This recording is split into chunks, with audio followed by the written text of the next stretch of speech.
In the repair shop today, it's man versus metal, as Dom joins forces with one of Britain's last remaining master coopers. I'm going to teach you how to do it the old-fashioned way. Hit it. And master saddle maker Susie works on an A-list antique. Oh, it's fantastic. Nice bit of history and famous maker and everything. Oh, it's a complete honour, absolute honour.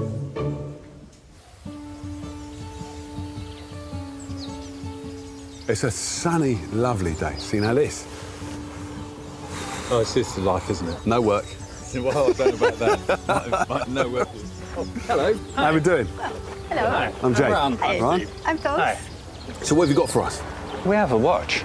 Steve? Sounds like a job for you, mate. Yeah, come on. In you come. OK, thank you. Okay, thank you very much. Having seen the repair shop at home in the Netherlands, Ron Schemmering and his wife Toos have travelled over 300 miles in search of horologist Steve's expertise. This is the watch, and it was a watch of my grandfather and my grandmother. And this is what you would call the Albert chain. Yes. And this is my grandmother. OK. They were living in Indonesia before the war. After the Japanese invaded Indonesia in the Second World War, they were both arrested and sent to the prisoners of war camp. Oh, right. Yeah. My grandfather was taken to the Burma Railway to work there, and my grandmother was taken to a women's camp on Sumatra. Right. Fleeing from your house and being arrested, the only thing she could take with her was this watch. So she sewed it in her clothes, and it stayed there as long as she was in the prisoner of war camp. How long was she in the prison? How long was 4 she? years. 4 years. She sold that in there. In her dress. Yeah. I know items like this were traded as currency. For food. Yes, exactly. Yeah. And not only would she be hiding this from the guards, but hiding it from the other interned people as well. So this means a huge amount to you. It is. There is no family history except the watch. This is it. That's the only This is it. photograph. So after my grandmother passed away in 1964, my father got it. My father passed away 5 years ago. Right. So now it's past a year. Yeah. How well did you know your grandparents? Well, I was 5 or 6 when my grandmother passed away. So I know her as the lady in the chair with smoking her cigarettes. Have you ever seen it work? Has it ever been? No. I never seen it work because when I got it from my father, it was in this state. Right. The hands are missing, the glass is missing. The case is slightly dented, isn't it? Yeah. I'm looking at this and thinking, I don't want to do it up too much. It has to keep its provenance. Exactly, yeah. There's always will stay in the family. We don't have children, but I have a nephew who is crazy about family things, and it will go to him. Ron must now return to Holland, taking the chain with his grandmother's picture with him, but leaving the treasured watch at the repair shop with Steve. It's the only thing left from my grandmother, and the time before 1945. I went to England for this guy, so I'm sure he can fix it. So I'm excited. This is a really amazing watch, and it's even more amazing considering the history that it's had. The fact that it was sewn into a dress for 4 years in a prisoner of war camp. I think it's really surprising that it's actually survived in this state. A watch this size calls for some serious magnification. It's got some dings in the case. The mechanism is fairly gunged up, actually. It certainly needs a jolly good clean through. Whenever you get that eye out, you know I want to have a go. How can I have a look at what you're seeing? There you go. Thank you. Oh, wow. So can you see why it's not working? There is power getting through there, so I think with just a good overhaul, maybe some work to the escapement. So will all of that, see this kind of dirt mark around there, that will go then, yeah? Some of it will, not all of it. OK. Well, because we want to leave some of the history. Yeah, and have a little hand in the middle? Yep, straighten these hands up, put a seconds hand on. And it really gives me great satisfaction to actually take a clock or a watch that's important to somebody, Yeah. and you're keeping it alive, keeping it going for future generations. You've got to have a passion or a love to do this type of work. It is absolutely a passion. You want to go the extra mile, because you do go the extra mile.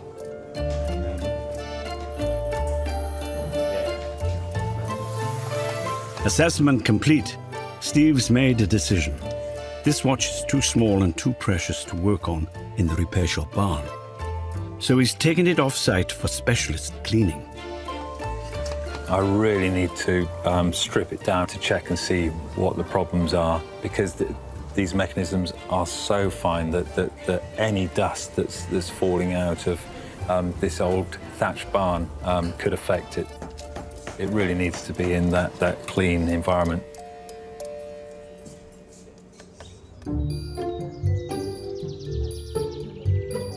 Next, a rusty antiquity, which should feel right at home in the rural setting of the repair shop. All right. Oh, yeah. Carolyn and Carl have travelled over 200 miles from Derbyshire, bringing with them a much-loved object from her old family farm. So what do we have here, then? Right, this is my grandmother's butter churn, which I inherited in about 2000. And it was originally in my granny's old house that I grew up in. And inside is the original paddles. And then also the big handle. My granny used to milk the cows in the morning, and they used to come in, and I just remember pouring the milk in here, and then I would turn it and we'd make butter. I was fascinated by this. And I you know, at 5 years old, you can't really read what it says. You can't quite work it out, yeah. It is quite fascinating, and it's just lovely. It's beautiful. So it's a champion churn used by the... I can't really read that. No. Can you read that? Champion butter makers Butter makers of England and Scotland. Ah. Right. Granny and Mummy moved to the farm in about 1939, 38, 39, just before the war. Right. And obviously in the war we had to make our own butter. Yeah. And they would probably have made it just for the family or just for the people on the farm or just locals, I don't know. When do you think she last used it? Well, I remember using it probably the late 60s, early 70s. What would it mean to you to have this restored? Amazing. It'd be really, really amazing. It'd be like going back in time for me. But what it would really do, it'd take me right back to me and my granny. And I'm very like my granny. And then I think about it, I get a bit sorry, a bit upset, but we were very close, and she taught me an awful lot in life, and I just sort of would like to be a bit like her, really. Don't want to state the obvious, but what would you like us to do? I would love you to get it working properly. Okay. And to actually looking like it would have done when it was made. And I think my whole family would just really appreciate it as well, because I've got 3 children, and it would be handed down to them. It would always stay in the family. Teach them how to use it. And I could teach them. Yeah. I think all the old ways are lost. You know, none of us know how to make anything anymore, and it's all done for us, and we can buy it in the supermarket. It'd be great to just be, and the old-fashioned way of doing it would be great. And I'm sure your granny would be really happy to see that you're taking care of it and keeping it in the family and keeping it on. This means a lot to Carolyn to have this back in the family. If I could pass it on to my children and give them the benefits that I had from my grandparents and my parents, then I think my life would be perfect. What do you reckon? I'm just quite concerned about these cracks going down the sides and cracks in the bottom. On the bottom as well. It's all the wood is... Not very milk-proof or butterproof, Not waterproof at all, no. See, it's missing a strap here as well, which is probably part of the reason why it's all started giving way.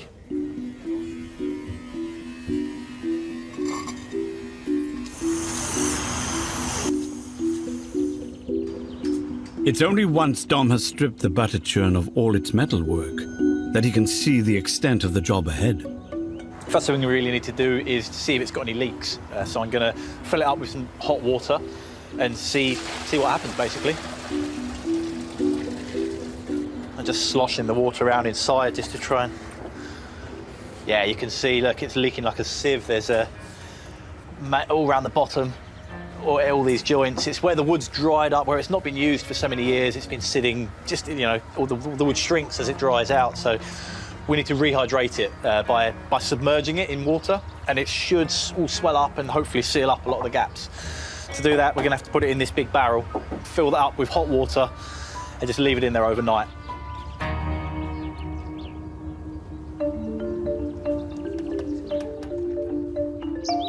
Next to arrive at the repair shop, Tom Pfister needs help with a well-travelled trunk. Yeah, bring it over. We'll put it on the bench there. Yeah. This is one for Susie. Hello. I'm Tom. Lovely to meet you, Tom. You too. Oh, this is fantastic. The repair shop is becoming something of a family affair. Master saddle maker Susie is Steve's sister. Oh, this is lovely. What do we have here?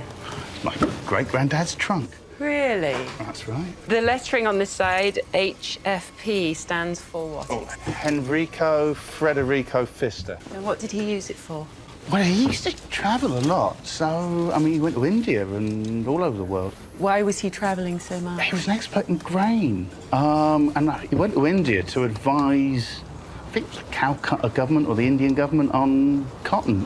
All sorts of stuff. I mean, he went Greece, Italy, Spain. So a well Yeah, I mean, all over the world. He went everywhere. Why we see all these dings and scratches and whatnot. And what maker case do we have? Oh, it's a Louis Vuitton. Really? Yeah, no. He was a wonderful case maker because people were beginning to travel a lot more. And so they started making cases for their specific type of travel. And some of them would have ironing boards in them or chests of drawers in them. Absolutely phenomenal. So each piece is fairly unique, but it was commissioned for that particular person and what their style of travel was. And it ended with one of my two great aunts. She gave this to me. I sort of found it in a pantry, buried under saucepans. And did you know what it was then? Did you know? Well, she did say, "Oh, Louis Vuitton." All right. These locks are pretty special. These are known as unpickable locks. Ooh, there's a challenge. Better not lose that. There's now, a challenge, and everyone's slightly different. You wouldn't happen to have... I actually found it. Look at that. Brilliant. Oh, so we've got a spare handle here. We have it. Oh, it's broken off here. Yeah. Do you have any idea how that happened? I do know exactly how that happened. Okay. My eldest son gave it a tug. We were moving house, and he. Okay. And then he got shouted at. Oh. When you have an article like this and then you have the story of who it belonged to, it's a wonderful way of reminding future generations of your family who that person was. Yeah. The story all revolves around this case, and it's a beautiful case. It's been in the family for over a century now, so it means my son who ruined the handle he can pass it on to his kids. It's a bit of history, isn't it? It is. It was always a bit nerve-wracking thinking that, as years go by, it's going to get into worse and worse state and be irreparable. I feel excited to see how it's going to come out. I mean, it's nice to see somebody who knows what they're doing, who can repair it for me. This is a really nice piece, isn't it? Oh, it's fantastic. Nice bit of history and famous maker and everything. Oh, it's a complete honour. Absolute honour. This actually looks thick leather. Yeah, it is thick. It's about 3 mil thick. Right. But you couldn't just have a case made of 3 mil of this size to go through everything it has to go through. It needs a frame, it needs a form. Yes. So it's mounted onto wood, and these studs go into the wood, holding everything together. And then the handle, I'll be able to renovate that. We can reuse that. Oh, can you? Yeah. You don't have to make a new one altogether. No, but the keepers here that hold the handle in, they're going to have to be remade. Should we get over to your bench and you can make a start? All right, that'd be fantastic. Ready? Thanks. Before Susie can begin restoring the case, it needs to be made safe to work on. The hinge holding the lid on has completely collapsed, so she needs to make a replacement using new leather. This is a really nice way to cut an equal strap all the way down instead of having to mark it with a ruler and then cut by hand. The gauge is holding the leather in place whilst I'm cutting.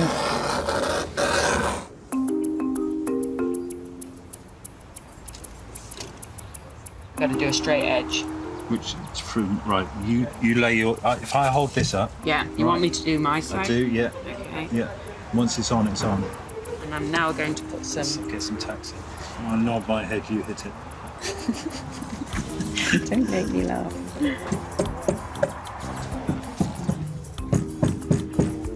The pedigree of this vintage trunk has piqued Jay's interest. So it's a Louis Vuitton case. Yeah. I ain't seen one of these. They don't sell something like this anymore, do they? No, you don't find them every day. They're fairly rare. So this here, that's wood, isn't it? Yeah, it is wood. They would normally use pine or ash, something like that. All of the studs have the maker's name on. I do like this a lot. This is nice. So, what have you found out about him? Well, I found out that he was quite a workhorse. He started his life working around about 15 years of age when he left home at 13 and he walked for 2 years to Paris. And he got a job You said he walked? He walked and ended up in Paris and got himself a job as an apprentice box maker. Went on to set up his own business and ended up getting a commission from Napoleon's wife. Oh. So that elevated his position. His status then, yeah? Yeah. He moved up the ranks? He certainly did, Okay. yeah. So if he was good enough to make a case for Napoleon's wife, then everybody would want him. They'd be like, well, hold on a minute. That was his break. That was absolutely. And then later, his son developed the Louis Vuitton logo and the brown with the gold LVs on it. That was his son that developed that. So you see cases with that on, and in today's world, you'll see that as well. Yeah. So this is the original, though, isn't it? Yeah. This is like, this is done by Dad. Yeah, this is a wonderful piece.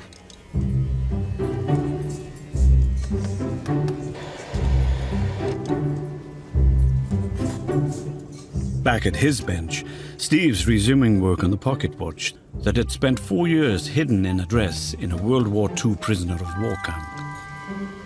He's now ready to rebuild the watch and has called upon Cindy Welland, a specialist dial restorer.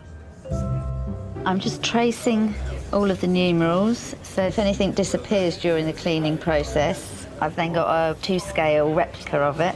The most important thing is that we keep as much of it as original as possible, conserving it rather than restoring it. I'll give this a gentle clean. I'm going to use a diluted solvent, and if we're lucky, this discoloration will come off without causing too much damage to the numerals. It just takes time and being very gentle. I think we're going to be quite lucky. The solvent is taking off the dirt and not taking off the ink that the numerals are painted with. They seem to be staying on quite well. Clean-up mission accomplished. As Steve begins the rebuild, Cindy must painstakingly hand-paint the numerals that measure mere microns across.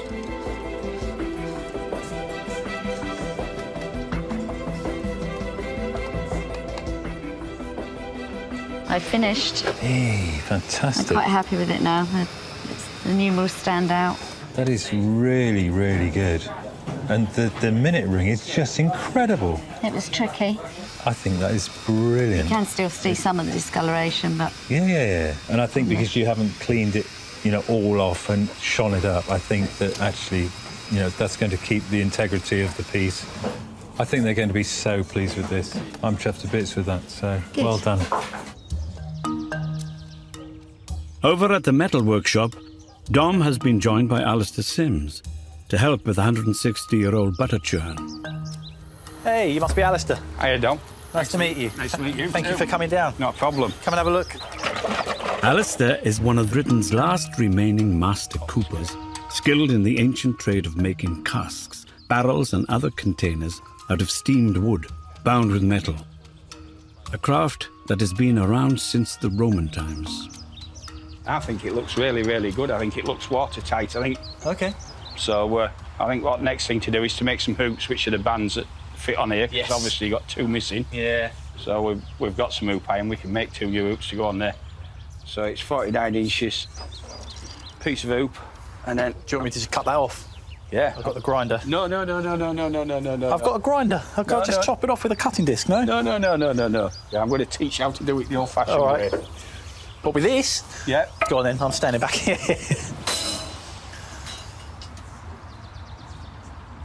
See, that's less noisy than your grinder. Yeah, that's impressive. This big old hammer, my God. There's 3 sizes of Cooper's hammers. Apprentices is £3.5. Then there's a £4.5 standard. This is more than that, no? 5.5. That's the heaviest of them.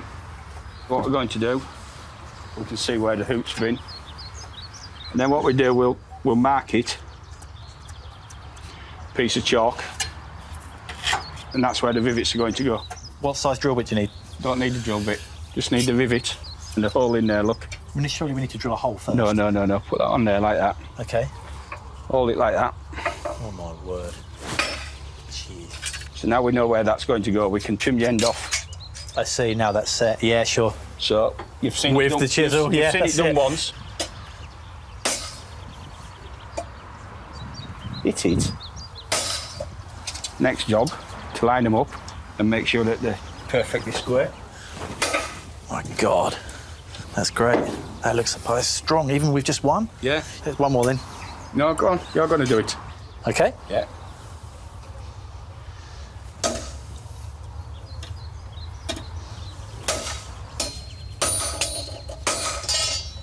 How's that look? It's better than your one. No? Yeah, I'll let you off. It probably is. Next, Alistair fits the hoop to the churn and eases it down over the barrel with accurate strikes of the hammer. It's been an education. I've learned so much from him, having to go at the rivets and just looking at his tools and everything he's got is so specific, and he's, you know, it's beautiful working with him. True craftsman. It's been really good fun. That's great. It's almost down, isn't it? Thank you very much. Oh, thank you. Thank you. Pleasure working with you. You too. Steve's nearly finished putting the microscopic components of the war watch mechanism back together. I'm just putting the final, more delicate parts in. Quite nervous about doing this, actually, because I find these jobs, doing such small jobs, quite difficult. I usually work on clocks, not watches, so to do such an important watch is quite pressurized.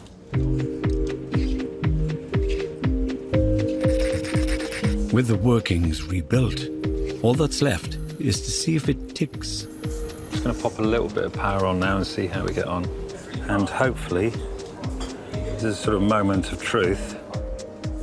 If the mechanism doesn't whir back into life, Steve will be back to square one.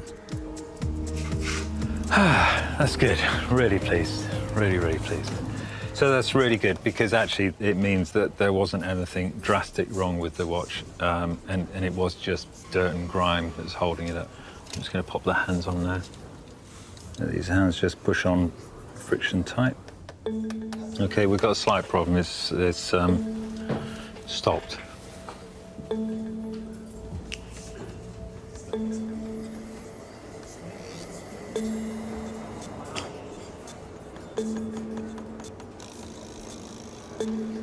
OK.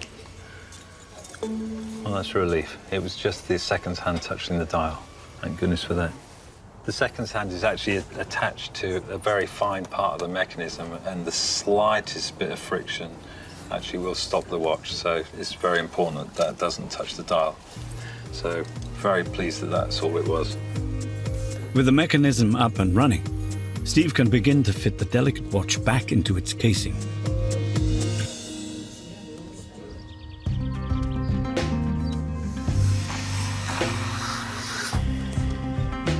The watch isn't the only project that's testing the repair shop team. Susie's trying to remove the studs that hold the torn handle onto the antique Louis Vuitton trunk. But they are proving a little stubborn. Are you having fun? Well, I'm a little stumped. These upholstery studs are engraved with Louis Vuitton, so I want to be able to reuse them.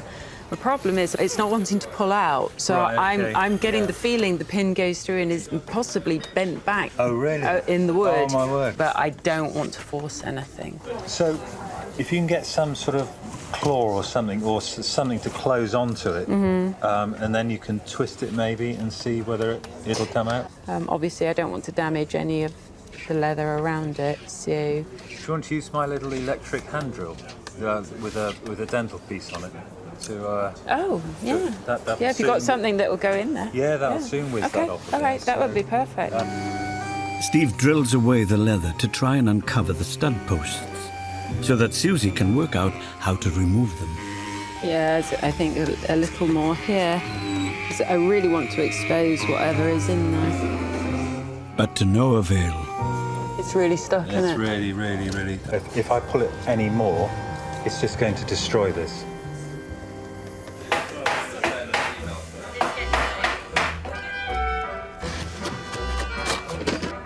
Having had no luck prizing the studs from the front, Susie's attacking from the other side. In order to replace the handles on the outside, they're held on with these studs that go all the way through the wood, and they're burred on the other side. I have to drill out the back of the stud, and in order to get to the back of these studs, I've had to carefully take out all of the linen that lines the case, making sure that I don't damage that in the process, because I'll be putting that back. So it's a case of me getting inside the case to drill the back out.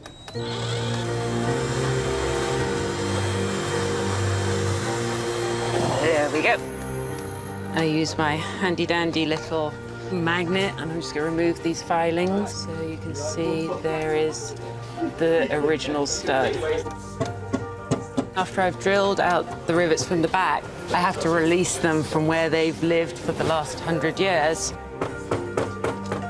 I have 2 out already. I have another 8 to remove. Just very gently get in behind it. This has ended up taking a lot more work than I initially thought, but it's okay. You just keep peeling away, remembering somebody made this case, so we can remake it. I'm just taking my time. You never want to rush it. You don't want to feel the pressure of time. Gently does it. Perfect.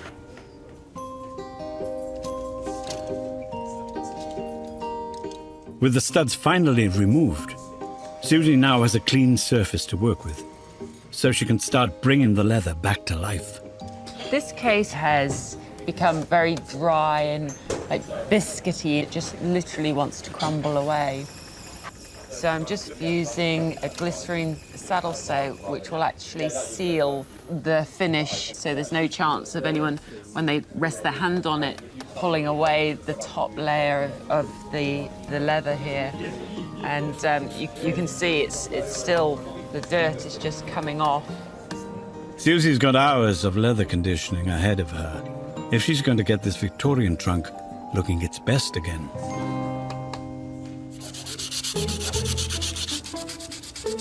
With the butter churn now watertight and bound by its hoops, Dom can begin work on the metal parts of the churning mechanism. They've been blasted, stripped, and now they're bare metal. And now we're going on with the paint, which is a super hard wearing, like satin black finish. Next, the lettering. Whilst taking the butter churn apart, there was evidence on all of these, the cast items with text that they had remnants of yellow. So I've matched the yellow to this enamel paint, and I'm just filling them back in. She's really fiddly. I heard there's some painting going on here. You're right, Jay. How's it going? Are you breathing there? I'm kind of holding my breath. Yeah. You've got a steady hand, though, I'll give you that. Thank you. You're not shaking. Thank you, no. You know why I'm sitting here. You know I want to have a go, didn't you? Well, I haven't finished this one yet. It's got the biggest letters of all. All right, what I'm going to do is I'm going to go for the end first. I always like working backwards. Oh, wow. Good. Yeah, it's good, it's good. Breathe. You breathe, yeah, can't hold your breath. Don't shake. Keep steady. C. Hold on, that C's not as good as your C. It looks more like a G now, doesn't it? Yeah. Oh, man. You know what? I was doing so well. You've got the champion going now. I could go. No, it's good. It's really good. Yeah? I'm impressed. No, you know what? That's hard. That's really hard. Well, thanks for your help. No, you're welcome, sir.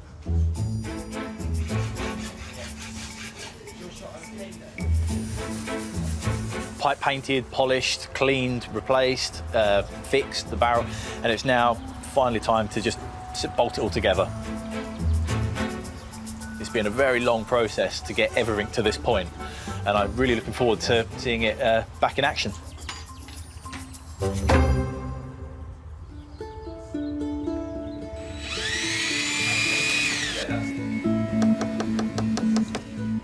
It's been a challenging repair for clockmaker Steve, working on the minute pocket watch, which had seen turbulent times in a World War II prison camp. There's the timekeeper. How are we doing, Steve? Yeah, good, thanks. Got all the mechanism done. It's ticking away beautifully, look at that. Oh, yeah. But you know what? I need to sit through that. You do? It's that way, isn't it? Is it? Oh, it's that way. Oh, wow. With the watch completed, Oh, look at that. Steve's now got the important mission of hand-delivering this valuable heirloom back to its owner. So, I've That's why actually got she to get can't come. going. Good job. Well done, Steve. Yep. Ron's 82-year-old mother is too frail to travel, so Steve has come all the way to the Netherlands. I'm really looking forward to seeing their reaction to it working well and looking so great. And also just the thought that it's had the most amazing journey and this is just another part of it. I'm very excited at last to see the watch back. Everybody will be excited to see it restored in its original appearance. This watch is the only item connecting Ron to his ancestors. It survived the horrors of a prisoner of war camp, kept hidden by Ron's grandmother, sewn into her dress for 4 years. But the rigors of its journey had left the watch broken and battered. After surviving the war, it should be in one piece again. Eagerly anticipating the return of the watch is Ron's mother Katerina and his nephew Martin, who will eventually inherit the timepiece. Hey, hello, Stephen. Nice to see you. Come in. Thank you very much. This is my family. Hello. This is a moment I've been looking forward to because I know how much this watch means to you all. I am very excited for this moment. Oh man, Wow. that looks great. And the movement is working. That's great. That's great. It's wonderful. Yeah, that's Thank really you. wonderful. Yes. You did a great job. Beautiful.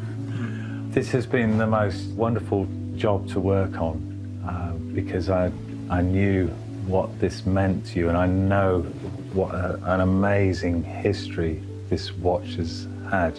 Beautiful. I can't thank you enough. Bless you. It looks great. Thank you. Thank you very much. Beautiful. You did a beautiful job. Thank you very much. I'm very, very happy with it. And I'm sure my late husband will like that too. Thank you so much. To reunite the watch and the chain with grandmother. Absolutely. Fantastic. That looks great. nice. That looks Yeah. complete. It's complete, isn't it? There's the picture of your grandmother. Yeah. Great. It's the end of the road, isn't it? It's It's his memory for his grandmother. yeah. Yeah. Am I there? It's home again. Thank you very much. Yeah. Thanks. It was an emotional moment for me because I loved my mother-in-law very, very much, and I knew what a difficult time she had. I think this watch is a symbol of courage, and for us, very important.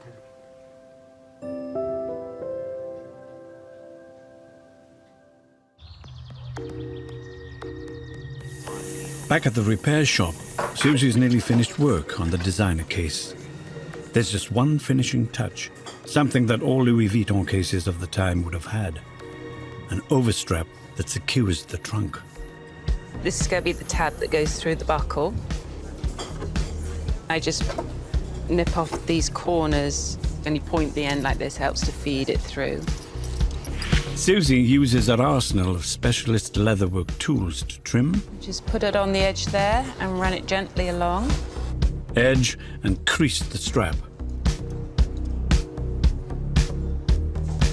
Before sewing the two pieces together. Use my awl, and these are just surface marks. So the idea is to follow that angle and push it straight through. I'm using 2 needles. Bring the needles through. I go back 1 stitch before coming forward. Put the needle on top of the thread and draw it up.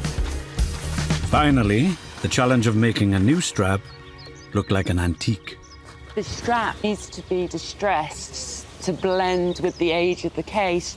And gravel is wonderful for creating all sorts of scratches and indentations that will make it look like it's had a bit of a life. Yeah, it's coming out great. Liking that. This trunk travelled the world in the Victorian era, but those journeys had taken their toll. It was up to Susie to ensure it lasts another 100 years, so that owner Tom has a lasting legacy of his great-grandfather, Enrico. Hey, Tom. Hello. It's Big good red to thing. see you again. Yeah, you too. Yeah, how are you? How we doing, mate? You all right? I'm all right, I'm good. What did it look like when you brought it in here, then? Oh, it was trolley. Yeah? Bits were falling off. It was a little tired. It was it seemed better days. You ready to see it? I certainly am. Just stand back. Oh, wow. Amazing job. It didn't come in originally with its overstrap. No. So I was able to make a new strap and make it look like it'd been around the world several times. Yeah. And then you remember the handle that side, which was broken. Oh, God, yeah, well done. And then the back, do you remember it was split all the way along here? So I made a leather hinge. What would Enrico think of this now, that he could sit in this form of glory? I guess he'd be amazed, really. Yeah? Yeah, I'd like to think he'd be pretty chuffed. We're going to keep sort of family records in it and stuff. Oh, that's a lovely idea. Yeah, it's perfect. Thank you ever so much. You're very, very welcome. It was a pleasure and an honour to work on such a lovely piece. All right, we'll take it out to Tom's car. Nice one for that, Tom. Thank you. All right. Okay. Cheers, We'll mate. be around in a moment. The trunk means a hell of a lot to me. It's one of the few things I've got from my ancestors. It looks great. Looks better than great. Henry would be proud. Enrico would be proud. It's ready to go. Let's do it. Let's take it over. All the hard work is over on the battered churn renovation, and Tom is finally at the stage where they can put it through its paces. Is this watertight? Fingers crossed. It should be. Food historian Kathy Gilder has come to give Dom and Jay a hand at good old-fashioned butter making. Hello, Kathy. Hello. To me, that looks like milk. It's cream. It's cream. Cream. So you would separate the cream, which is the fatty bit at the top of the milk, from the milk. Milk goes somewhere else to make other things. Cream is going to be for your butter. So how long does the process take? Anything from 10, 20 minutes to 2 hours. Excuse me? Of spinning Of this? spinning round, yeah. What, 2 hours of spinning? Yeah. Let's hope it's not leaking then, otherwise we're going to have a big mess. That is proper cream, isn't it? It's nice and thick. That's looking good. No leaks. And you can hear the slosh. Yeah. When it starts to turn, the slosh will diminish. So you know that the fat is going to coagulate and you'll get the fat solid, or the mass, separating from the liquid or the buttermilk. It's all right, actually. There's no leaks at all. Not yet. That's enough. Well, we'll have a look. Can we have a look? Is it? Have a look. Yeah. Okay, so... Oh, wow. That's butter. Look at that. We're nearly there. Okay. You just need to agitate it some more on the inside. Really quick, like that, yeah? This is tough.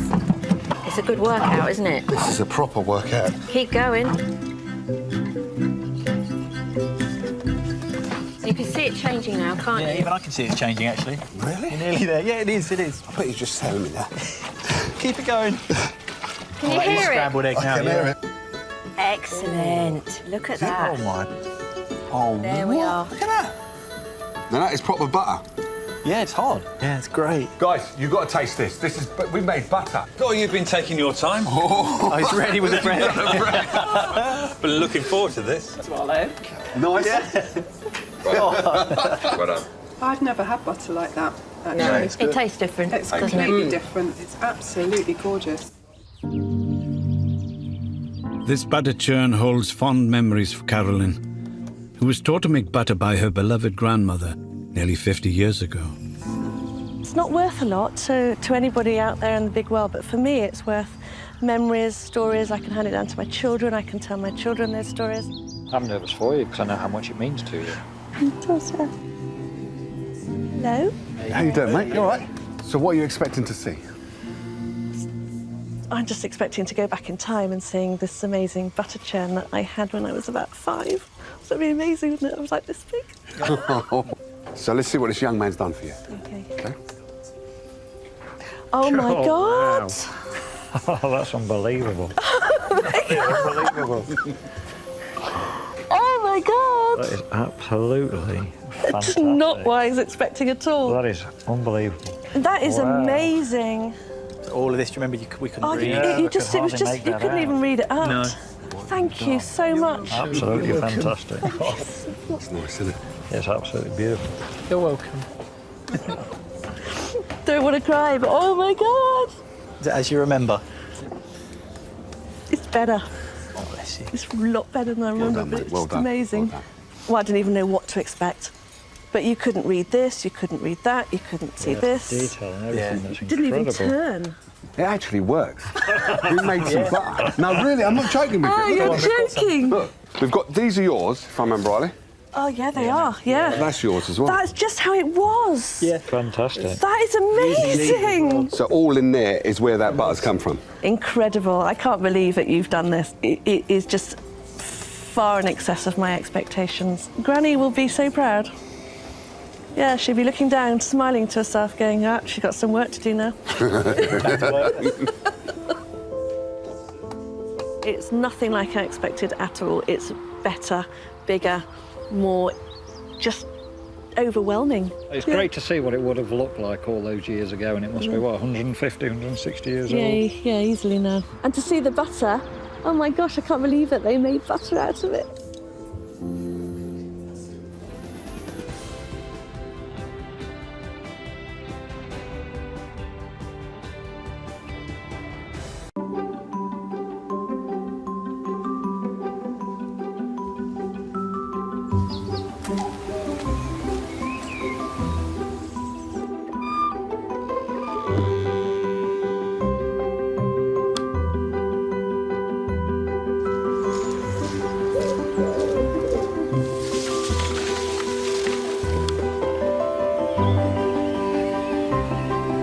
In the repair shop today, an intriguing object from far-flung lands reveals a hidden trick. There's actually a secret panel on the back that was almost invisible to the human eye. How on earth did you... That's pretty incredible. While Lucia strives to get a 180-year-old portrait picture perfect. This is like cosmetic surgery for paintings. Literally a bit of filler for her luscious lips.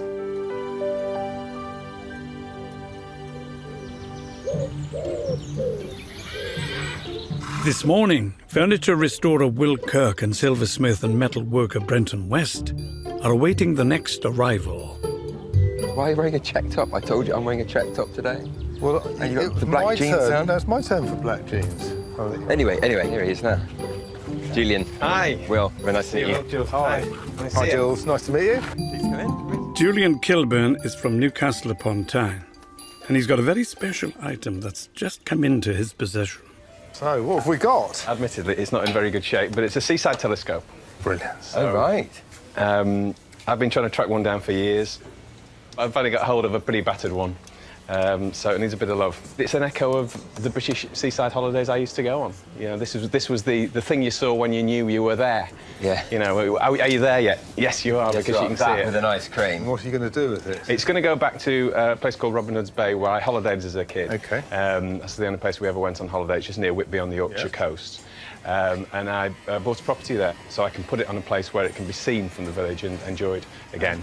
So any 20p that makes it through the mechanism will go to the RNLI. Brilliant. Forever. I'll hold you to that. Yeah, you can do, yeah.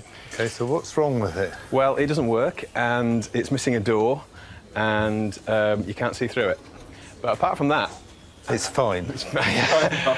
What colour would this have originally been? Because I can see that it's sort of reds and... Mainly red, isn't it? It's like that sort of pillar box, isn't it? Yeah. So I think that's... That's what you sort of remember it as being associate it red. with, yeah.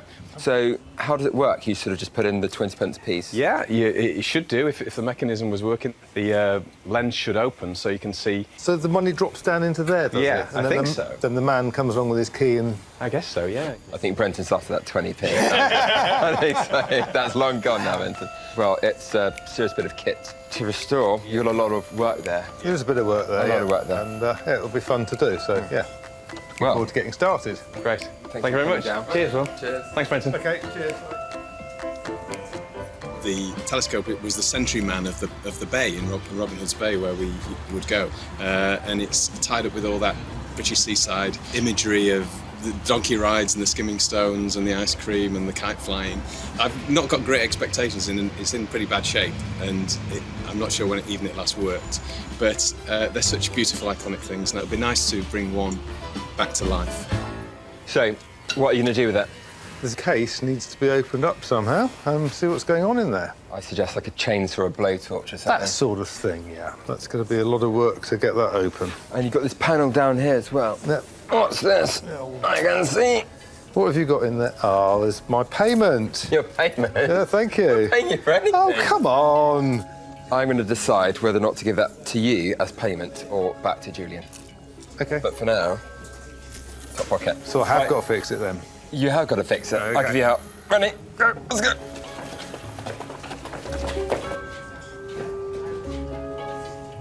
Good luck.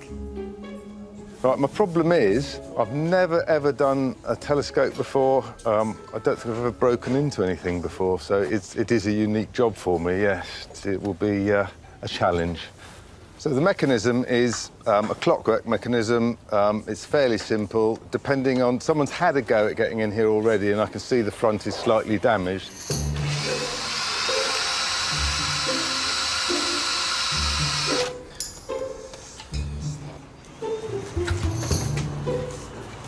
Oh, there's money in there.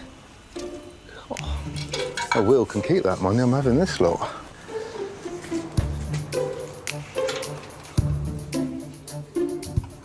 There we go. Bingo. Let's see what we've got here. So, we'll get that bolt out of there, then this door will open, then I can get that mechanism out of there. You can see that's a 15mm socket in there, so this is going to be easy to do.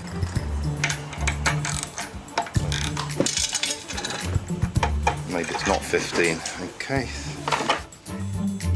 So we'll try 17 in there. And that's too big now.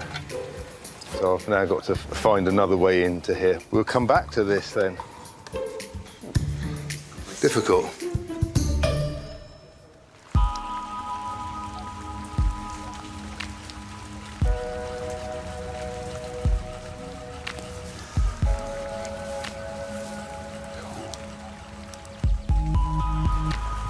Next into the repair shop, Nick Jansen has brought with him a well-travelled item. Hi there. I'm Will. Please come in. Look at that. So what have we got here then?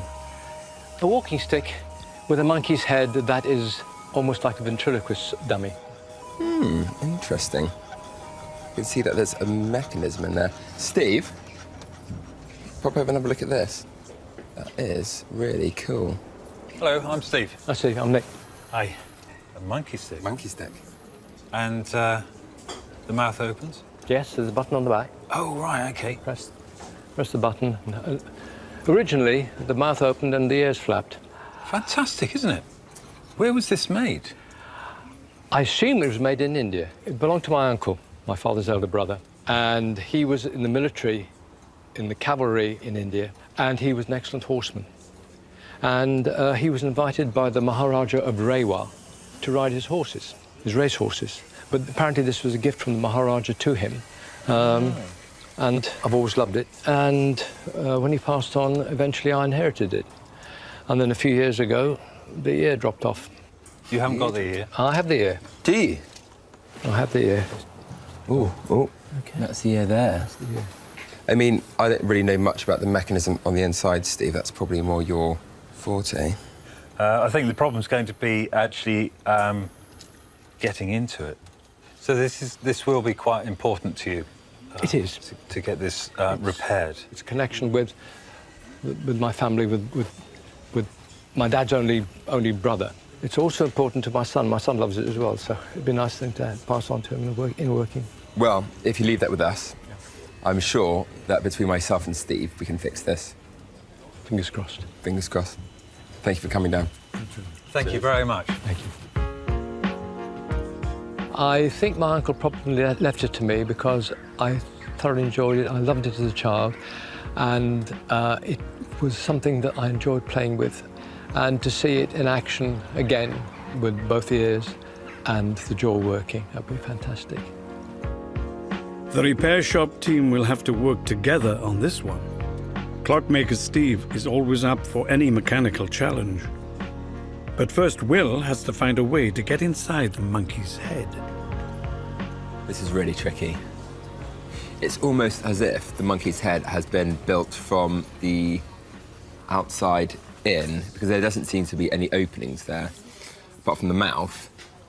But I can't actually get any access, any decent access that Steve needs through the mouth or even through the broken ear. So there must be another way of getting in there. There actually seems to be a really thin line running down the back. And that could possibly be an opening.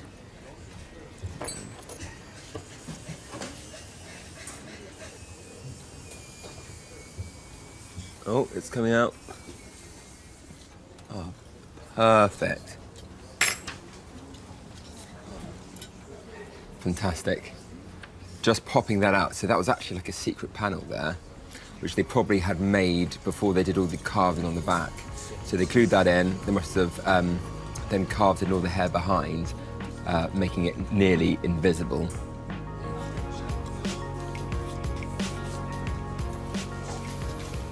Hey, Steve. Oh, you've got it open. I've got it open, yeah.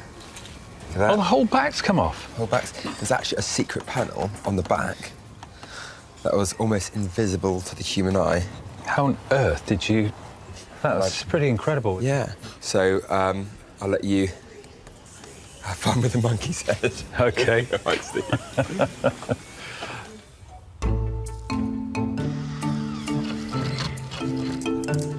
On the other side of the workshop, Brenton is still trying to break into the vandalized seaside telescope. So what I've established here is there's some weld in the hole which is stopping the socket going on the bolt. So I'm just going to try and drill the weld out of the way.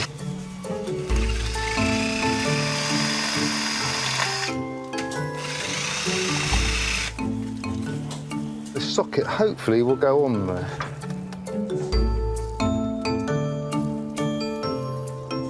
Oh yeah, that's going, I think. Yeah, brilliant. Oh, look at that. And we're in. That is a strong piece of metal. They didn't want you getting in there, did they? Right, let's see what we've got in here. There's the mechanism. There's a string that holds the shutter on the telescope. I'm just going to cut that so I can get this mechanism out.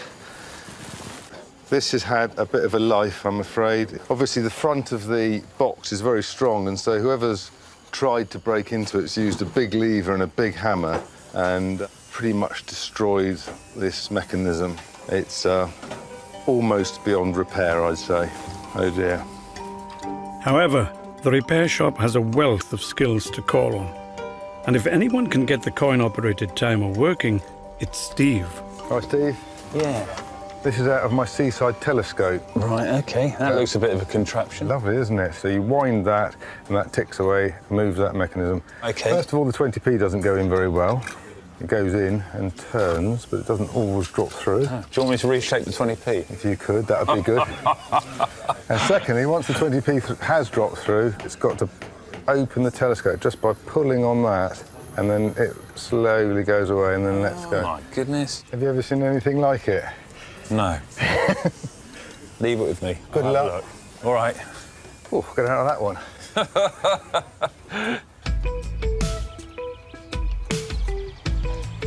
With Steve on the mechanics, Brenton tackles the aesthetics. So I've got years and years of paint on here. There's probably 4 or 5 layers. Brenton's using a fast-acting paint-stripping gel to soften the old paintwork. It's always good practice to take the old paint off if you can. It'll make a much smoother finish, rather than being all lumpy and bumpy as it has been before. How are you getting on? Yeah, it's hard work. It's Isn't there an easier way to do this? We could sandblast it. but this has been galvanised, which is zinc plate. Right. And that stops it rusting. Okay. And because it's by the seaside, we want to keep that galvanising on there. If we sandblast it, it'll take all the galvanise off and then it'll rust in a few years' time. God, you're going to be out here for years, aren't you? Well, not if you do that for me. I'll get this done, you do that. Got the goggles? I've got the goggles behind you. There you go. Nice one. This will be done in no time. A bit of elbow grease, look. Good. But hold on, why am I wearing glasses and you're not? Because I've got a bit of an issue with my glasses. Well, I can spend some money. Oh, wow. So my glasses have got a bit of an issue, so... God blimey. Yeah. They need fixing then. I'm going to take them to a repair shop later. It's just down the road. It's lucky, isn't it? It is.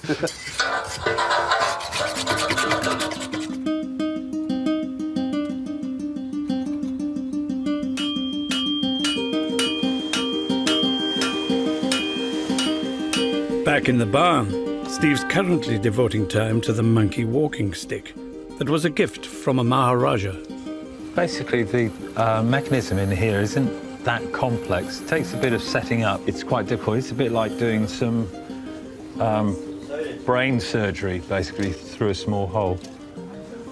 The ear that had already broken off, there was a steel rod going through, which would have held it so that it would pivot like that.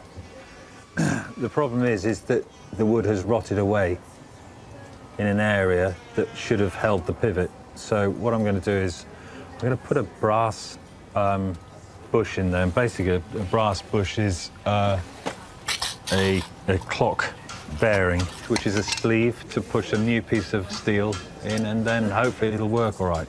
The bush there that fits in there nice and snugly, I just need to drill it out to the right size so that the steel will fit through it and will swivel on it.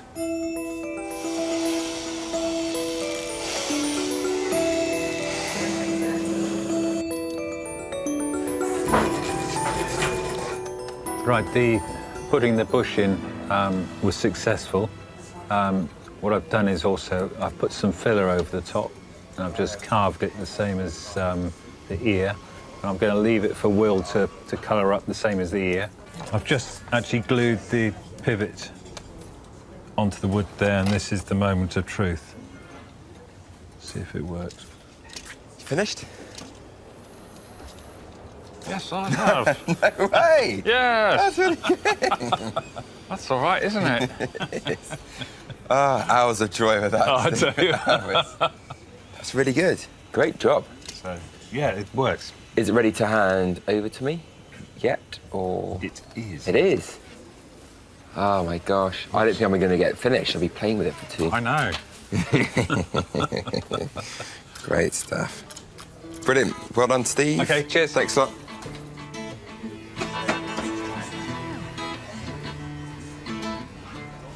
The back head plate needs to be glued back in place, and it has to be done in such a way that it almost looks invisible, as it was made to look in the beginning.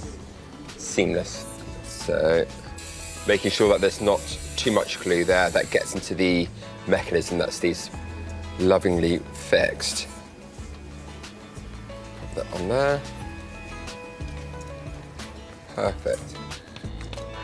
I'm going to mix up some filler here and sort of fill in some of these gaps here where you can actually see that the original wood has split out. So it's quite a small object to be working with, and just because it's small doesn't necessarily mean that it's an easy fix. It's actually quite fiddly, but I'm being really careful not to put any pressure on the monkey's ears, because the last thing I want to do is for them to break again and for me to have to explain that to Steve after all the work that Steve's been doing. So I've filled all the cracks on the monkey's head, and now I'm just going to perform a minor bit of surgery with a scalpel. The areas I've filled, I've actually lost the detail from the hair, so I'm just going to start carving that back in. It's sort of made it a bit easier, the fact that I can follow the original carvings around the repair.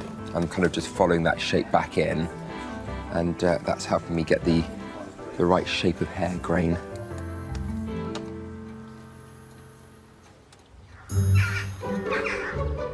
Will may be making headway with the monkey stick, but there's a constant stream of new arrivals. Bill Arnold and his son Jeff have brought with them a cherished heirloom in need of expert attention. Hello. A painting. Let me help you with that. I'll put it on the easel. Follow me. They're hoping Conservator Lucia Scalisi can work her magic. A beautiful painting. Who is this?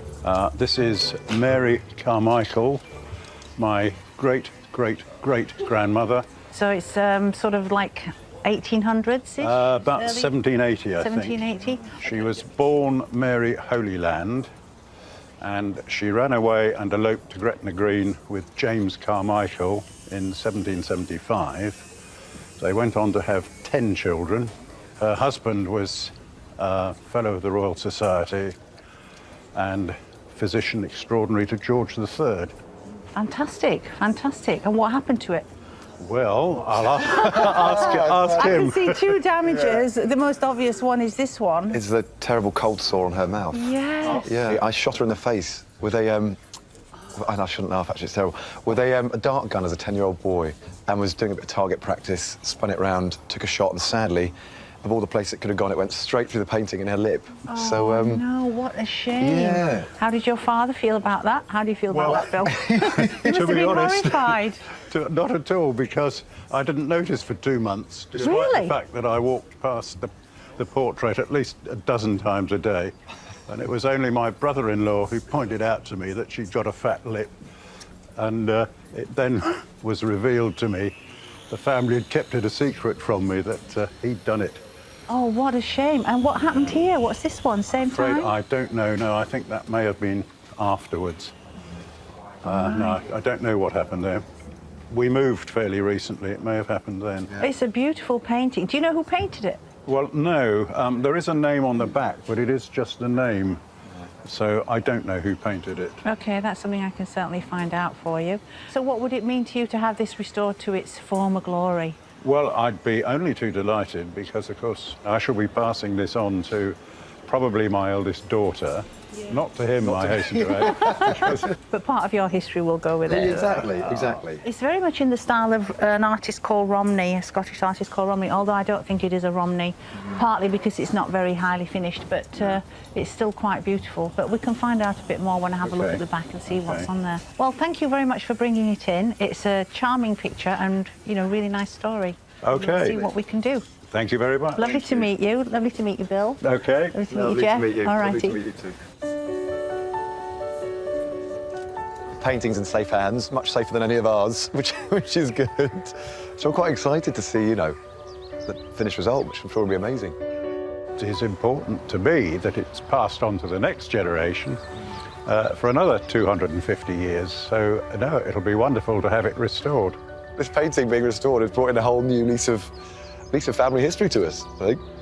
I'm going to brush up. I will know more. I will know more. Don't you worry, Dad. I doubt it.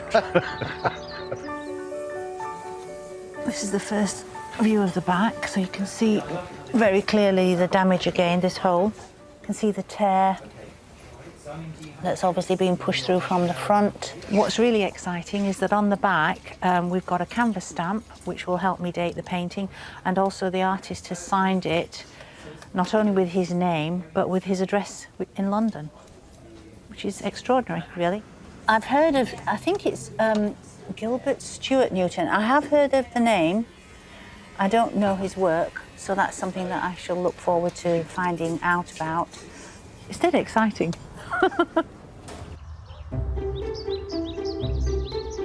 Outside the workshop, Brenton's been busy with some painting of his own, applying a red oxide base coat and reassembling the seaside telescope. Just in time for an inspection by Jay. How are we doing? Yeah, good. Yeah, good. That's come up all right now, hasn't it? Yeah, that's the primer. OK. So you pull this thing. What's going on? It's not working. No, well, the mechanism's not been fixed yet, but this little thread, if you pull that out, opens the shutter up and then you can see out there. Oh, cool, blimey. Can you go any closer? No. Well, that's it? That's it. You're 20p, that's all you get. Oh, man. It's a seaside telescope. It's not for looking at the moon. Right, OK, cool. And this focuses it up, does it? It does, yeah. Oh, yeah, that's better. Cool, blimey. So what are you going to do? You're going to paint this as well, then? Right, so this is going to go pillar box red, yeah, as per Julian's instructions. Right. And We've got to fix the mechanism because at the moment we've just got a piece of thread opening the shutter. Yeah. To fix the mechanism, and then we've got to make a door for the bottom. OK. So you ain't got much to do, have you? Not a lot, no. OK. Well, if you stay focused, you get it done.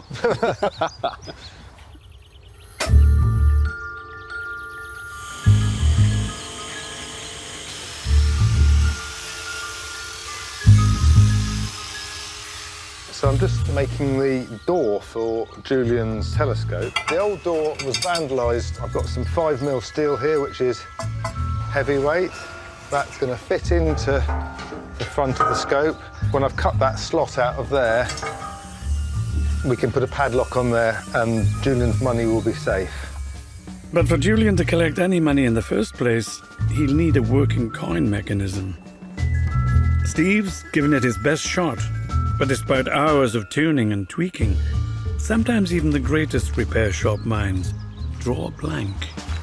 Oh. Do I know why you gave me this? You fixed it for me. No, Brilliant. have I, heck? It's not nice engineering, is it? It's really not nice engineering. That's a really good way of putting it. What I've been thinking is, because you've made such a lovely job of the telescope, and it's all working now, isn't it? Yeah, the telescope works, yeah. Brilliant. So if we could leave it open all the time and just have a little sign on there saying donations to the RNLI? We could engrave that so that people can look through and it can be a sort of honesty box.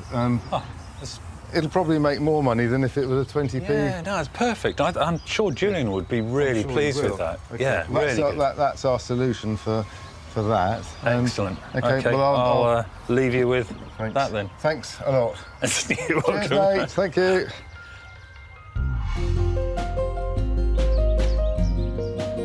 With as many of the working parts fixed as possible, there's just one job left to do.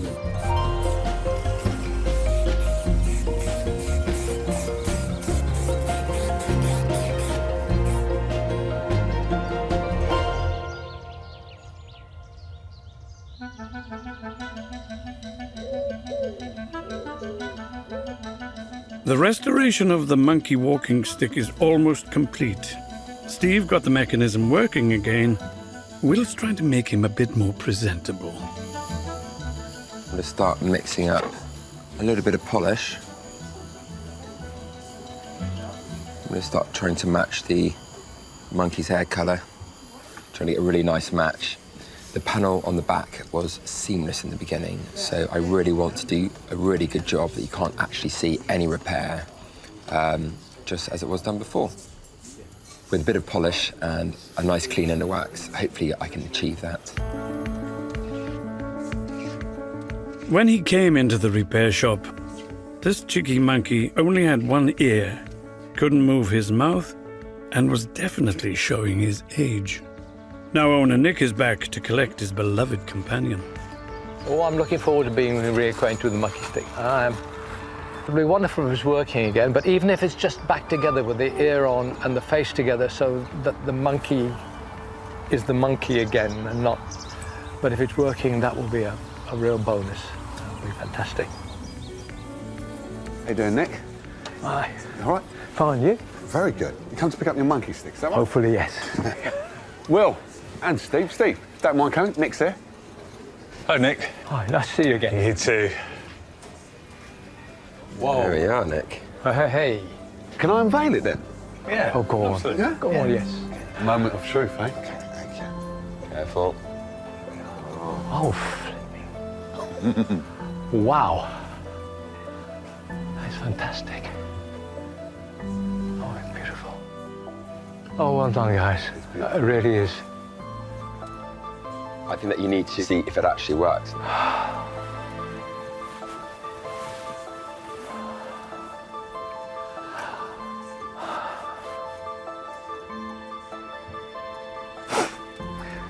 Oh, it's brilliant.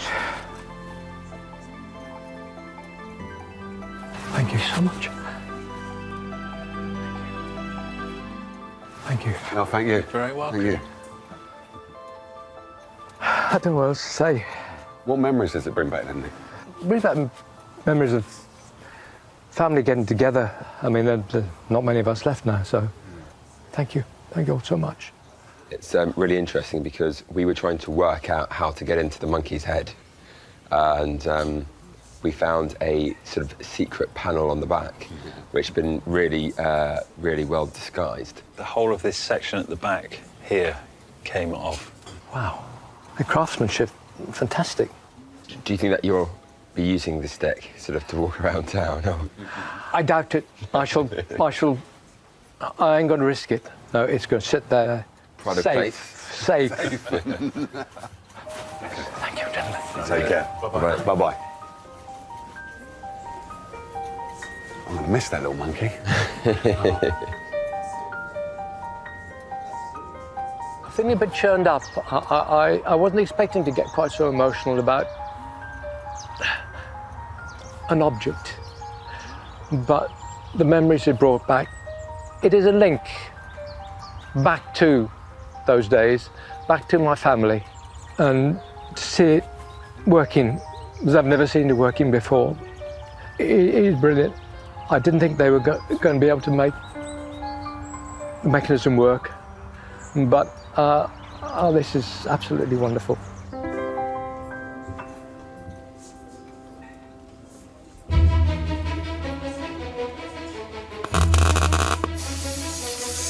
Art conservation expert Lucia is busy restoring the dark and damaged portrait of Mary Carmichael. She's also done some additional detective work into the painting and uncovered an extraordinary history. I think this is a copy because I think she had been painted by Romney, and I think she is in the National Gallery of Edinburgh, the original Romney painting, and I think that Newton went to Scotland and did a copy of it. He copied the painting that was in the gallery there. And I did wonder if it was because it was a commission for the family here in the south of England. Commissioning copies of portraits was very common for large, wealthy families.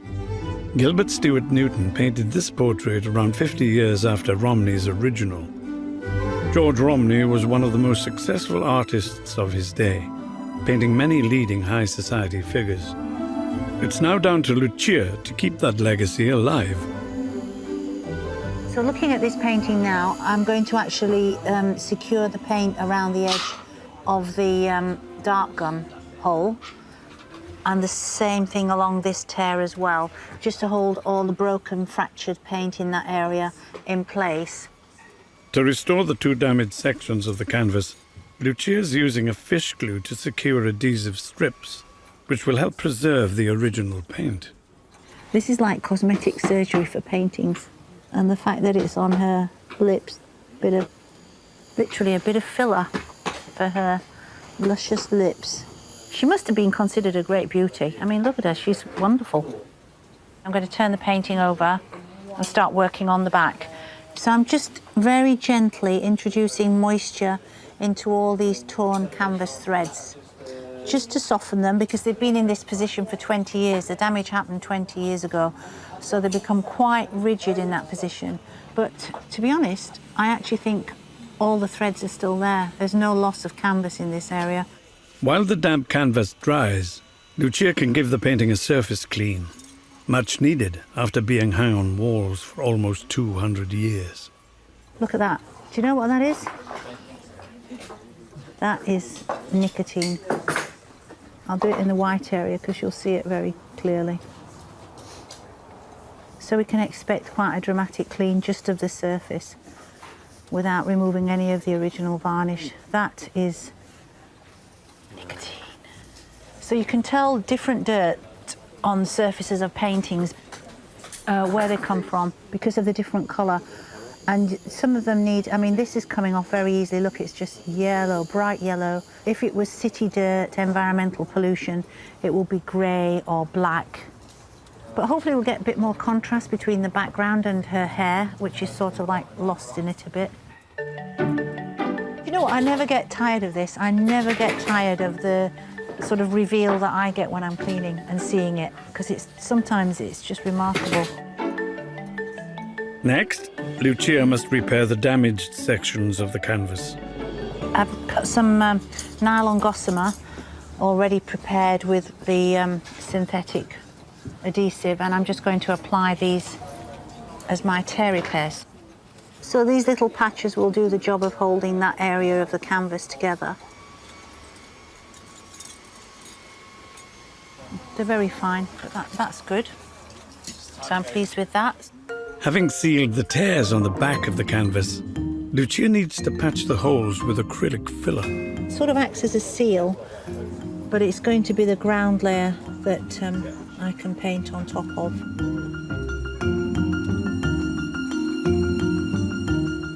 I'm just putting the base colour in the lips, and I'm doing it with watercolour, and it just blocks out the white filler. And that's because I'm going to retouch with the synthetic resin and dry pigments, but they tend to be much more transparent, so I do need to have a base in place. It is a tiny damage, but it was very... It's in the centre of her beautiful face, so there was no way you could ignore it.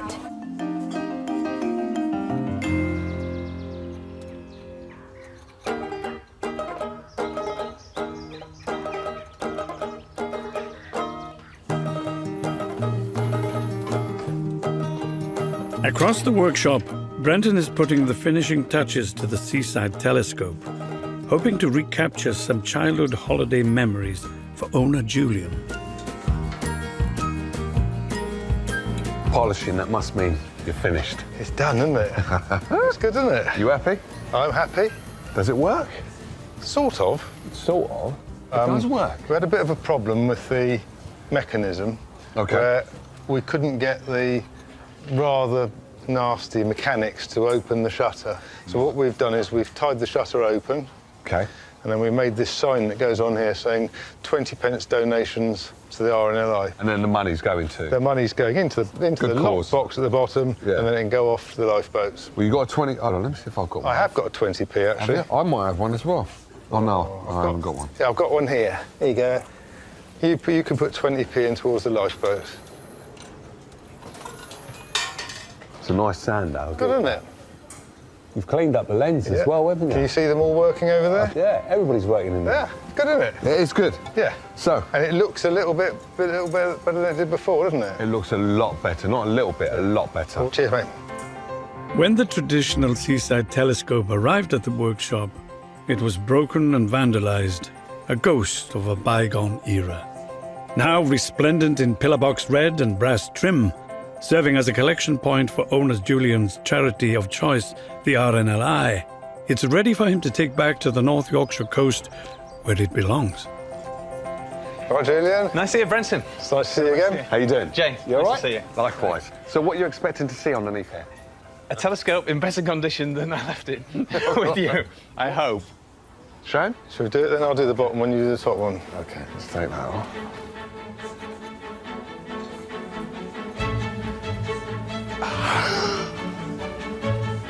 Wow. You happy? I'm delighted. Yeah. It's unbelievable. It's just a new lease of life for something that was dead. Yeah. So, fabulous. You've done good. Well done. Thank you. Well done, Brenton. Yeah. Thank you. You're an artist. Thank you. Thank you. That wasn't on my own. I did have help from various colleagues. That is marvellous. New door? Yeah, with a padlock on there. And you didn't give a spare key to Will, did you? No, I wouldn't give Will a key. God, no. He'd have all the money out of it. So this is like an ultimate kid's toy, isn't it? Because this can take you right back. Isn't this what you wanted? Yeah. For me, it's going to the seaside. The telescope was the first sort of thing that you see. Yeah. You knew you're looking out over the sea at that point. So Right. it's the iconic guardian of the sea. So, yeah, I've been looking for one for a very long time. We had a slight issue with the mechanism. Right. OK, so we had the best minds in the business on it. Yeah. And the bit inside that makes the telescope open was not repairable. OK. OK, so we put a new money bit in there, so that goes to jink. I've got you a whole heap of money out of it. So you have a little go, and it makes a lovely chink. And what you've got is an honesty box, I think, and I think people will put their money in. That's it? Yeah. Yeah, and turn. Yeah. Oh. Thank you, Brenton. and another boat gets rescued.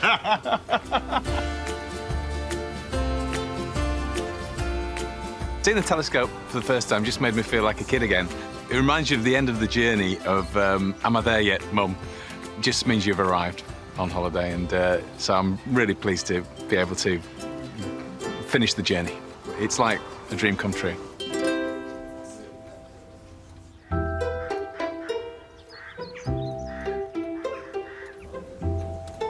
The final item in the repair shop is nearing completion. Lucia is putting the finishing touches to her makeover of the Mary Carmichael portrait.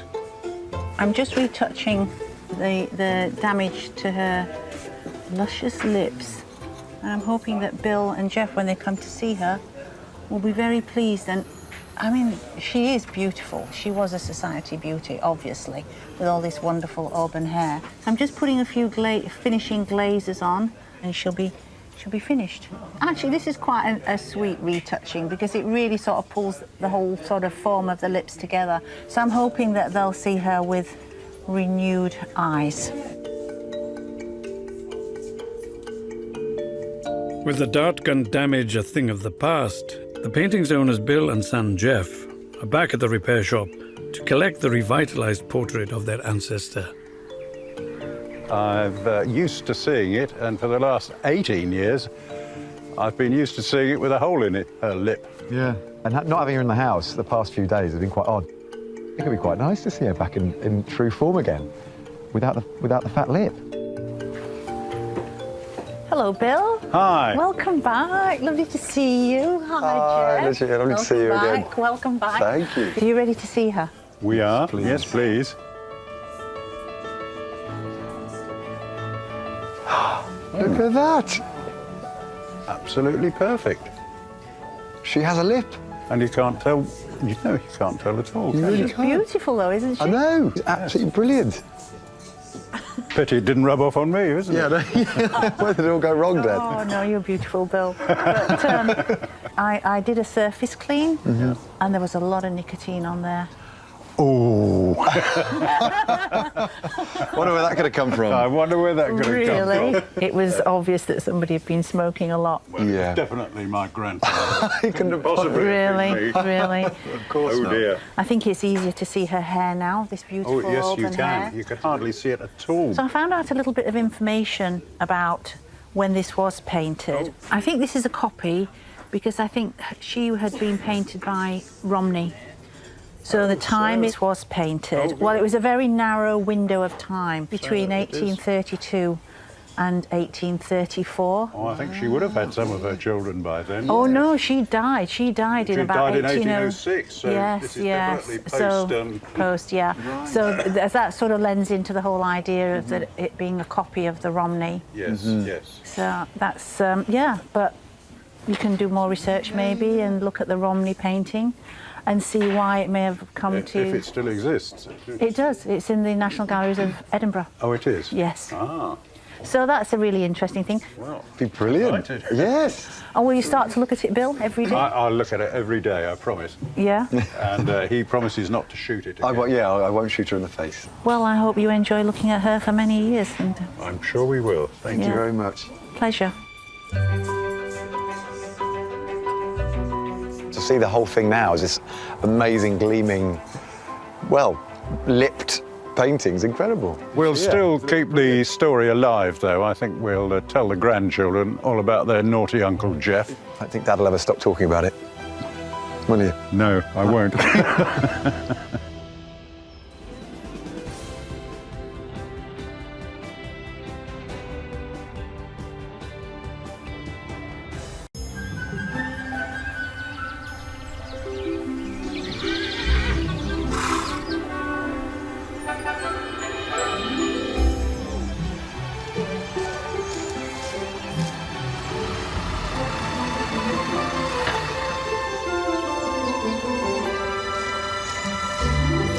Hello, ladies. How we doing? In the repair shop today, a world in miniature, as three small-scale treasures get the repair shop treatment. Kirsten's working on a tiny globe. This is amazing. I can see people running around in there. While goldsmith Richard brings out the big guns for some minuscule welding. So I'm looking through a microscope that's magnified to 20 times and allows me to know exactly where the piece is going to be hit by the laser beam.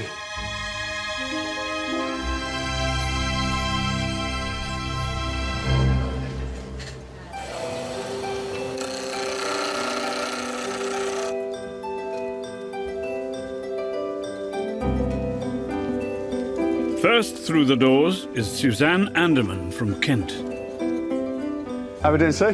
Hiya. Hello, I'm Steve. Pleased to meet you as well. She's hoping music box expert Stephen Kember will be able to get a tune out of this vintage example from the Swiss Alps. It is a little chalet. Inside, there's bagfuls and bagfuls of bits that have fallen off it over the years. Loads of it.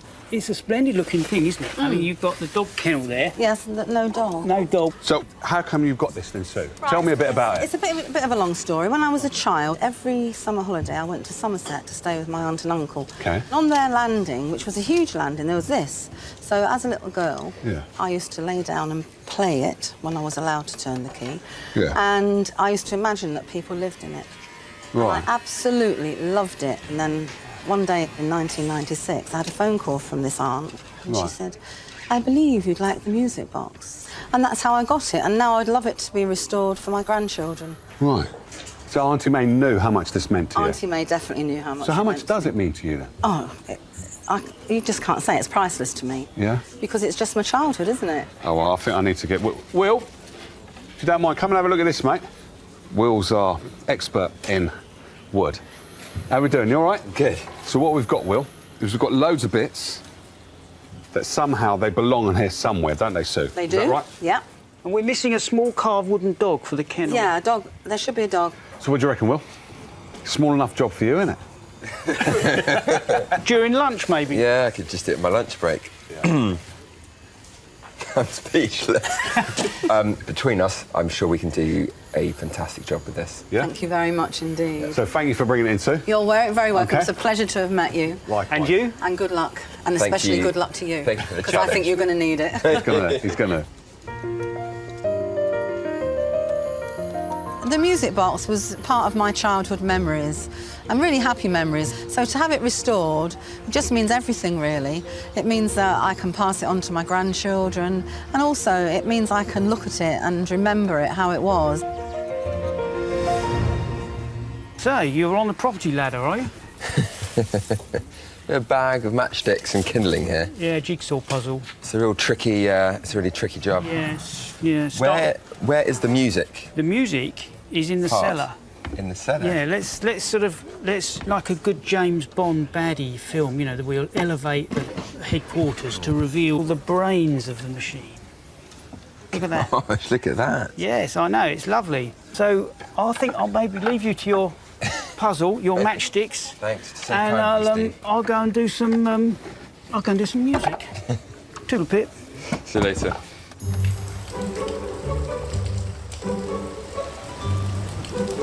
Next to arrive, Jane Simpson, with something beautiful but broken, left to her by her mother. Hello, I'm Steve. Hello, I'm Jane. Hi, what have you got for us? I've got a garnet bracelet. Oh, right, we'll bring it over to the table. Richard, I think this is one for you. Master goldsmith Richard Talman is the repair shop's expert on all that glitters. In fact, I've got 3 bits of garnet bracelet. Beautiful, isn't it? Absolutely beautiful piece. Can you tell us a bit about the history of this bracelet? It belonged to my great-grandmother. She was living in India in the 1870s, and my grandfather gave that and the matching locket to my mother as a wedding present. And I remember when I was a child playing with it and her wearing it when they went to posh do's. Were you the one that broke it? No, definitely not. I promise it wasn't me. I inherited it in this condition and wanted to get it fixed so I could wear it. I just think it's lovely. Yes, it's cabochon garnets in the centre and faceted ones on the outside. I would say gold of around about 9 carat. Obviously, we've got quite a few stones missing there, which we need to rebuild. Have you tried having it repaired? Yes, when I inherited it, I took it to a jeweller who dismissed it out of hand, wouldn't touch it because of the repairs that have been done in the past. Oh, gosh, he said right. Okay. it was impossible to fix. I could certainly understand why they would have said that. Because of the lead solder that has been used to repair it, lead solder melts at a very, very low temperature in comparison to the hard solder you would usually use. So any heat that was applied to this bracelet, it would act like an acid and almost ruin the rest of the links. So I think certainly for me to repair it, I'm going to have to look at a different form of joining it together. I think that's something we can do. That would be wonderful, thank you. I will take great care of it, Jane. Thanks. Thank you very much. Thank you for bringing it in. Oh, is that going to be difficult? It's not going to be easy, that's for sure. He's filled me with confidence. I'm so excited to see what he can do. I'm not expecting a miracle, but if he can make it wearable again, that would be amazing.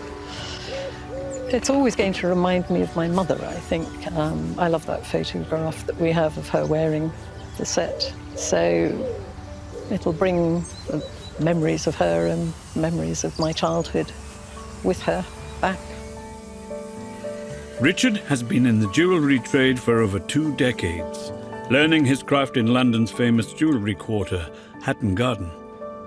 So on this piece here, it's bent quite badly. That is going to be the first thing that I'm going to have to address. This type of damage is quite common on bracelets because when people wear them, they can get them caught on things, and it obviously bends at the weakest point. So the only way to straighten these back out is just to push it back in the direction it came from, and that can go one of 2 ways. It can either go well or it can break, but obviously it needs to be done. So if I was to put this in pliers and start bending it, I run the risk of cracking stones. So good thing about your fingers is they're like a perfect cushioned pair of pliers. So I'm just going to push on that point there. A break now would leave Richard with even more work ahead of him.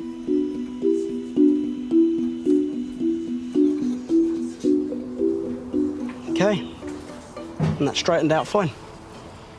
So I'm really happy with that. Critical moment over, Foreman Jay can safely head over to check on progress. So how's it going, Rich? Very well, Jay, thank you.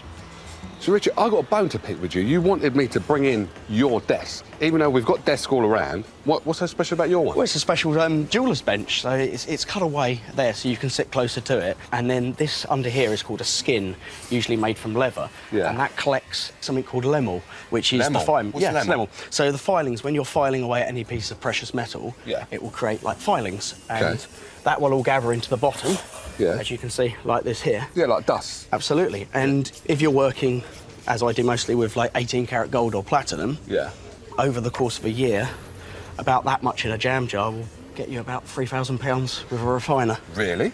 Yeah. Oh, I think I might have to take up your trade, mate. It's a hive of activity in the repair shop today, as yet another customer arrives.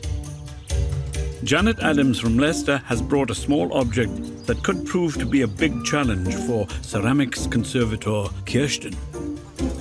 It's a little miniature globe. Oh, right. Gosh, it is miniature, isn't it? Look. Oh, wow. But unfortunately, it's split. Oh, no. Well, I've never seen one of these before. Haven't you? No, I haven't. Unfortunately, it did have a little crack on, but when I moved, it went into storage, and I think moisture's got it, and it's split now. What a shame. It looks like a very sort of low-fired clay, or I don't know, it might even be something like a plaster, actually. There's a few little bits as well, right. though. OK, lovely. But I think there might be a few little bits missing still. That's always useful to bring those bits, especially with something like this with a map, which has got sort of tiny writing on it, because that's actually incredibly difficult to do. Do you know sort of what date the map is? Somebody told me it was about 1850. Oh, really? Yeah. What's the story behind this? It was in my mother's china cabinet. So it was really precious then? It was Yes, yes, yes. Yeah. It was just something we wanted to keep, to pass down to future generations. Yes, absolutely. If you're happy to leave that with me, I will repair that for you. Thank you. And hopefully get it sort of spinning again for Thank you you. to enjoy. Yes, that'd be lovely. Thank you. We've never seen it spinning, I don't think. It was always locked away in the china cabinet, so I don't ever remember getting it out and seeing what it did or what was on it, really. And I'm looking forward to getting it back when we can see it, hopefully in its full glory. Looking at this material, I suspect that it's actually probably made of something called gesso. Originally sort of made with like an animal glue, like a rabbit glue, mixed up with chalk and some pigments, and then laid over this central wooden ball. Dating back as far as ancient Egypt, gesso has been used to prime rough surfaces such as wood and stone to create a smooth surface for painting. I suppose my only concerns with this little globe is the fact that it's made of gesso and it's quite a sort of fragile substance when it's exposed. So I am going to actually try and sort of get some adhesive into these joins, sealing the edge initially, and then I will just make up the missing areas and touch in the map. It looks slightly crooked to me, this base. I think perhaps it's been knocked. Well, can I borrow you for a moment? How can I help? World's smallest globe, That's really sweet. isn't it? I've always wanted to just spin one of those. Is that really okay? Visions of just like flying off. The base, as you can see, looks pretty ropey to me, and Yeah. it's also slightly crooked. It is, isn't it? Anything you could do with that? Yes, I think so. I'm just thinking, should I do the base before you've done your work, or should I do the base after? I think it's best if I can stabilise the Okay. top actually, and then would you agree? You let me know when you're finished, and then I will sort the base out for you. That's lovely. Thank you very much. That's all right. Cheers. I've got a couple of tiny little pieces here. Just not quite sure where this tiny one goes yet. I just need to work that out. The only sort of clue that I've got is a dotted line. I think that's probably it here, just above the Maldives. Okay, so I'm going to go for this. I'm going to pop my adhesive on, and I'm just going to go all the way around the world here. Pop those together like that. This is one I could do with a spare hand. And then I'm going to introduce a little bit of adhesive where the Maldives are. Just ease that in. Normally I actually use tape to hold things in place, but I'm worried if I were to apply tape to this, it might just damage the surface. I'm going to leave it while the adhesive goes off.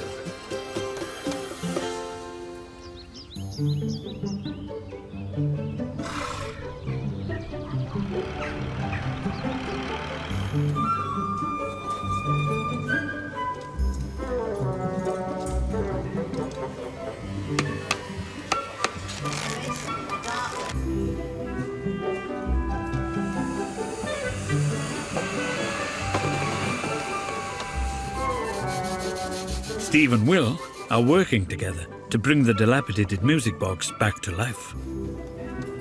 Steve's given the components a thorough clean.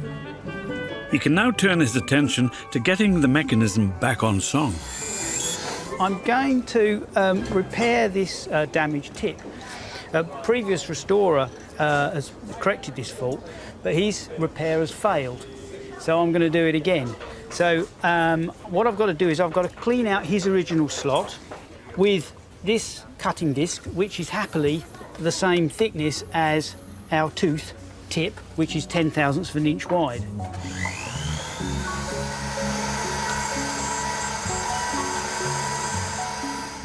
The teeth on the mechanism's comb should strike corresponding pins on the revolving cylinder to make the tune. It's always a bit tense. Steve's emergency dental work involves rebuilding the broken tooth so that it hits the right note. We tune it by removing mass, so the lighter the tooth, the higher the note. At the moment, you can see... Oh, wrong note. So you don't have to be Mozart to understand that we need a little bit of work there. So I do that by just sort of little tweaks like that. Remove some material and then give it a test. So it's too low at the moment, so I carry on until I get near the note that I think it's going to be, but the final tuning has to come when the comb is attached to the mechanism and producing music. While Steve's tweaking his teeth, Will set about trying to rehome the hundreds of loose and broken pieces from the wooden chalet. So how you getting on with Suzanne's chalet, eh? Oh, the roof's done, that's all right. Once I knew that these go on the roof, then I could say that's for the roof. Yeah. And then just basically putting the stuff into smaller piles and smaller piles and smaller piles. And then it's just a process of elimination. Yeah, exactly. And then you're making pieces on top of that. So that shutter on the front there, yeah, that's the only original. Okay. So I've actually replicated and put them on there. Well, what it sounds like to me is you just need to be left alone in a corner to just get on with this. Yes. Because you've got a load of stuff to do. Thanks, Jay.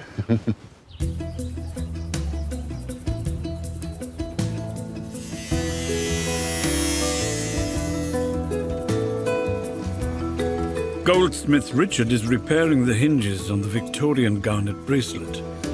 But previous repairs have left the bracelet vulnerable to heat damage. And Richard with a tricky repair on his hands. This hinge here is where it was previously joined with the lead solder.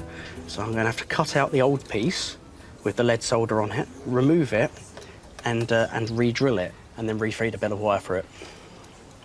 This here is one of the saw blades that I'm going to be using to cut it out. And if you look really, really, really carefully, you can even see some teeth on it. Check it's tight. Ping at it. So, with the very fine saw blade, I'm cutting the inner part of the hinge. Even with his superfine tools, Richard must cut with pinpoint accuracy. One slip could damage the fine metalwork or the garnet stones. It's a very slow process sawing. You use the weight of the saw frame to actually make the cut rather than pushing on it. There you go. There's the middle piece. Has now been removed. Now I've just got to get the pin out from either side. It's also easier said than done. Such fine work needs minuscule machinery. Richard's using a dental drill to extract the pin from the hinge. Okay, so we're through both sides. Richard's now got to build a new hinge using tiny pieces of tubing, which are then wired together.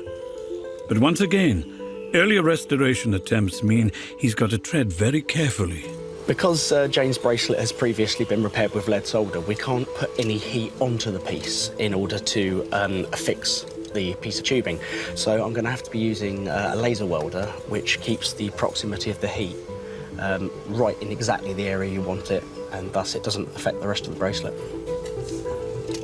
Richard's going to use the laser welder to melt a minute thickness of gold wire to join the new hinge to the bracelet. So I'm looking through a microscope that's magnified to 20 times, and that microscope allows me to know exactly where the piece is going to be hit by the laser beam.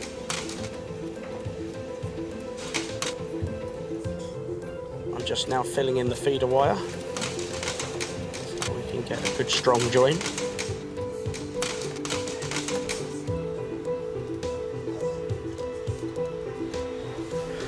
Okay, so now the piece of tubing is secure enough on this part of the bracelet, so I'm just going to offer it up to the second part.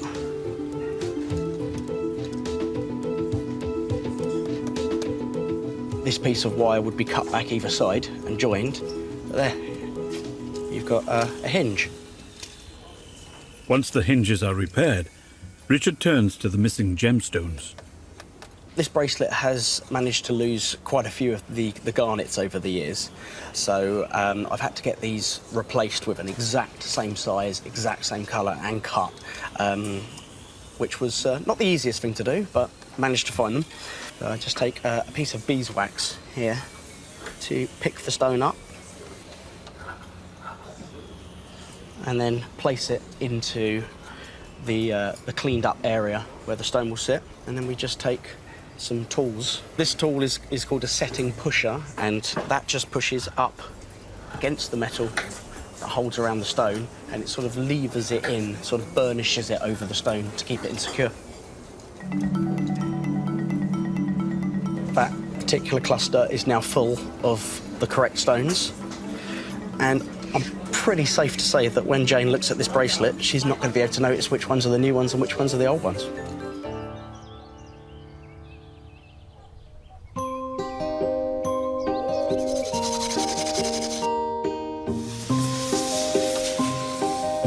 On the other side of the workshop, Kirsten has a big challenge on her hands with a 19th century miniature globe.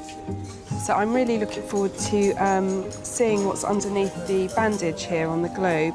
I'm hoping that all the joins have gone together quite nicely. I'm really pleased with the way that's gone together. There's no stepping there at all. It feels secure. I'm really pleased with that. So how are you getting on putting the world to rights? Well, it's quite interesting, actually. I've been trying to have a look at this map, and actually it's just so tiny. The underneath is actually that lovely sort of greeny colour, and you can sort of see quite well there, but there's not actually much land mass on the bottom. Right. Well, Steve let me borrow this, so I can have a butcher's at this. See what you can... See what I can see? Yeah. This is amazing. I can see people running around in there and all sorts. No, I can't. Whoever did this has really got... This is really small handwriting. Next, Kirsten sets to work on the surface with a surprising choice of solvent.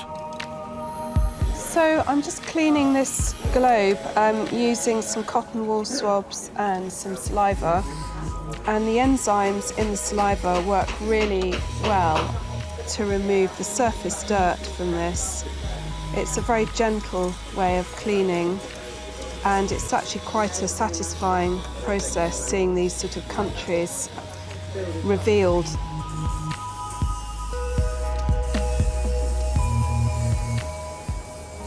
There are some areas that are missing. They've basically been lost. And there's these tiny little cracks as well, which are going to need filling.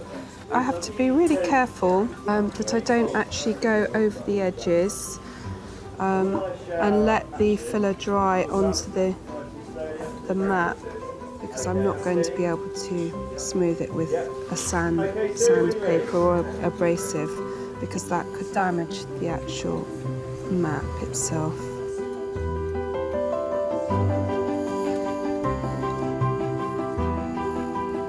With the cracks filled, Kirsten needs Will's expert touch on the base. I will. Hey. Oh, the globe's looking really good. It's getting there. It's not actually quite finished. Oh, no.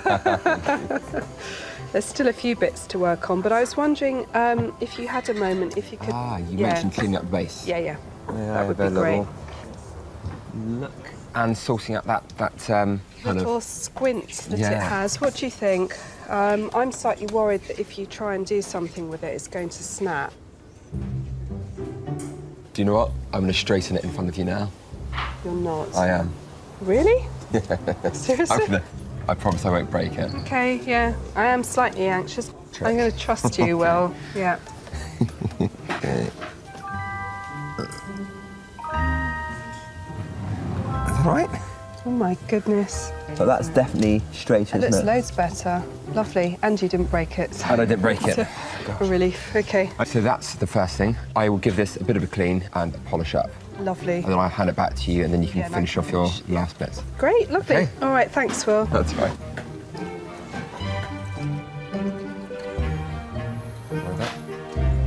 To clean and open the grain of the wood, Will use his white spirit. Already that looks better, doesn't it?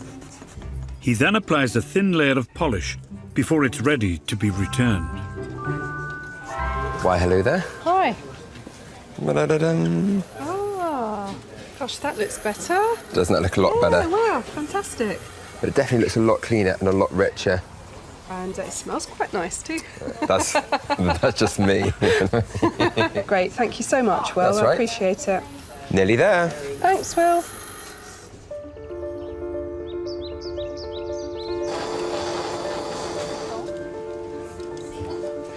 His work on the globe complete, Will can return to the music box. He's painstakingly repairing and replacing every single broken piece of the wooden chalet, while Steve is putting the delicate mechanism back together.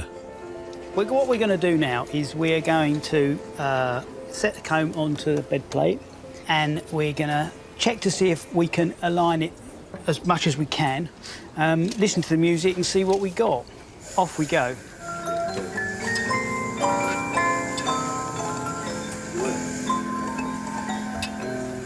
You can hear the tick, tick already. Not good. From a closer examination, I now know that I need to realign the tips of the comb with the pins on the cylinder. It's all little small adjustments and tweaks until we get some music that's of the required standard. Will has his own high standards to maintain. Even though I have some more work to do on the actual chalet, Suzanne mentioned that she remembers seeing a dog just on the front, in front of the kennel, and it'd be really nice if I could actually carve a replacement. So I've got a really small piece of wood here, and I found an image of a dog with a very similar chalet, and I've just glued that on the front of the piece of wood. I'm going to start carving in the shape, and hopefully the little dog is exactly the right size.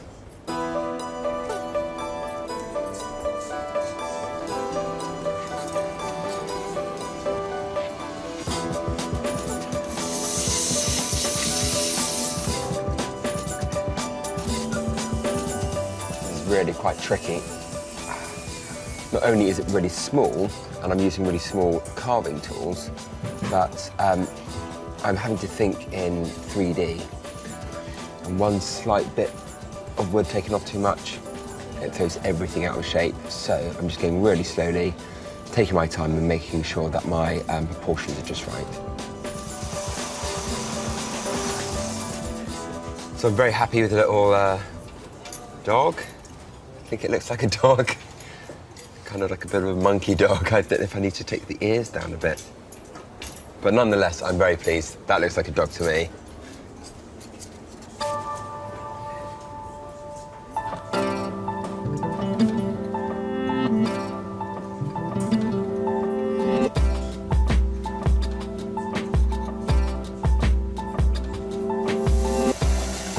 Master goldsmith Richard is restoring a garnet bracelet that other jewelers had deemed beyond repair. With Richard's skills and some state-of-the-art equipment, the bracelet is in one piece again. Now, he's got to get it gleaming. I'm polishing the rear of the bracelet using jeweler's rouge paste and a bristle brush. And I'll say it's probably first time it's been cleaned in probably about 80 years.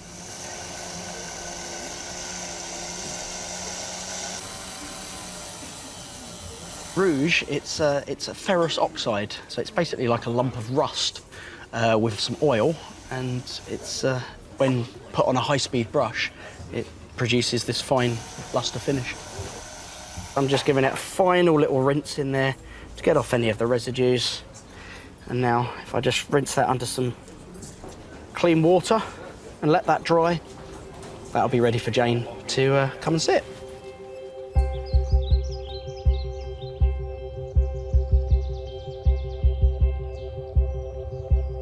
The garnet bracelet had been handed down Jane's family line for 4 generations. but the toll of over 100 years of history had left it unwearable, tucked away in a drawer. I'm feeling very nervous now that it's time to pick up the bracelet. I'm not sure what to expect. I'd really given up hope, so it's very exciting to see what he's managed to do. Hello, Jane. Hello. How are we doing? You all right? Yes, I'm good, thank you. How Good. are Hi, you? Jane. Good to see you Richard. again. Nice to see you. So what are you expected to see underneath here, then? I don't really know. I'm quite nervous. I'm hoping it's a bracelet all in one piece, but what it's going to look like. OK. Should we let her sit? I think it's probably a bit unfair to make her wait any longer. It is. Oh, my goodness. Can I touch it? Of course you can. Yeah. Carefully. I don't think I've ever seen it. No, I've never seen it looking like that. I just don't remember it looking so beautiful. It's just amazing. Well done. Done a good job, mate. Fantastic. It's music to my ears. So what's going to happen with it now, then? Are you going to wear it, or is it going to be passed down to anybody? Well, for the time being, I'm going to wear it. But yes, I'm going to hand it on to my daughter in due course, so she can be the 5th generation to love it and treasure it. So what do you think Mum would think of it now? Oh, in its current state? I think she'd be thrilled, amazed. I don't know how to thank you. It's been an absolute pleasure. Did you want to try it on, then? Yes, I'd love to try it on. Try it. Did you honest? Hope it fits. Yeah. It fits beautifully. That's nice, isn't it? Well, when I used to play dressing up with it, it didn't look that good. So looking at it now on your wrist, what does it remind you of? It reminds me of my mother. Yeah, absolutely. It does. I just remember her wearing it. Brings her back. I sincerely hope it gives you you and your daughter many yes. further years of pleasure looking at it and enjoying it. Oh, I think it will, thank you. So it looks like I don't have to wrap this up. It's one that you're going to wear and walk away with, isn't I it? can just go home. Yes. Well, wearing seems it. like you're happy. I'm very happy. I'm Thank you ecstatic. for bringing Thank it you. in. And thank It's been a you pleasure. so much. Thank you. Can't believe I've just seen my great-grandmother's bracelet in one piece. I haven't seen it like that for 40 years, more than 40 years maybe. It's just the most incredible feeling to put it on and see it on the way my mother used to wear it. It's lovely. It's just feels wonderful. I thought it was going to spend the rest of its days, or the rest of my days, in an envelope in a drawer until somebody after me threw it away. And yet, here it is. It's repaired and I can wear it.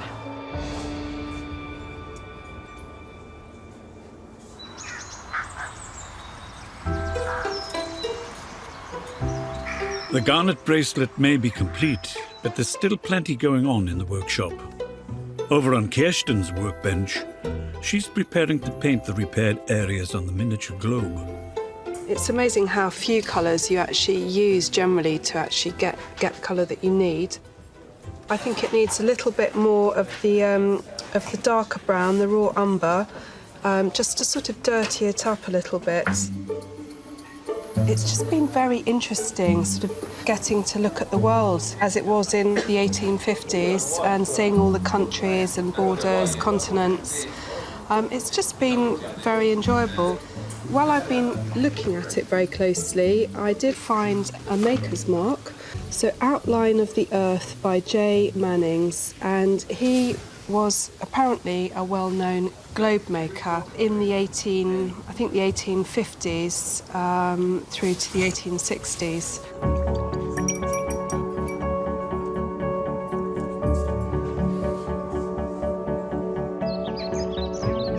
When the tiny globe arrived at the repair shop, it was broken in two and in serious need of restoration. Owner Janet has returned to see what Kirsten has achieved. It's been in the family for a number of years. I don't think I've ever been able to spin it round because it was in a china cabinet locked away. I think when you see a globe, even in a shop, you like to have a spin round to see how it goes. So it will be nice to be able to spin this little miniature globe round and for the rest of the family to see it. Hi there. Hello. Nice to see you, Janet. How are you? All right. Looking forward to seeing what you've done. Are you? Yes. I'm sure you're dying to have a look at this. Oh, I am. Yes, please. Okay, yes. right. Well, I won't keep you in suspense. There we go. Oh, that's lovely. Goodness me, that's lovely. Thank you very much. And I can even turn it round. What's it like to see it sort of upright and spinning again? Oh, it's lovely, because obviously I couldn't spin it before with it in so many bits, so yes. And it looks very stable as well, so that's lovely. Thank you. You're very welcome. That's beautiful. It's a nice thing to hold, isn't it? Yes, yes, it is, because I mean, it's only about the size of your hand, isn't Exactly. it, really? Yes. Yeah. There is a name on it, a maker's name. Oh, is there? Yes. Oh, right. James Manning. He was known as a globe maker from 1853 to 1860, around that time. Oh, that's really interesting, yes. Well, I'm really pleased to see it repaired. I suppose it's not too bad after about 160 years. It was always there. My brother, sister and I remember it being there. I'm glad it's repaired and they'll be able to see it as it was originally. Yes, I'm delighted that you're happy with Yes, it. thank you. I am, thank you. I'll just be careful with it. Yeah. Thank you.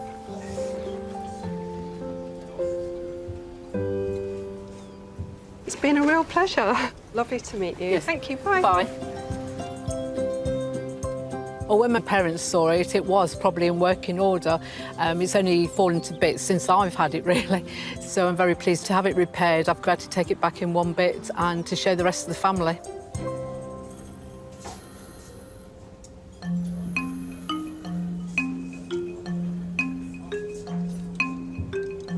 Steve and Will are on the home straight of their repair of the music box. For Steve, it's been a sprint to the finish. Will's marathon still has a way to go. Hi, Will. Hey. How you doing? You haven't finished already, have you? Of course. I feel like I've got the short end of the straw. I've still got another 2,000 pieces to glue on. I'm getting there, though. I am winning. It might not look it, but I am winning. Well, I've got a piece of wonderful 19th century technology here that you're going to house. Slide the beast down. Look at that. Perfect fit. Yeah, how about some music? I love some music. On that happy note. That sounds lovely. Wistful stuff. But maybe if we chose a more upbeat one, you'd work a bit faster and get it all. Enough of that. Oh, OK. Good luck. I better get on with it. I'll leave you to it. Thanks a lot, Steve. Cheerio.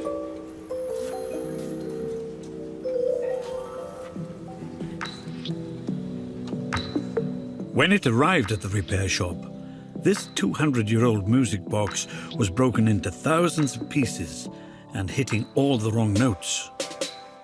Now the newly renovated chalet is ready to be reunited with owner Suzanne and her grandchildren. I'm feeling very excited to be able to get my music box back.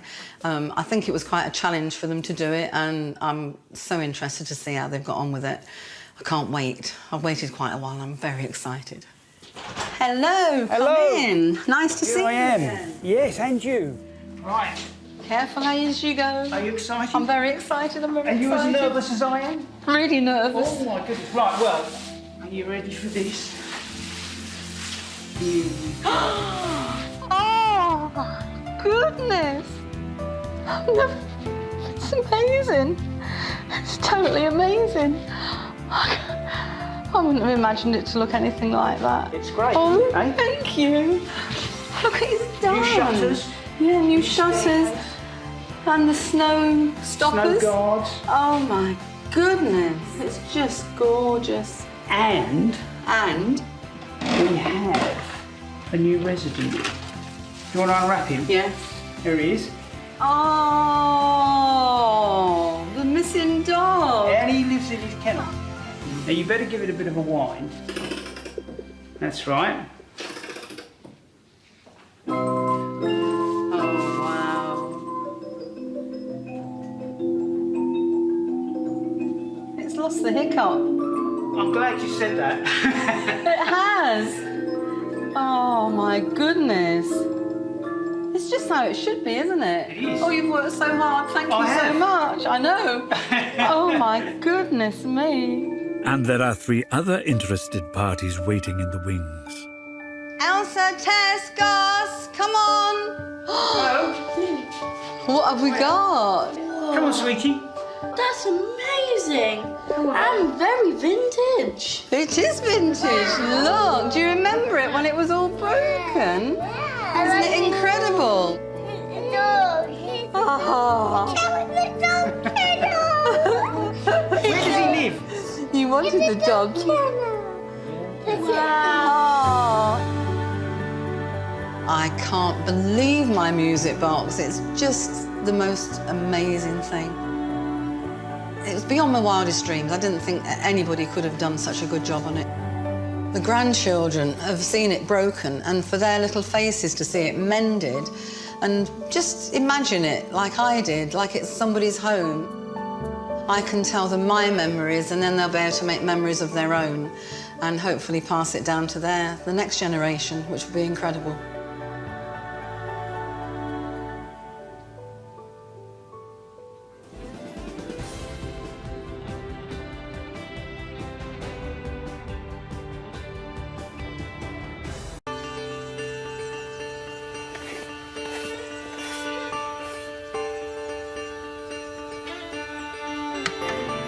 In the repair shop today, these 3 experts have got their hands full. Kirsten with the delicate reconstruction of an antique Hungarian vase. This is where I hold my breath. Feels really wobbly.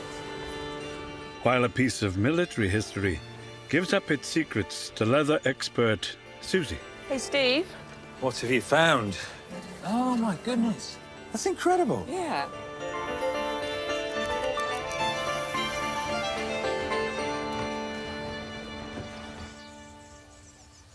But first to arrive at the repair shop, Michelle Dedman, here to see upholstery expert Sonas Norenvari. Nice to meet you. Thank you. Oh, wow. She's brought a cherished chair that has seen better days. What an amazing chair. Absolutely fabulous, the design and the finish. Well, this is my grandpa's chair. As a small child, I would sit in it a lot at my grandpa's house up in Leeds, and whenever I see it now, it reminds me of Grandpa. I took possession of it when he passed away in '91. Amazing. So lots of memories attached.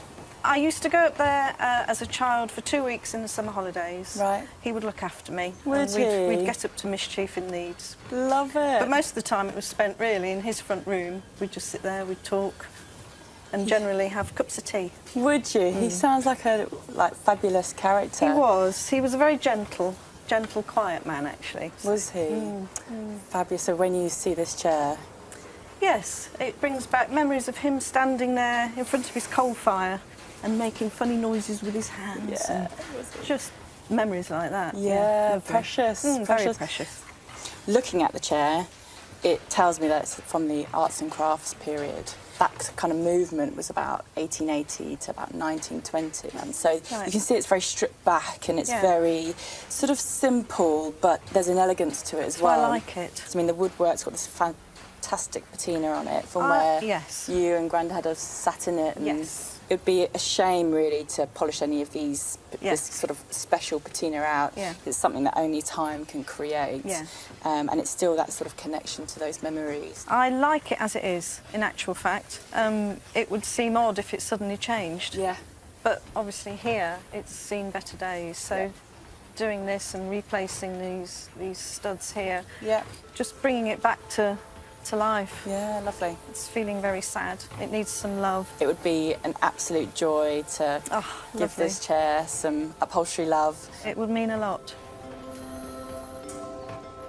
It will be really emotional being able to sit in it and use it again, and it will be lovely. Really nice to sit there and think, I'm finally back in Grandpa's chair. I think when I first sit in it, I'll probably wish Grandpa was somewhere near me, that I was back in those times that I could be there in his front room with him, because I do still miss him, actually. The arts and crafts movement was a distinctive school of design which developed in the 19th century as a reaction against the growing industrialization of Victorian Britain. It's typified by its simple style, and in recent years has become very collectible. So you know, this is a very important chair, right? An extremely important chair. So you're going to have to do a brilliant job on this. You always do a brilliant job. Yeah, that's it, as usual. So, what are we doing now? The real idea of this piece is to preserve it rather than restore it into a new chair. Yeah. Because it's really important to Michelle that when she looks at it, it's as she remembers it. It still holds those memories, so Absolutely, that's the main thing. absolutely. But the seat. Seat base, right, I'll show you the seat base. So you can see, I'd say that's probably never been recovered before, or reupholstered certainly in its life. I mean, this Hessian is old. What I do know at this stage is that it is coil sprung. Can you see those in there? Yeah.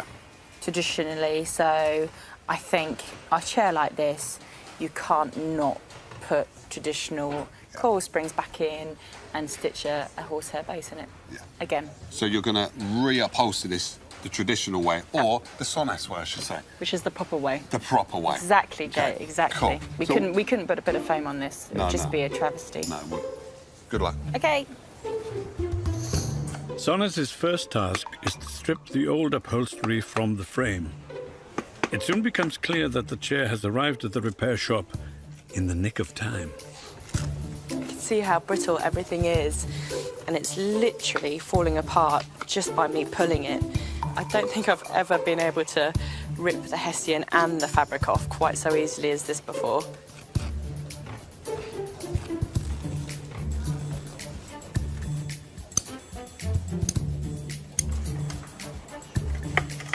Stripping is the worst job out of the whole process because it's just so messy and dusty and gross, and it can take so much time as well. So now I've got this whole seat base stripped out, and now it's time to build the whole thing back up again.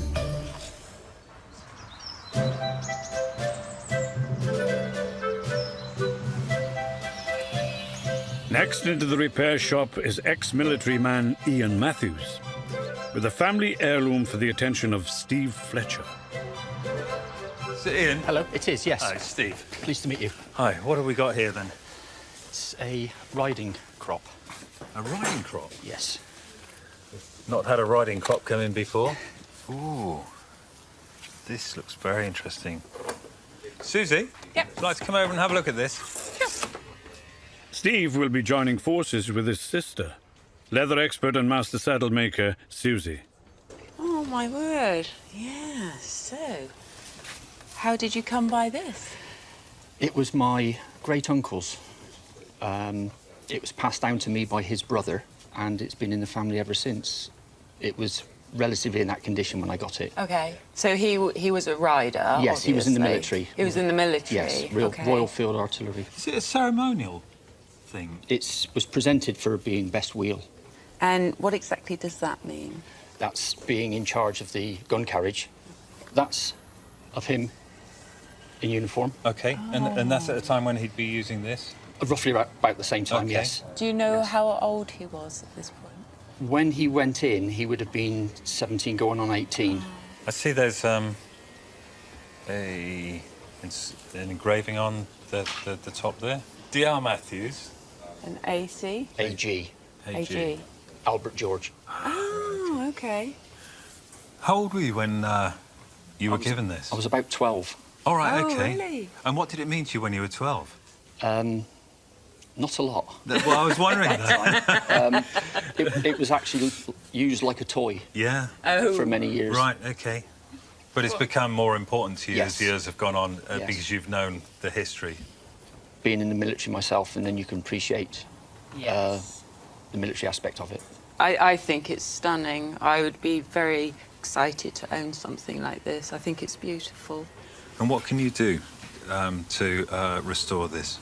So the collar and the end needs to come off and replace the leatherwork here, which will be pigskin, because pigskin's very thin but very, very strong. And perhaps, Steve, you could help with the cleaning up of the metalwork. Yeah, do that. Yeah. Absolutely. Yeah. Are you very attached to this particular piece of leather? So I can replace with a new piece of leather and whip on and make it all look nice and tidy. Thank you very much. Thank you very much for bringing it in. Take care. When I was given it at the age of 12, I used to play with it in our back garden. Didn't like to mention, but I actually used it for scrumping, for getting the apples out of a tree, not knowing its real significance. I'm feeling a little bit nervous about how it will come out in the end, but looking forward to seeing it completed. Before Susie can work on the leather, Steve first has to find a way to remove the metal tip. Make me a cup of coffee? It's my coffee mug. Oh, no, sorry. It's hoof glue tea. Oh, lovely. What is it you're doing? Just trying to heat this up, because I'm pretty sure there'll be hoof glue or some such thing that needs heating up. It'll go soft. Okay. And then it should just pull off. Okay. It's not moving at all at the moment. So I might just put a flame on there, actually. Okay. Just a gentle flame, just to, so it gets really, really, really hot. It's not going to melt this, is it? No. I'll just be really gentle with it.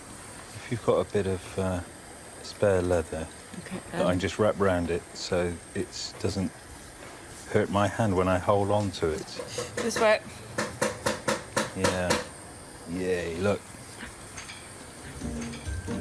That's coming off. It is. It's just popping off. Look at it, it's sliding off. It's going to shoot. Well, I'm blowed, look. Oh, wow. The heat is pushing it off. Wow.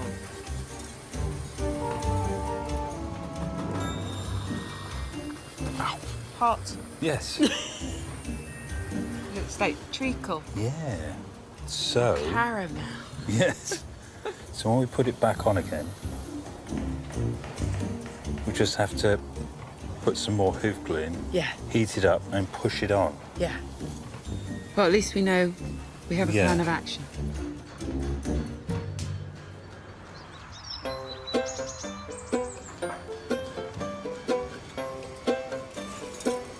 With her own plan of attack, Sonas is preparing to rebuild the armchair, starting with the springs, which are essential for giving the seat form and the user a nice, comfortable sit.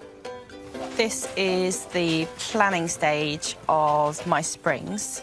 There are different grade springs. The grade denotes the springiness or the firmness. All of these are 9-gauge springs, so they're sort of soft but not firm because we want it to be comfortable but not hard.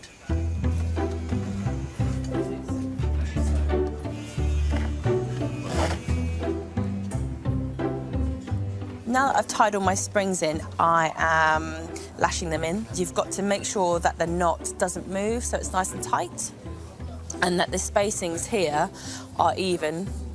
Otherwise, your springs won't be straight and they'll be off. This is true, traditional springing up of a base. My sort of favourite motto is every stage has a knock-on effect to the next stage. It's crucial that I get these springs in the right place and sort of mirrored so they're all even and that my lashing's all good, etc., etc.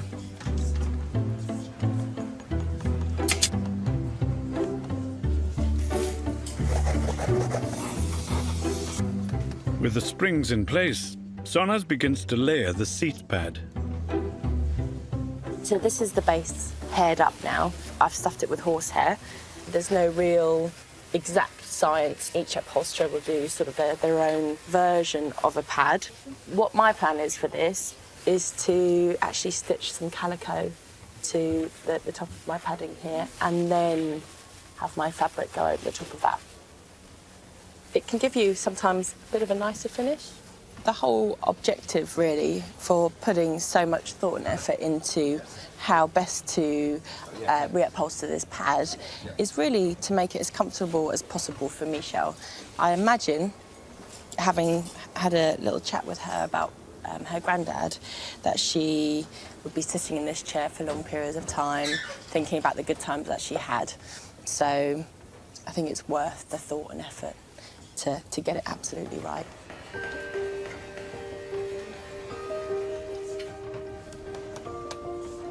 Sonas covers and stitches the layers of seat padding into place, ready for the fabric. It's this final layer that is giving her most cause for concern.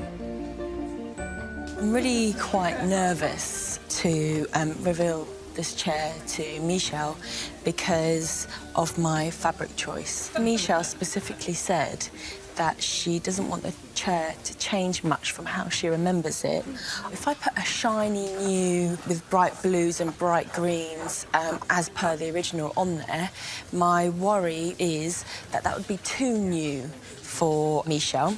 On the original chair, there's actually also this lovely cord. So I've chosen a cord that's slightly bigger, so that it's really going to be obvious and is similar to the original cord in both design and colours.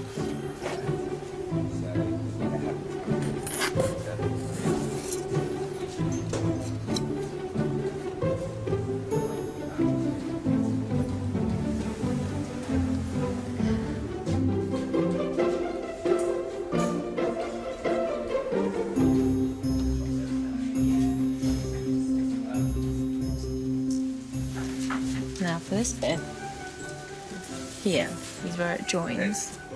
When this comes round and sits around that corner like that, and this one meets it here, I've actually made a little cuff that's going to wrap around them both and disguise the join.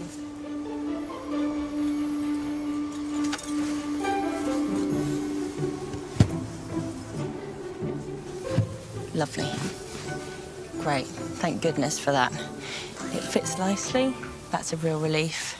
I just hope that Michelle likes it as much as I do.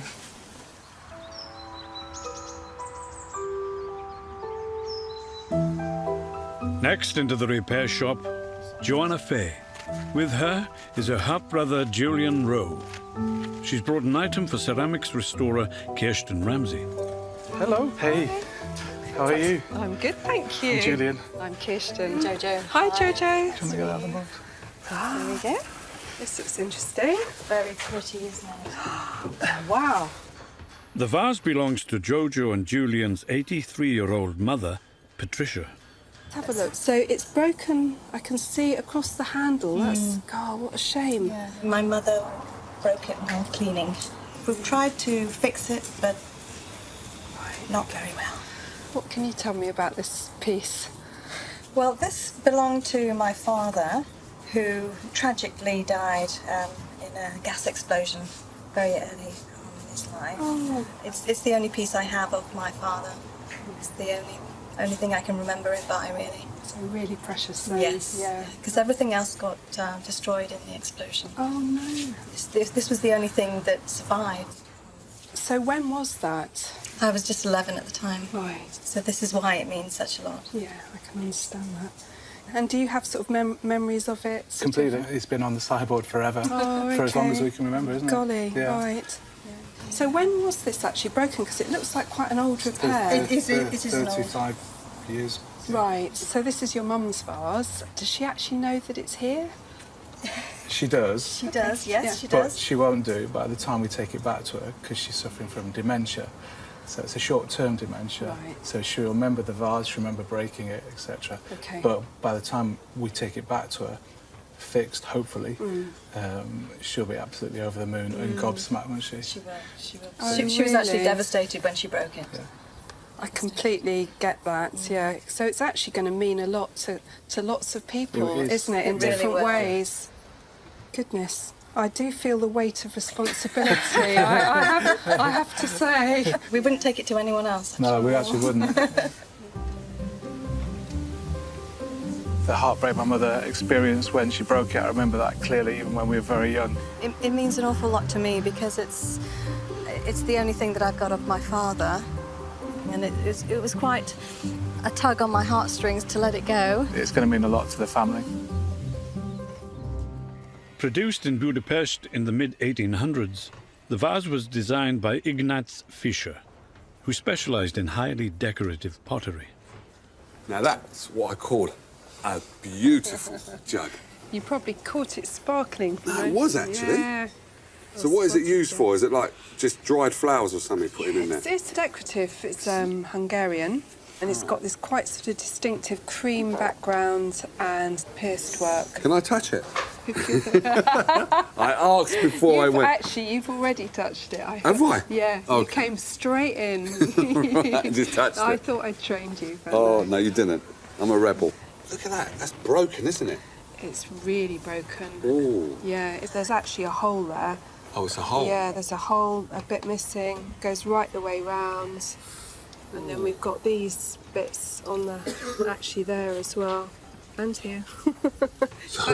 Basically, everywhere you look. I'm quite chuffed. I know, I touched it again.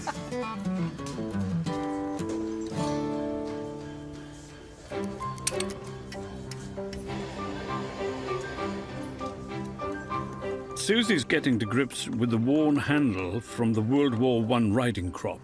How are you getting on with that whip then? Oh, well, you came right at the beginning, so Right. just beginning to take off the glue here. Right. I'm going to strip off this handle. Yeah. And Oh, this... Blimey, that glue's gone, isn't it? Look at that. Yes, hoof glue. Hoof glue is right. taking all of this leather off because I'm going to replace it with this pigskin.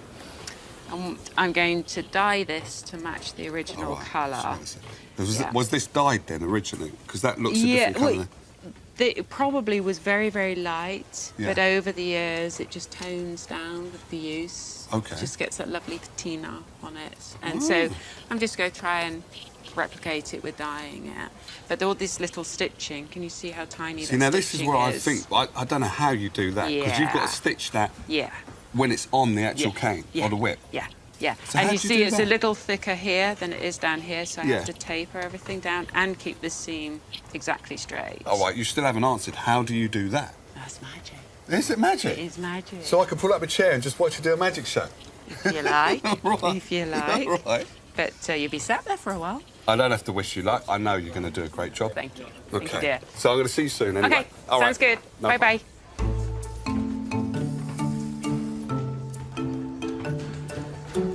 While unravelling the old leather, Susie makes an interesting discovery. Hey, Steve. Come and have a look and see what I found. What have you found? So on this riding crop, when I took the leather off... Oh, my goodness. Oh, the paperwork underneath, and it came off on the leather here. Yeah. And I'm just peeling off this top layer and trying to see what was written. They got stable. Yeah. And I think this is going to be management, because I'm assuming that this was made in the military settlers. Right, and they would okay. have used whatever paper was to hand. That's incredible. Yeah. And, Well, let me know when you uncover some more. Okay. I'm intrigued. Me too. But more meticulous unpicking doesn't reveal quite the military secrets Susie was expecting. This is like the minutes of the allotment association. And up here, the stable is, I think, an advert, because that name, is it LeMay? It runs all the way through it. Oh, right. Okay. Oh, Yeah. yes. Yeah. Well, I'd show you before I cover it up with leather for another 100 years. So where are we up to on this then? So I'm just going to clean the rest of it up a little bit, Yeah. and then I'll be covering it with the leather. Right. If you could repair the cap that we took off. Yeah, the cap actually has got a split in it. I didn't see that. Yep, so there's a split there. I've closed it up. Okay. And I'm going to put a small slither of metal underneath there. Oh, Just right, it's- yeah. You see, it's Yeah. the way it's been made all the way down here, but it's split away from there. Okay. So I'm going to strengthen it by just putting a very fine slither of metal and soldering that on. All right. Good. Thanks. How exciting. I know. While Steve fixes the metal end, Susie prick marks the leather for the handle, carefully punching holes, ready to be stitched.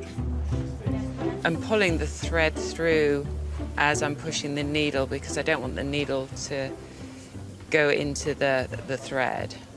This is when the leather can tear, so just take your time. One slip-up could ruin the entire piece of leather, setting Susie back several hours. The beauty with hand-stitched items is that they're very, very strong.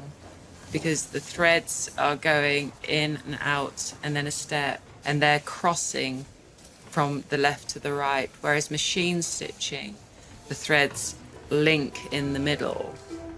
Once the stitching is done and the metal end repaired, Steve and Susie can finally put the crop's handle back together. So I'm at this point where ready to glue the cap back on. Okay, is it tight? Yeah. I think How put the do you want glue to in do here this? first. Okay. Twist, twist. Just, there you go. There you go. Oh, look at that. Yes. It's beautiful, Well Sue. done. Well done. Thank you very much. Mark, what are you going to do at the other end? I have to whip this little tab on. Oh, right, okay. Yep. That'll take you And 5 6. Won't take me very long. So, nearly done. Okay.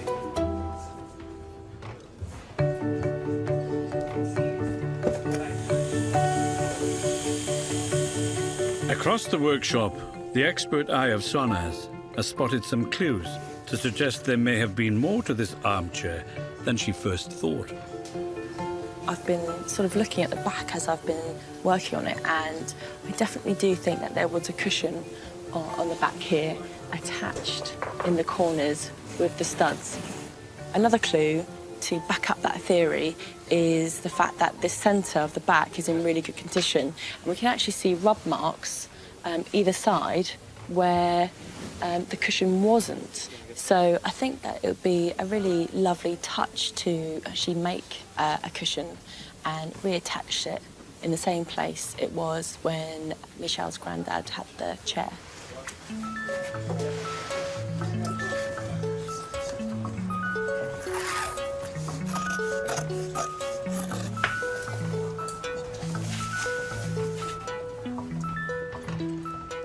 This is the first time I've ever secured a cushion to the inside back of a chair, so it's a new experience and it's a new look for me. I quite like it, actually. I like the contrast between the brass, the cord and the velvet.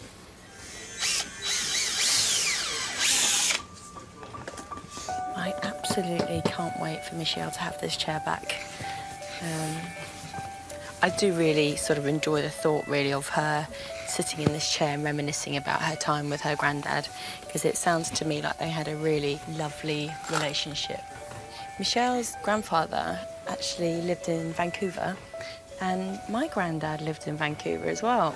We were really close, and, you know, all I've got is fond memories of him, so I totally, totally understand Michelle's connection with this chair. And if only I had a chair of one, you know, any of my grandparents to remember them by, I just think it's a really lovely, special thing.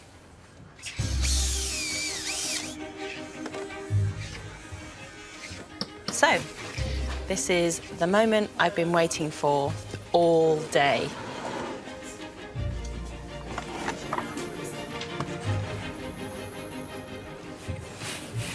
Great, great, great, great.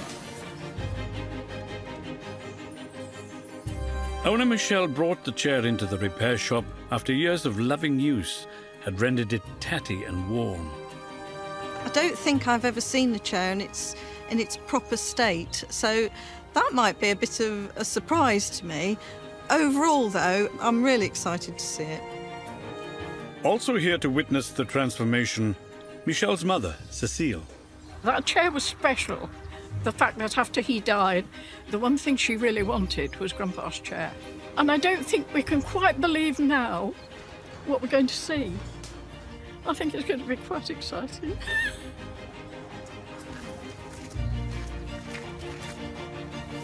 Hi! Hi, Nice how to are see you? Good, thanks, how are you? I'm very well, Sonaz. This is my mum. Can you remember what your chair looked like when you brought it in? It was in a sorry state. Sad, really sad and unloved by me. Well, I won't keep you any longer. I'm too excited. Okay. Are you ready? I'm ready. Oh, Mum. Oh, yes! You've got it exactly lovely. It is, isn't it, Mum? It's fantastic. That's amazing. It just looks the same as Grandpa's chair. thank you so much. That is lovely. My pleasure. Look at the cord and look at the back of it. Now we've got a back, Mum. Yes. I was absolutely petrified that you wouldn't like the colour of the fabric because... Oh, were you? Yeah, totally. No, it suits it. It suits does. it. This fabric sort of echoed... It does. The original without looking new. No. Yeah. Because one of the things that I heard you say was, I just don't really want it to change. No. Now it's there and it's like that, I can almost put that right into Grandpa's front room again. There's such treasured memories, aren't they? They are. And that's what it's about. So I can't thank you enough. Thank you. My pleasure. My pleasure. It has been... Throughout the process, I've just been thinking about how...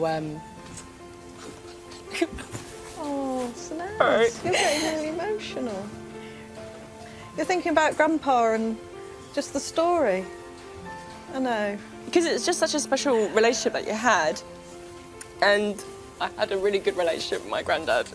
It's brought back memories for you as well. Yeah, yeah. I know. And I really do wish I still had Grandpa about. But I just think it's such a lovely thing to have, you know, to have that's connected you to Grandpa, really. Yeah, I know. Thank you very much. I really appreciate it. Thank you. When she unveiled the chair, I wished Grandpa was with us still. I really do. You just long for that person back in your life. It was really something seeing Sanaz become quite emotional about the chair along with us, because she has a connection with her grandfather as I have with Grandpa. You can see how deeply she felt for the chair itself, and it's not just the story, it's the chair as well. It's lovely. She's smashing. Can't believe she's done it so beautifully. I'm really happy she has.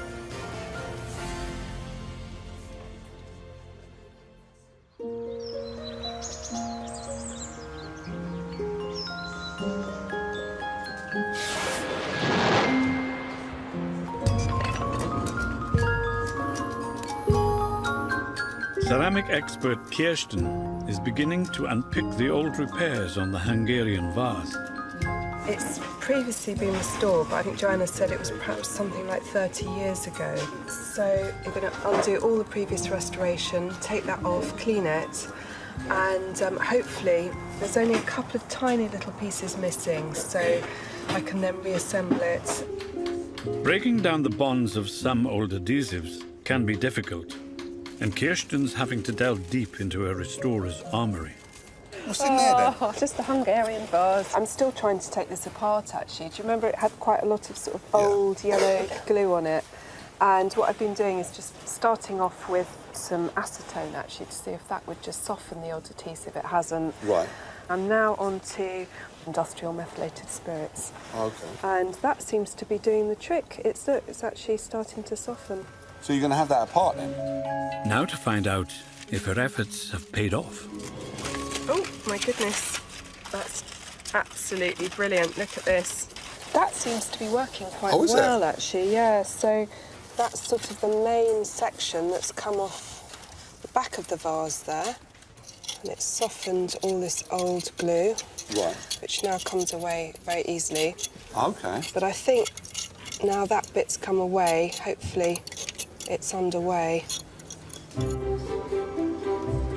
After deconstructing the vase, Kirsten can begin reconstructing it, starting with the trickiest section. Handles are always very difficult. You have to sort of balance the bits and they wobble around. So that's what I'm going to attempt to do now. So I've got my pieces prepared. Oops. And I'm just using an adhesive here that is suitable for earthenware, which is what this piece is made of. Right, this is where it gets difficult. Kirsten must now simultaneously line up, stick, and hold the pieces in place. All before the adhesive hardens, and with only one pair of hands. This is quite tricky. I just dot the glue into the middle of the piece that I'm sticking, because most people just use far too much glue and it all squashes out. This is where I hold my breath.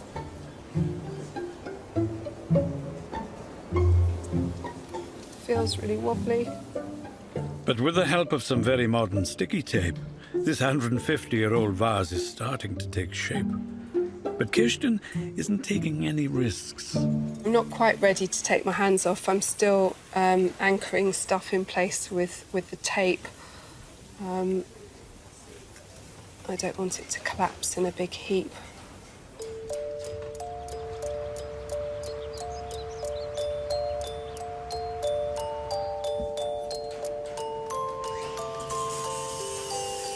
Time to check if the adhesive and the tape have done their job. The piece feels quite stable and strong, and that's quite a relief. Yep, I'm happy with that. I'm now just going to start filling it. I'm just going to use a filler here that cures extremely quickly, and it also will give some strength to the body of the vase by filling all these little missing areas. It's quite a tricky restoration. With the piece now intact and her repairs filled and sanded, Kirsten can turn her attention to the intricate decoration. There's so many different styles in this piece. You've got this sort of almost Satsuma-y style, you've got almost sort of Islamic style around here. It's interesting, you know, you sort of look so closely at all the different details as you try and emulate or mimic them, really. I love this sort of retouching. Everyone's under strict instructions to leave me alone at the moment, so... Also absorbed by her repair, Susie. The end is in sight for the restoration of the much-treasured writing crop. This is the final part, the little leather tab on the end that the old one was actually not the original. So I've glued the tab on and then I've taped around it, and now I'm just whipping it on using a linen thread that I've waxed. And you want to get the thread tight up against the previous thread and then pull it up. It's a little tricky on this crop because it's not straight. So as I'm turning it under my arm here, it has a little bit of a sticking point. What I'm doing is replicating how this crop was originally made. It's lovely to keep the old ways alive. Pop the end of the thread through this loop. I'm going to pull the loop ends through. And there, I just need to trim this off and then put some varnish or glue on it, and that'll stay on for many, many years. Ian's back, and he's keen to see if the writing crop he once used for his boyhood apple scrumping has been restored to its former glory. The riding crop was in a very bad state of repair. I had used it as a child to play with. I would like to see the riding crop as it was made originally, so that myself and my family can understand what the item actually looked like. Because in its state that I brought it down, it wasn't very good. Hello, Susie. Good to see you. Nice to see you. Come on in. I've got something to show you. I hope so. Do you remember what it looked like when you brought it in? Unfortunately, yes. Okay, so here we go. Oh, wow. So what I did was I replaced the leather that was all torn. Yes. And remember that big dent you had in here? Yes. So Steve very kindly managed to get rid of that for us. And I whipped on a new piece of leather for you. And all of this was hand stitched. Made my eyes go a bit wobbly when I was doing it. It looks fantastic. But hopefully you'll put it in a pride of place somewhere. In the living room at home, there'll be some pictures, and when I eventually get the reproduction of his medals, they'll be going with it as well. So you can have a whole big display on Great Uncle Albert. Hopefully. It's the only piece of history we have from that generation of our family. Oh, wow. It's an object that they can hold. Exactly. And say, he held that Yes. almost 100 years ago. What a wonderful way to keep somebody's memory alive. The family think it's fantastic. Yeah. Difficult to put into words the emotions you feel knowing that a member of your family has used something like that, and you are now the custodian of it. That is fantastic.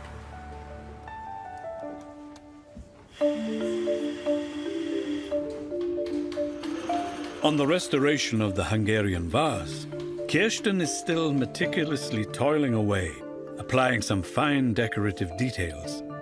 She's using a blend of gold and bronze powders in a clear glaze to gild the piece. It must be finished. Hey? I have, yeah. Have yeah. you? No, but hold on. Where have you done it? Like, where? So, That's a compliment, actually. Thank you. I can't see the Thank damage, you. which is good. Thank you. I think Gillian and Joanna are going to be amazed by that. Amazed. Yeah, I know that their mum, Patricia's, really sort of missed this piece, actually, while I've been working on it, Yeah. and I think they're quite keen to get it back to her. Yeah, you've done a blinding job. Thank you, Jay. Kirsten has managed to return this collectible antique vase back to near original condition, erasing the ailing repairs and painstakingly mimicking the extraordinary paintwork. It's time to send this beloved piece and all the memories it holds back home to its owner, Patricia.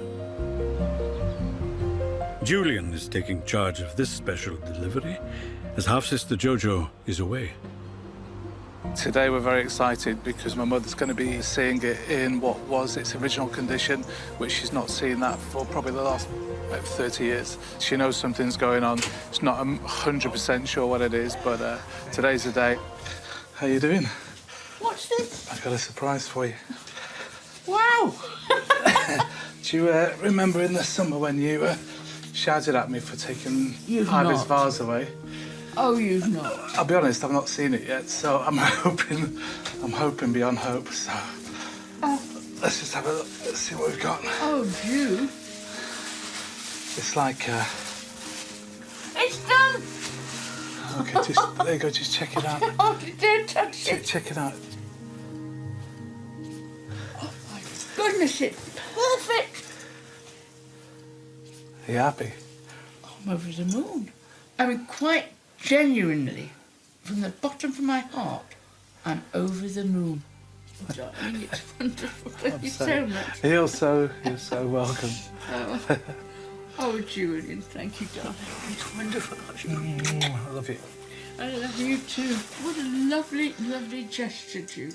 Speaking for Jojo, it's the only real tangible thing that she's got of her father's. The only real tangible memory that she's got of him. You know, the one thing that she can actually touch and feel and see, and they've done a splendid job. I can't believe it. For goodness sake, don't drop it. I promise I won't drop it. Whatever happens, it's had a few adventures. Happy, Mum? Yes, that's perfect. Thank you, darling.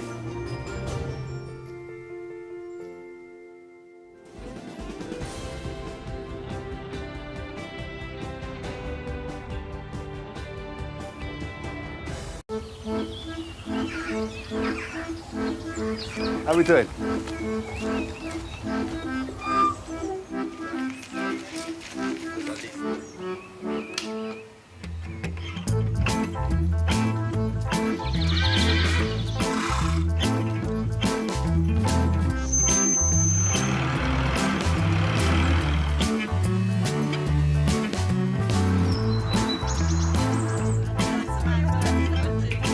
In the repair shop today, back to nature for Kirsten as she fashions ceramic flowers for an extraordinary clock.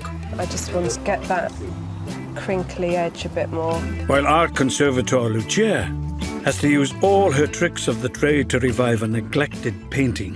I'm just working in a tiny little area to see what effect I get, see what happens. Wow, it's working. It's working. It's working.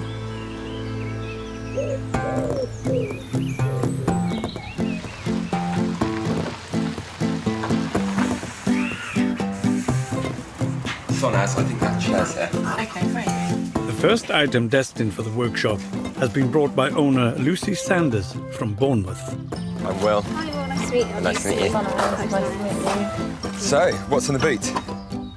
Victorian nursing. Wow. Lovely. Lucy's hoping that furniture upholsterer Sonas Norinvari will be able to rise to the challenge where others have failed. Right. Nice chair. Thanks. Looks like it needs a bit of TLC there. Yeah, I presume that's why it's here. It got stripped to be reupholstered for me as a gift, but unfortunately it hasn't been able to be done. It's just a bit of a contrast with it, isn't it? Yeah, so when the upholsterer took the chair away from us, I think because it's all been hand-stitched onto the frame, it became too difficult and she said she wouldn't be able to do it, so this is as far as she got. And I haven't been able to find anyone else that's able to do it for me. What's the story behind the chair? Originally, the chair was my grandfather's auntie, Winnie, and it got passed down to my grandparents, and it's been with them ever since until I had it in the last few years. Oh, amazing. For me in particular, it is important because I was really close with my grandpa for my whole life and got a lot of extra time with him as the youngest grandchild. Unfortunately, he passed away 2 or 3 months before he was supposed to walk me down the aisle. That's why everyone thought it'd be extra special if I got something nice from a house that I could remember. Yeah, really special.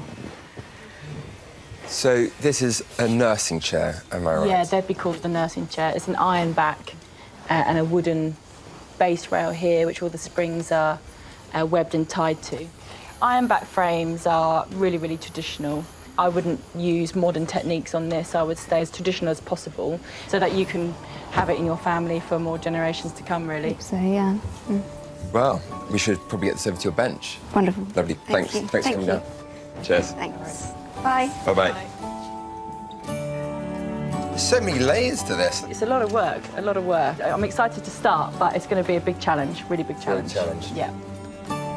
I always sat on the little chair and it just reminds me of being with my grandpa, and we really want to keep it in the family and keep using it.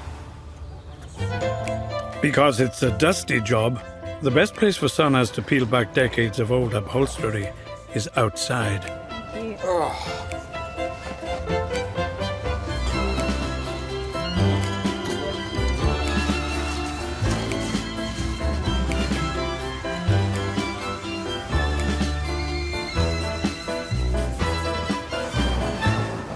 I've stripped the chair out, which has exposed the stunning shape of the frame. I'm just loving the shape of the back. It will look pretty and elegant once the cover is on, but it is almost a shame to cover up with the craftsmanship as well in actually making this back, because this would all be hand bent and handmade. But what I found is this rail is actually quite brittle. You see there's like a cluster of tacks there, a cluster of tacks there. You could easily determine that this chair's been, at a guess, reupholstered 2 or 3 times at least. So the wood needs to be looked at by Will. But the rest of the frame, fabulous. Love it.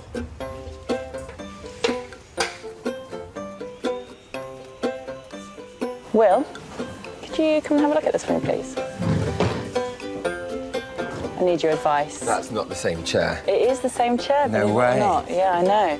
I have got a problem with the front rail, though. Right, go on. It's pretty beaten up underneath here. It's all falling apart. It's quite soft. Holy moly. Holy moly. If you soak that Yeah. with some wood hardener, that will definitely give it that strength that it needs. You don't want to, like, swamp the wood, but it's just enough that it kind of soaks into those holes, especially, yeah. You can actually see it absorbing into the wood, can't you? Yeah, I can, actually. So once that's dried, this is some sawdust and some wood glue. OK. Perfect filler. Yep. Mix that up and then just paste it on with it. Nice. I've got loads more sawdust and loads of glue. Thank you. No worries.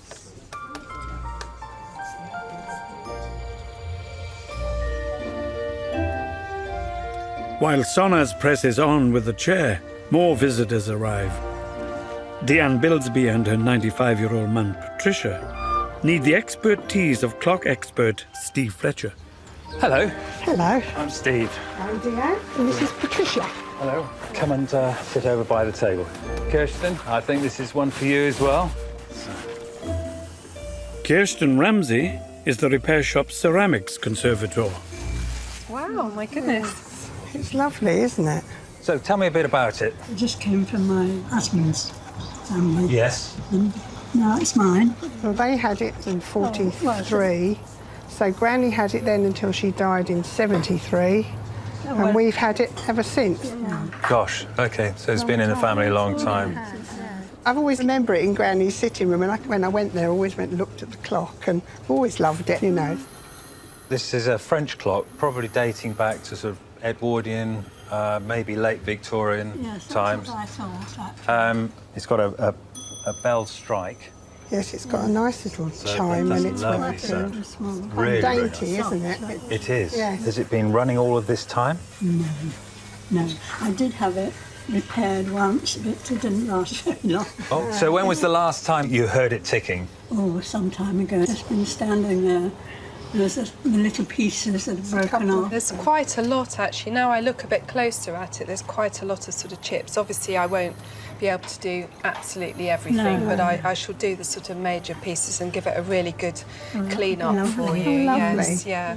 I'm sure we can bring this back to life again. If you'd like to leave it with us, we'll both set to and work on it. Yeah, absolutely lovely. Yeah, Okay, thank you very much. Bye-bye.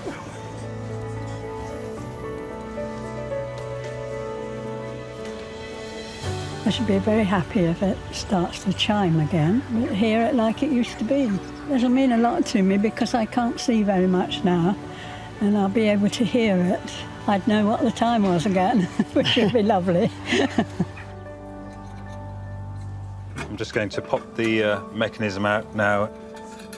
Just taking out these 2 screws, which is all that holds the mechanism in. It should just slide out the front.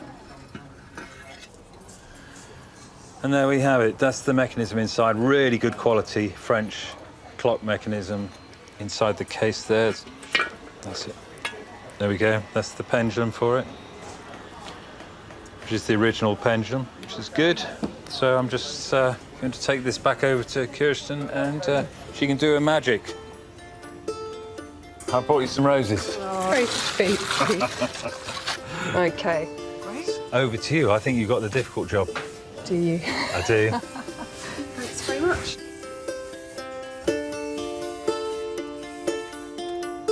I think that most people, if they've got something like this, they just don't clean it. They're too scared of damaging it. So this is a really great opportunity to give it a really good clean. Some warm, very slightly soapy water. And just go over and see if that reveals anything.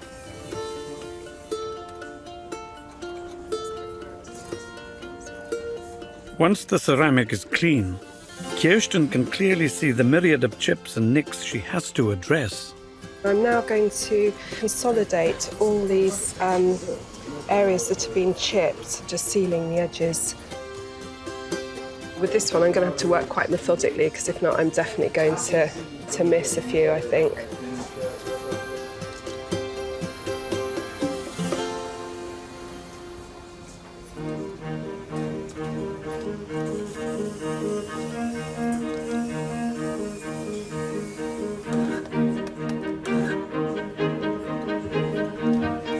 Meanwhile, Sonas is beginning work on the layered upholstery of the nursery chair, building from the frame outwards. I'm wrapping the metal frame with strips of calico. I want to protect the layers of hessian and the upholstery stuffing from any rust. And this is really the very, very, very first stage of upholstery, so I'm quite excited about getting going finally after prepping the frame. It's all part of the process, and it's just one of those things that you get used to, that none of this has ever seen.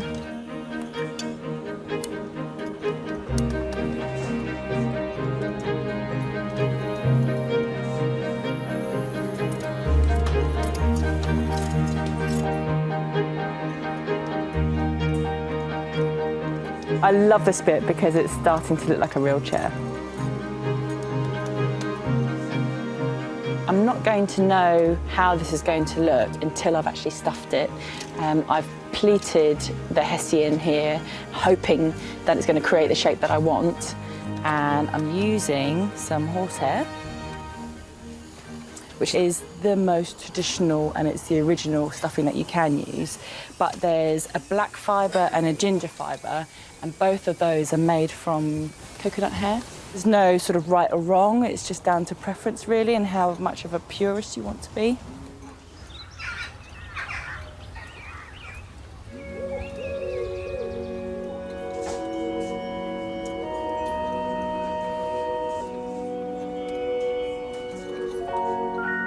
Meanwhile, Kirsten has stabilized the damage on the ceramic clock case and is about to start recreating the missing pieces.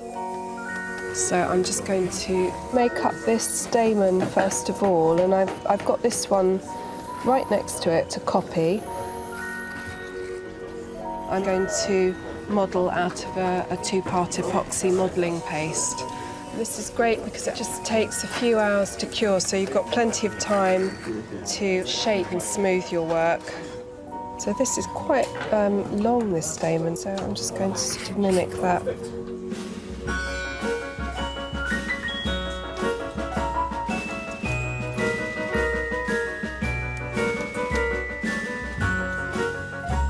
These are quite sort of crude and rough.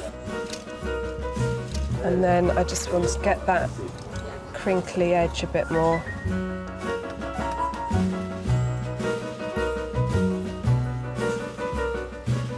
You get quite nice, gentle undulations. It has its own sort of charm, and I'm just sort of trying to mimic that when I attach these petals. I've got quite a few pieces to do on this, so it's going to keep me busy. While Kirsten rebuilds the flowers, Steve has broken down the clock and is now overhauling the components. And in his quest to keep the repair shop running smoothly, Jay pops over. So you decided to put the tools on? Yeah. Well, it's just having a bit of a breather, actually, and just cleaning up the bezel. Originally, it was gold-plated, but someone had cleaned off the gold, and what was left was the copper plating underneath, which is quite thick. So I've taken the copper off and just polished it down to the brass, which looks absolutely great. That is nice. Yeah. That is proper shine. Yes. I'll tell you what, I could probably use that on my tooth, actually. Be all right, wouldn't it? Yeah. I found out what's wrong with the clock, why it wasn't striking. Can you see those marks on there? Yeah. They're called witness marks. And basically, that's where the barrel was rubbing on the teeth like that, and it would have all been catching. Right. So why is it called a witness mark? Because it witnesses what what's going what was going on. Yeah, absolutely. That's quite smart. It's a witness mark. Yeah. So this barrel's all loose. There's too much play in that, and so that's been rubbing on there, and that's been causing the striker problem.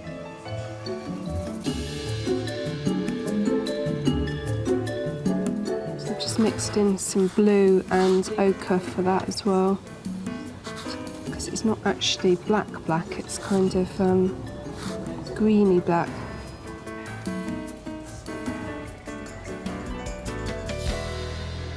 Stevie. You haven't finished it already? I have. There we go. Oh dear. What do you mean, oh dear? I haven't finished the mechanism. Heels, No, I'm not dragging my heels. So what's going on here then? Oh, we're just discussing this. Oh, no, where's the clock? Well, it's over here. I'll be getting on with that in a minute. Our Kurz has finished that, and you're still dragging your heels. I've been doing other things. OK. I'm very, very busy. I know you are, Steve, but it's not like you to not have something finished. I'm just about to start on the mechanism. Once that's done, this is going to look absolutely great. So that shouldn't take too long? No. Is that going to be all right there? I think it should be out of the way, because you? if Jay comes over, he's bound to Don't even start. The speed that you're working, this will still be a gathering dust. It's going to need another clean, right? So I'm out of it. Don't blame me. I'm gone.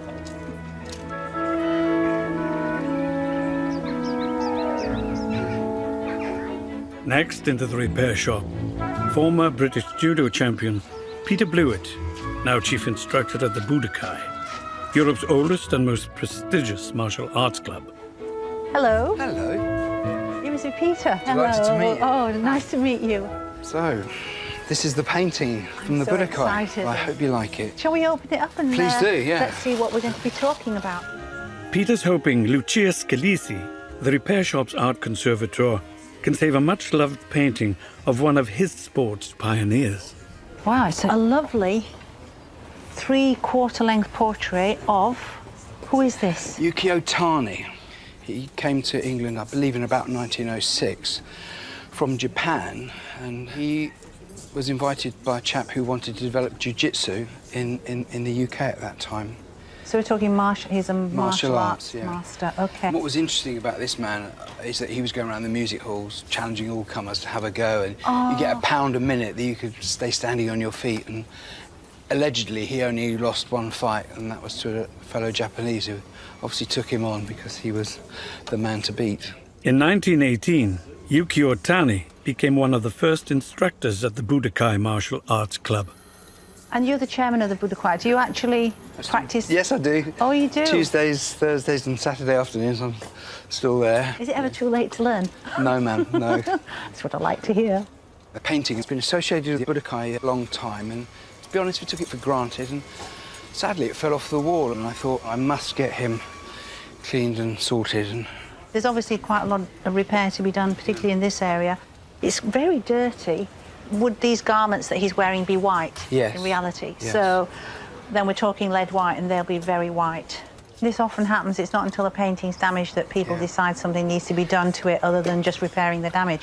This is fantastic. It's a very competent piece, I think, and quite unusual. I mean, it's quite early. I would say, what, 1930s? I mean, I'm guessing it would be around that period. I think I know who this artist is, right. George Lambourne.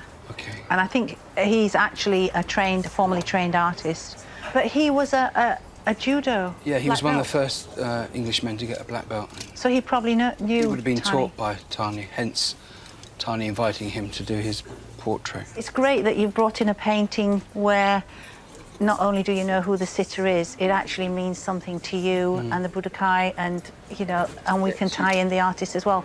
So it's unique to us. Really, yeah. it is. It's a unique story as well, I think. There's something about this chap that even when you win well or you lose badly, you still need to reflect on what you've done. And for me, that portrait, it does it really. Deep reflection, yeah. I really look forward to seeing him back in the dojo, looking down and guiding us and those that have yet to come.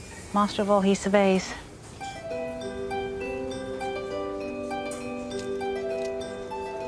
I'm quite excited actually to have a refreshed Yukio Tani looking imperiously down on us. For me and others, he's been quite an inspirational character, really.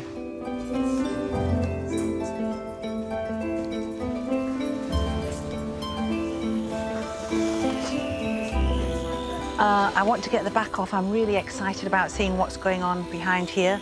That's the back of the painting, first view. And I can already see it's had some treatment, which is very worrying. This painting's endured multiple restorations over its lifetime, and Lucia spotted a big issue with one of those historical repairs. It's very odd because it's been wax lined. They've lined a canvas painting. I thought it was board. It's that hard. They've turned it into a piece of hardboard. And I suspect that a lot of this damage here now is all because whoever's done this lining has used too hot an iron. So the damage has been done by some trade person doing this because they don't understand the sensitivity of the nature of paint, and they don't understand the sensitivity of the nature of canvas and what happens to it. Things like this make me very, very sad indeed. It's a crime that people still practice this. You know, we have conservators that would never in a million years do this. It probably didn't even need lining. It's just quackery, really. It's just rubbish, rubbish. It's very sad.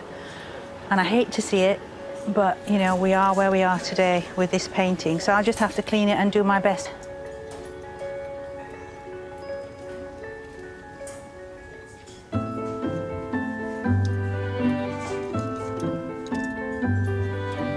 Things are going rather better on the other side of the workshop, where Sonas has stitched and stuffed the back of the Victorian nursing chair, and it's starting to take shape.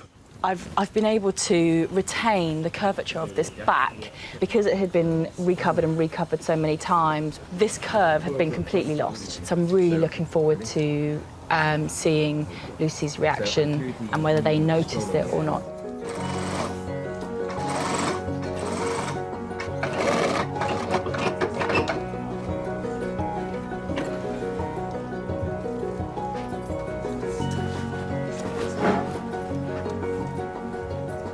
Now is the moment of truth for my top cover and this velvet. Just lay the chair down. Velvet gives you sort of an immediate answer back as to whether you've cut everything in the right place or not. And that there, for me, gives me great joy. It means my stitched and stuffed upholstered pad on this back is spot on. And also it means that I've cut my curves and lines in my velvet in the right place. I can see already that it's giving me a really nice finish on this curve, and that's what I want. I don't want any puckering along here.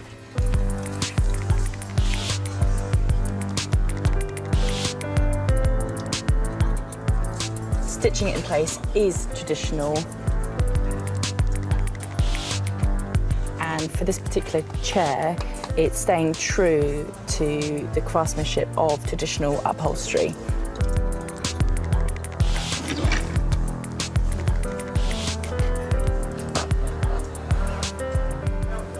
These are my last final stitches for stitching this inside back on, which is a huge, huge relief.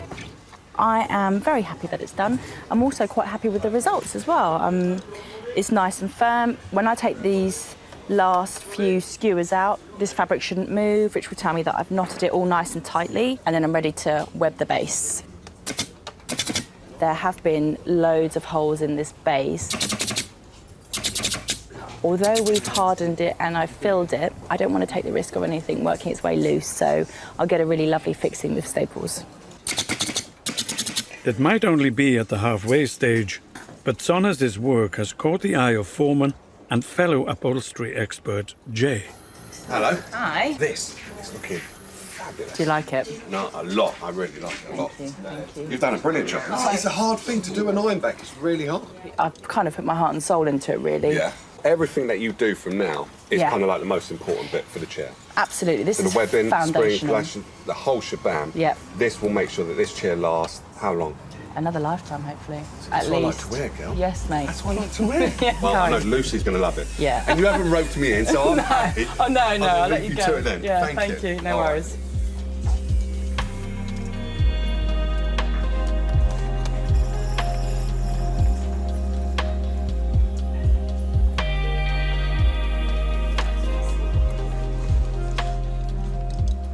Just finished lashing in my springs so that all of the springs work together. This way it means that I'm creating a really lovely, firm base and foundation for all of the stuffing to sit on top.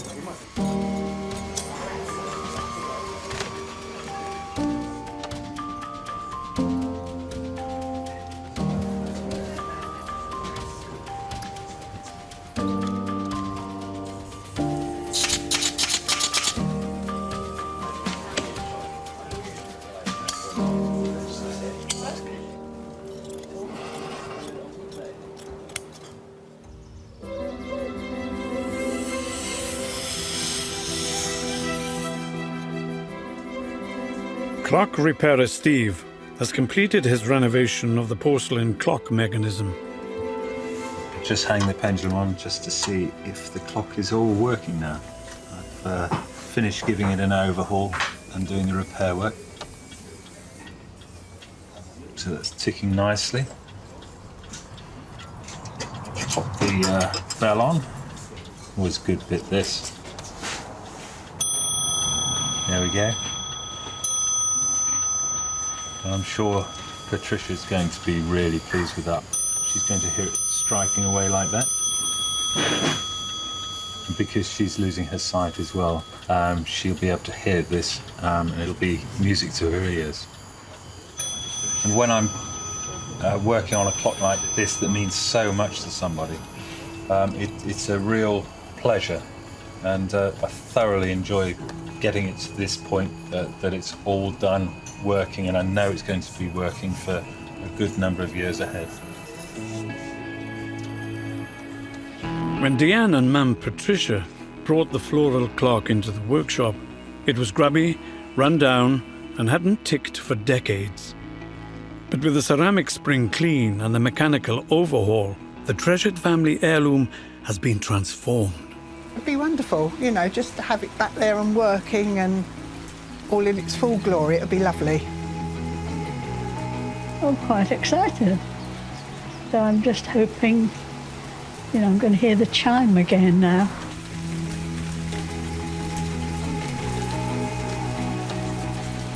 Hello. Nice to see you. Yeah, come on in to the drive. Glad to get in. There we are. Hello, hi. Hello. Nice to see you. Would you like to sit down? Yeah. Thank you. Here we are. Exciting moment for you then. Very, yes, for the unveiling. How long is it since you heard the clock ticking and striking? Oh my goodness, several years. Must be about 20 years, I should Gosh. Oh my word, right. Yeah. Quite a long time. I won't keep you in suspense any longer. Please don't.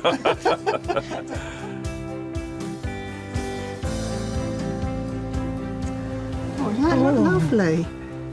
It looks absolutely sparkling now. Must have been terribly dirty, wasn't it? Not dirty, just tarnished. I've never seen it shine like No, that. I haven't. Let me strike it for you, then you can hear it striking. Oh, that's lovely. Isn't that lovely to hear? Yes, isn't it? Oh, that's super. Oh, that's lovely. Is that a sound you remember? Yes, I didn't think I'd hear it again. It brings back memories of my in-laws in the cottage where it used to be. Oh, that's wonderful.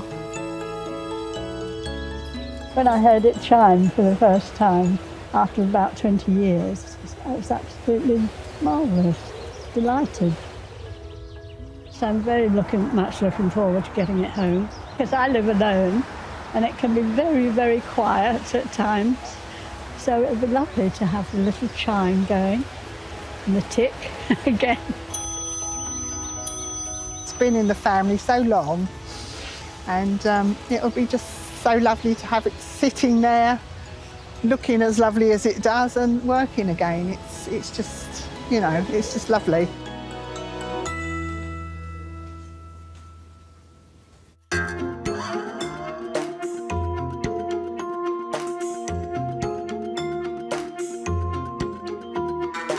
Art conservator Lucia was dealt a blow when she discovered previous work on the Yukio Tani painting was partly responsible for its condition. Now she's having to use her skill and expertise to see if she can reverse any of the damage.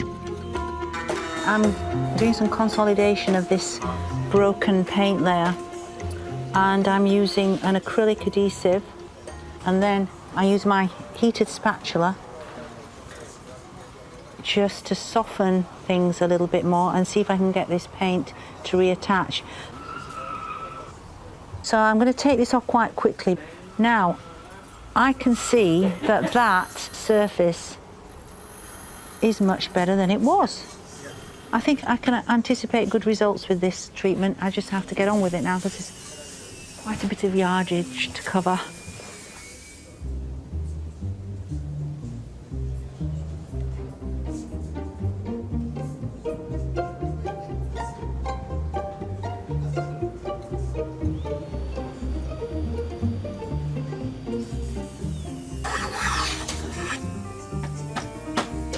With the flaking paint stabilized, Lucia turns her attention to removing years of dust and grime from the surface of the canvas.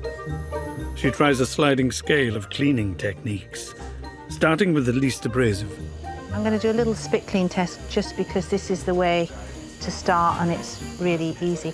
I don't anticipate much to come off here, dirt-wise, surface dirt-wise. But let's have a look. So there's nothing coming off there. So I'm now going to do a little bit of water with a few drops of ammonia in it. So it's not too strong. Now, nothing's coming off there either. So I think what I'll do is I'm going to go in with a bit of solvent and see if that can shift anything. Solvents are a last resort, and Lucia needs to tread carefully. So I'm going to just roll this on and see if it will just soften. I'm just working in a tiny little area to see what effect I get. To slow down the evaporation, I've got some little squares. This is Melinex. And I'm going to put that on the top and just see what happens. Wait for maybe 10 or 15 seconds. That will allow a bit more softening of the layer of dirt and old varnish that I'm trying to take off. See what happens. Wow, it's working. It's working. It's working.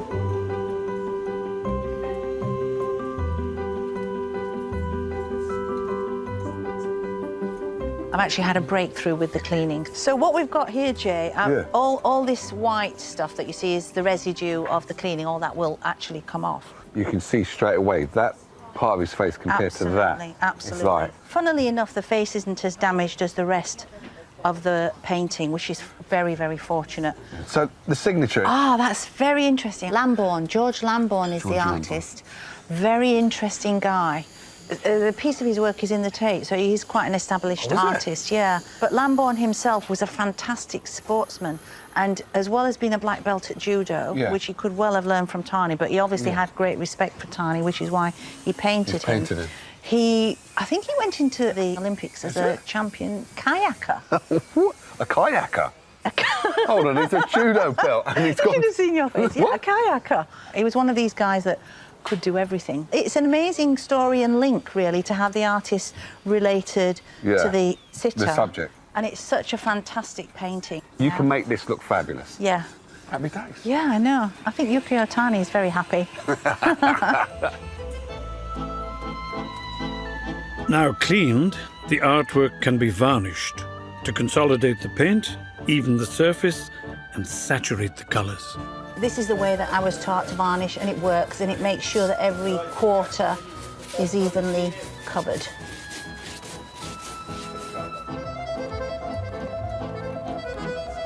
Any missing paint areas are filled to level the surface.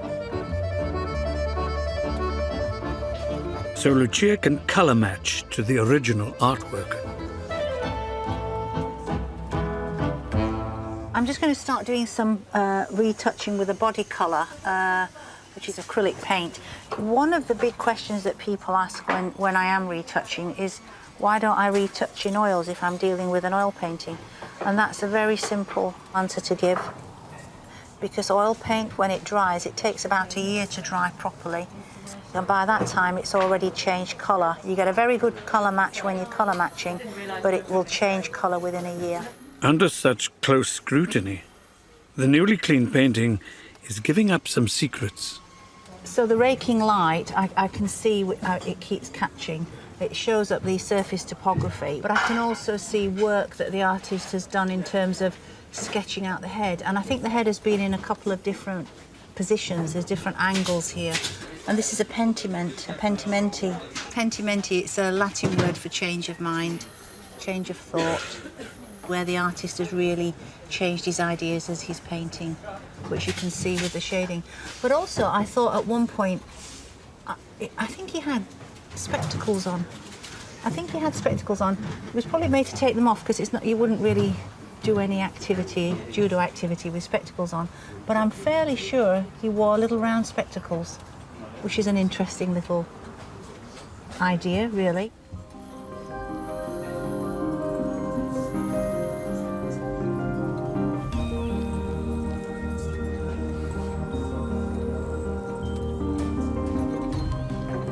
Upholstery expert Sanaz is in the final stages of renovating the Victorian nursing chair, with owner Lucy due back soon. Very, very, very happy. You start to really feel that feel that I'm looking for and that noise that I'm looking for. And it's just such a relief to be able to get to this stage and know that all the hard work's been worth it. Yeah, it's like a wave of confirmation, really, that you've done everything you can to make it the best that you can.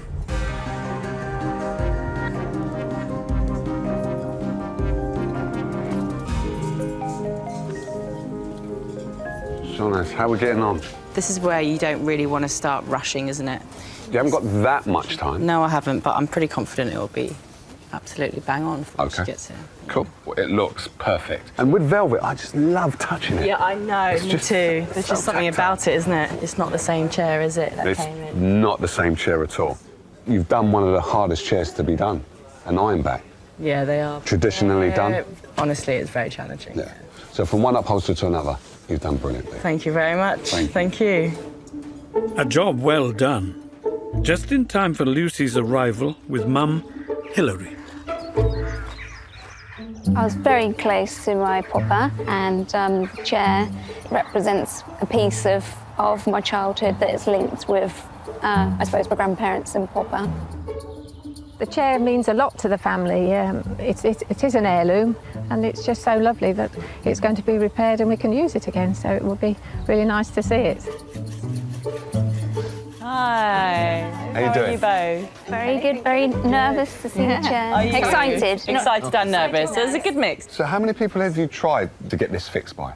2. Yeah, it got taken off by someone and stripped, and someone else had a look at it, couldn't do it. It was quite hard trying to find somebody who could do it. Yeah. You ready? Shall we? Oh, yeah. Are you ready? We're ready, yeah. But it's lovely. It's beautiful. So smart, isn't it? It's just the right colour as well, Sonas, thank you. It's lovely. My pleasure. Oh, it's great. It's kept it to how it used to be. Yeah. How do you feel looking at it now? A bit emotional. Do you? When it was just stuffing and all falling apart, it was just so sad to see. So now to see it like this, just looks amazing. I love the shape. You can see the shape at the top. Yeah, I was really conscious about showing off this fabulous shape. Absolutely gorgeous. I know Nana and Papa they'd be absolutely delighted. Yeah. Wouldn't they? Yeah. They would, yeah. That's super. Thank you, Sonas. It's Yeah, great. it's lovely. Thank you so much. I've given it my heart, my soul, and we took it right back to the iron back frame, and then everything has just been built back up using the old traditional techniques, because it would be a travesty to do anything else. Yeah. Hopefully now it will be with you and your family for a few other generations. Hopefully, yes. Bit emotional because it's a very special chair, and to see it back how it should be is lovely. It really is. Yeah, it's going to be back in the family and used as a family chair. Yeah. I feel really lucky to be able to have it back in the way that Sonas has done it so well. Somebody always sat on it at Christmas, didn't they? Yeah. Take you back now, Lou. It's like the perfect size. Yeah. I'm never going to outgrow the chair. No. It's perfect. To have it actually done now, and to have it done so beautifully. Yeah, I was going to say it's worth the wait. Yeah, and exactly as Lucy wanted it. It's lovely. Yeah.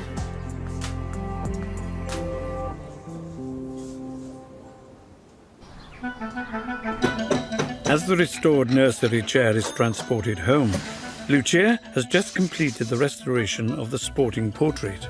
This lovely portrait of Yukio Tani is ready to go back into the frame. I'm pleased with the way it's gone. He's looking a lot better. So I'm just going to turn him over and pop him into the frame. And then I'm hoping that when Peter, who is the chairman of the Budokai, sees him and the rest of the school see him, they'll be absolutely thrilled to bits. Lucia's travelled to Chelsea in West London to return Yukio Tani to his home, just in time for the 100th anniversary celebrations of the Budokai.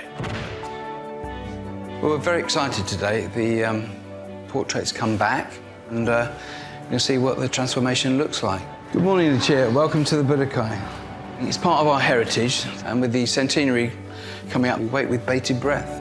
Some of the high-profile athletes who train with the club have been invited to the unveiling, including Olympic silver medalist Ray Stevens. Yukio Tani was a huge inspiration to us here at the Budokai because he's a real legend. He's one of the pioneers of judo, huge inspiration. Really looking forward to it being unveiled today. There's a space on the wall, so we're looking forward to seeing it in its restored state. If you stand back, I'll turn it around and you'll get the first view. Excellent. Okay. Yukio Tani, welcome to your He's world. back where he belongs. Yes. The chair, I can't thank you enough. It's amazing. He's cleaner and brighter. I'm really very, very pleased with that, but we will treasure it. I didn't realise how detailed his face was. Now I'm looking at it. Yes. It's something, guys, for you to aspire to, get your portraits painted. Good to have it back, isn't it? Yeah. This background's a beautiful colour, isn't it? I think it's very of the period as well. I think the painting looks amazing now. It's been restored and brought back. It's back in its place and brings that fullness back to the dojo. Completes the club, I think. Really enjoyed that moment, seeing it being returned to the Budokai, where, of course, he belongs.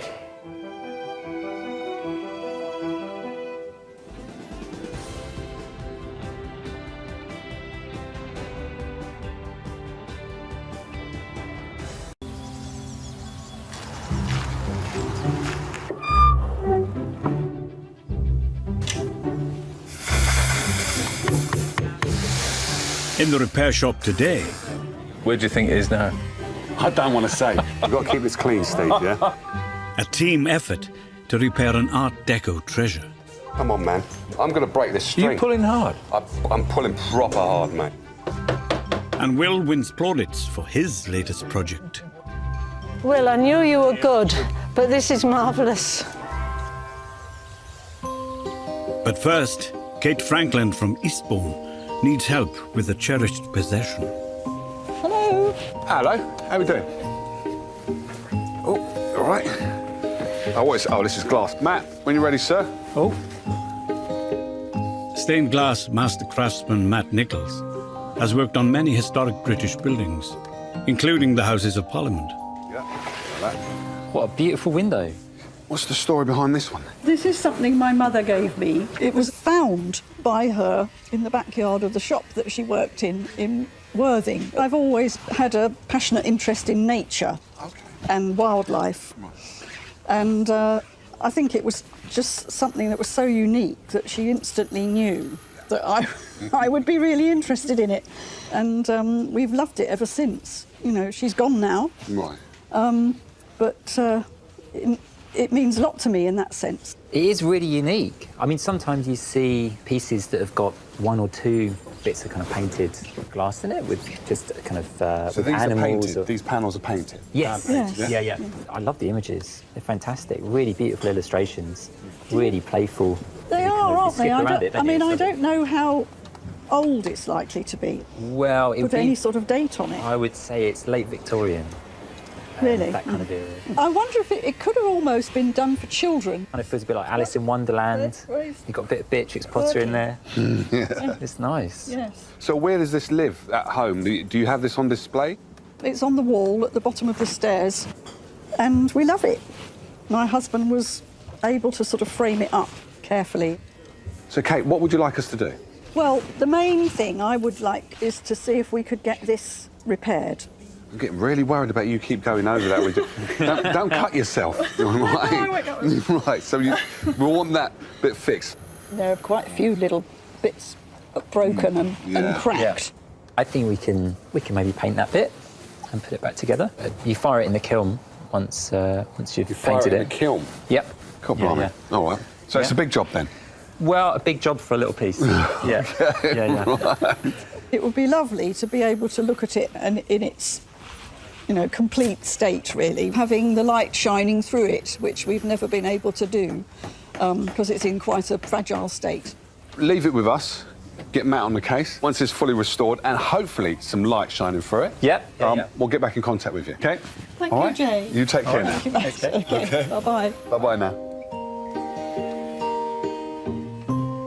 When your parents have gone, the things that they gave you mean more and more. I think it would be lovely to see if we could get it fixed up properly after all these years.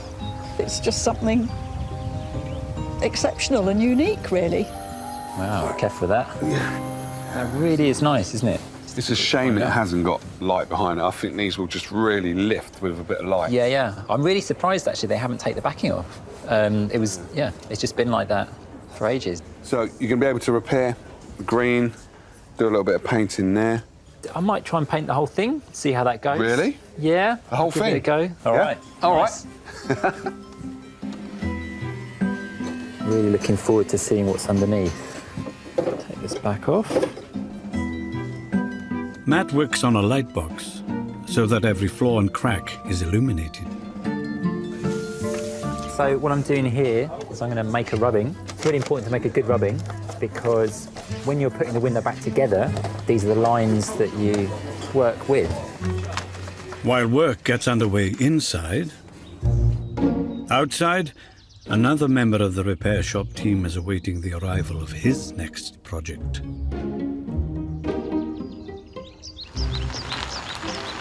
So what's in the boot? This is it. This is the sea chest. Lovely. Helping Will in with his precious cargo is Nigel Boulderson from Yorkshire and his wife Margaret. Right. The chest. The chest. Well, basically, it's been in the family quite a long time, and it's had a bit of a hard life, as you can see. How long has this been in the family for? It belonged to his grandfather, Henry Herbert Boulderson. Right, Henry Herbert. Basically, this was his sea chest. He passed out as a merchant seaman from Trinity House in Hull, went on the Merchant Orient Line to China. Okay. And basically, we think he had it made there. He was there in 1918, 1919, something like that. Right. So it's nearly 100 years old. It's been in the Boulderson family anyway. But we now have a son, Daniel James Boulderson. We want this for him. We want this to be his next heirloom.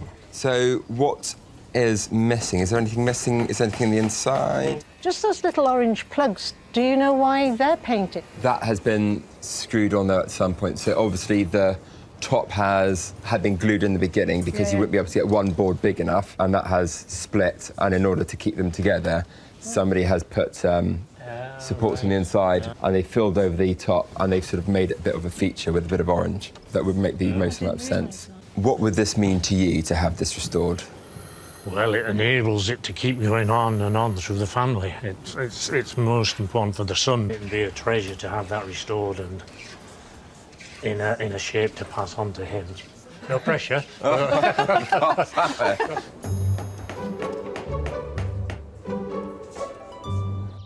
It's quite a sentimental object for me, the chest. It's been part of his family. It's now part of our family. I want it to be as perfect as it possibly can be, because that's how important it is for us and for our son. Will wastes no time in getting acquainted with his new assignment. This chest is full of surprises. Just looking on the inside here, you can actually see there's a ridge going around the centre, and I think that used to have a divider there, which means that there might have been a drawer on the bottom and the storage space on the top. What's puzzling me is what's behind these copper panels on the front. I unscrew here.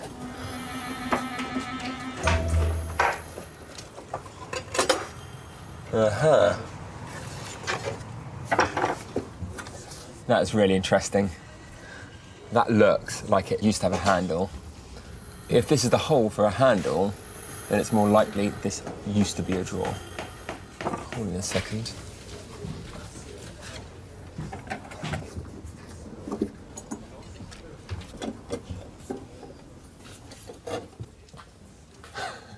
What do you know? That was definitely a drawer. That fits like a glove. So if the side handles were actually the front drawer handles, what were the original fittings on the side of the sea chest? Actually, looking here now, there might have been a block on there with a rope becket handle.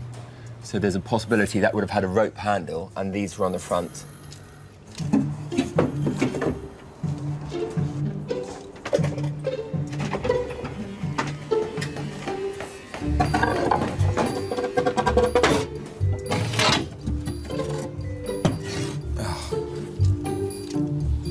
How many nails have they used on this board? And glue. That is really lethal. Right, so that's out. Aha! They've even left the original lock in the back. I think it's still nailed in from the side, so I might have to use a little hacksaw, cut those nails off, get that drawer front out, then I can get stuck into making a new drawer.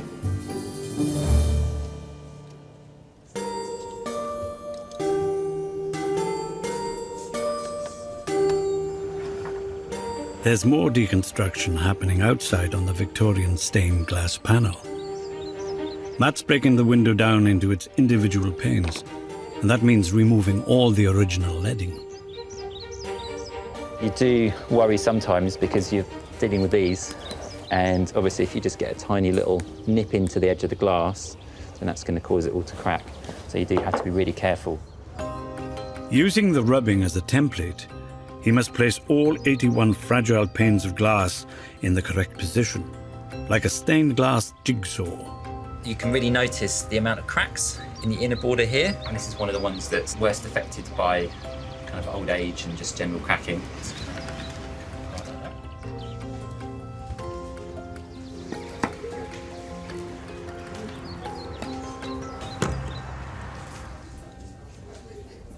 Back on the light box, the real damage starts to become clear. The inner border here that's not painted, it's a very nice classic kind of Victorian cathedral rolled glass, but it's quite badly damaged. Unfortunately, the only way of getting this glass is through finding another older window, which you then have to take apart and then use those pieces. And unfortunately, I don't have a window that matches. You have to make that decision as to whether you are going to replace it with new glass that's not necessarily going to be the same tint. To help make the decision about whether the new glass will be a good match, Matt cuts some pieces as a comparison. There is a slight difference in greens. Is the colour difference enough to sway the decision? Perhaps repair shop foreman Jay can help. To me, in my humble opinion, that looks different from that. It does. Oh, I've really been having a bit of a... it's a difficult decision to make with this. They're both the same type of glass, but the tint's not the same. And it's a difficult one. Well, I mean, the thing is, I could replace all of it, but there'd just be this thing possibly on my conscience, I think.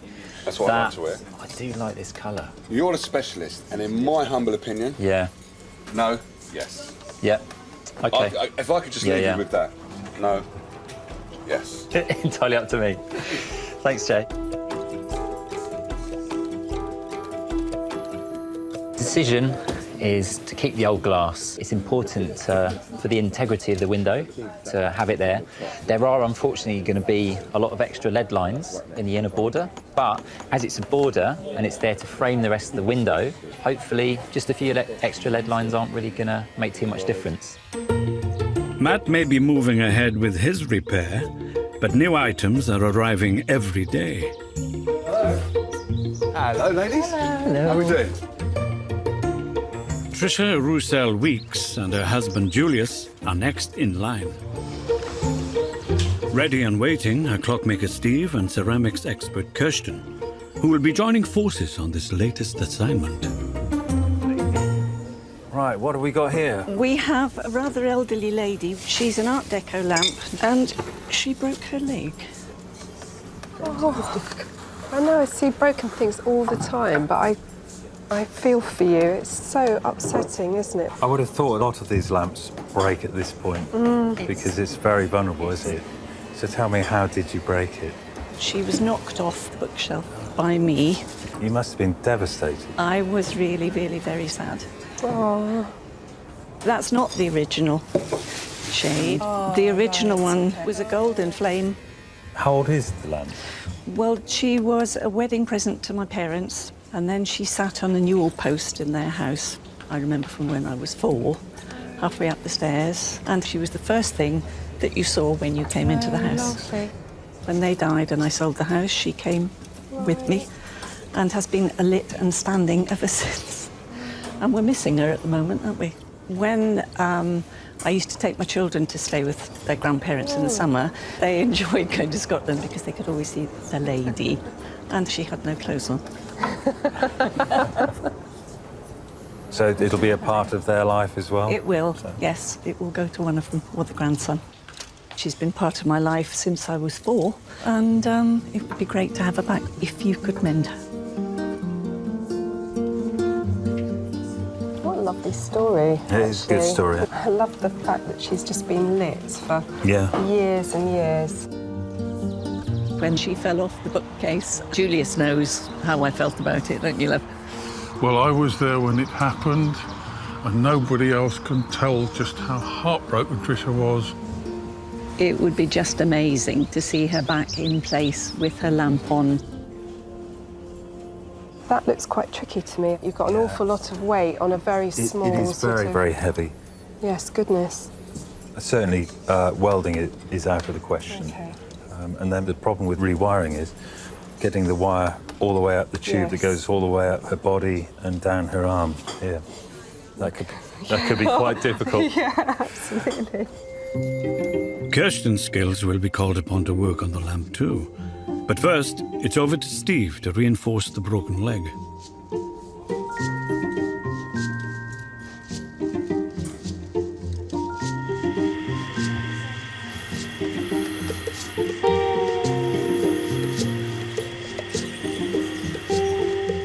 I've just finished making the steel tube. This piece of steel I've turned up to the right diameter, so the right size to actually slip into the ankle and up the leg, and drilled a hole ready for the wire to go through. So hopefully that's going to fit inside now, and then the next job is to glue it. Kirsten, could you give me a hand, please? Yeah, sure. I'm a bit nervous about gluing this. You're used to gluing stuff, Yeah, and absolutely. I'm not used to doing this at all. The tube fits in there really, really well. So I've got to put some glue on there, push it in there, put some glue on there. And because it all wriggles around a bit, I need to do it in one and do it quickly. OK. We've only got one go at this. Got it? Yep, ready. Blimey, the weight of responsibility. Well, the thing is, if it all goes wrong now, I can blame you. And the foot points that way. Right. I'm ready. So are we ready to go?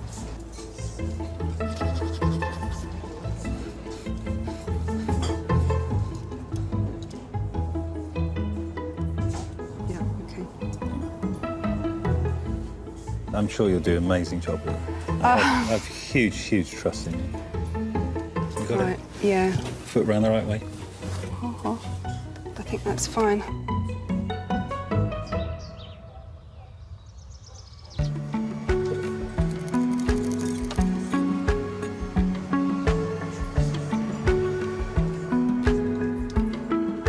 To assist Will in returning the sea chest to its former glory, Jay has sent out a mayday for some specialist help. Not another sea chest. No, no. Jay, I haven't even finished the first. Give me a chance to speak. Slow down. So you asked me for a rope specialist and a sea chest specialist. Will, meet Des. Des, meet Will. Hi, Will. All right? Nice to meet you. So this is what we've got. Des Pawson has a lifelong passion for all things maritime and is an expert in sailors' rope work. What do you think? It's camphor wood, yeah? So, I mean, that's Far East China or somewhere like that. Right, yeah. That fits in with the story. What's this at the front here? So, there... What's going on here? So, there would have been a drawer. Ah, so it had a I'm not drawer sure at the bottom. originally, or... Actually, I think that it had actually been commissioned to have a drawer because the dovetail joints only go down so far. I would say, I mean, it's not an ordinary seaman's chest, is it? It must be an officer's chest of some sort. You know, the officer, captain even. A captain, yeah. So I've been informed that a member of the family had been a captain. Right. Well, and this had possibly been made for him. I think it'd be nice to make some rope handles for the sides. So you think that this may have had rope handles? I think this may have had rope handles because I realised that these handles that were on the side actually belong to the drawer front. I mean, there's not a lot of oomph in there, is there? Not really. When you get that full of gear, you want me to make a pair of handles, rope handles. Rope handles, and I can make the cleats. And the cleat's a wooden thing, isn't it? Yeah. I mean, have a look in there, Jay. There's something there. It's a bit fancy, but... That, yeah? Well, yeah. I mean, that's kind of... Do you want me to make something? Quite as fancy as that. I don't think... I mean, this is really rather an extraordinary piece that I've had a long time, but a piece of wood that's got a groove in it rather than a hole. So a groove in it like that, so that the rope will go through there. Okay, like that. Like that. Oh, right. So do I have to make them before you make yours? I mean, it's like a chicken and the egg, kind of. It's. I'll do the rope bit. Yeah. And when you're ready, you can do the cleats. I can do the cleats. You can just shave a bit off if you need to. Okay. Yeah. Complex rope work is an important part of maritime history. Made by sailors during idle hours aboard long voyages, the often intricate designs adorned furniture and clothing, as well as having practical uses like tow ropes and fenders. Now, let's see how they look side by side. They're about the same. Every time I try to do them, I check one against the other so they keep on as a matching pair. Although they're either going to be either end of the chest, they still will want to be as near a twin set as possible. While Des focuses on the rope work, Will's working on recreating the drawer, which was originally at the bottom of the chest. You're right, Will. You want a hand? Ah, perfect. If you get that mallet, I'd give it a little light tap in the middle. And on that side. Yeah. Perfect. Sterling job, sir. Sterling job. Let's stick that on here. I picked up a tip when I was in university. Right. That is, with a drawer like this, or like an old chest of drawers. Yeah. The chances are of the inside being square is very unlikely. Right. So, if you're fixing a drawer, if you're making a new drawer, it's always best to glue it, tape it up, and put it into the space whilst it's still malleable. Yeah. And once it's dried, we should have a perfect fitting drawer. Yeah. He says. Right, Jay, the moment of truth. I got faith in you. Faith? Yeah. Yeah. You can't say. Here we go. What I want. So, leave it to dry, and we'll see if it's will. Well, it's not going to stick in there anyway, is it? So it's not going to stick in there, but it should dry in the right shape that I need.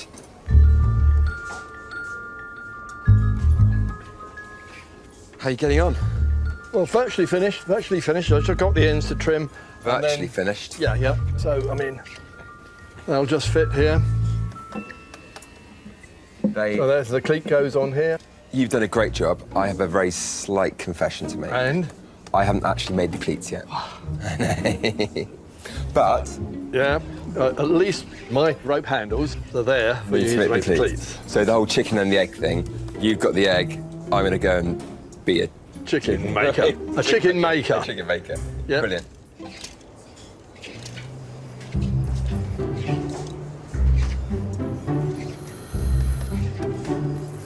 Spurred on by Des, Will's getting down to the business of cleat making, and he's adding his own special nautical touch. I've carved the cleats, giving it a bit of a sand, made it look quite old-ish, so it doesn't look too new. I'm just about to screw this on, so I'm so close, but still feel quite far away.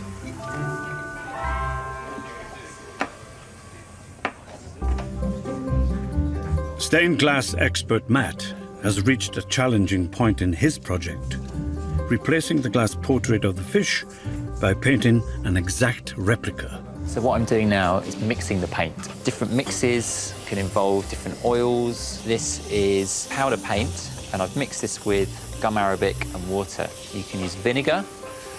Some people, I've heard in the medieval times, used to use urine, but you'd be happy to know I'm not using that today. When you're painting, you want to be able to do one fluid line. It's just practice, really. When it's fired in the kiln, you never know exactly how the glass is going to behave. Sometimes it doesn't really take, but you've just got to just hope it comes out right and just kind of guess how it's going to work. Very excited about this. Doing the paint work in the kiln. Carefully does it.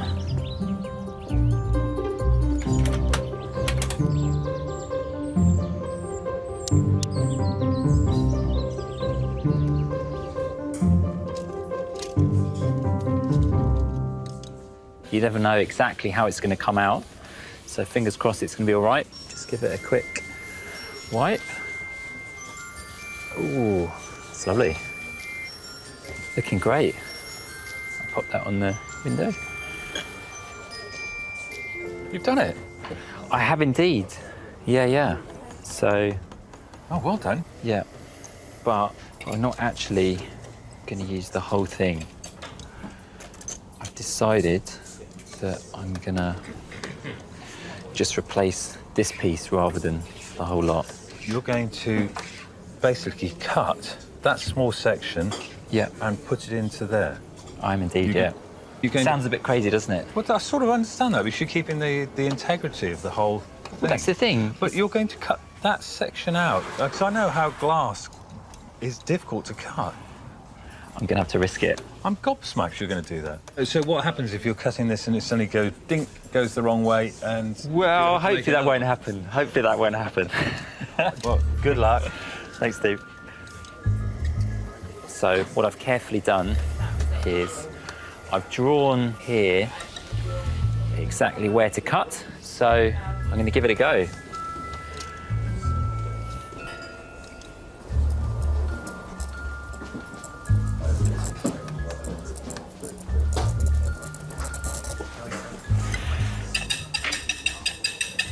So fingers crossed. All right, next one.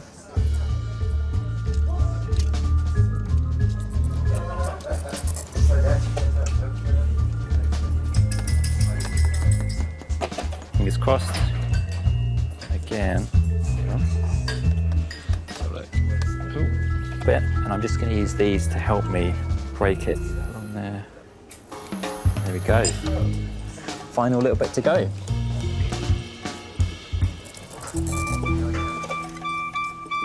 There we go.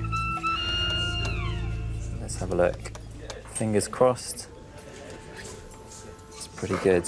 Colours are a great match. It's a good fit. Let's bang on. Using copper foil, Matt carefully fuses the four pieces together. So you want to be able to do this in just one fluid line. And re-leads the entire panel. I can't wait to see Kate's face when she sees this, because it hasn't really seen the light of day yet. It's had a white board behind it and hasn't really been able to shine. Do you want to have a quick look at this? Love to. That looks absolutely amazing. Oh my word. Beautiful. Love that border. Amazing. Amazing.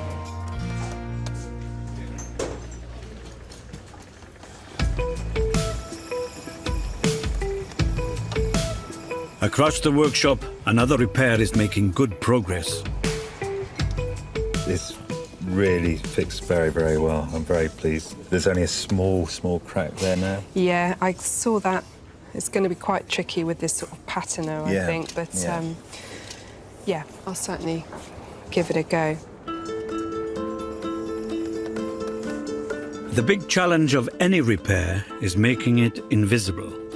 And this is proving to be quite a test for Kirsten's palette. So my lady's nearly done. I've just been retouching the little area along her ankle where Steve joined her. The colour's been quite tricky to do because there's a sort of patiner on this. But I'm hoping that actually that's blended in quite nicely and she looks nice for Trisha again.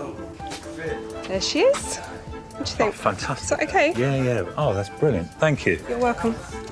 Now, Steve needs to rewire the lamp. And it's a tricky task. I've got to thread this wire up through her leg, through her body, and then at that angle it's got to go up there through her arm, and then change angle again and come out. How are you going to do that? What I've done is I've got this really strong cotton. Okay. Really strong. You can't break that. And what I've done is I've tied a little weight to it. Yeah. So I'm now going to just pop that in there, and hopefully it's going to go all the way through. So you're trying to push it to get down her arm? The weight should just take it down Where do you think it is now? I don't want to say. We've got to keep this clean, Steve, yeah? Seriously. Should be there now. Oh, yeah. Oh, steady on. There we go. Wow. All right, so now what you're going to do is stick that to that and pull it through, yeah? Yeah. Just need to tie the line onto the wire. Hopefully that's going to pull up quite easily. OK, go on then, pull. I'm ready. Are you pulling? I'm there. Come on, man. I'm going to break this string. You're pulling hard. I'm pulling proper hard, mate. Come on, come on, come on. There we go. Woohoo! So that was easy, wasn't it? Well done. Meanwhile, Will has uncovered yet another hidden feature on the sea chest. You have these awful brackets here, and I was trying to work out what they are, why they're there, what this crack going down the centre of the lid is. On closer inspection on the top of the sea chest, you can actually see that there are 3 marks there. I think that they could be hinge marks. So originally, this top was possibly hinged. It's just another piece of work on this list. The sea chest just keeps on, unveiling so many hidden secrets. But I definitely think that it's be worthwhile once I've finished. Will has got a vast amount to do on the chest and very little time to do it. They're literally coming in just over an hour, so I'm running up time. And I'm really hoping these brackets would come off a lot easier than they are, but I think persistence and it will pay off.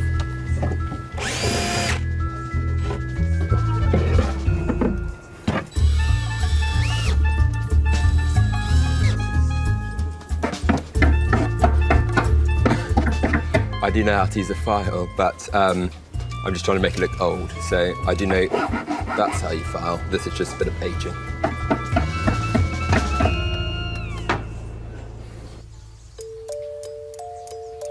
Nigel and Margaret are back to collect their treasured chest, which sailed across the China Seas with Nigel's grandfather.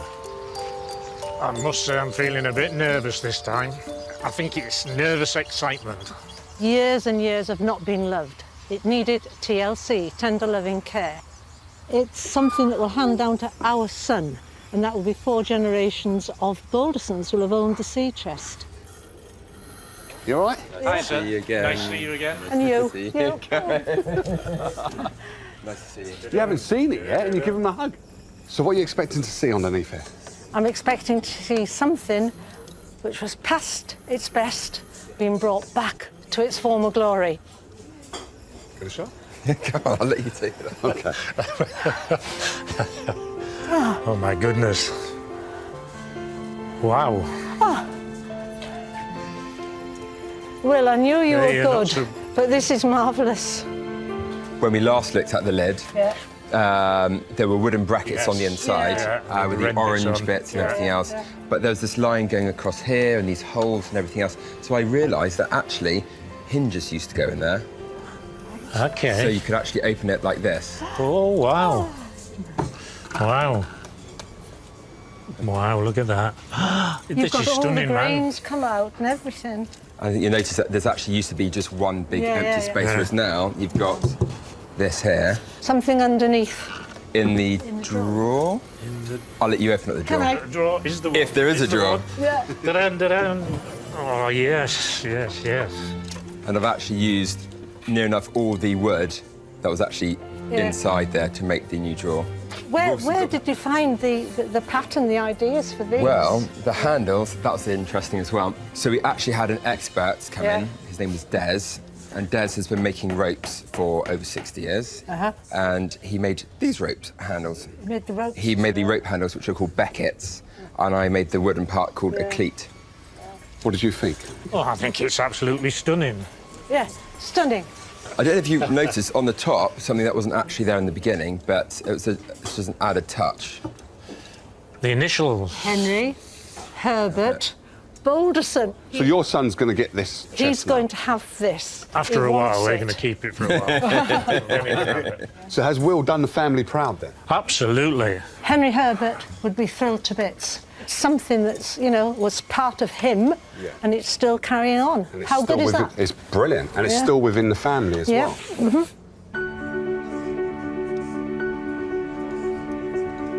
Really, really, really pleased with that. That's excellent. Now I look at it and I'm just in awe. I'm absolute awe. It's a work of art now. It's a work of art. Yeah, those rope handles as well really finish that off. That's a stunning finish to it, that is. It probably won't have as rough a time in the future as it's had in the past, because sailing the China Seas, South China Seas for 10, 15 years like it did, it's rebuilt now and ready to go again, so that's brilliant.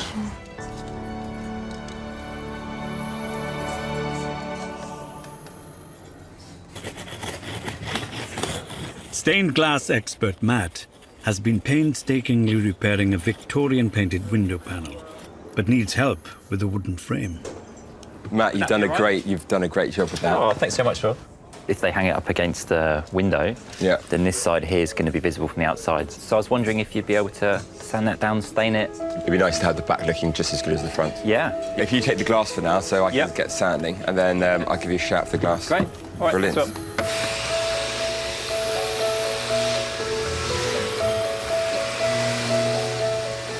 This is the really fun part. This is when you start to get really messy. So all of the other stages, you're very precise, you're very kind of clean cut with what you're doing, whereas this, you get this leaded light cement and you splodge it on. Matt uses leaded light cement to fix all 81 pieces of glass securely into position. When it sets, it's going to set rock hard.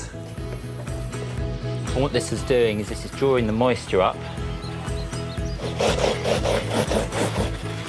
A final thorough buff and shine before it's put back into its newly stained frame.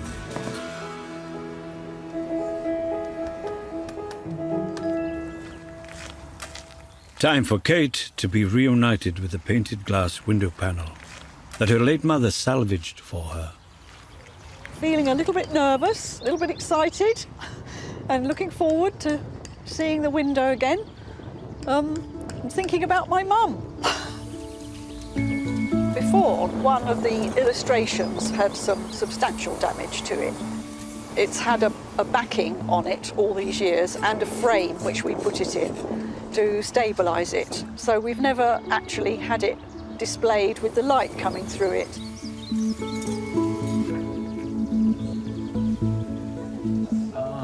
Hi there, Kate. Matt. All right, nice to see you. Nice to see you, yeah. All right, you ready to have a look? Yes, please. Okay. Oh, fantastic. That's amazing.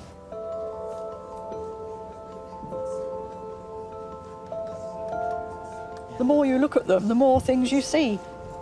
Like this little caterpillar here. Yeah. They are real things, but slightly fantastical, a lot of them, aren't they? It does feel a lot like an illustration from a book, doesn't it? It does, yes. So what I've done to this window is I've taken it all apart. Will helped with the frame.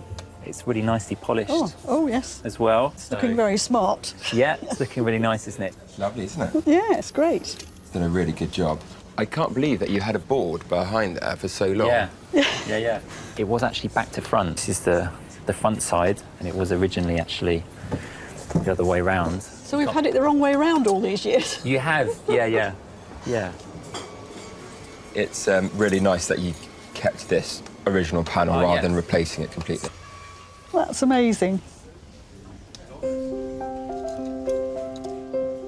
So if your mother could see this hanging up against the window with the light shining through it? I think she'd be really chuffed that that she rescued it in the first place. Yeah. Because she knew how much I'd like it. And she'd be really pleased to see it in this restored state. She'd be tickled pink.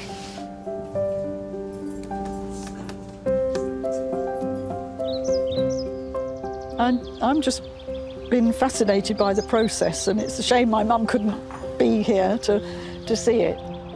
Yeah, it's a super job. It means a lot to me. I've got fired up about it, really. I might see if I can find out what its history might be. So I think there's work to be done there.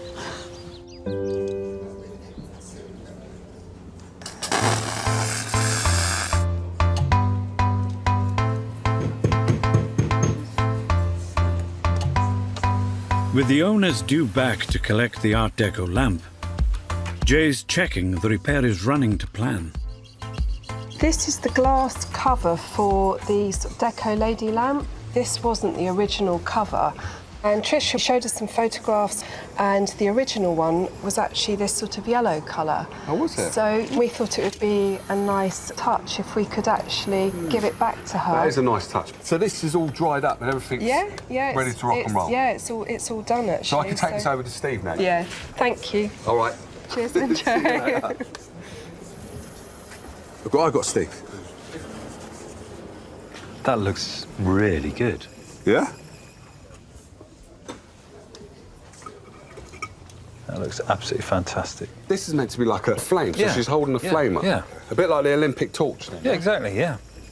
Don't turn it too fast. It's not screwed on. It might fall over, yeah? You'd be in trouble then. No, I would be in trouble with everybody, but we've got to get this fixed. We've got to get there, Steve. OK, I'm It's all there. about getting there. I'm there. Destination, that's it, that's what I like to hear. Tricia and Julius have returned to collect the lady with the lamp that lit their family home for decades. I keep being told I'm looking worried, but I'm really hoping that she'll be standing up straight and holding her lamp as she did before. Hello, how are you? Fine, thank you, Steve. Look at this. Right. So, are we excited? Very. That's putting it mildly. Right, here we go. Oh, There we how go. she is just beautiful. So I'm just going to turn it on. Wow. Julia said it was going to be like Christmas, and it's better. Oh, How did you do it? I did drill into her leg one way than the other way, and then I turned up a steel tube, glued it in. Then Kirsten filled the little crack that was there and then coloured it in. And she also coloured the She has a new shade. It's just, am I allowed to? Beautiful job. Every bit as good as we hoped, Steve. Oh, good. Thank you so much. No, it's been an absolute pleasure to do, so thank you for bringing her in. And Tricia's happy again.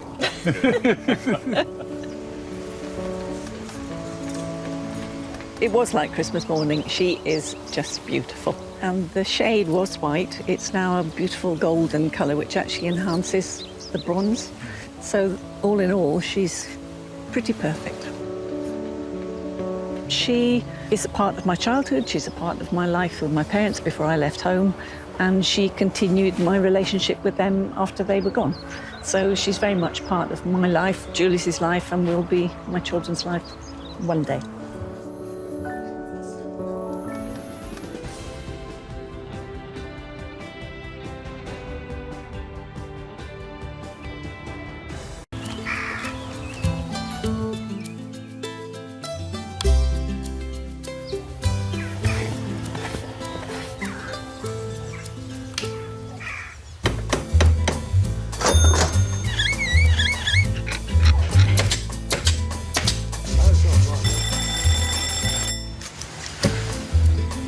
In the repair shop today, Sonas and Will get their hands dirty with a very old piece of furniture.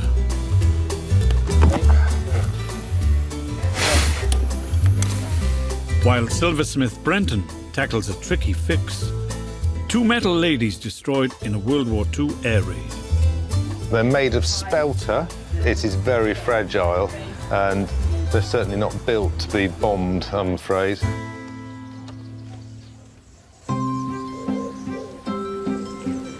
First into the repair shop are Hilary and Mike Elphinston. With them, a much-loved member of the family. Hello. Hi. Welcome. They're hoping that soft toy experts Amanda and Julie can help bring him back to life. OK, what have you got in there? Oh, hello, you. It's Fred Bear. Hello, Fred Bear. Fred Bear. He's lovely. Tell us a little bit about him. He's 50-year-old. He was bought for Maria, our eldest daughter, for her first Christmas, and he was about the same size as her, I think. Maria then had two more sisters and a brother, hence the very battered look because he was carried around by his ear a lot. Yes, I know. And see, that's gone. Yeah. You haven't got that No, I still. It's haven't. definitely. Oh dear.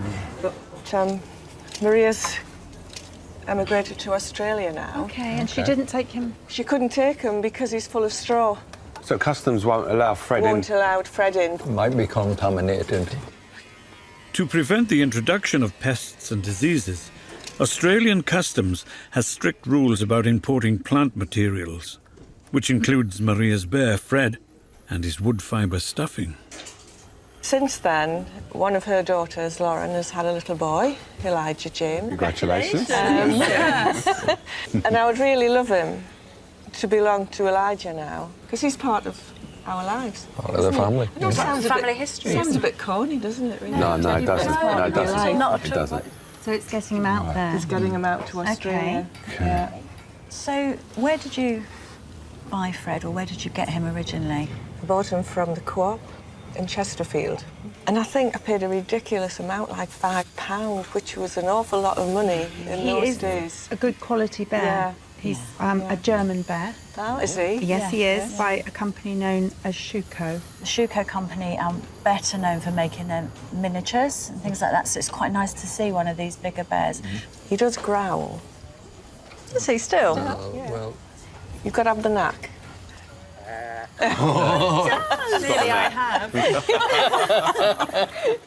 What would you like him to look like? Like to see him furry. Furry. you want him furry as well? Yeah. Yeah, what I'm concerned about at this time is we're going to be giving you a new Well, Fredbear back. yes, that- Not Fredbear. Perhaps we could just do the tummy, the body, Yeah. keep his original head, legs and arms. So he's got Yeah. a little bit, we could age down some fabric, so he's got a little bit of fur coming through, so it's in keeping with the rest of him. And what about a new ear? Is that possible? Absolutely. We will do that for you. We know it's a bit of a challenge. Yeah. We like a challenge. We like a challenge. But he'll be safe here. Oh. And we'll let you know as soon as he's ready to come. Lovely. Thank you very much. I'm really glad that they're actually not going to make him look like a really modern bear, that he's still going to look like Fred, isn't he? And that's the main thing. Can't wait to tell my daughter, can't wait to show her. When Fredbear goes to Australia, it's going to be a mixture of emotions, definitely, because he just reminds me of the children so much. Amanda and Julie's mission is to get Fred fit to pass Australia's strict custom controls. We've basically got to get the stuffing out. Now this is wood shavings. In normal circumstances, we would always replace like for like to keep him authentic. So it's really unusual, but we are going to replace it, aren't we, with polyester. Ooh, look at that. At the end of the day, Fredbear belongs to Hilary and she wants to get him to her grandson. And we want to do our utmost to make sure that happens. So whatever it takes, really, to get him there. Oh, poor Fred. But it's all for the good. Absolutely. There we go. So, now I'm going to take the arms off. His limbs are held on with a pin and washer, and Fred's not parting with them without a struggle. This is proving more difficult than I anticipated. This one is really rusty. Oh, come on, Fred. Give me your arm. Yay! There it is. That's what's given me all that trouble. I've got another 4 of those joints to wrestle with, and Julie can carry on unstuffing them and getting them all ready to be cleaned.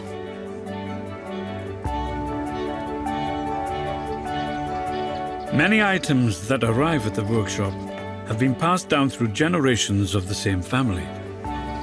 And the next is no exception.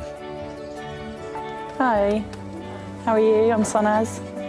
Sarah Allen from Staffordshire is hoping furniture restorer Will Kirk and upholsterer Sonas Norinvari can rescue her family piano stool. So this belongs to you? It does. What's the story behind it? Because it looks very well used. It is. It's about 112 years old. It's been in my family since 1905. You can sort of see the date on the plaque, although it's a little bit dirty. Gosh. It was awarded to my great-grandfather, William Henry Tappenden, who was a mason. And he lived in Margate in Kent, and they wanted to build a new lodge, a new Masonic lodge. So he became the secretary of, it does actually say on there, the Debenture Association. It was for his esteemed duties that he carried out really well as being the secretary of that from the Masons. So it was awarded to him, And obviously it's been in the family ever since then. It survived 2 world wars. Wow, amazing. And then when my granddad died, it went to my mum.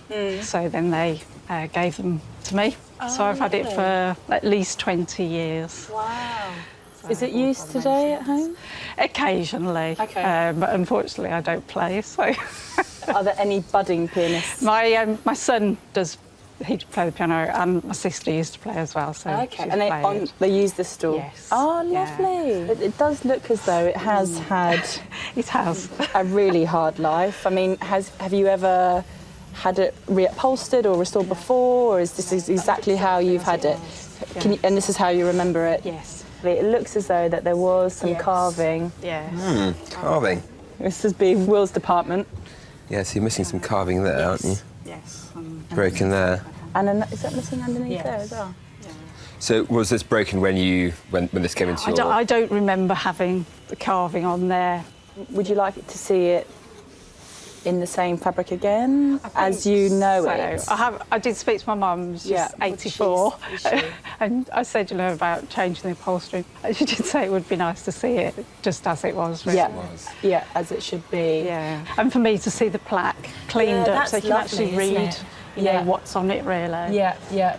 I think we've got our work cut out. Yeah. Lovely. Thanks a lot for coming down. Thank you. Thank you very much. Bye-bye.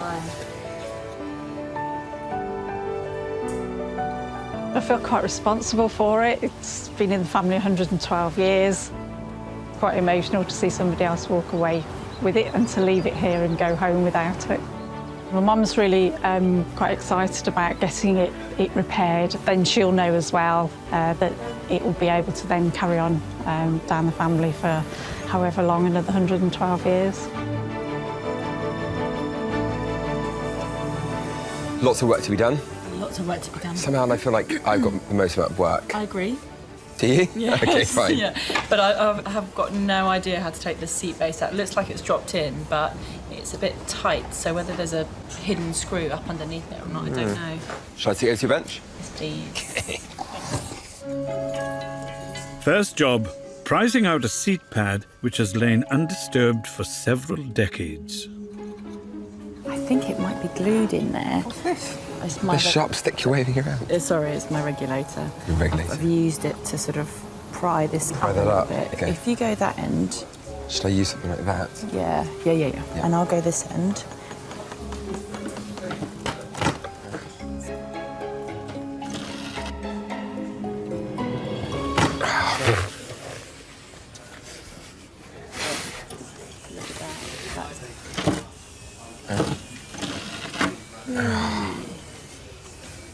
Look at that. Look at that.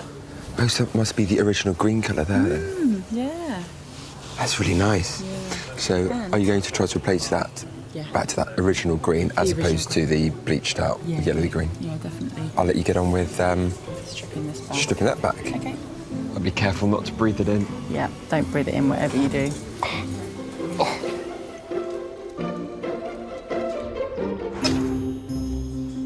There's another clean-up operation over at Amanda and Julie's bench. Fred Bear is getting a deep clean. His first bath in 50 years. As you can see, it's proving quite effective.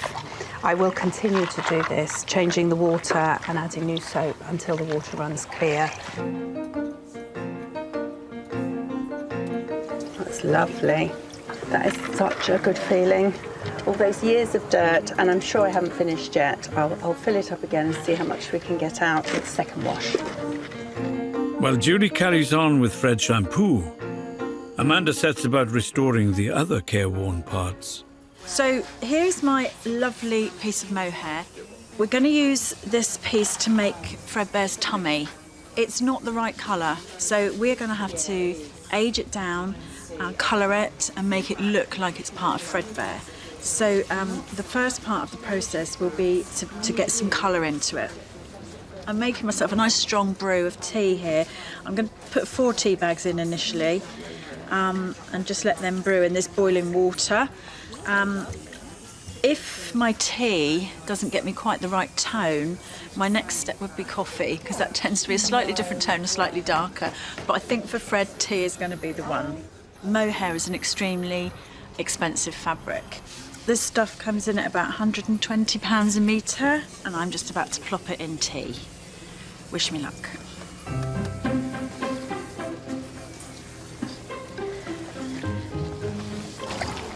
Mohair is a woven fabric, but it's woven from goat hair. It's the fleece of a goat. It's been popular with teddy bears right since the very first ones in 1902. Traditional bears were always made out of this mohair fabric. I lift it up and sort of squeeze. You can see already we're getting that really lovely aged sort of golden faded mohair look that I'm wanting. Right. So I'm going to leave that now to have a soak, and I'll check it now and then to make sure I've got the right depth of colour, and then we'll take it out and have a look and see what we've got.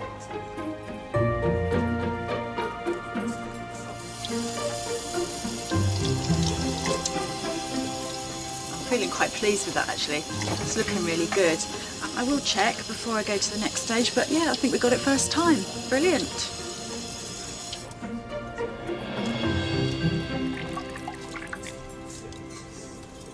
The fur's now the right colour, but Amanda still has some work to do to make it match the rest of his well-loved body. One of the things that Hilary specifically wanted was to be able to stroke and feel some fur. So we've got to get it spot on so that she's got enough fur there that she feels that, you know, that he's got that nice soft tummy.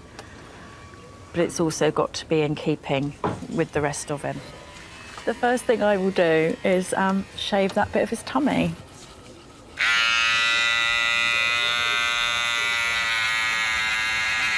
It's quite nice.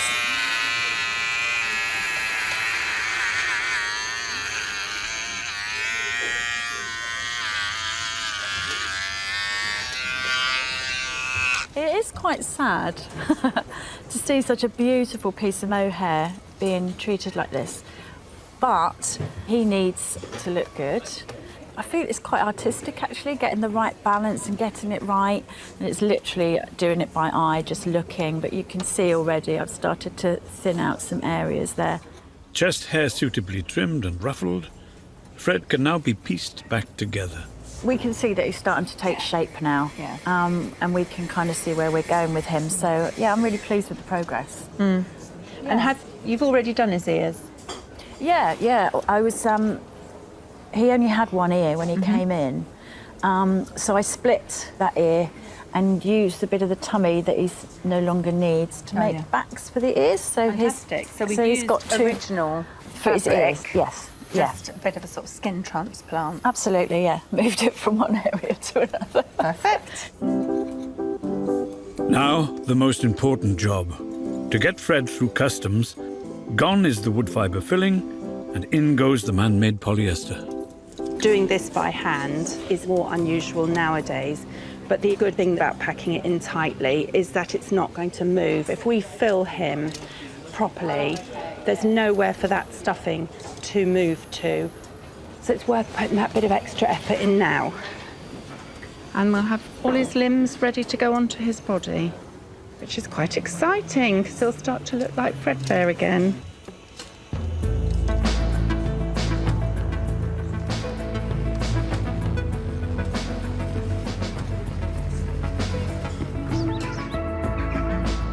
Next, a call into the repair shop, Jeremy Harrison from South East London, to meet metalworker and silversmith Brenton West. Hi there, I'm Brenton. I'm Jeremy, nice to meet you. Hi, Jeremy. So, I believe these are yours? Jeremy has a pair of very precious but very damaged statuettes. Well, they were my parents, and they were given to them as a wedding gift when they got married on the 17th of August, 1940. So who gave them to We your don't know. We don't know who gave them to them, but my mum was from a very large Irish family in Bermondsey. Okay. And my dad came from a middle-class family in Essex. So we think these are probably from the Essex side of the family, but 3 weeks later, my parents' house was completely destroyed in the Blitz. Oh, no. And when they went to the rubble, this is all they could pull out. Everything was destroyed. My mum's wedding dress. So they lost all their wedding photographs, practically. Wow. So sad, isn't it? It was just a pile of bricks and this sticking out. So were your parents in the air raid shelter at the time? When Yes. But they didn't seem to faze them. They just said, well, it was what happened in those days. It is what happened, isn't Yeah. it? Imagine that now. So this is the one link we've got to the 17th of August, 1940. Really, really important. We didn't know about them. My parents boxed them up and kept them in the loft until 1979. Right. And then when we moved, these materialised. But she kept them because she wanted them fixed. I mean, Dad died in 97 and Mum died in 2010. Right. And we never got them fixed for them because we didn't know how. I mean, they've gone through the wars, literally, but there's a snapped piece there. Oh, someone's had a go at gluing this, haven't they? Because that bit of stone is broken and then is back on again there. Oh, right. So someone has stuck that bit of stone back on. Probably me dad. And then he probably lost heart with it all, didn't he? Thought, oh, I can't do this. This is too much. He said, I'll stick that in a box in the loft. So getting these fixed, what would that mean? It would mean a very great deal. It would be like a memorial to my parents because they went through such a lot during the war. They're looking down saying, go on, do it. Come on, that time. Yeah, we're very proud of them. It's just, we want to see them in their true glory. No pressure on me then? Yeah, there is lots of pressure.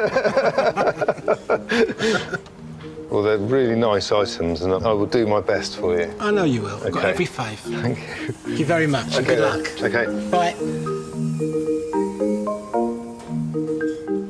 I'm feeling surprisingly anxious now the statuettes have been kept here. They've not left the house since 1979, so I feel like I've lost a talisman. And I'm hoping that when they come back, they'll bring good fortune to the house. Seeing them mended would be absolutely fantastic. I can't actually imagine it because I keep thinking that they all look a bit drunk the way they're on the floor and, well, let's hope they've sobered up by the time you bring them back. So I've got Jeremy's statues here, which damaged in the Blitz in 1940, and they've had a good old bashing.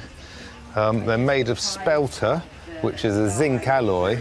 It's an economical casting metal, similar to bronze, but it melts at a lower temperature. It is very fragile, and they're certainly not built to be bombed, I'm afraid. The metal the statuettes are made from makes this repair a minefield for Brenton. Spelter is very difficult to solder and easy to damage if you get it too hot. So on this occasion, I know how precious these are. I'm going to be gluing them together. So first thing I've got to do is to repair this part of the base. There's a crack there, so I've got to put some glue in that, and then I've got to clamp it closed so that the glue makes a good contact and have that piece repaired first. I'm mixing epoxy glue. This is a two-part glue. So the mixing the two parts makes a chemical reaction that makes the glue start to set. Put some more glue in there. There's the more glue the merrier, as far as I'm concerned.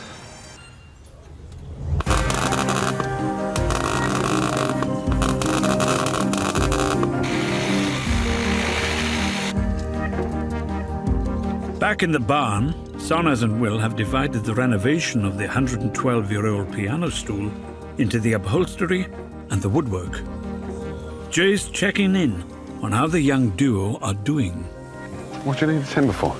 That's a bit loose, that's a bit loose. So you're going to replace them? Yeah. You're going to carve them out with that? I am. All right. I'm actually really excited. If you're going to carve all of that, it's got to look very similar to that. Very similar. So those are the only bits that need doing on this then? They are the main bits. And it just needs like a good old clean. Yeah, it is quite dirty, isn't it? Clean and a polish up. OK. Get carving. Get carving. Thanks, Jay. All right. Next, over to Sonas and a chance for two upholstery experts to put their heads together. So you getting on with that piano stool? Very well, thank you. Yeah, you hit just at the right moment, actually. Have I? A few more tacks to take off, and then we can see kind of what's going on underneath. It's a bit dusty. Yeah, it will be dusty. Do you want to do the glory run of tack lifting? Yeah, this is loads of dust, isn't it? Look at I that. know, it's just years and years. I don't think it's ever been reupholstered, and I think that means that this is the original velvet. And look at the difference in colour from where it's been. Ooh, cool. But that's just the sun doing that, isn't it? Exactly, yeah. Wow. It's pretty dusty. Yeah. Even though there's nothing wrong with the actual upholstery itself, Yeah. it's just nice to replace this with new because it will be holding a lot of dust. So Yeah. Not only that, this isn't up to fire eggs, is it? Because that's a very good point. this is very flammable. This stuff would be, wouldn't it? Yeah, it So is. yeah, replacing it with new stuff. You've got it covered then. I've got it covered. See? Hey. Yes, Jay. I'm going to leave you to it. I'm going to leave you to it. Okay. All right. So right now I am mapping out the drawing for the replacement carving. I can actually see on the bottom here there's a really faint outline of where the old carving used to be, and looking at that it seems to be almost a reverse of the carving that's on the top. So using that I can actually work out what needs to go where and what the details are going to be like, because I've got a great example here. Now he's got a plan. Will trims a piece of wood down to size with the bandsaw before clamping it to the desk, ready to carve.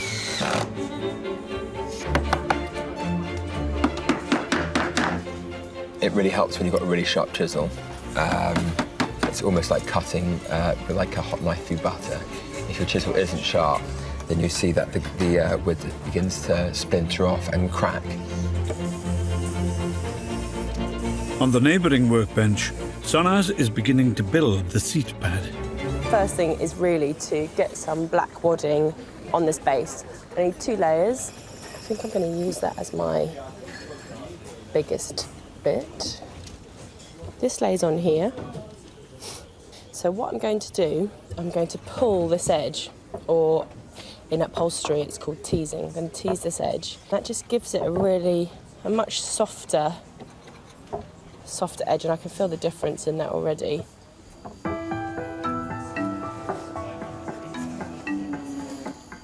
I'm constantly having to check the detail on the piano stool just to make sure that what I am doing is exactly what I need. It's quite easy to get carried away with the chisels because they're so sharp. It's really easy to take off more than you actually need. I don't want to rush it, because when you rush it, that's when you have problems and breakages. Next, Sonaz is ready to cover the seat pad. Now, this is really the moment of truth as to whether I've chosen the right colour for Sarah. Because not only did she want it to not look different in terms of the padding, she didn't want the colour to be very different either. And I'm hoping that this velvet that I've chosen is as close as possible. I'm pretty happy with that, and I think it's going to work well.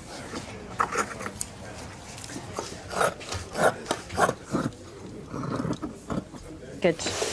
Really happy with that. It's actually really nice to see it in new velvet as well, because it's the start of you kind of giving it this new lease of life.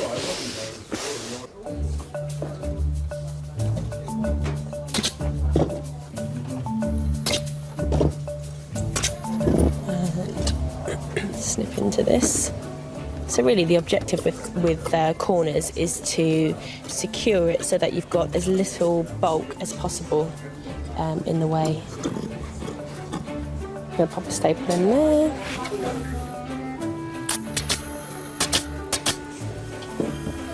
Job done.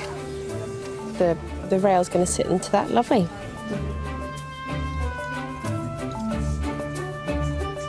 So I have finished all the carving. I've glued the new pieces back onto the front of the piano stool, and I've just filled and touched in some other cracks and loose bits of wood. It's all on there, it's solid, it's good to go. I just need to get into the colour matching now. So usually with colour matching, I do lots of different samples to make sure I'm confident with the colour that I'm going on with. But with this, I've got a good feeling that the colour I'm matching is sort of a general brown umber colour.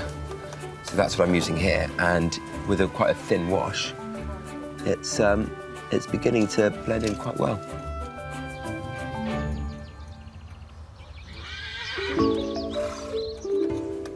Amanda and Julie are coming to the end of their makeover of Fred Bear.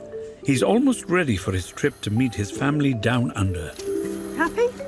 Yeah, really happy. You? I am too, yeah. He's going to last longer, isn't he? And he just looks like Fred Bear. Yeah. Fred's owners, Hilary and Mike, are back at the repair shop to see if their beloved bear is finally ready to fly the nest. Hello. Hello, welcome back. Thank you. How are you? We're fine, thanks. Lovely How to are you? see you. How are you feeling? Yeah, a little bit nervous, aren't we? Yeah. Do you want us to put you out of your misery then? Yeah, yes, you ready? yes, Are you please. sure? No, you can't cover your eyes. No. No. I've got a hold of it. Are you ready? We're ready. Oh, look at him! Oh, how did you do that? Give him a cuddle. Oh, he's solid, isn't he? Oh, he's gorgeous. Oh, he feels lovely. I was expecting him to be Yeah. a lot softer. Oh, he's still got his flatulence, yes. Yeah, I didn't think I would be like this when I saw. I Well, knew look at you you. would. You filled up as well. We're just two softies, aren't we? Oh, it's lovely. Sorry. Oh, bless you. Thank you so much. Fantastic. Thank you. Tell me. Thank you so much. Look at him. Oh, no, Carly Spare, the back. We did that specifically because I know you said you wanted to be able to feel the fur. some fur. Yeah. So we aged and sort of distressed the front to make it look realistic. Yeah, that's right. He just looks like Fred Bear. Yeah. Good. But he's That's lovely. what that's our job. Yeah, we've done. If you can say that, that's what makes us happy to Yeah, hear oh, you yeah. say that. So, tell me, what's the next part of his journey? We're seeing Maria, the big family do. And then I'm going to give her Fred. It's all yours. Say Behave bye-bye. yourself. Say bye-bye to the Bye, Fred. Thank you. Bye.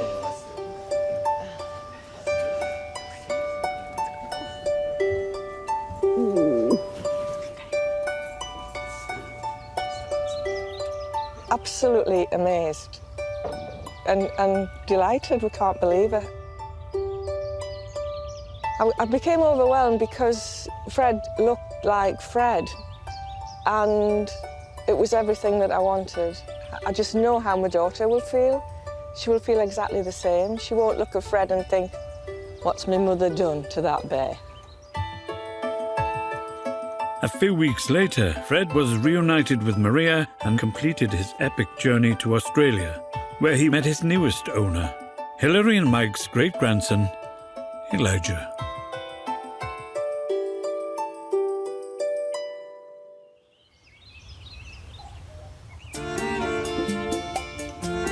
Out in the metal workshop, Brenton is getting to grips with a pair of war-torn statuettes. One needs her feet reattached to the pedestal, the other has lost her basket. This lady here has got less damage. We've got her basket of fruit and flowers that's become detached. Just to glue that on there, it wouldn't be strong enough. So what I'm going to do is I'm going to put a couple of wire pegs coming out of her arms and make corresponding holes in the basket. So that should sit there by itself without glue. And then when I put the glue on, that'll be an extra sort of strength. The Spelter figurines were made by Limousin, a prolific French manufacturer of Art Deco ornaments. What we need to do is now make corresponding holes in those. The company stopped production in 1940 during the Second World War. around the same time that this resilient pair were caught up in the London Blitz.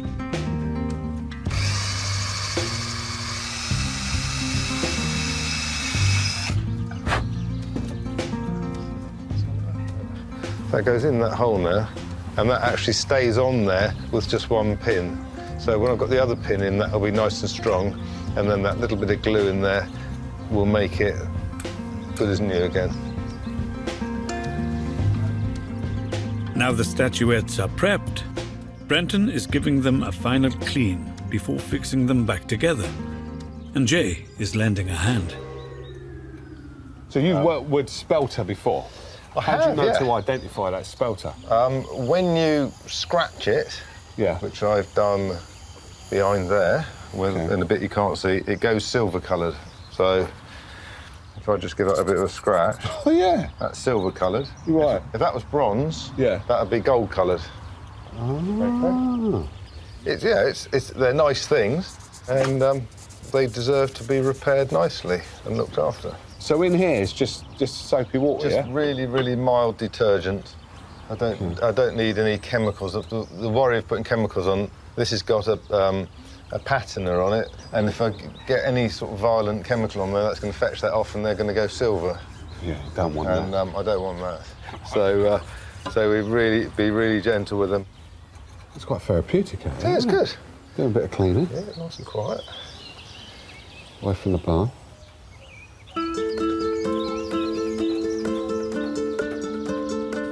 With the statuette's spick and span, Brenton uses a strong epoxy adhesive to secure the broken basket.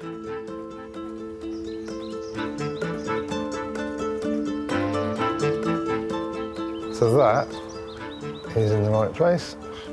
So I've just got to let that set. Now the difficult one. So, screw around the foot, and that's going to be screwed up through the stone, up through the base, into the feet, and that's going to hold that in position while I glue that.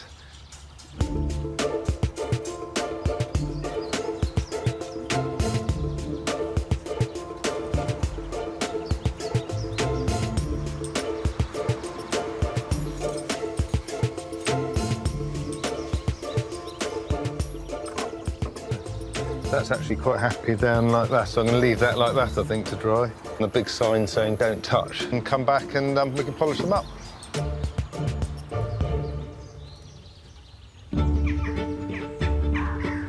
It's been a team effort in the repair shop today. Sonas and Will have been working their magic on a century-old piano stool. Now they are ready to reunite their parts of the project. Finish the top. Lovely. Look at that. Yeah. Beautiful. Looks great, doesn't it? That green against your wood. Look at your carving. Oh, please. Incredible. Well done. It's actually come up really well. And look at the brass plaque as well. You can actually see all the writing now. That's incredible. Can you guess which bits here I've replaced as well? I really can't, actually. I can't guess which ones you've replaced. Have you moved them around or something? Have you? No, I haven't. Well, let's get that on, because I need to get this over to Sarah. Yep, right. I think it's a great joint effort. Really lovely. Oh, she's going to love it. She's going to love it. When Sarah brought her great-grandfather's stool to the repair shop, it was looking all of its 112 years. Threadbare upholstery, missing carving, wood and brass, lacking luster. Really looking forward to picking up the piano stool, really looking forward to seeing it. Obviously a little bit nervous. Obviously in my lifetime it's only ever looked how it did really when I dropped it off. So I'm really looking forward to seeing it again and excited. Hello. Hello. Nice to see you again. Andrew, lovely to see you again. Gosh. So here it is. Yes. As you can see, it's on 4 legs, so that's a positive sign. It's looking good. Are you ready? I think so. Okay. Here we go. Oh, wow. Oh, gosh. Oh, it's lovely. I can't believe it, look. Golly. bit speechless, really, to be honest. It looks really lovely. It's just so shiny. Thank you so much. It's a brilliant job. Yeah, you pleased? Really, really pleased. Sonaz has done a great job with the upholstery. We've tried to keep the same green colour Yes. that was originally there. Yeah. It looks really vibrant again. See, a bit more really life full to of it. life. Yeah, Exactly. it does. It's amazing. Finally, the carving. Yes. The replacement carving. Yes, it's all back in place. Because obviously there was some actually missing, wasn't there? Yeah. Was it, I think that piece Yeah. actually wasn't there at all. And to get it to exactly the same pattern and everything. It's just my mum will be really pleased to see it as well. And she was very keen to keep it green. To me, to get it back like this, it sort of feels like I'm starting the next era with it, if you like, and I know that then it'll be in a really good condition. It was a pleasure to work on, and it was also quite nice for me to work with Sonaz on such a lovely item as well. So thank you very much. Seeing the piano stool, it's absolutely beautiful.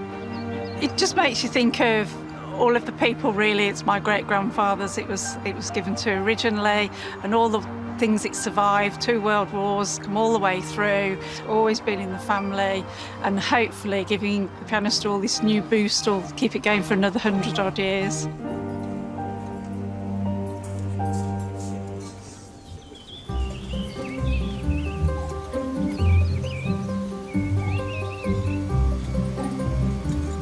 Outside, Brenton has secured the broken pieces of the war-torn statuettes. Now he's painting the glued joints to match the patina of the spelter before applying the final finishing touch. So I've got a specialist wax polish which has just brightened them up a bit and given them a bit of a shine, and they just need a tiny little bit just to give them a bit of lustre. All those years of being in the loft, we took lots and lots of dirt off them and we cleaned them. They were filthy. So this will just protect them, and that's actually coming up really nicely, lovely and shiny on the leg there. So I think that's just about ready. It's going to be party time at Jeremy's.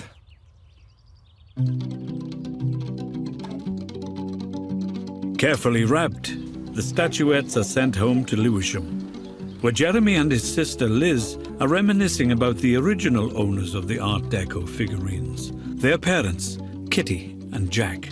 Oh look, there's Mum and Dad on the 50th wedding anniversary. That's right. That's their first dance. And our Dad hated dancing. Hated dancing. He hated dancing. But he had to do the first he dance. had to do the first dance. His face. Yeah. It seems like yesterday. Oh, we were all very close to our parents. My mum and Dad were the hub. The statuettes were broken during an air raid. Even though they were broken and smashed up, she still treasured them. It's a link to the past. Oh, they're here. That's right. Let's have a look. Are you excited? Oh, I really am. Oh my goodness. Oh my goodness, look. Oh, wow. It's like Christmas. Exciting.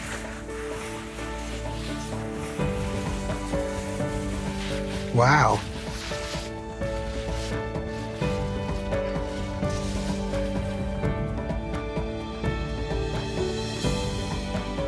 They're gorgeous. They're lovely. That's fantastic. Look at that. It's like 2 little Oscars. They have not looked this good since 1940. They look fantastic. It doesn't look as if they've ever been broken at all. Everything's fixed. Mum and Dad would like to have seen these. God, they'd have loved this. Absolutely loved this. The repairs on the 2 statuettes are unbelievable. There's no trace of any repair on them. It looks like how they would have looked 80, 90 years ago. Should we put them up on the cocktail cabinet? Yeah. Let's... Right, ladies. It's the end of your journey. Oh, look at that. Now that looks... Does that look good? Wicked. I could sit here and just look at them, couldn't you? That's what I was going to say. You just want to stare at them. They're made for there, aren't they? They're made for there, they really are. They are made for there. I love them. Having these statues repaired is our family's tribute to our parents. And it's a memorial to both of them, to my mum and my dad. They're seamless. You wouldn't know that the damage that was on them. I'm really happy. And I'm happy they're complete again because they look stunning. I'm looking forward to every day getting the pledge out, giving them a polish every morning, and then just thinking about mum and dad while I'm polishing them.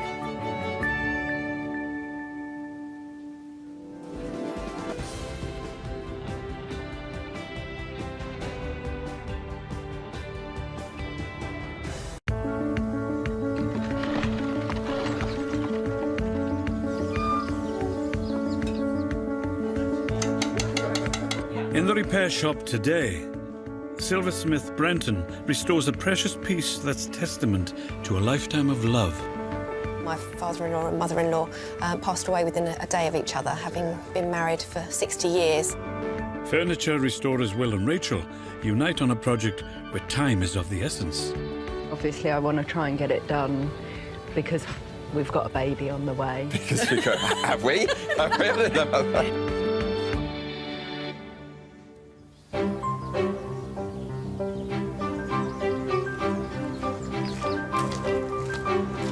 But first, through the doors today is Kelly Bishop, with a possession that is very close to her heart.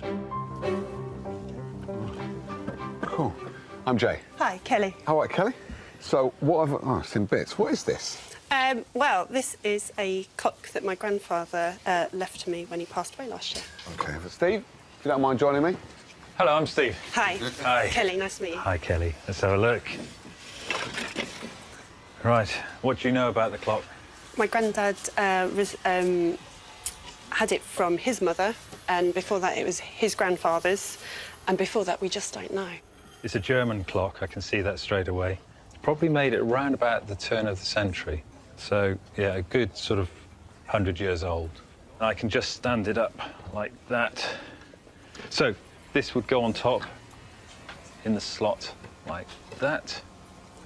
And then the horse goes in the little hole at the top like that. I see it's got a tail missing. Yeah, we don't know what happened to it. It's never had a tail as long as anyone can remember. Right. OK, and you'd like us to pop another tail on? I don't mind. I quite like it without the tail. OK. You've never known it with a tail, Yeah, so so that's OK. it looks strange. What would it be? A lot of these horses aren't original. Oh, really? Most of these clocks had an eagle on top. Oh, right. But during the war, because of the association with the Germans, they put horses on top. They changed them for the horse. Oh, right. Was your granddad an important part of your life? Mm-hmm, yeah. So my mum brought us up pretty much on our own, and my grandparents were really supportive. And then when I was a bit older, I lived with my nan and granddad. So my granddad's, you know, he was a good friend. Yeah, that's nice. Yeah. Who was the smoker? My granddad. Because this is absolutely yellow from nicotine. Yes, he used to smoke a lot of rollies. In the same room as where the clock was? In every room. Oh, in every room. He was a smoker. When my nan and granddad used to go on holiday when I was sort of 16, they used to say you could have a few friends over, but the only rule is don't touch the clocks. Because my granddad liked his clocks anyway, so they went away, had a few people around. They were all crashing. Yeah. So I thought, I'm going to take all the clocks off the wall, turn off the chimes, hang them back up, and, you know, turn them all back on before my grandparents get home. Yeah. Nobody knows. Yeah. Except for I forgot to turn the chimes back on. And so I got into quite a lot of trouble because, not because I had a party, not because we drank all the tequila, but because we hadn't turned the chimes back on the clocks. That sounds like something you would do. Never. If I were to get this clock working and striking, would that be an annoyance to you? No, I would love to hear it. You'd love to hear it I strike? would really love to hear it because you go around my grandparents and you'd hear it every half hour. And at the time, for goodness sake. Yeah. But now it's like, I'd really like to hear it again. Yeah. And that sound would evoke memories Yeah. of your grandparents? Yeah. Yeah. Well... So, can we do something with it? At first glance, it looks as if this hasn't been serviced for donkey's years. I would suggest at least since my great-granddad died. So. Right. And that was early 80s. OK, it's probably extremely worn, and I hope it's not really worn. But we can look into that. Yeah. And we can get it sorted if it is. Yeah. This is so important to you. It's going to give me a great pleasure to get it working again for you and get it striking and sounding good again. So, thank you for bringing it in. Thank you. All right, we'll let you know once it's all sorted. Thank you. Thank you very much. OK, Right, you take care now. See you. Bye-bye now. The chime always meant something like bedtime or dinner time. If I can hopefully get the clock working again and I could hear it chime and my son could hear it chime, and that was in my house all the time. And it's just exactly my granddad, really. Right. So we'll have a look at the movement now. Yeah. This is the important bit. Voila. As I suspected, absolutely filthy dirty. Yeah. It's no wonder it wasn't working. It's a very poor condition. You can see there's a fair bit of wear there in the holes. Yeah. The teeth are slightly worn, but not too bad, actually. I might have to tidy some of them up. So, you've got to take that all apart. Yep. Have a look at the teeth. Yeah. Definitely got to clean that window. That's just... that's yellow, isn't it?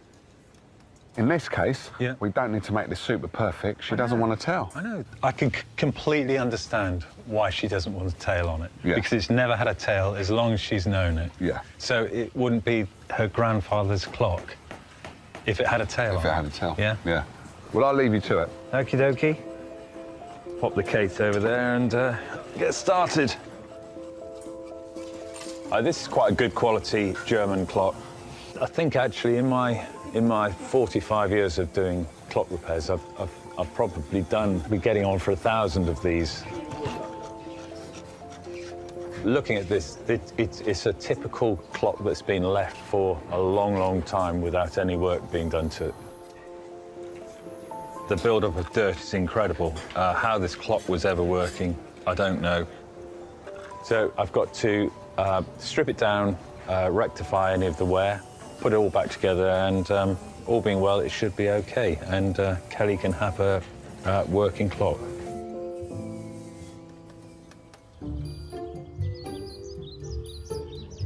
The repair shop restores many heirlooms to be passed on to future generations.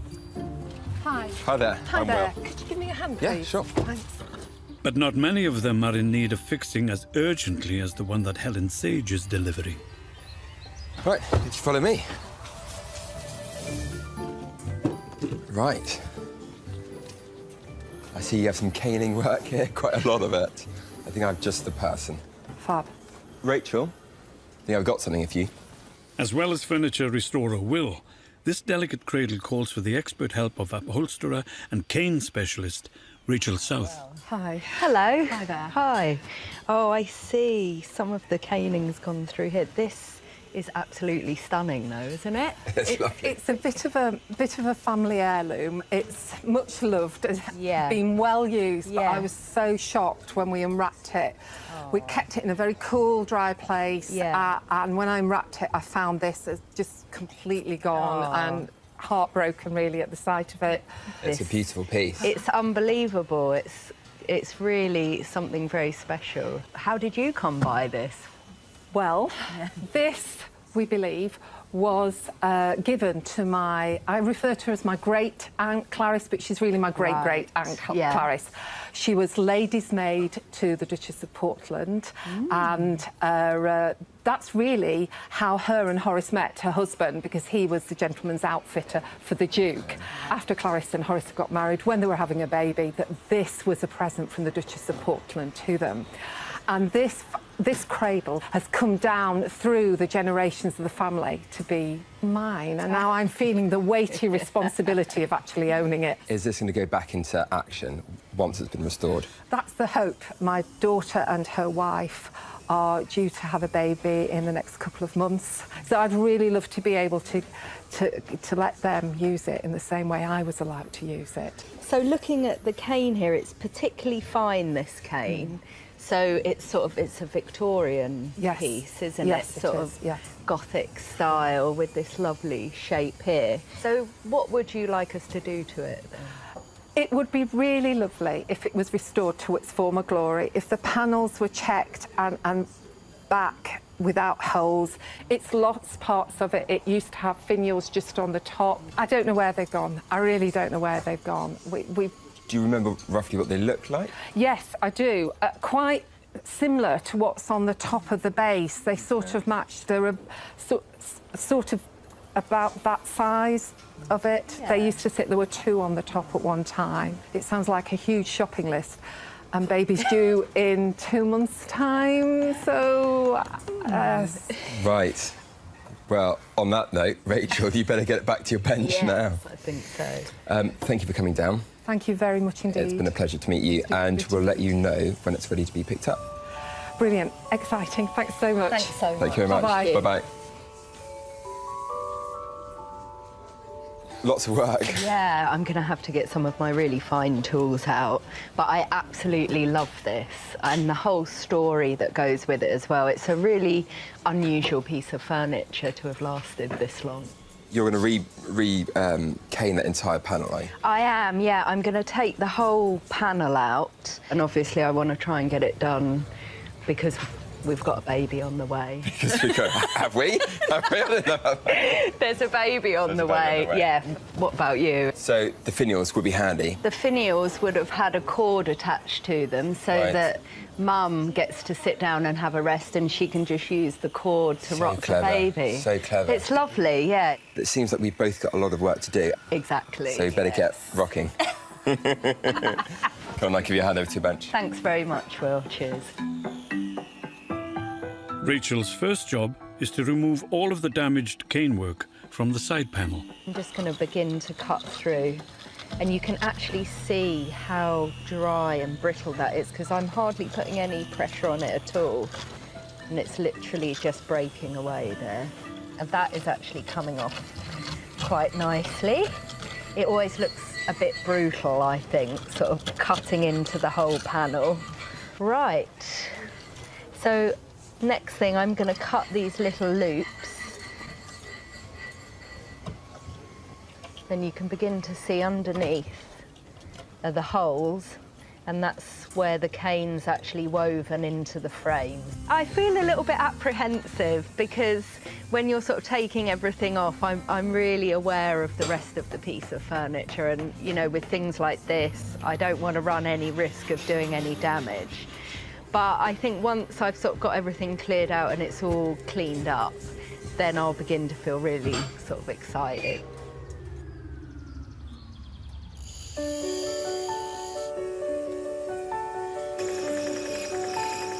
Next, into the repair shop, Joe Everett, with a treasured memento that plays a part in a romantic love story.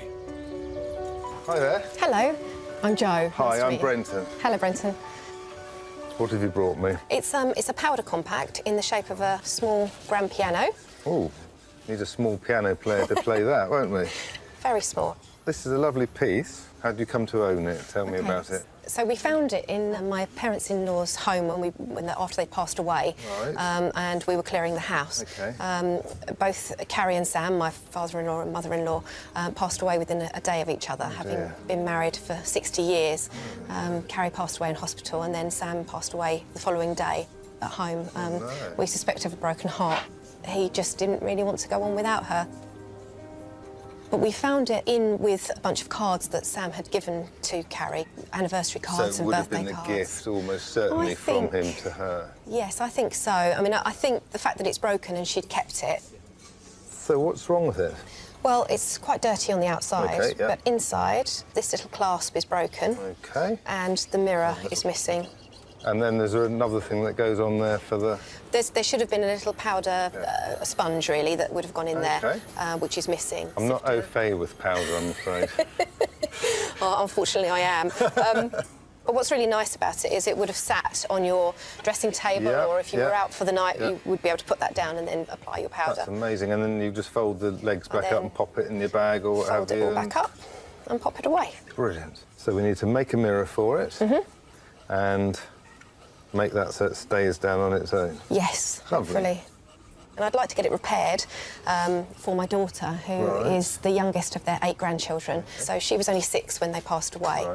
And we thought it might be a nice memento to give to Charlotte to remember her Nana and Grandad and the love that they had. So this would be really nice if this was in tip-top condition for her to Absolutely. remember them by. Yes.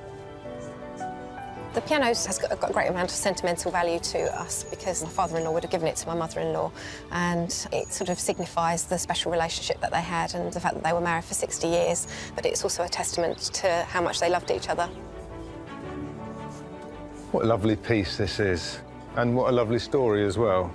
So I've got to establish whether this is brass or white metal, first of all. Secondly, I've got to get a magnifying glass and see why this little clasp isn't working here, and make a template for the mirror, cut a mirror, fit the new mirror. That's the easiest part of it. And then maybe put some powder in it and powder me head. Stop that shining.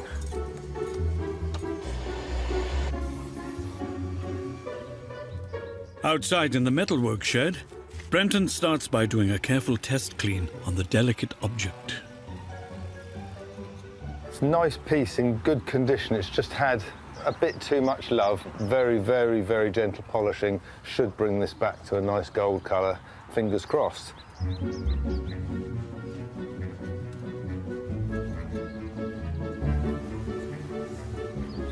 So the little bit I've polished up there looks okay, but until I've got it all done, I won't know.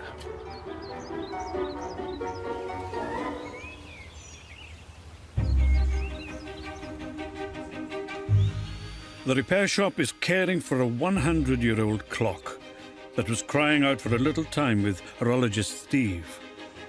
It was so tired and dirty that it had completely given up the ghost. Real build-up of thick, gooey dirt. The mechanism is now free of all the clogging oil and dust, and Steve can begin turning back time. The next stage is I'm going to go through it and check and see exactly where all the wear is, and then I can start working on rectifying. I've got one wheel here that's got worn trundles, which are the teeth that the main wheels run into. Because basically in clockwork, the teeth are supposed to roll around each other, and if you get excessive wear, the teeth will then rub on each other. Not only does that create a lot of friction, but also it creates a lot of wear as well, and that's why it's important to have a clock overhauled regularly. It's not just the wheels that need a service. This pivot goes into this hole here, and that hole is basically worn across the plate like that, and I need to bring it back to that point, and that's by rebushing, and that's putting a plug of brass in to the right position, so that that pivot will be nice and snug and work properly in the right position.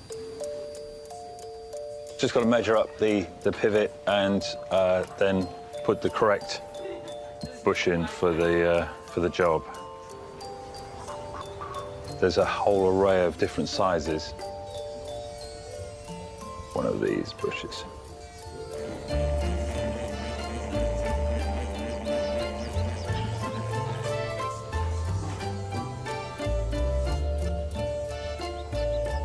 I'm now going to use the bushing tool. Just pop it in there.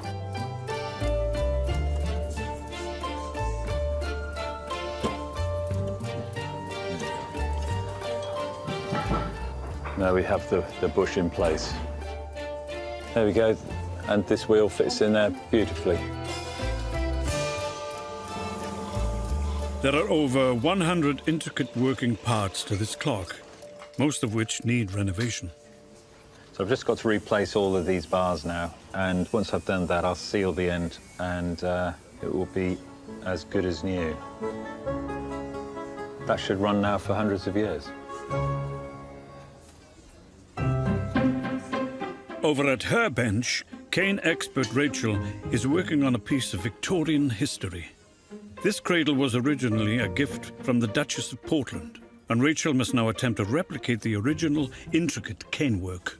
I've got this super fine cane, it's 1.7 mil, because I want it to match the rest of the panels. It's quite important that everything is exactly the same as the other panels, but it is very fragile. Hopefully when it's complete, Helen's not going to know which panel has been recaned. So just to start, cane's gone through the hole there, down into the corresponding hole here, and then it loops back through. I've got to fill in the whole of this panel, and then I'm going to be on to stage 2. So off to a good start. Following in her father's and grandfather's footsteps, Rachel is the 3rd generation of her family skilled in the caning craft. She's going to have to call on all of her years of experience for this job. Things really slow down at this stage, and it's really quite fiddly to begin to put this weave in. I'm trying carefully to keep my verticals straight and the horizontals straight, but actually it's really lovely at this stage because you can begin to see this small intersection here of all 4 strands, and that is one of the main characteristics of this traditional 6-way cane pattern. When all the weave actually comes together, it is really satisfying. It may be that you would think with a small baby, you know, putting its fingers in here and picking at the cane, it might not be that practical, but actually it's really tough. While Rachel continues to weave her magic, Will is puzzling over a tricky new addition to the cradle. Helen did mention that it used to have 2 finials on the top. What I've done is, after doing a bit of research, finding out what it would originally look like, I've come up with a drawing of what I'm going to make. Finials are small decorative ornaments placed on the tops or ends of furniture. Will must craft the new ones from scratch on the wood-turning lathe. So, slowly trying to get into more of a cylindrical shape. What I'm trying to do is get it closer to the maximum width of my new finial. And once I get to that size, then I can start marking off the other bits of detail that I need to start carving in.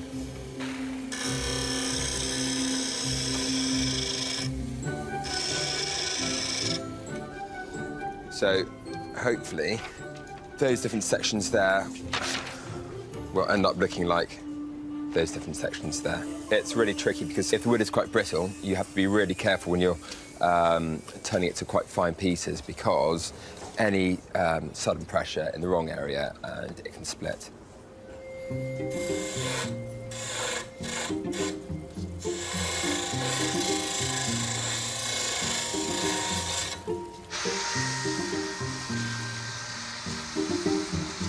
I've rounded off the squared edges on the wood, carved in the detail, and I'm using some sandpaper just to smooth it all in. The smoother the surface, the better the polish.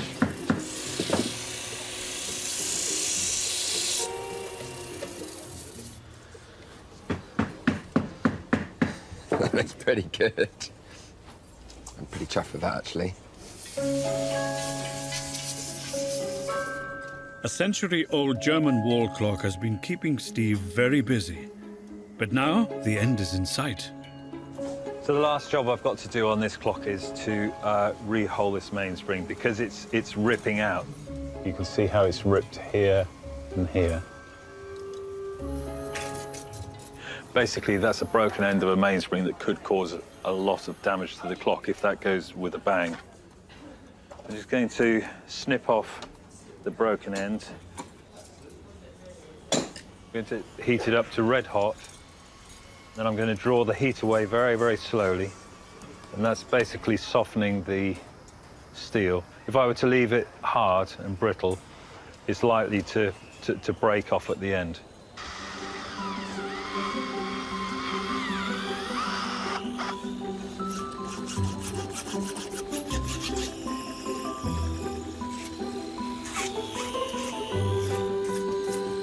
There we are. Now the clock is all ready to go back together again.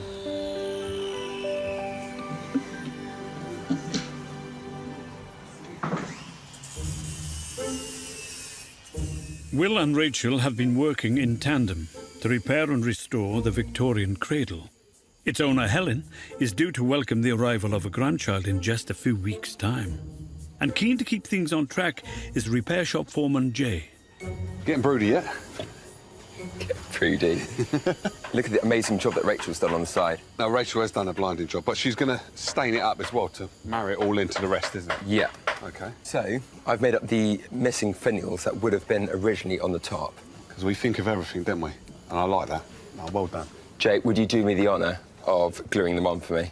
So, if you pop a bit of glue in there, look at this teamwork, just a bit of... In there? Yeah, just a tiny bit in there.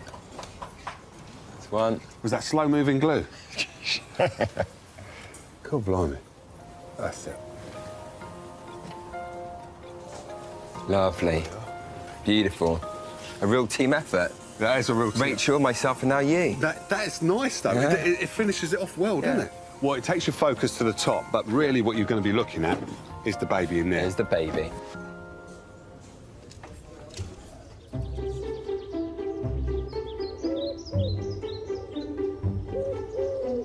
Silversmith Brenton is repairing the metalwork of a beautiful vintage powder compact. But to bring it back to full working order, he needs a little help from soft toy restorers Julie and Amanda. Hi, ladies. Hello. I've got this little powder compact. Wow. Oh, gosh, which that's I was adorable. given, and it's missing its puff, which goes in there. I believe that you're quite good with a needle and thread. Told you that.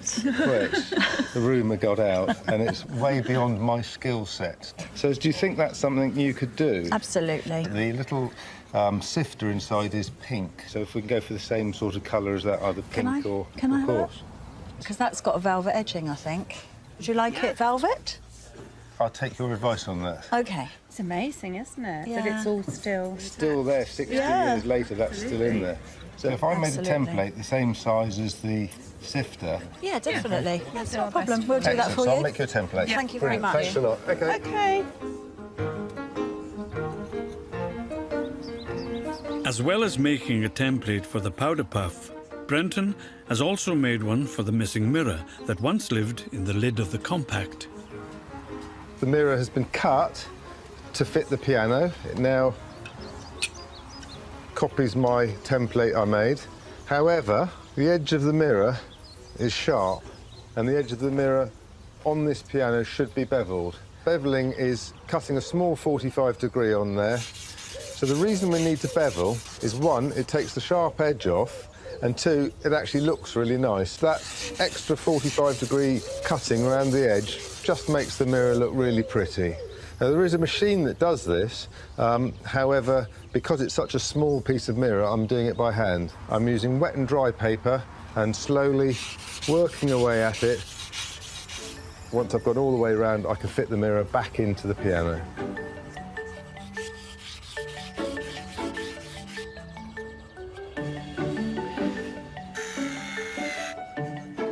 Inside the workshop, Amanda has volunteered for powder puff duty. I've never actually had to make a grand piano-shaped compact puff before, but there's always a first time for everything. I'm using really nice cotton velvet that is this lovely pale sort of powder pink. It looks kind of faded, so it looks a little bit aged, so I think that's quite nice because it will sit well with the age of the compact. From what Brenton was saying, I think it's a good job that he's handed this over. We do most of the sewing, and he's not confident in the sewing department. He needs a little bit of help on this one.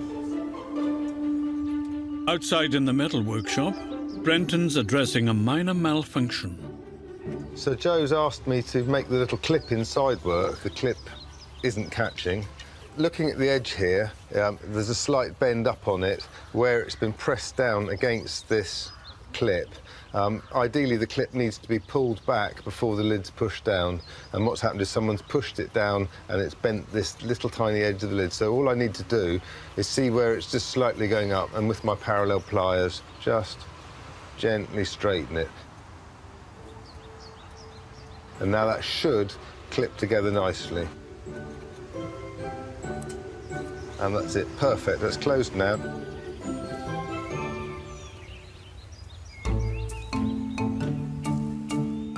Steve has taken a German wall clock under his wing. He has spent hours transforming the filthy, worn mechanism. But although the clock workings may now be tip-top, the same can't be said for the rest of it.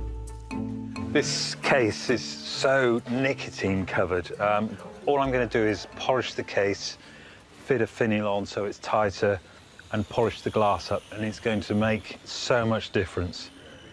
It's very, very yellow at the moment. I'm using wire wool, and I'm just going to clean it up. I see the water is turning yellow already.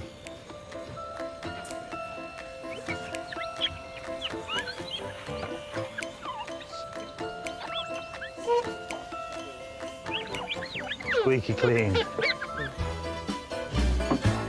Good, I'm just going to pop the mechanism back in, then I can hang it up and test it to see if it works right. So, just got to go and hang it on the wall.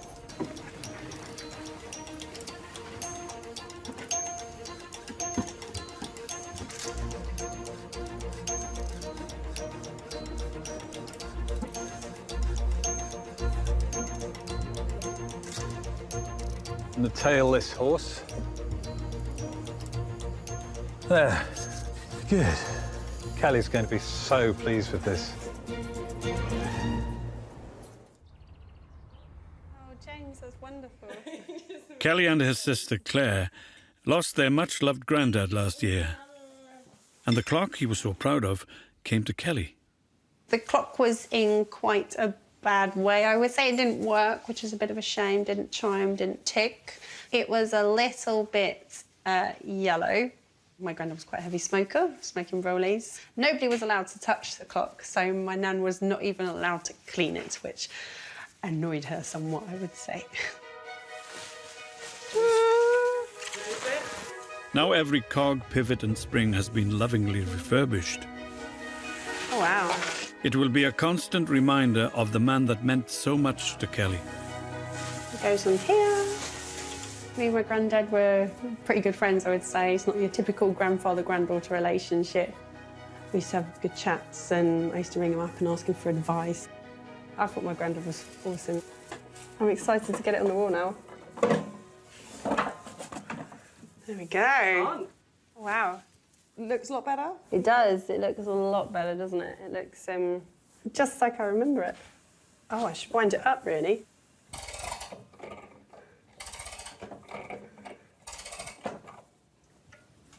There you go, that's good. It's a good sign. It's cool, right? Like it. Happy? Really happy. Wait for the chime. I know, right?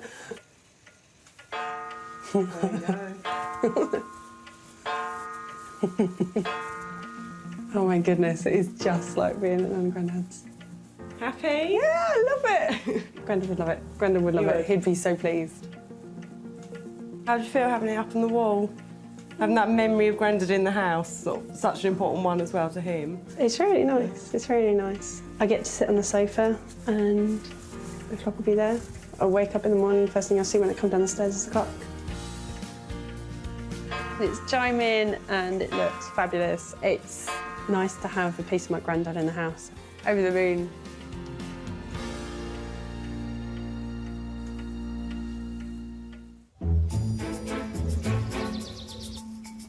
Back at the workshop, Rachel is putting the final touches to the restoration of the Victorian cradle. The last part of this restoration of this cane crib is to actually reproduce the colour of that panel that was there originally. It's quite important because it needs to match these existing panels, which, as well as being dyed originally, have also over time, they've sort of got their own patina to them as well. The cane will need many layers of colour to match the existing panels. This coat that's going on is an umber pigment, and I think it's really sort of bringing out this lovely rich quality, this rich colour that really ties in with the existing panels on the cradle. So I'm quite excited at this stage just to get this last little bit of colour on here. Once the final layer has dried, the cradle is ready to be reassembled. Right. Okay. Carefully at Careful. this end. Don't want to knock that cane work. Easy. That's okay. it. Woo! God. Right, come on, let's give it a Oh, look. look at that. Oh, look! That is so nice. Such a smooth rock as well. The cradle has been passed down through 5 generations and is now restored and ready to welcome the 6th. Now owner Helen is back to collect it. It was a very sad item, the cradle. It was in complete disrepair. It wasn't functional anymore. But looking forward to seeing just the work that Rachel and Will have both done. Hello, Will. Hello, Rachel. Good to see you again. Nice to see you. Hi, Helen. Lovely to see you. Gosh. This is quite frightening, actually. Oh. Really? Because I'm really excited to see what you've done, because it was quite a job, wasn't it? You've had your work cut out. Yeah. We have indeed. Let's show you what we've been up to. Fabulous. Oh, wow. Gosh, that's just amazing. That's wonderful. Thank you so much. It's beautiful again. What can I say? You've just done some amazing work on it. And I haven't seen it look like this. I truly haven't seen it look like this. It's a real rebirth for this piece of family history for us. How long has it been since you've seen it rocking? I suppose when Sarah herself was born, and that's 30 years ago now, is the last time it truly rocked properly as it does now. It's just such a long time. But it is so, well, it's magnificent, really. Do you remember which panel it was that had the hole? I think it was this one here, which you can't actually see that there was ever a hole there. No. This panel, I took the whole panel out and recaned it for you. I really love doing it, so it was a real pleasure for me to work on it. And also knowing about your family history, and also that there's a baby coming along. Yes, so that very soon. was a really very sort of motivating thought while I was working. Rachel has done a fantastic job on the panel there. Yeah. It was a pleasure to turn these new finials here, because I think that it actually makes it. So it really makes the piece. It's almost like the cherry on the top of the cake. Yes. I've never seen the finials on top, Will, and I'm just so delighted with what you've done. I really, it just is absolutely brilliant, and I am truly grateful for what you've done, because this is just such a piece of love. It's held love. Yeah. It is a piece of love. Your love for furniture, I can see, but it will now go on, and other generations, when I'm long gone, will be using it, and I think that's just so wonderful. Well, it's been an honour to have it coming through the repair shop. So thank you. It really has, yeah. I just overcome, really, with the whole emotion of it. It looks so beautiful, the cradle, and I can't wait for the rest of the family to see it. It has seen 5 generations within the cradle, and the next generation is due in a few weeks' time. And it's just so lovely to be able to take this beautifully restored family heirloom back home for the next generation.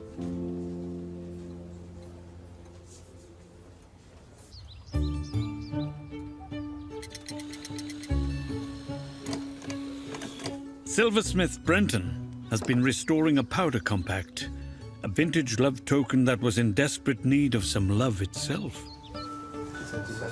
Amanda, how is the puff going? Just finished it. How about that? Can we see if it fits? I hope so. I've got everything Well, I crossed. cut the template so it doesn't fit it in my floor. Oh, that's brilliant. I reckon Joe's going to be chuffed with that. I think so, Because she yeah. did mention that it didn't have puff. And Yes. she doesn't know she's getting it. Yes. So this will be a little bonus. She's got a piano fixed and it's complete Yes, now. I think from a girly point of view, that finishes Just the right colour as well. So it's perfect. Absolutely. I think she's going to be really pleased. That's great. Thank you so much for doing that. Brilliant. Thanks. Thanks. With the owners of the compact due to collect it, Brenton still has one final fix. Yeah, that's all working now. So now I've just got to glue the mirror in. We don't want to put too much glue on. One, we don't want it all squirting out the sides, and two, someone might want to get this mirror out again if it unfortunately got broken again. You don't want to be too hard to get out. So 3 little dots will be sufficient to hold this mirror in place like the original piano had.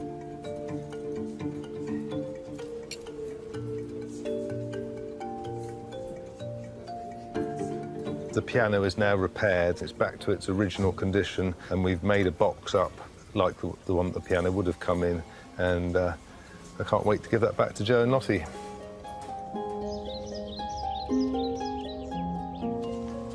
Jo and her daughter Lottie have arrived to collect their family heirloom, once given by Lottie's grandfather to his beloved wife.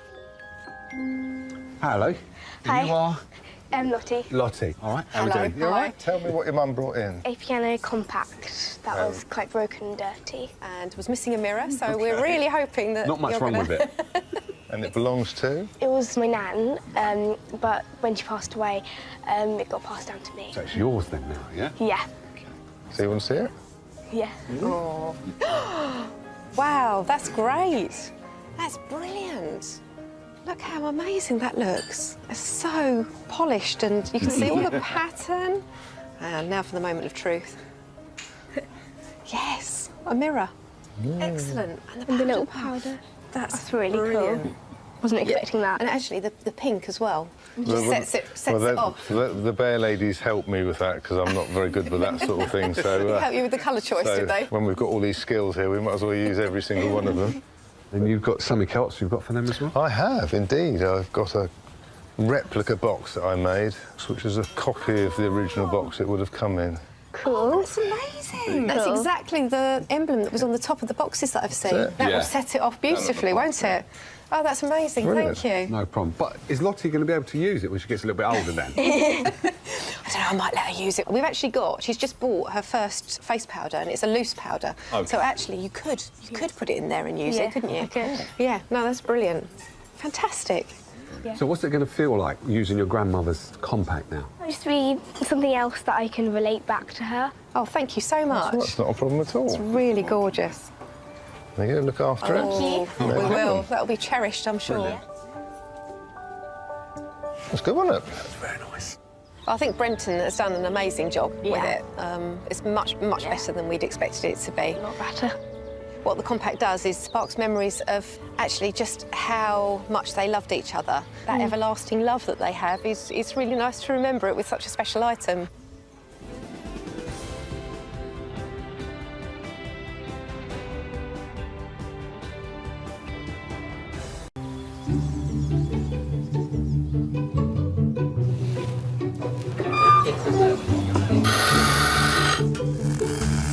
In the repair shop today, Lucia employs all the tricks of her trade to restore a 100-year-old painting. It's like plastering, but on a micro scale. While a boy's toy gets Steve's seal of approval. I've enjoyed it all the way through, and I really don't want to let it go. So, I want it back. I know. But first, Hi, could someone give me a hand? Of course I can. Caroline Morris needs help with some precious cargo. Do you want to put it on there? I should be able to hold it. No, because I don't want her to get even more squash. Oh, is it? She's got a family heirloom that needs expert attention. OK, so not too heavy for you, Jay? No, no. There we go. So what we have here... Oh, ceramic. Right. We have the ceramic queen. It's going to help me out. Puerto Rican servitor Kirsten Ramsey has 25 years' experience in the field of ceramics restoration, and she's going to need to draw on that pedigree. What have you got for us? Here we have the female dog of faux. Oh, lovely. And she, unfortunately, her head has been broken. All the little bitties are in there. Okay. What's the history behind these two, then? They're Chinese lion dogs, and they're known as dogs of faux. Right. And they guard entrances. So these will be standing outside the front door and... They would be inside. Oh, inside. Probably on a shelf, Okay. looking at the door Right. from the inside. To scare off people or to welcome them? As a guard dog. It's a guard dog. Yeah, that Yes. could be a good guard dog. It's quite scary. I know. My grandchildren are always a bit worried by his face, yes. But these were my great-grandfather's, which he then gave them to his son, my grandfather, who gave them to my father. And when he eventually died, they came to me. You know, they have a huge history in our family, and that's really what we love. How's the damage come about? The damage originally came about because my father's dog, in the 1950s, jumped on his desk and he knocked her off. Oh, my goodness. Naughty dog. I know. Naughty Russet is to blame for that. My father was very upset. I can remember it happening. Can you? I was about 5 or 6. Oh, golly. Yeah. So my father tried to stick it, but then it was the old glue. I don't know what they used in the 1950s, but it wasn't that good. I mean, the great thing is that you've got the pieces, and Exactly, yes. people are always so apologetic about previous restoration, but actually, at least, hopefully, all the pieces are here. So. Well, I think so. So what we could do for you is basically repair her to the same standard as he is. Exactly. That would be absolutely fantastic. My father will be so happy up there, wherever he is. Let's hope he's up there. Yes. Thank you. You take care. You too. Yeah. Okay. Bye. Bye-bye. I've been so upset by the fact that she has been in bits, literally, that this would really make my day, make my life, really, because she's been part of it for so long. They're different, aren't they? I've never seen anything like this before. They're not the prettiest, are they? I actually love them. Yeah? Yeah, I really do. It's a stylised sort of dragon dog type thing, isn't it? Dragon dog. Beautiful glaze, sort of dripping down the back there. So what I could do is help you get these over to your desk. 2 hands. 2 hands. I know, you've taught me well.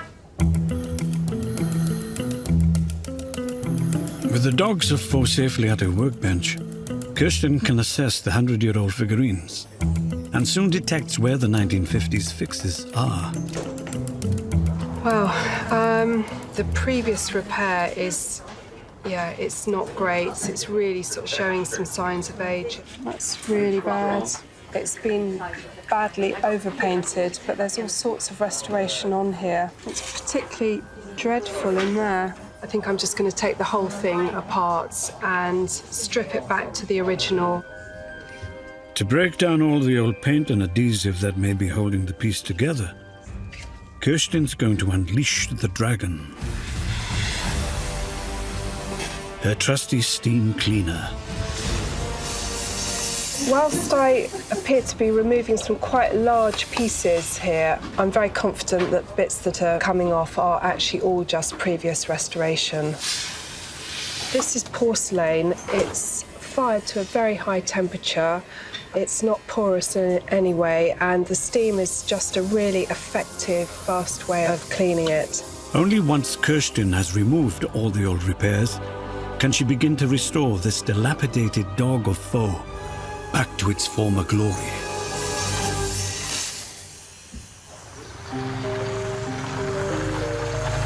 The next item to arrive at the repair shop belongs to James Barnes from Salisbury. Steve may be the repair shop's authority on timepieces, but he is also the go-to guy for any clockwork curios that arrive through the doors. So what have we got here then?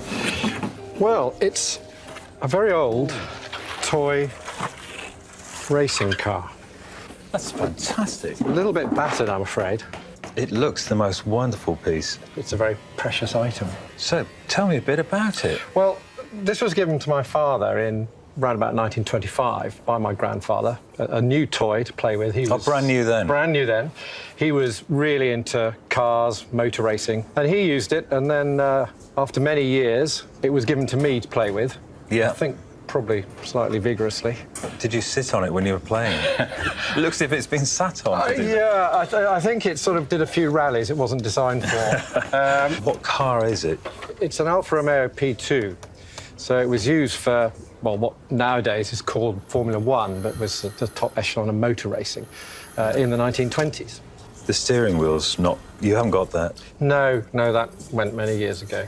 Do you know if that all turned the wheels? Yes, it goes down through here. Oh, I see, yes. And this suspension all joins up. So you could wind it up and it would go.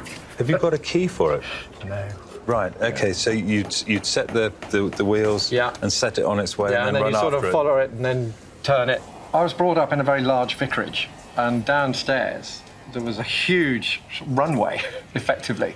So you could start it up at one end and let it go, and then it would hit something. I do have a recollection that my mother didn't like me driving it into the kitchen, although I suspect my father might have encouraged that. I think it's a wonderful piece. I've never seen a car like this of such quality, because this isn't thin tin plate, is it? This is quality tin plate. Yeah, it is quite solid. So to get this all working again and looking good and steering again, what will that mean to you to have all that done? Well, it's a very tangible link with my father. Sure. You know, and so for me, and I think of him, and I think he would love it if he knew that this was back as it was as a child's toy and cherished, and it's something that will stay in our family. Fantastic. And once it's all up and running, would you then let your grandchildren play with it? Under very strict supervision. The car means a huge amount to me because it's part of our family. My grandfather gave it to my father and he passed it on to me. I'm feeling really excited about seeing it return to its usable glory, really. It's been many, many years. It's just been a static exhibit. It'll be great to have it back operating again. This French tin toy dates from around 1925 and is rare and extremely collectible. There's a lot wrong with it. The whole of the front suspension has broken quite badly, actually. Got to give it a good cleaning up. And I think one of the main challenges is going to be keeping the paintwork as it is, because it's got a lovely finish to it, and I don't want to damage that finish at all if I can help it. There's an awful lot of work to do, huge amount of work, but it's just a lovely piece. It's going to be an absolute joy to work on. Love this sort of stuff. I heard you was mucking around with toys over here. Well, you brought in your old toys, yeah? What are you doing? Do you know what? James has brought this car in. Right. And it's beautiful. It's such good quality. It's probably the best quality wind-up car that I've seen. It looks broken to me. You're saying the best quality? This tin plate is so thick. Right. And everything is well made. The detail is fantastic about it. So you know what? It sounds like you're quite excited about doing this one. I am. I really am. This is the one that's getting your juices flowing. This one is. Well, it is. Did you have one of these? No. No. You want one of these, didn't you? Yeah, I did. Yeah. I always wanted one of these. Oh, bless you. It is. But it's clockwork. It's a wind-up clockwork mechanism. So you've yet to see what's like in there. So that might be totally knackered. No. I'm sure it That's won't what be. I like to hear. I'm sure it won't be. I knew you was going to say that. I mean... You have every faith that this has kept its quality. It's going to be tip-top. All you've got to do is cosmetic stuff outside. Yeah, and if it's clockwork, I can always repair it anyway. So. Yeah. See, Steve, you're the man.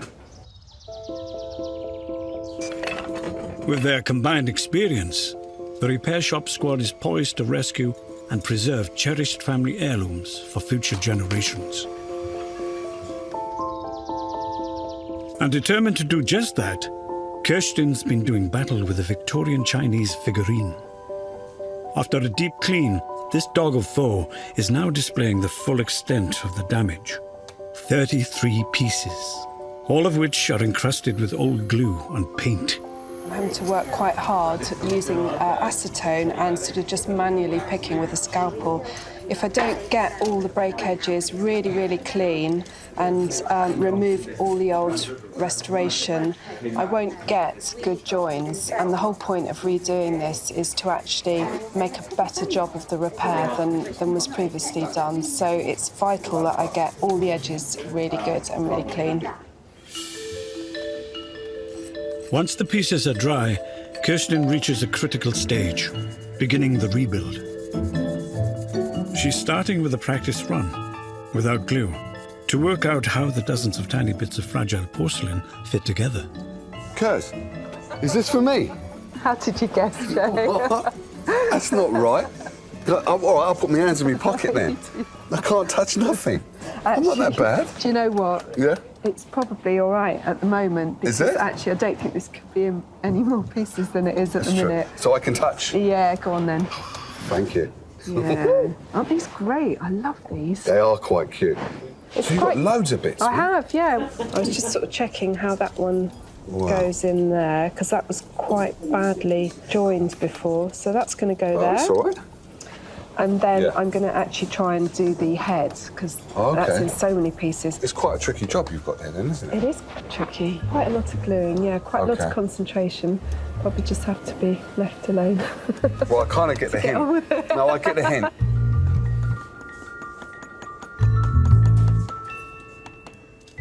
I'm using an epoxy resin, which has got really good sort of non-yellowing properties. It's very slow curing. It takes about 48 hours to cure properly. So it's great. It gives me plenty of time to actually go back and check that everything's sort of in place and sort of make any adjustments if necessary. Because it's quite a heavy piece, I am actually going to use quite a lot of adhesive here just to make sure it's stable. And I'm now going to offer up the dog, and hopefully it will go on okay. When it goes together well, you can sort of feel it kind of just clicking into place, which is really, quite satisfying. Especially having spent literally hours and hours cleaning it and trying to prepare it all. So, yeah, that's good. I'm happy with that. With the dog back on its plinth, Kirsten starts to stick the head back together, fragment by painstaking fragment. But it's soon clear that this jigsaw is missing a piece or two. It's becoming apparent that actually this is going to be a much bigger job than I had actually anticipated.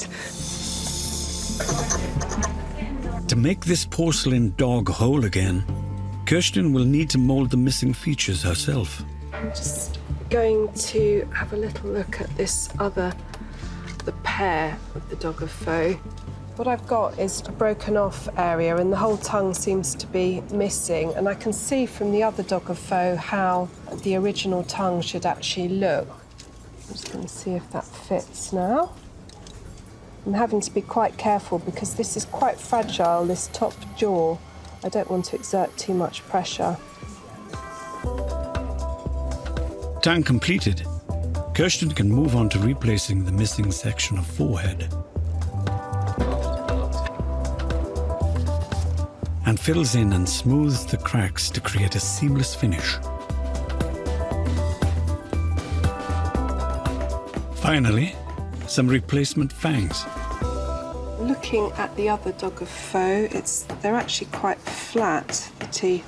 I'm just going to press them into place. So that's the teeth in place, but already the dog is looking a lot more ferocious.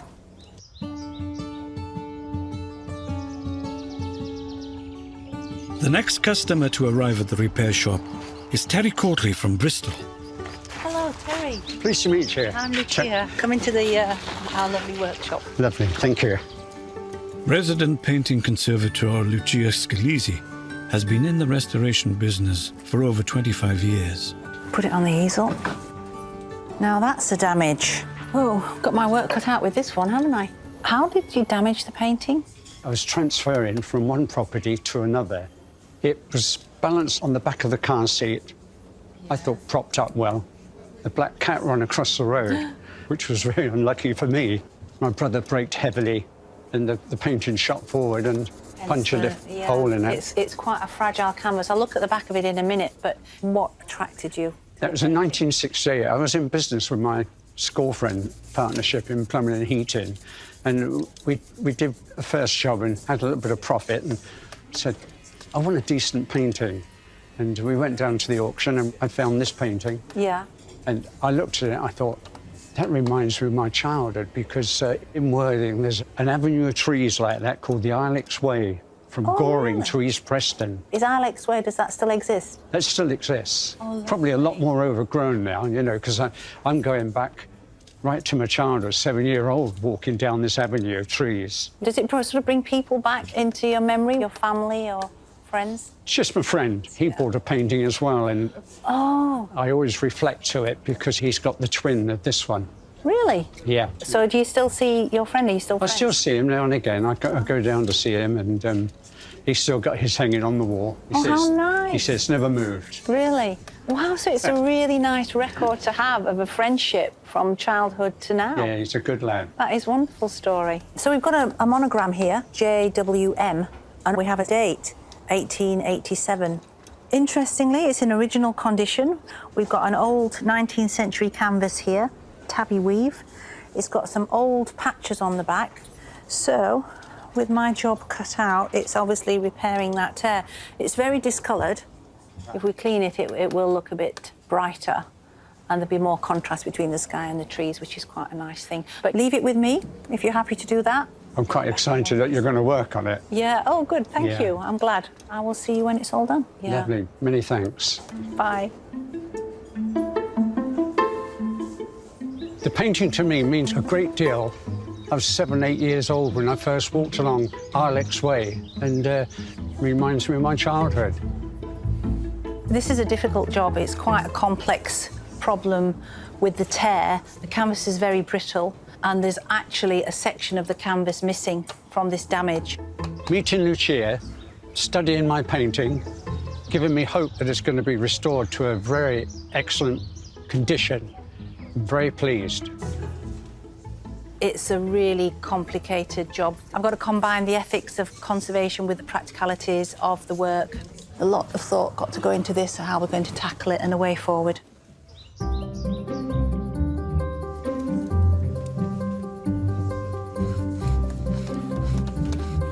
Over on Steve's workbench, he's planning the restoration of his latest project. This 1920s toy racing car has seen better days, and so has the paint job. Lucia, can I ask your advice, please? You may, yes. Lucia is more used to restoring portraits and landscapes, but her extensive knowledge makes her a valuable ally in the workshop. Just had this come in. It's beautiful. It is beautiful. Yeah. 1925. Wow, it's absolutely wonderful object. Fabulous. I need some advice on the paintwork, because I really, really don't want to touch it that much. I really don't want it to look too new. But just taking that sort of top surface dirt off, it'll look a lot Yeah. Look, it's whatever. Oh, Fan belt's fallen off. No, it's the leather strap that goes over the okay. bonnet. You've got to keep that. Oh, look, and that's the colour. Yeah. It would have been red, red, red. Yeah, I don't want it to look like that. But what if you do a little surface clean and it comes up like that and it's just dirt? I don't think it I'm will. tempted, I'm tempted. Oh, are you? Can I do it? With a bit of saliva. Be careful. Let's do it on. Oh, look, that is literally just dirt coming off. I know it doesn't look much, but that's actually a lot in conservation terms. And that's just with saliva. And I think the object is small enough to be able to do a spit clean across the whole thing. I would. I think it'd be very rewarding. But if you don't want to use spit cleaning, I mean, even if you rolled over that with distilled water or something, it would take something off. Sure. But the enzymes in your saliva have a bit more of an effect. I don't know whether I'll have enough spit to do all that. Oh, I'm sure you. I'm very dry mouth at the end of this. Getting into all these little areas here, it's going to be really good because there's a lot of gunk in You'd there. really enjoy that, I wouldn't you? would enjoy this. Thank you for your advice. My pleasure. Confident he's not going to damage the paintwork further, Steve can turn his attention to the clockwork mechanism. Slightly scary because I've never taken one apart like this before. Certainly not one of this sort of age. I have no idea how this is actually going to work in the end. So this is what I like about a project like this, is that I have no preconceptions about how easy or how difficult this is going to be. I will just work through it and repair part by part. I do want to actually have a look at the clockwork mechanism, though, and I haven't seen in here yet, so this is going to be quite interesting. Clockwork toys work by winding up a spring, which, when released, turns a series of cogs, gears, and axles to power the wheels. These screws are coming out nicely. Okay. I did think that was just going to pop off, actually, so, yeah. I might just have to force that out. There's no other way. I can't take the top off, I can't take the sides off, I can't take anything else apart. Ah. Right, that's good news. He's obviously suffered from being in the wet at some time, but it is absolutely red rust. It's nice to get that out. That's the first step, really. With the spring coil finally removed, Steve unwinds it to its full length and sets about cleaning off the rust and grime. A well-maintained spring is key to the smooth running of the mechanism, and cleaning duty doesn't end there. So what I'm doing now is just scrubbing out the clockwork mechanism from the car.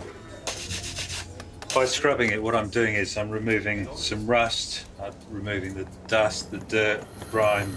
This lever that's absolutely seized up, and it's probably working for the first time in 20, 30, maybe 40 years. But this piece is relatively modern compared to some of the objects that come through the repair shop doors. And over on Lucia's workbench, more history is being revealed as she prepares to free a 130-year-old painting from its wooden frame. I have taken out the tacks, and what I'm going to do now is actually lift it out of the back. One of the advantages of having the original tacking edges is because I actually need to make a little patch here, I'll make a pattern, cut it out of here, and actually insert that. So I'll be using the same canvas, so that's the advantage. So now I'm going to lift the stretcher out. There we go. So for the dust collectors amongst us, there's some really grotty dirt and dust down there. And insects, look, a lot of flies. I have found a skeleton of a bird behind a painting once, obviously a big painting, and a small bird. So the next process, I'm going to clean this with my vacuum.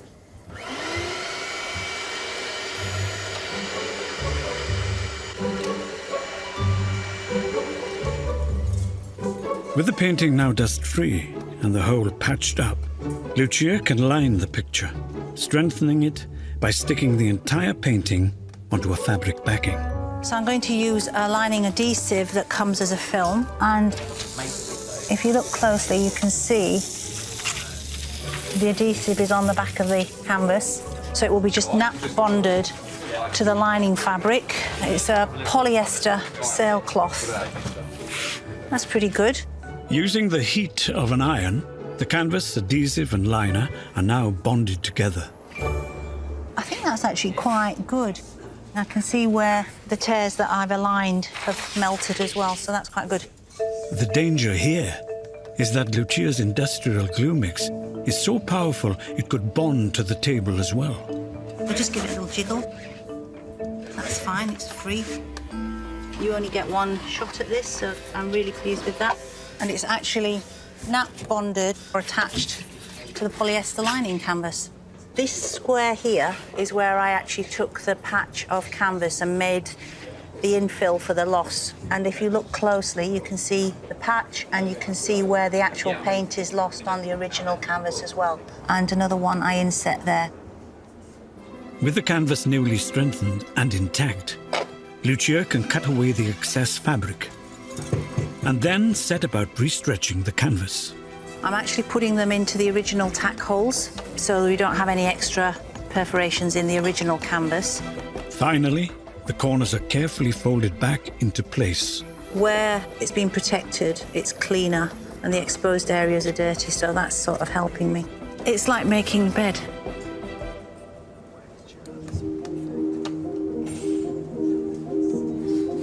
Ceramics conservator Kirstin's been rebuilding a century-old Chinese figure known as the Dog of Foe. The reconstruction has been painstaking, but now she can get on with blending in the repairs with some expert paintwork. I find when I'm painting, it's not about sort of being really, really exact. It's actually getting a feel. It's more sort of an instinct for the feel of the piece. And it's normally sort of something like this. It's quite loosely decorated, you know, it's not sort of tight little things. It's all just quite relaxed and loose. And so I will just try and mimic that when I'm painting and sort of look at the signs of age and wear and just try and copy that too. My palette is actually really small. I think people are quite often surprised how few colours you use. So I have white, got like a raw umber, which is a sort of really dark brown, and that's quite good for sort of making colours look slightly more sort of dirty and aged. A couple of blues and ochre, yellow, magenta, and not a great deal else actually. You can get most colours that you want from that just basic palette. I'm hoping that this sort of really the final stage of painting will transform this dog of faux into a dog that Caroline will recognise once again. When Caroline dropped the dogs off, their 100-year history was evident. But she's hoping Kirsten has managed to get Mrs. Dog of Faux back to her best. There is a certain amount of nervousness. Maybe they won't be quite as they were before, but the main emotion is excitement, and I really, really feel happy at the prospect of seeing them again. Hello, good to see you again. Likewise. All right, you ready? Yeah, I'm ready. Okay. Yeah, I'm ready. In you come then. Caroline, how lovely to see you. Yeah, good to see you as well. Gosh, it's so exciting. Has she been a challenge? She's been a challenge, yeah. She's been a little bit tricky. Oh, but dear. Do you like to have a look? Yes. Yeah, okay. Okay, here we go. Wow, look at that. She's fantastic. Look at that. Gosh, you wouldn't have even known anything had happened. That's so incredible. And her brain is looking intact. You're a Wonder Woman. Oh, you're very kind. I'm thrilled. And I think he's so happy now to have her back again. But today is my birthday. And it is. You kept that quiet. Well, I'm 21 again. Well, I there you thought as go. much. Yes. Right. So this is the best birthday present I could That's possibly so have. lovely. So she's got new fangs. Oh, she's new got tongue. Oh my goodness! So yeah, there's she quite has. a lot of dental work in there. You didn't think you'd be doing dental work? I didn't, no. Really, I don't know. Just means so much to me, Kirsten. I'm just delighted. Really, really fantastic day. Wonderful birthday. Oh. Just happiness all around. I couldn't believe how well Kirsten had done them. What an expert. And to me, to my family, my children, even my husband, everybody will be thrilled, and nobody's more excited than me. I really can't wait to get them back into their rightful position guarding the door.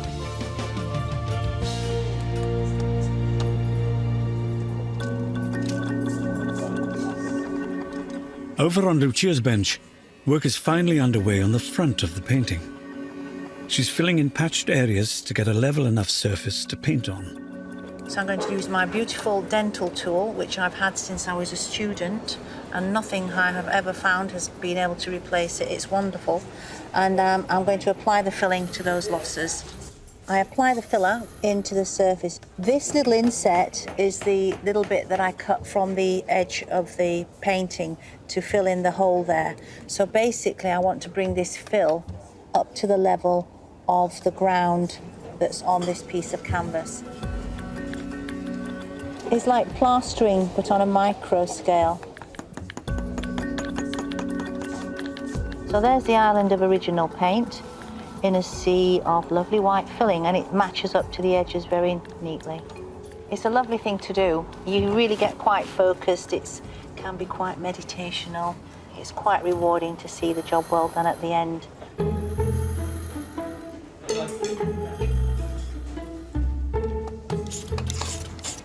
It's been days of work just to get the painting to a place where Lucia can open her paint set and begin to blend in her repairs. This is where her skill as an artist is really tested. The paintbrush that I use is a pure sable.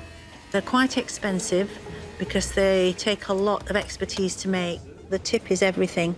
It controls the flow of the paint onto the surface that I'm working on. With the background colour in place, Lucia must now begin to imitate the hand of the original artist to rebuild the missing areas of the painting. So I take a few specks of yellow ochre, mix it in, and I just start to retouch and see how that looks. I think this area of retouching is actually going to be quite forgiving because there's a lot of colours in here and a lot of work happening in the brush strokes. So what I'm trying to imitate is the yellow foliage colours that are being put on before the green foliage is being applied. Mimicking the style of the artist is an important skill in the world of art conservation. really it's such a slow and minute process, and the labour or the skill, I suppose, and the experience comes from just sort of getting your eye in onto the artist's palette. So you have to know what the artist intended rather than what a modern taste might require.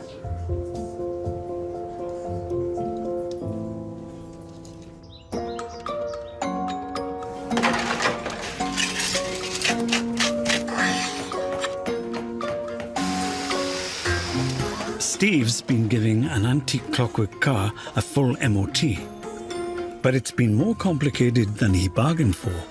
I thought it was going to be relatively straightforward. I have, though, found some issues with it. On the front of the car here, all of the wheel axle side of things, the suspension, it's all bent and broken. I've actually discovered something as well. I'd assumed that this car had a simple toy steering device, but I've discovered actually that it doesn't. It has a more complex rack and pinion device. A rack and pinion device is what you have on a real size car, a proper size car. So quite sophisticated for a toy. But it does mean that I've got to make, from scratch, a new rack for it, which is quite challenging. I hope it works out, actually.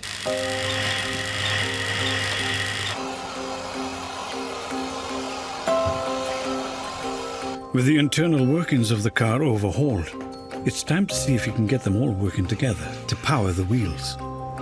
So this is the moment of truth. I've made a good solid key for the car, and this is where the mainspring either goes bang or it winds up fully and does its job. It's a great sound, isn't it? And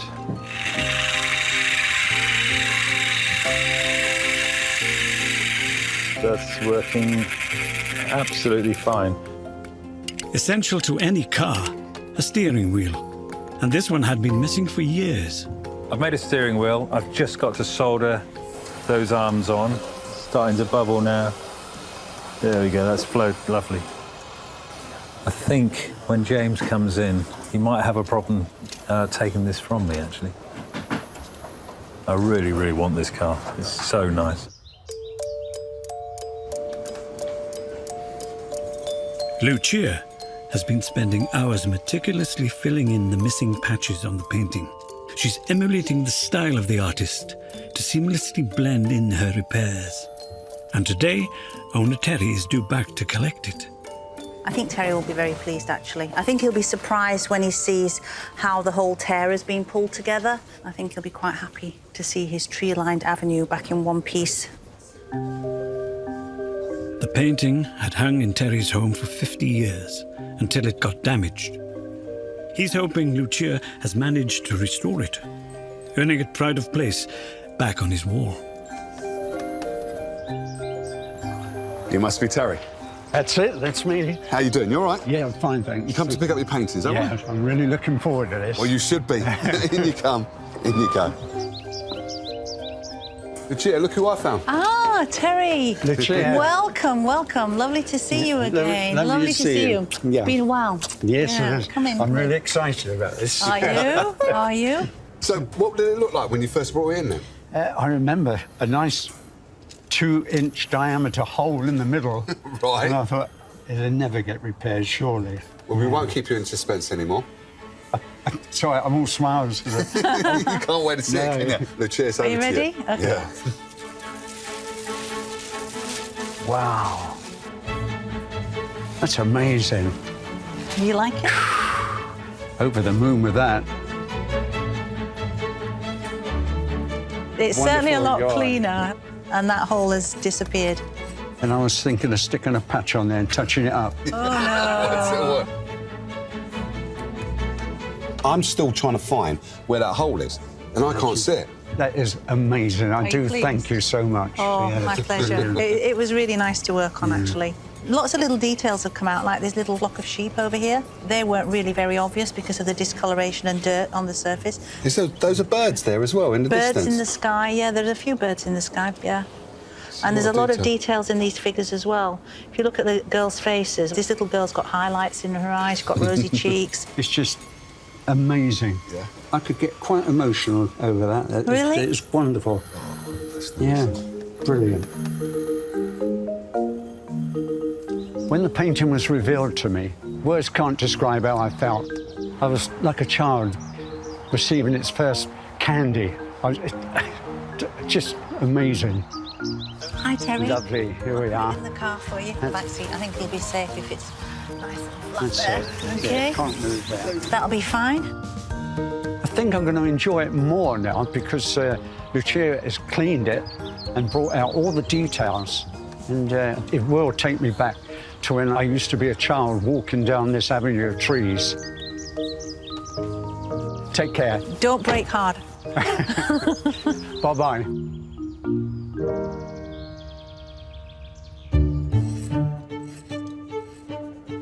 Meanwhile, Steve has almost completed the restoration of the toy racing car. The motor is safely back in, and he's giving the bodywork a spit clean as per Lucia's very specific instructions. Hey, Jay, come and have a look at this. What do you reckon of that? Man, that is cool. I like that. Thank you very much. Yeah, you've done a grand job on this. I like that as well. What is that? Is that like the drive shaft or something? It's the rack that I've made for it. That's to do with the steering on it. You've made a rack for the steering. Yeah. So it works and everything, like it can steer? Yeah, absolutely. Yeah. That's it. See, now that's why you're Steve, isn't it? Thank you very much. All right. Good. I need 3 of them by the afternoon.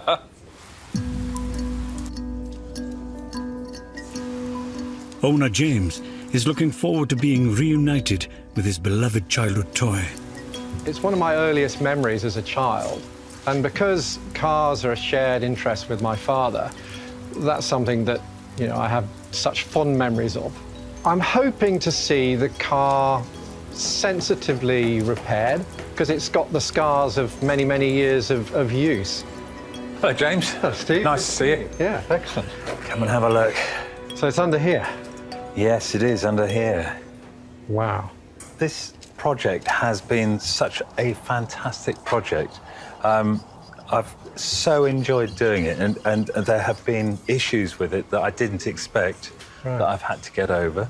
Okay. But I've enjoyed it all the way through, and I really don't want to let it go. So, I want it back. I know. This might be a reproduction. Anyway, let me unveil it. There we go. Oh, my word. This is what I remember. Great. This is what I remember as a child. Yeah. With all the suspension. It's perfect because it's as it was. Yes, yes. It's not overdone. Steering wheel? Yeah, that's great. Absolutely fabulous. And the steering works? That is absolutely unbelievable, and that's come up beautifully, the Alfa Romeo badge on the front. We've cleaned it very, very carefully. We haven't over-cleaned it. We've been very, very careful to leave the age on it. So I've made key. Look at the key. So I think I ought to let you wind it, really. You think so? You think I can have a little wind? I'm going to turn that around and... Okay. Okay. It's a long time since you've felt that. Yeah, it is. It's got that slow click. Yes. Do you remember that? Yeah, it was a slow... I think I overwound it.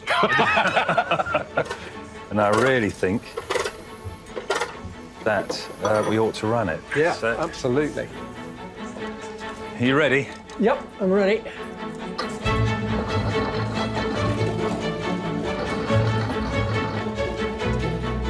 This is the first time James has seen the Alfa Romeo run since he was a little boy. Oh, that's right. Turn it around. Turn it Yeah, around. Come back. Yeah. I'm going to put a little bit of. But yeah, absolutely. I think you've done an amazing job. Thank you very much. Job. Well, I'm almost tearful. But it's the total link through to my father, to our interest in cars, to remembering playing with this when he was still around, obviously, which is terrific. Yes. Here's the key. The key. Yeah, Fantastic. and I'll go and get a box and wrap it up and keep it all safe for the journey back. Thanks, Steve. That's great. I think there'll be a bit of play in the kitchen this evening. I think my father would be absolutely delighted to see the car repaired. and I can see him smiling down from up there saying, that's a very good job done. I think the most impressive part of Steve's work has been repairing bits that were broken, but not taking away the essence of the car. And the essence of the car is what my father had and what I had as a child, and what our grandchildren hopefully will have in years to come.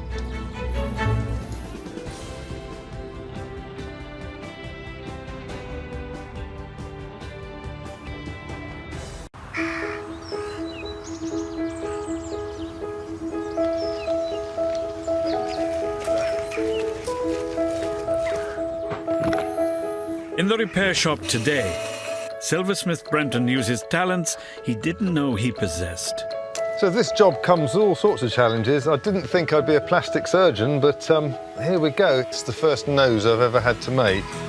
While furniture restorers Will and Graham prepare to perform some reconstructive surgery of their own.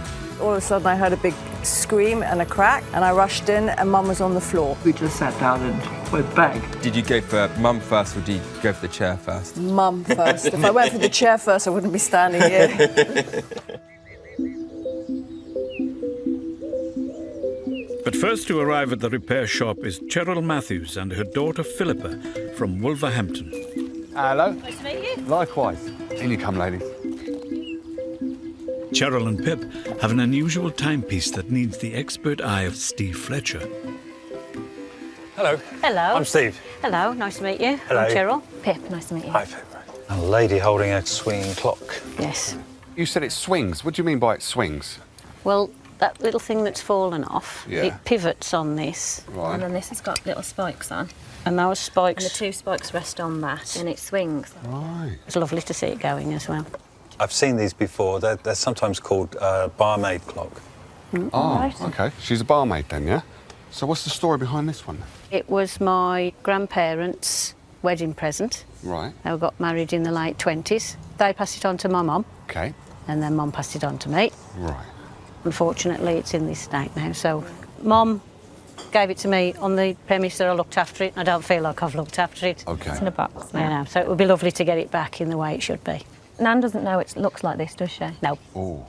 She knows it as fully working then? It was whole when she gave it me. Not in the box in bits? No.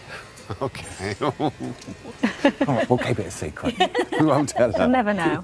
When was the last time it was working? About the 70s. Oh, right. Yeah. OK. Yeah. Not for a long time. No. It's always been awkward. It's always been hard to keep going. It used to be on the mantelpiece. Right. And if ever they leant on the mantelpiece, the clock would stop swinging. so when my mum had it, she put a glass shelf in the corner of the room Right. so that nobody would touch it. OK. And it did used to swing, but it just never kept going, kept good time. Right. And there's obviously been some work done to it. Yeah, my father-in-law tried, but unfortunately he's not a clock or a watch mender, so... But no, I couldn't get anybody else to look at it. OK. I've been to 2 or 3 clock menders and they wouldn't look at it. OK. I mean, they are regarded as a slightly a problem clock. Oh, they are. Sometimes. Oh, well, that doesn't surprise me. Yeah.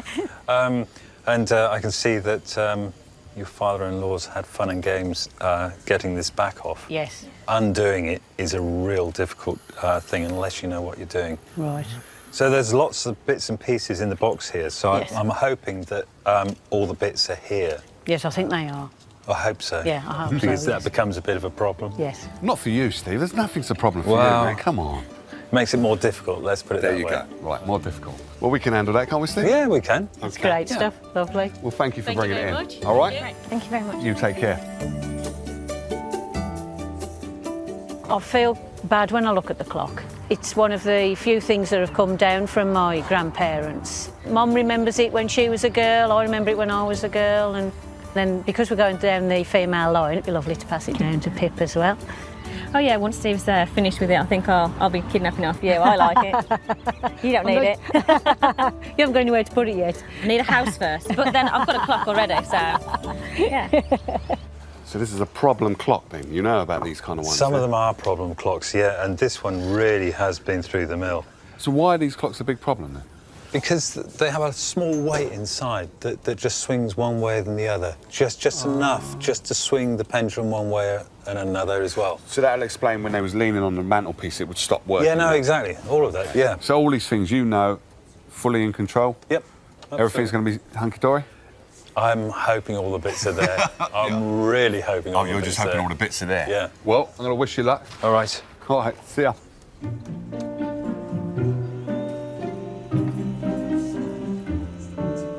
Cheryl's father-in-law has had real fun and games, especially trying to get the back off of it, and also on this shaft here, he's filed it almost half away.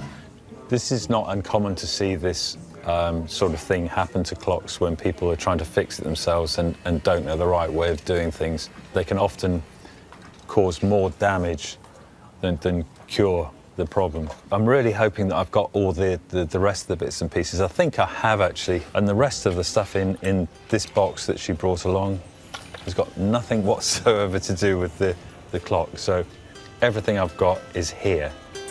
These swinger or mystery clocks were first patented in the 1860s. This one dates from the early 20th century and was a popular model made by the German clockmakers Junghans. The other thing I need to do is take this dial off and take this over to Kirsten. I know she'll make a lovely job at filling these chips. So it's over to the repair shop's ceramics conservator, Kirsten. Hi, Steve. Oh, that's very diddy, isn't it? It is diddy. What do you reckon? Obviously, it's been bashed around, hasn't it? It's lost quite a lot of the enamel. Yeah. Yeah, I mean, I can certainly do like a coloured fill on that for you. Okay. I'll do my best. Brilliant. Get my special specs out. Excellent. Okay. Not desperate hurry. About 25 minutes. Okay. Leave it with me. Okay.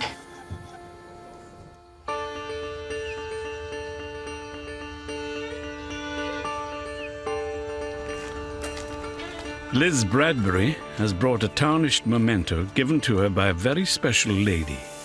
Silversmith Brenton West is standing by. Hi, you must be Liz. Hi. I'm Brenton. Oh, nice to meet you, Brenton. What have you brought? I have brought my great Auntie May's silver hand mirror. Okay. Well, at least I think it's silver. Okay, let's have a look. Oh, isn't that lovely? Mm. Oh dear, Yes. we're missing some glass. Yes. Can you remember the moment that Great Aunt May gave you this? lovely Yes, mirror? very clearly. She invited me into her bedroom, and which, as children, we didn't normally go into her bedroom. Did you think you were in trouble, or? Well, I did sort of that, because I thought, oh, you know, what does she want, sort of thing. And I knew it was something special to her because she took it off her dressing table, and I was overwhelmed, really, because I was quite a little child at the time, and it seemed such an important, precious item, so shiny and silvery and grown up. And tell me, what did Great Auntie May mean to you? Does this bring back memories of her? Oh, it certainly does. Once a year, we always went to stay with her, my dad, my mum, and myself and my brother. Okay. She made it a lovely little family holiday for us in her little terraced house in Swansea. We always used to have a lovely time there, and she always used to take the best care of us. My father was one of her nephews, and Okay. she used to look after him when he was little as well. Really? She was one of these ladies that was in the background, but she was always there as well? Yeah. always sort of holding everything together. It's a lovely item, and I love it. It looks like it's silver. Do you know if there's any marks on it? Any hallmarks or anything? Is there something on the handle? No, I can't see. Oh, is that something at the end there? Is that, or is that just a dent? That's just a dent, Oh. I think. Well, also, the lady's nose is missing. Okay, yeah, I can see that. I might have to make a new nose for her. A little dainty nose. A little dainty nose for the lady, Yeah, okay. yeah. And then we need to do a bit of repair on that, and then obviously a new mirror. I regard it as a sort of a tribute to Auntie May, really. It was important to her, and it's come to represent her love and her kindness. Right. It's priceless to me. When I hold the mirror, I'm always sort of transported back to when I was a child and my holidays, and that's what the mirror means to me. It means, it means love, really. So this is a lovely, lovely mirror, and I know it means an awful lot to Liz to have it repaired. We've got a bunch of dents in here that need to be removed, and of course it needs a really, really good polish. This silver is very thin, and what happens is the thinnest parts, where they're raised up here, get worn away. If it's put down on a dressing table or if it's polished too hard, this poor little thin hollow nose is the highest point on the mirror. It's the first thing that's going to hit the table when you put it down, and her nose is completely disappeared. So we're going to make her a solid nose so that it lasts a bit longer than her old hollow nose she used to have. Inside, I'm going to be heating up some pitch, which is what it had originally. That's what this black is here. I'll be putting the pitch in to give the silver strength again and to give the mirror some weight. Now, with a strategy in place for this Art Nouveau looking glass, Brenton can tackle all the tarnished silver with a trick he's used for years. I'm going to put some aluminium foil, some baking soda and some hot water in the bowl. It's ordinary baking soda, so it's not poisonous. No exact amount, just a good old dollop of it. You may put your own piece of silver in here as long as it's silver on its own. No pieces of wood or ivory, or if it's still got its mirror in it, I would not recommend this. If it's a silver spoon or something like that, or a coin, it will be fine. The silver has to be in contact with the aluminium paper, the aluminium foil, for the reaction to occur. And indeed, if you look at it now, you can see it starting to clean up already. So I'm just going to put this in, leave it in the aluminium foil. I'll probably put that over the top of it, and we'll leave that for 10 minutes or so, and we'll come back and check it when it's done its bit.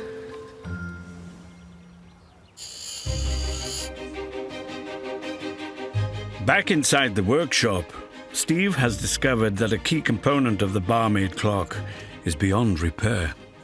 This has been really badly damaged. The barrel arbor and key. The barrel arbor is the axle which tightens the mainspring to power the clock movement. Without it, the timepiece can't be wound up. I'm going to cut this end off.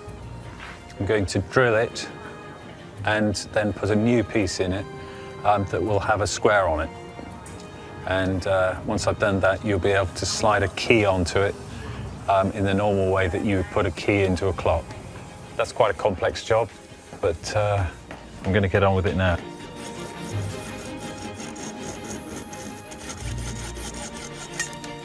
There we go.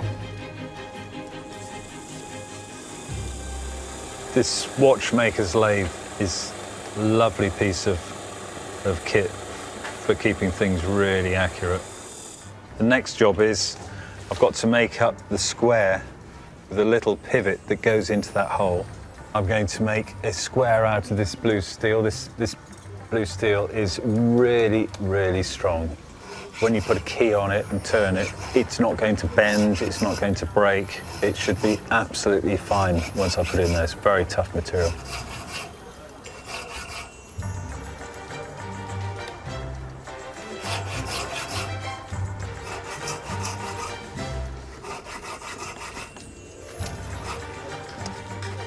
Good, so that's perfect. So next stage is I'm going to turn it down so that it's the right diameter to fit into this hole.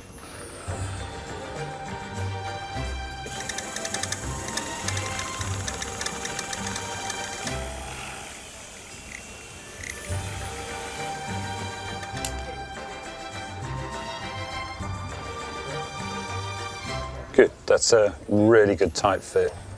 And job's a good one. At her workbench, ceramics conservator Kirsten has cleaned decades of dirt from the antique clock face, but it's exposed several deep chips in the enamel. My plan now is to actually just try and do a colour fill on these areas of loss.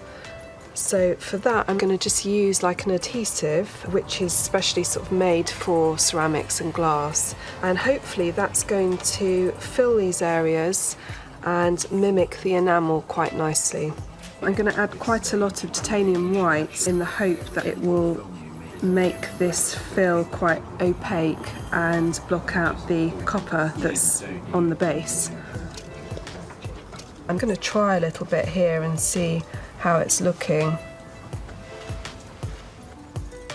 I think that's looking quite good. While Kirsten works on the clock face, Steve is cleaning the rest of the parts, which have accumulated years of grime from sitting above Cheryl's grandmother's fireplace. You usually see a clock on the mantelpiece above a fire, which is not a good place for a clock because you get all the heat and dust coming up from the fire. I'm talking about open fires mainly. So this is very old-fashioned clock cleaning fluid. It's an ammonia-based water solution. It's really quite satisfying cleaning up clock parts. So you know when you get it back together again, the whole clock's going to look beautiful. And also, the next clockmaker can see that it was done very well the last time, and there's a certain pride knowing that you're handing it on to the next clockmaker to take it apart in order that they know that it's been looked after well in the past.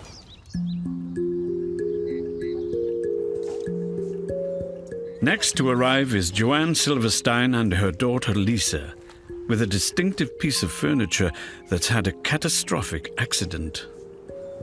I'm Will. I'm Joanne. Joanne, very nice to meet you. I'm Lisa. Oh, Lisa, very nice to meet you. Hi, Joanne. Hi. Graham. I'm Lisa, I'm the daughter. Hello. We've been expecting you with this interesting chair that I presume shouldn't be in two pieces. No, absolutely not. Is this an Eames chair? It's an Eames lounge chair. It's called a Model 670. The repair shop are calling on the expertise of mid-century furniture restorer Graham Mancher. It's definitely an Eames chair. It's definitely a real one because there's a lot of copies. This is quite an iconic chair, and I'm sure I've seen these before with, is it like a footrest or an ottoman or...? Yes, there is a footstool. Yes, I do have that. I do? Yes, oh, I right, do. so you have the set. Well, I bought it in about 1962. It's had plenty of use. It was the first piece of furniture I ever bought for my flat. But it was an iconic chair. You know, it was the furniture to have. What were you doing in the 60s? Well, I came over from America, right? I caught the accent. And I was following a young photographer. He had been sent over by American folk to work for English folk. Joanne and her late husband Donald moved to London from America in the swinging 60s.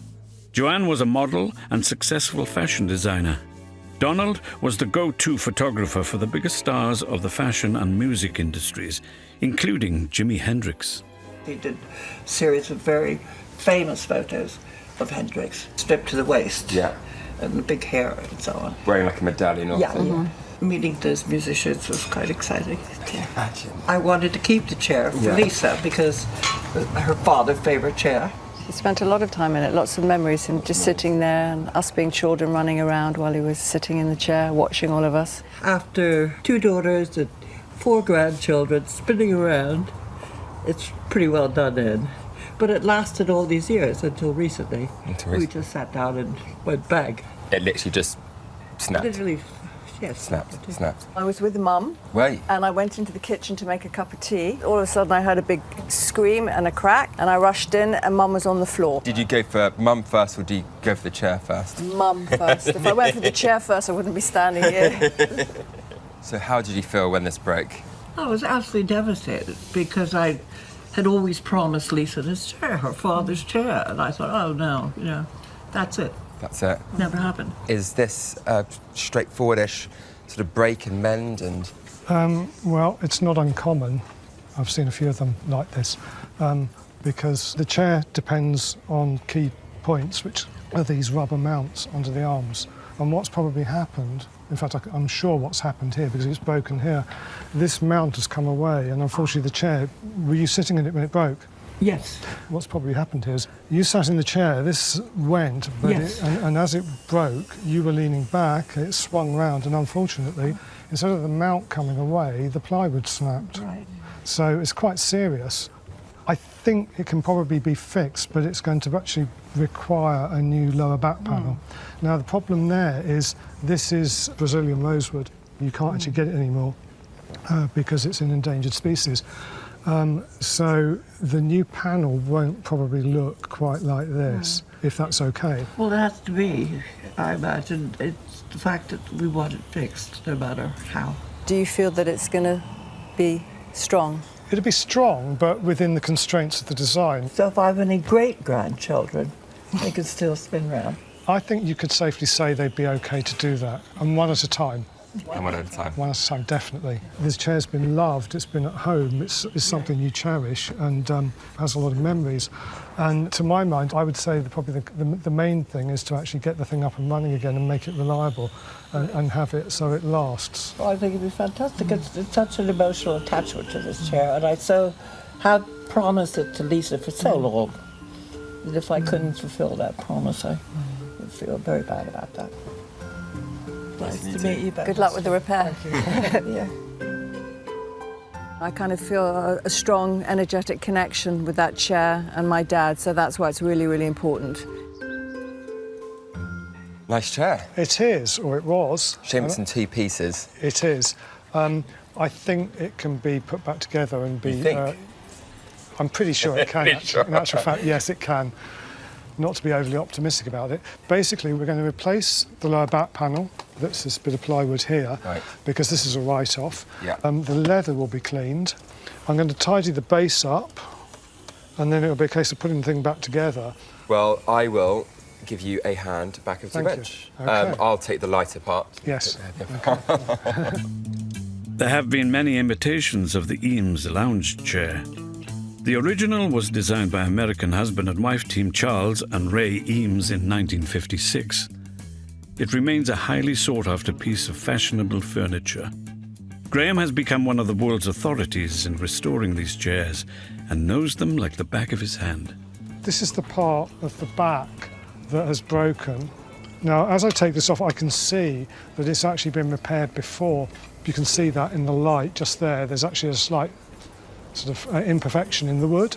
It broke in a similar fashion to what it's broken this time, except this time the wood snapped completely and you can't do anything with that. So that's the broken panel that's going to be disposed of, that's scrap.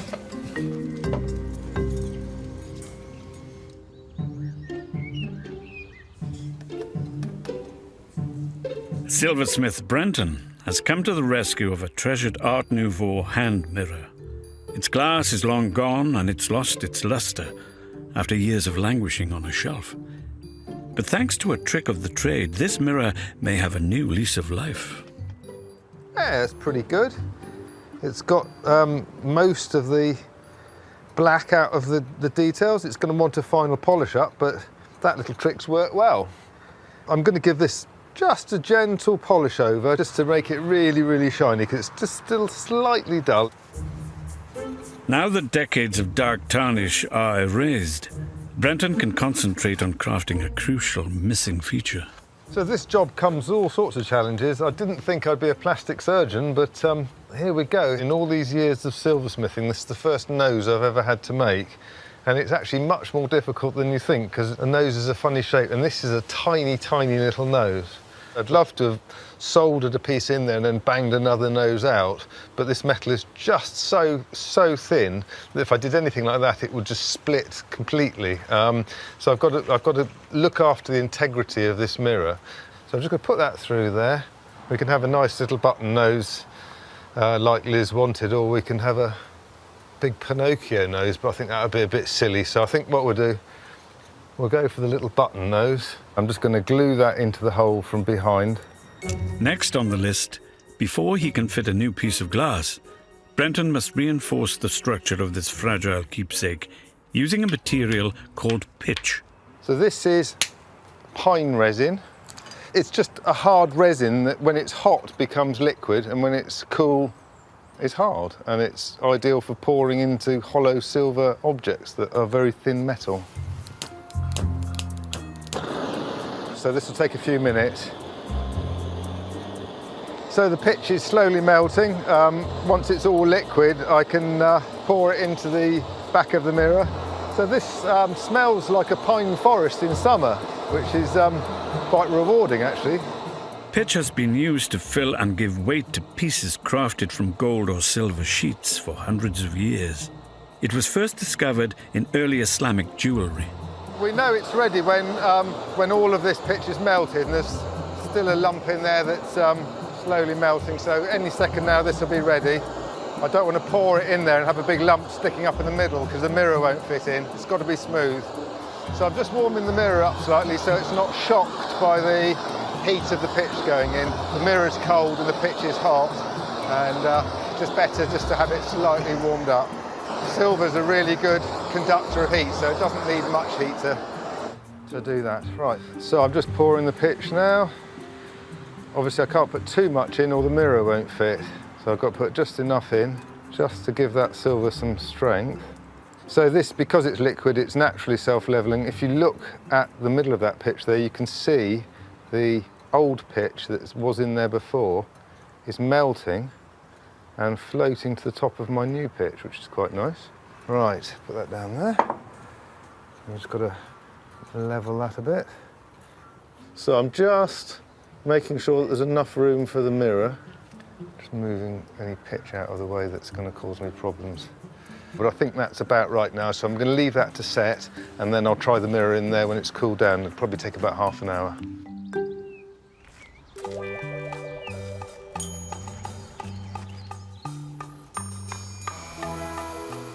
Restorer Graham Mancher is rescuing a 20th century design classic, a genuine Eames chair. Now he's got it in bits, Graham examines the evidence. Within minutes, he's deduced the likely cause of the accident, a suspect shock mount. Essentially, to the untrained eye, I mean, it pretty much looks okay, but in actual fact, it's not. This mount is actually sagging. It's starting to twist and it's much lower. It means the back of the chair would be much lower than it should be. This one has been glued on before, which is the reason it broke this time, because it was an old mount, and you can't really glue old mounts back. This is a new mount. The geometry of this and the alignment is perfectly square and straight. But badly fitted mounts aren't the only problem. The seating panel has a weak spot. I noticed earlier that on this side there's a split, and it's not in just one laminate, it's actually in, there's a couple of layers of the laminate have come away. So I'm going to use a gauge to actually just see how deep that is. So that goes down quite a long way. Eames chairs are such precision pieces of engineering that any slight defect in a single component can have a knock-on effect. So you've got a 7-layer ply. This is splitting over 2 layers, which severely compromises the structure. It's not very strong. And you're gluing the mount to that, and the whole back of the chair and the weight of the person sitting in it are taken by this area here. And I don't really want Joanna to have another accident like she did when the thing broke recently. So what I'm going to do now is I'm going to glue all that and make sure it's structurally sound before I prepare and attach the new shock mounts.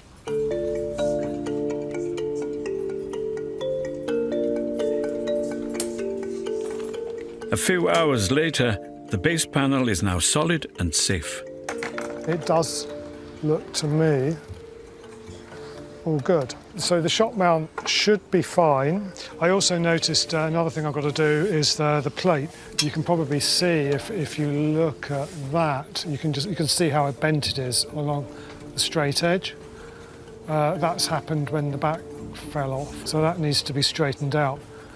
It's actually a very, very strong piece of metal.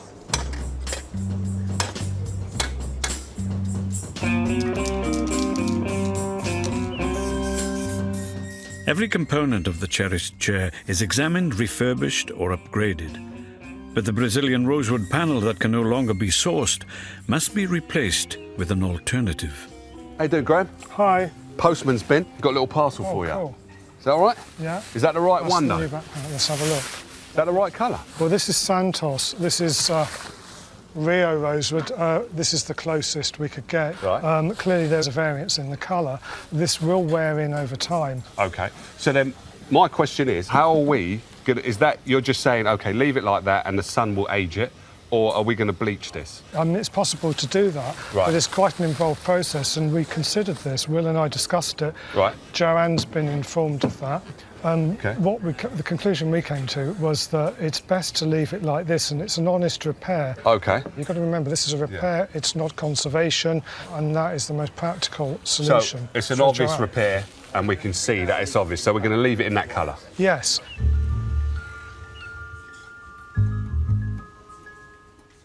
After hours of long labour, it's finally time to reconstruct this pioneering piece of furniture. How's it going? It's good. If you can Hold that. offer that up, Yeah. that goes there like that. Okay. And find the screws. Get one either side. Just do it finger tight. Yeah. Okay. So we're not too far away from completion. No, it's getting there. This is like flat pack furniture, isn't it? Yeah, well, it's funny you should say that. Charles Eames did try and design some furniture. There was a shelving system he designed, but it was a bit ahead of its time. In the end, it was actually assembled in the factory because people couldn't handle building the stuff at home. Well, it took me an age to put this together. So the deal is, now that I've helped you with this, as soon as you get the upholstery on, I'm the first one that gets to sit in the chair. Okay. Yeah, deal? It's a deal. Yeah, Deal. you can test it. Perfect. Okay. Deal.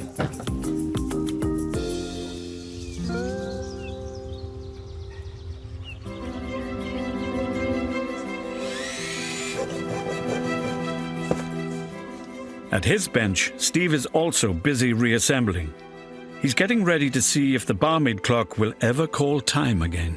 It's been quite a nice clock to work on, actually, because repairing the barrel arbor and doing some other repair work is proper clock making, which I particularly quite like. So, yeah, nice job. Just hope it's going to work. This is quite a tricky piece to pop in. So this is a tiny, tiny little pendulum that ticks one way and then the other way. And that's all the power it needs to swing this big pendulum. I just think it's fantastic that a tiny, tiny little weight is just moving one way and then the other way. So it's the whole clock that acts as a pendulum that will regulate itself. But there's one part that Steve's still waiting to get his hands on. The enamel clock face. Ah, fantastic. Thank you very much. All right.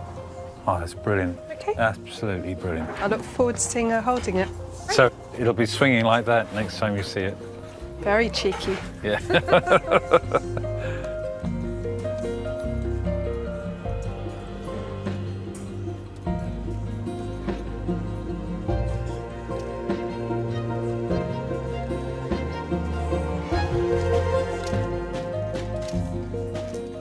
With the clock reassembled, it's time to see if all Steve's hard work has paid off. This is the best part, really, of doing this job, just to see whether it does tick or not. This is the moment of truth.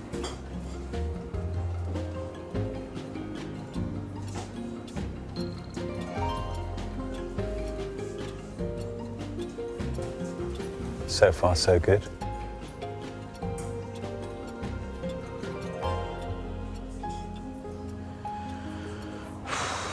Good.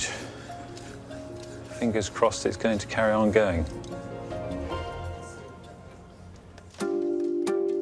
This unusual timepiece arrived in bits after an attempted repair at home went wrong. But with some expert reconstruction and a little TLC, it's happy hour for the barmaid once again. And just in time for Cheryl and Pip's return. Hello. Hello. How are you? Fine, and you? Good, thank you. Nice to see you again. You too. You've been looking forward to this moment. We have, yes. What are you hoping for? Oh, I'm hoping for a perfect clock. A perfect clock. Oh, my word. I won't keep you in suspense any longer. Oh, she's lovely. Oh, she looks lovely. Smashing. That's just as I remember it. That's lovely. Did you have to do a lot of work to it? A heck of a lot of work. Yes. Yeah. I'm not surprised. Having it working again, does that bring back any memories? Yes, yeah, because I remember seeing it like that on the glass shelf. Now it's lovely to see it. Yeah, my mind's eye, I can see it on the glass shelf in the living room. Yeah, now it's gorgeous, lovely. Thank you, that's smashing. You're very welcome. It's quite mesmerising to watch. It is, yeah, yeah. And she looks really happy as well, doesn't she? Oh, Mum will be really, really pleased with it now. Excellent. All right, okay, all right. Oh, it's absolutely wonderful getting the barmaid clock back. So happy. Didn't think she'd be in such good condition. I've seen it with her holes in the clock, but I have never seen it ticking. It's just fabulous. It's just wonderful to see it working again. And it's family. It's not just an object. It made me think of my mum. She'd be so happy to see it working. Yeah. Yeah. It's lovely. Because it comes from Nan and Grandad. Yeah.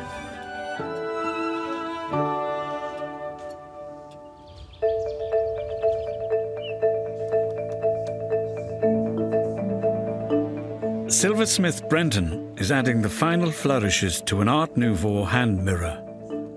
Its transformation is a reflection of hours of Brenton's hard work. It arrived dull, dented, and with several important features completely missing. Now owner Liz is back to see her much-loved great-aunt's mirror again. I'm really excited. I can't wait to see what Brenton has done, and I'm hoping that he's mended the nose and that it's all shiny and new and it has a glass in it. Hi, Liz. Nice to see you again. Hi. Oh, nice to see you again. All right. Hi. How you doing, Liz? You all right? Hi. I'm fine, thanks. That's good. So you've come to pick up? My great Auntie May silver hand mirror, and it had sort of Art Nouveau. That's the one. Art Nouveau lady on the front. Right. Okay. And she had something missing, didn't she? Her nose was missing. There you go. Oh, that is so beautiful. Thank you so much. May I? Of course. Oh, thank you, Brenton. Right. That is so beautiful. And she has got a nose. She has got a nose. She has got a nose. And you've cleaned it all for me. Thank you. It's beautifully shiny. I'm going to turn it around, Nancy. Oh, and it's got glass in it. And I can see myself. Oh, that is so fantastic. So when was the last time you've used that then? Oh, about 15 years ago, might be longer. I did try and get it repaired. Okay. But nobody could do it, so...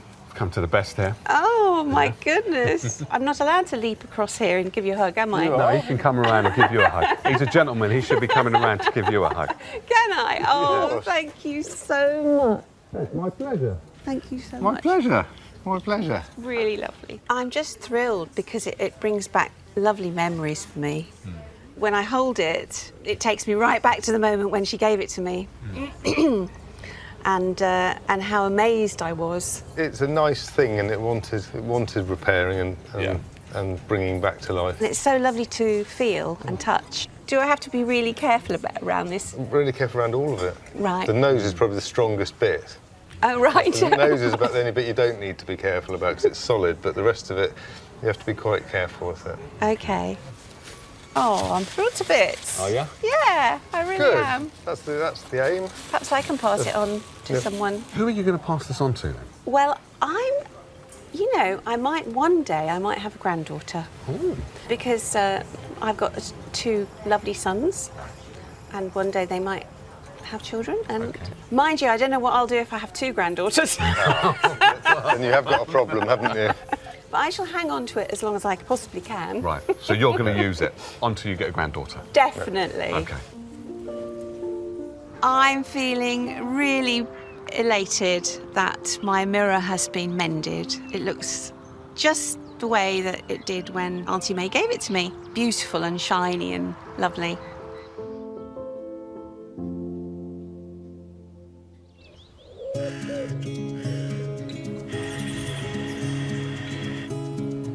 Back in the workshop, the Eames lounge chair is undergoing a full service from an expert in mid-century designer furniture, Graham.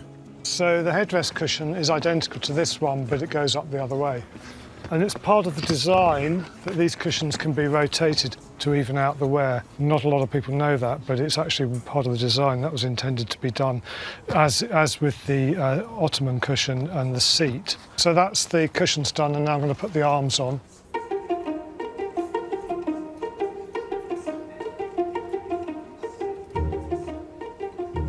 Hey, Will, it's done. Look at that. It looks really good. Thank you. Really good. And hopefully it functions as it should do. Well, let's see. Great. Be my guest. Yeah, lovely. Oh, that's good. Spin. That is really good. I probably need about 5 more minutes of testing. Okay, 5 minutes. 5 only. minutes. 5 minutes. Oh, this is lovely. The well-loved, well-used chair arrived scuffed, tired, and broken in two. But now, with the rosewood panel and broken mounts replaced and the leather upholstery reconditioned, it's looking as good as it did in its heyday. It's now ready to be delivered back to Joanne and Lisa. Look, Mum, that's sitting on the Eames chair. Oh, the Eames chair. It was the very first piece of furniture I ever bought in England. I literally had one chair and a kitchen table. So it's a very important chair. Besides being a sort of icon chair, I'd rather have the one chair than lots of other furniture. Because it was such an exciting period in my life, it means a lot to me. Okay, let's go. Oh, presents! I love presents. And this is a big one. I know. Yeah. Wow. Look how shiny it is. Oh. Wow. Oh, looks. Hold on, let's just see the back. Fantastic. Wow. Wow. God, that's amazing. It's incredible. So this is a bit that was broken. Are you sure this is the same chair? It looks fabulous. Every bit of it looks fantastic. Okay, Mum, I'm going for a spin. Don't break it again, please. You're much bigger now, remember? Yeah, exactly. Can you Just spin me around? Spin me around. That's it. That's it. Once, twice. Twice. Okay, and okay, now you're going. That's enough. Okay, Mum, you need I'm to gonna get... have a sip. Oh wow! You know, it feels better than it ever felt. Brings back all the memories, doesn't it? Yeah, of course. You can't replace this, can you? You get no. It's definitely, you know, part of a time. It was just a very special time when I used to be able to sit with my dad quietly on the chair, so it was wonderful to have it back. Repaired and secure and not to break again. Spin, small spin. I'm so thrilled. I'm so happy to have the chair back, and it's been done so beautifully. It's to stay forever with lots of swinging and fun and memories. Does that feel good? Yes.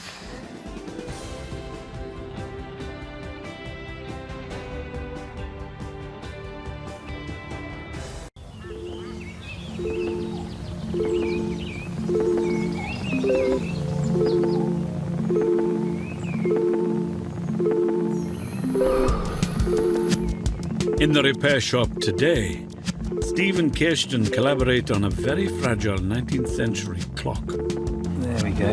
Can I let go? Okay. Are you sure? Yeah. Okay. While expert George tackles an antique typewriter with royal connections. Where's the spell check button? Ah, you're 100 years too late for that.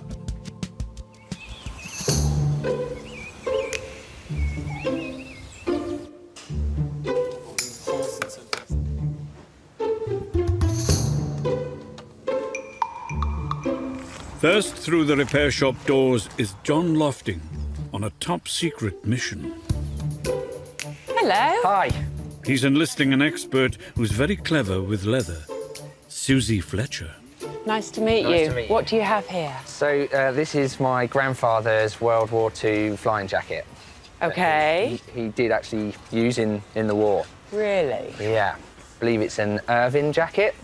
And that was designed specifically for the Coastal Command as part of the RAF. Right. They don't all have the yellow hoods. Oh, right. What is this? If they were unfortunate enough to have to ditch in the sea, they could put this up, and it was easily visible from any of the search planes. And he was a navigator air gunner in a bomber. Coastal Command was the maritime arm of the RAF. Their role was to patrol and defend the home coast from attack and to spot downed airmen and stricken ships in British waters. During the Second World War, The heroes of Coastal Command sank 366 German vessels. But the cost was heavy. Nearly 6,000 Coastal Command personnel lost their lives in combat. John's grandfather survived and continued in the Air Force after the war. I never met my grandfather, unfortunately. He died before I was born, so it's my father's. He was given it or inherited it. It's pretty important to us because it's one of the few things that my father still has of his. What is it you would like me to do to this? Well, I actually smuggled it out of the house without my dad knowing. How on earth did you manage to do that? Well, I did collude with his wife. Why didn't you feel that you wanted to? I just thought it would be a really nice surprise. I mean, my dad doesn't talk about his dad very much. I don't know a huge amount about my grandfather, but I've always known about this. I've always known about it, always known it was Grandad's, and I just thought that would be a really wonderful thing for my father to have something restored that belonged to his father, but also I think it's got historical significance as well. You know, it was actually used in the war, and I think that it flew missions and what it saw, so I think to bring it back to its former glory would be, you know, truly amazing. Most of the lining on all the seams has come away. Oh, yes, yeah. I guess that's one of the more minor things if you start to look at some of the holes. I mean, up in the shoulder here. Oh, my, yes. Yeah. Right. I'm not sure how that happened. My father has worn it back in his late teens, and so did my uncle, in fact. So I think that's maybe where some of the wear and tears come from. And you're clearly confident that he will be very happy that I'm going to put this back together. Yeah. I mean, as you can see, it needs some tender, loving care. I am going to cherish this while it's in my hands, and I appreciate you bringing it in. I'll leave it with you. Brilliant. Thanks so much. All right, you take care, John. Thanks. Thank you. Bye. I'm feeling quite apprehensive that I've dropped it off, giving it to someone else to take care of. It's an important part of the family, an important item to the family. My father means a lot to me, and to be able to do this for him means a lot to me too. So I'm really, really looking forward to him seeing it and him seeing the finished product. Sorry. Now John must work out how to lure his father to the repair shop, while Susie gets to work on his big surprise. Just looking over the jacket, there's an awful lot of hand sewing to do of all the leather work that's come away, and I have the zips to replace. This hole in the shoulder here is going to be a little tricky, but we'll be able to get that all reinforced. While I'm working on it, I'm sure I'll be imagining what this jacket has been through. John's grandfather's jacket is falling apart at the seams.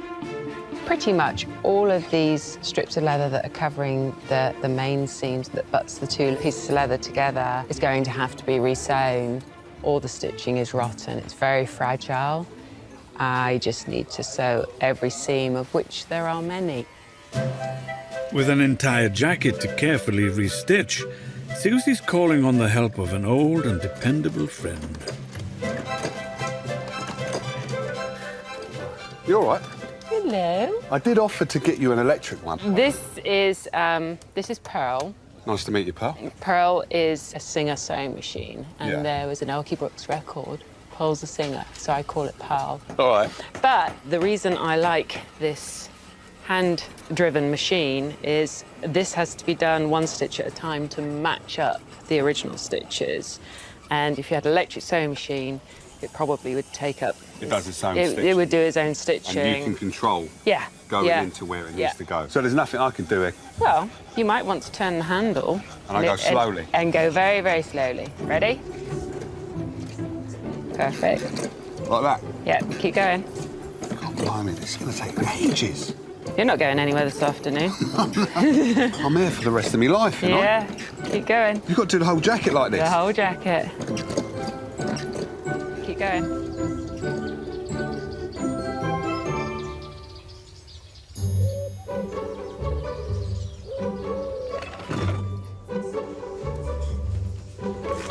Next, into the repair shop, Jane Prickto from Maidenhead. Hello. Hello. She has a treasured possession in desperate need of some very specialist attention. So what have we got here then? It's a Meissen porcelain clock. Oh, that is beautiful. Kirsten, we've got one here for you. Kirsten Ramsey to the rescue, with her years of experience restoring ceramics from around the world. It's nice. It is very nice. Yeah. Can I take it out? Yes, please do, yeah. Lovely. Oh, something rattling. Right. Wow. That's absolutely fabulous. It's beautiful, isn't it? Yeah. So what's the story behind this then? My grandfather collected antiques. He had a good eye for it, I think. My Very good father wasn't interested in antiques, but my mother was. So when Grandpa died, he passed this on to my mother, who was his daughter-in-law. She encouraged me to take an interest. I remember her telling me it was the 4 seasons, that this is spring with the garland of flowers. That's right. Summer has the sickle and the sheaf of corn. Autumn has the wine glass and the vine, and winter has a blanket and a little bowl of hot soup. Oh, right, okay. Or coals, or yes, something warm. Perhaps when we clean it, we'll find out. Yeah. It's a broth. It's a broth. I remember it working and being on Grandad's mantelpiece. Right. So what's wrong with it? My friend came to visit me about 8 years ago. I was poorly and she came to help me. And she took it off the mantelpiece to dust, put it on a stool and then properly knocked it over. So, are you still friends? At that point, yeah, we are. Well, we've known each other a long time. So those bits lost then? She hoovered them up. Oh, no. Goodness. I mean, it's a lovely clock. It's Meissen, it's turn of the century, so it's, I mean, they are beautifully made. It is really sort of good quality porcelain. Okay. That's nice. If Kirsten likes it, it must mean it's good. It is very well made. Well, it's very skillfully so made. much work, so much detail in it. Absolutely. And I feel it does connect me to Grandpa and to Mum. They both treasured it. And then the clock, is the clock? It used to ding every so often. And Oh, really? Well, we could ask Steve. Yeah, Steve. Steve's the man. Steve, if you don't mind, come and have a look at this one. I've been itching to come over. Steve, hi. Right, let's have a look. When was the last time it worked? About 9 years ago. Oh, right, okay. I reckon it hasn't been looked at by a clockmaker for about 25, 30 years. Yeah. And I can tell that by the colour of the brass. I don't remember it ever being seen by a clockmaker. So. Right. Okay, that would explain it then. Yeah. So, Steve, would you reckon we can get this working? Oh, yeah, we'll get it working. That would be great. Team effort then. Yeah, it is. Absolutely. Yeah, you two work together? Yep. Cool. Lovely. Yeah, So, thank you for bringing it in. Yep, thanks. Nice to meet you all. Nice to meet you too. Carefully. Yeah, it's nice. Yeah. It's going to clean up beautifully. It's a quality piece, isn't it? Absolutely. Yeah. Well, I'm glad I've dropped the clock off. I'm feeling quite relieved it didn't get more broken on the way here. The clock is a link across the generations of my family, and it reminds me of my grandparents, it reminds me of times in their house, and it would be lovely to be able to pass that on to my boys as well.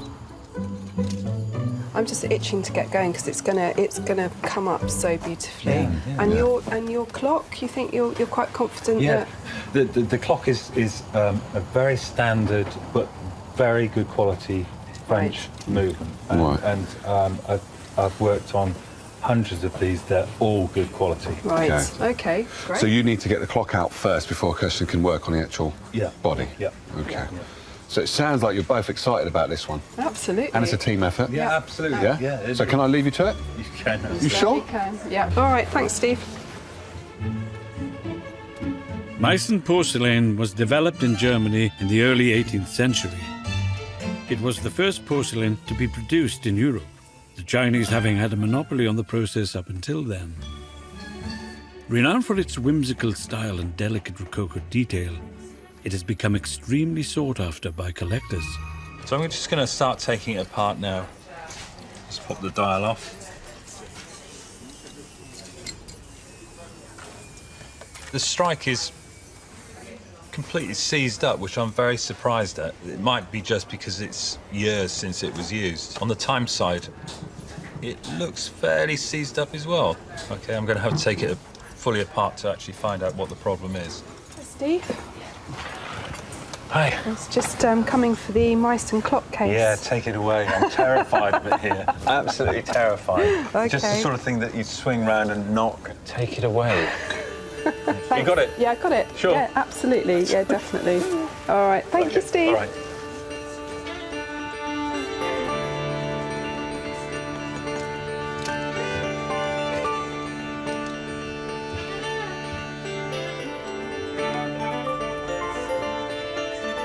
Leather restorer Susie is on a covert assignment to restore a precious piece of family history.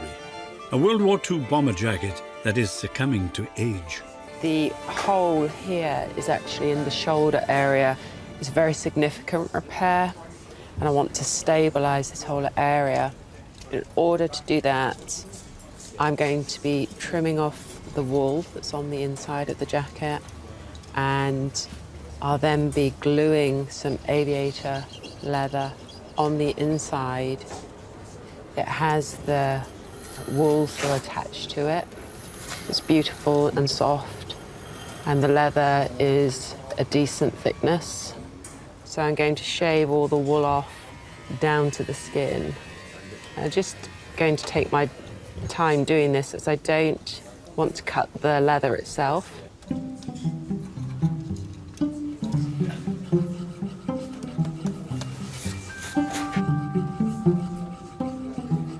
After preparing the ribbed area, Susie can attach the sheepskin patch. But the heavy-duty adhesive means she's only got one shot. It's a case of that balance between taking your time, but also you can't hang about while you're doing it.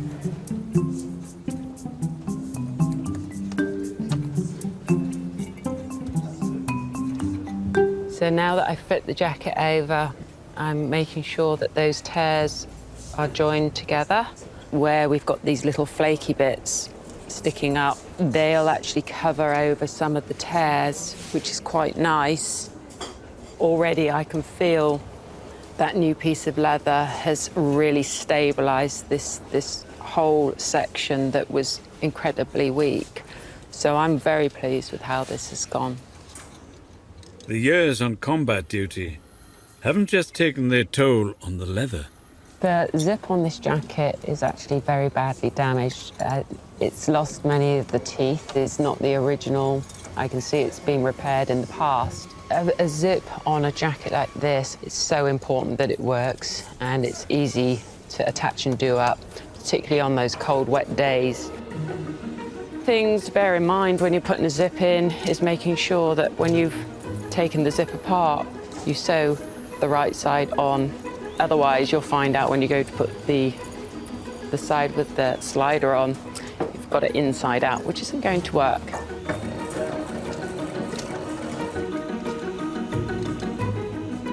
Machining went very well, very happy with it. So it just leaves for me to test the zip out for the first time, and hopefully I got it right.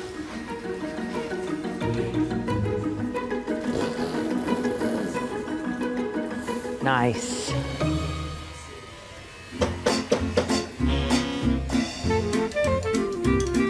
As Susie breathes new life into the aviator jacket, more items are coming into the repair shop. Next, it's Lucy and Chris Smith from Exeter in Devon. Here we are. Yes. Hi there.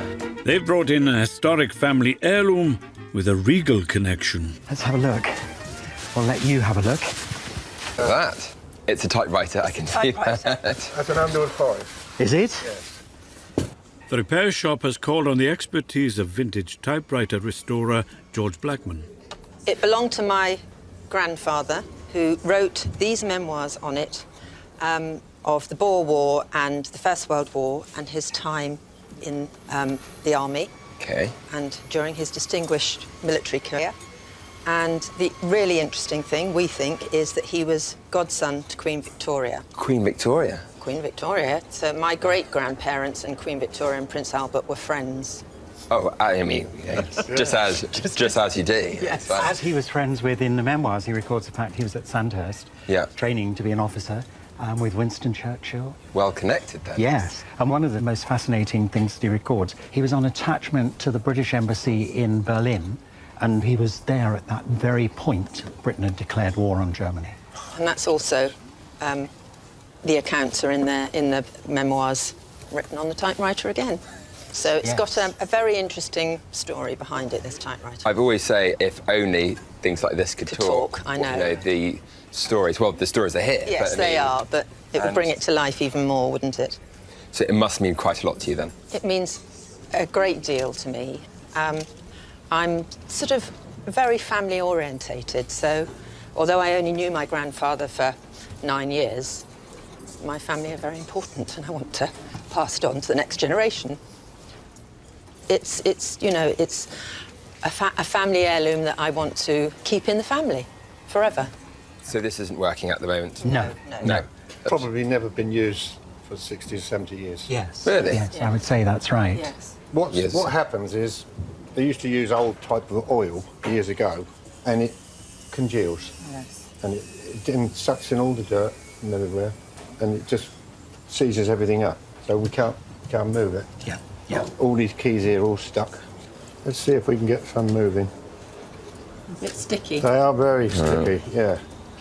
I've never worked on one with royal connections at all, but it'd be a pleasure to rebuild it with all the history that you've told me.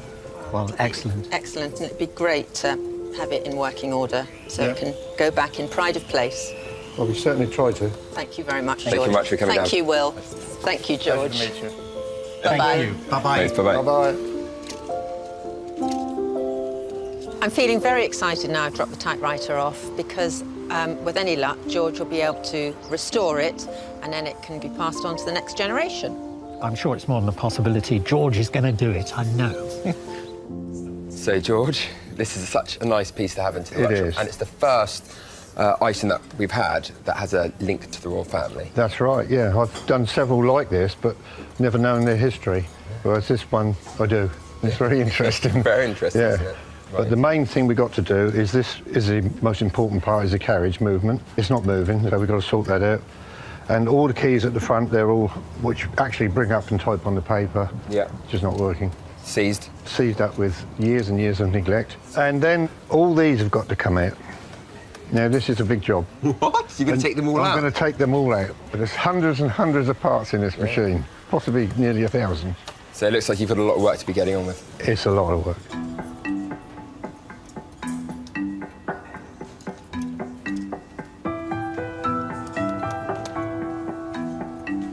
George's first job is to dismantle the typewriter so he can give its myriad parts a deep clean. Normally, a machine of this age would be thrown away. They're just scrapped all over the place. It's just a shame. That's the scale off. Now, we should be able to get it off.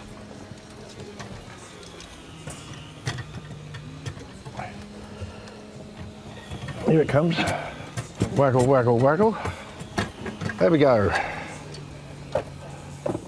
But you can now see all the gunge all along here that's been there for a long, long time.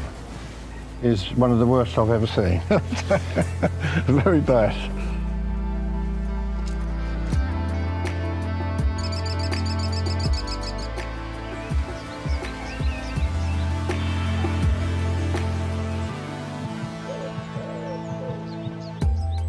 Steve and Kirsten have combined forces to restore an ornate 19th century Meissen clock.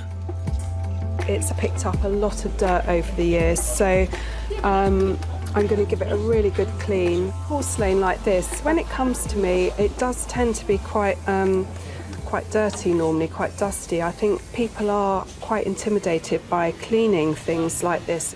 I'm going to use my steam cleaner, which is absolutely brilliant for the job. It's a bit like washing your car, all the dirt kind of runs down.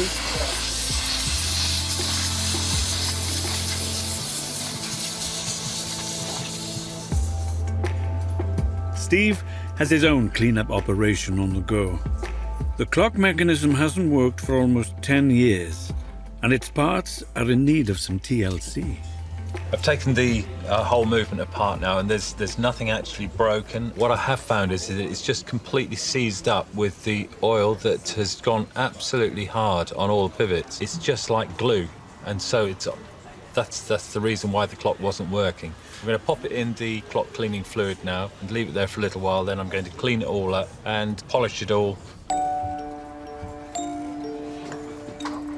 This is a great old-fashioned clock cleaning fluid that my grandfather used to use most of his life.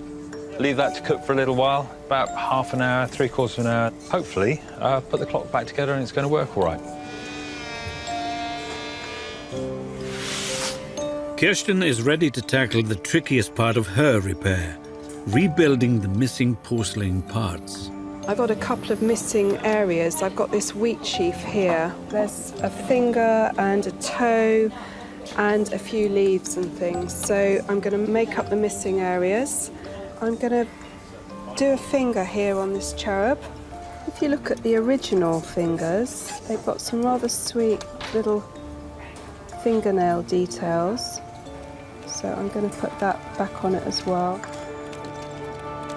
So this is actually quite fiddly work. Having said that, I quite enjoy it. Fingers fixed, Kirsten moves on to the larger broken pieces.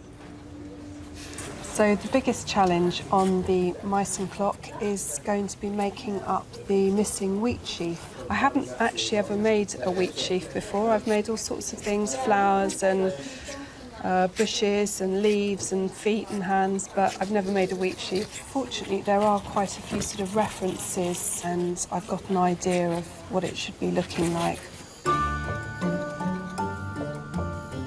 I think my approach is going to be to actually make up a sort of central column.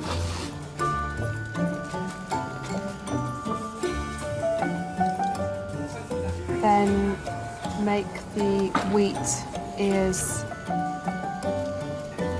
sort of round the outside of it. I think making these individual ones and actually applying them to the central core that's already on there seems to be the way to go. Over on Steve's bench, the now gleaming components can be transformed back into a working timepiece. I've cleaned it, I've paired some of the wear, it's just all ready to put together. First job is getting the main springs into the barrels.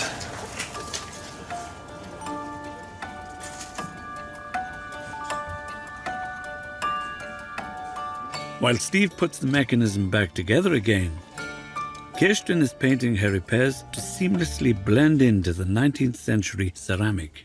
So I'm just doing the part of this that I really love actually, which is the painting. It's just a real pleasure looking at all the sort of colours that have been used when this was actually manufactured. You've got these really rather sort of sweet little vignettes actually within the ceramic case itself. And of course you've got this sort of extraordinary detail in the flowers and the cherubs. It's just lovely to sort of see it come back to life again.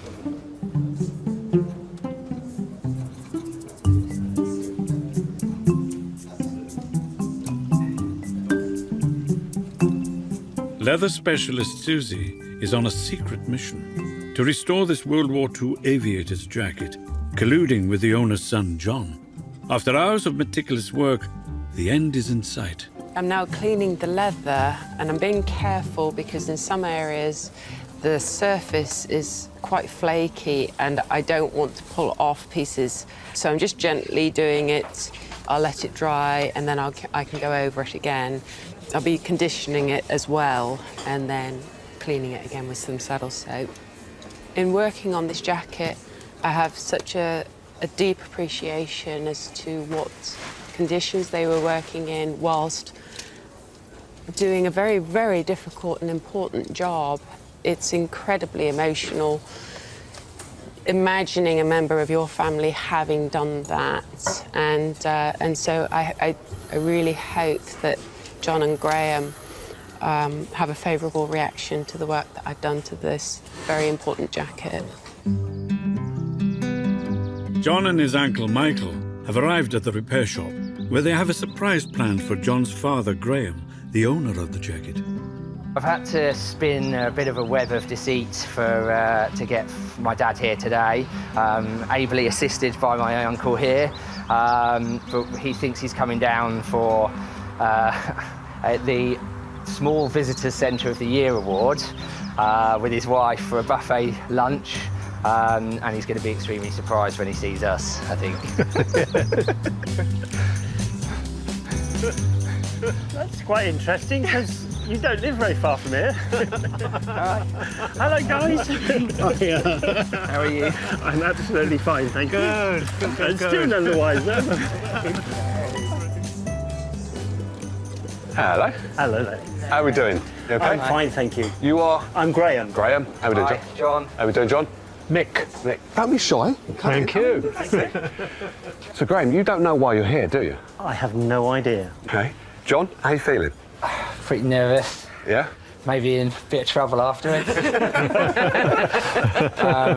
But yeah, really excited as well. Really Really excited? excited, yeah. Okay. You ready for this? Yes. Okay. Ready? Yeah.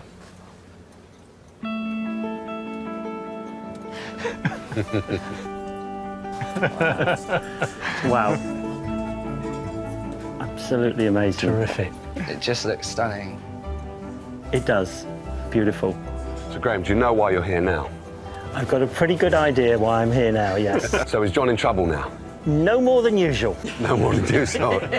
Well, it's all down to Susie, really. This was a really wonderful job to work on, and there wasn't a moment that I didn't enjoy it. I haven't let it out of my sight, and I'm not sure I want to let it go, actually. It just looks amazing. I just hope Dad's happy and Oh. Uncle Michael's happy. Yes, fantastic, fantastic. It's a bit nostalgic, actually. We haven't got many things left over from our father, and that's one of them that sort of epitomises what he was doing during the war and everything else. And so it's living, it's there. And John, thank you. Welcome. It's given me a chance to learn a bit more about my granddad, because I didn't ever know him. So, no.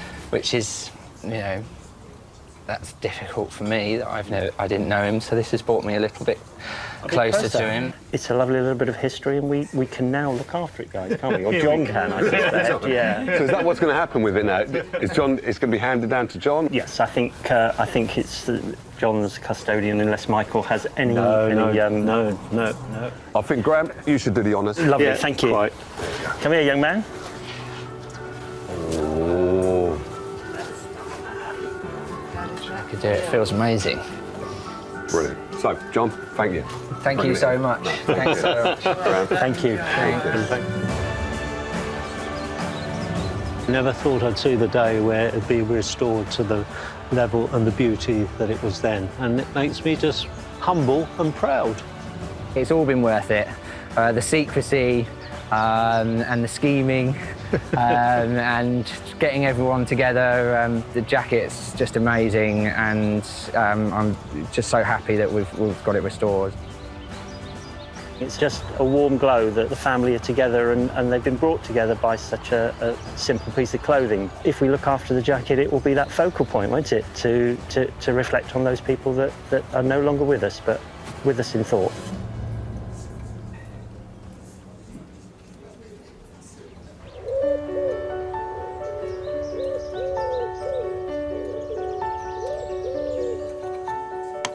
Susie's basking in the success of her finished repair. But over on George's workbench, he's just getting started. He's broken down the vintage Underwood typewriter into its individual parts. I've taken all these bars out, they're the type bars, and they're the ones that actually print onto the paper.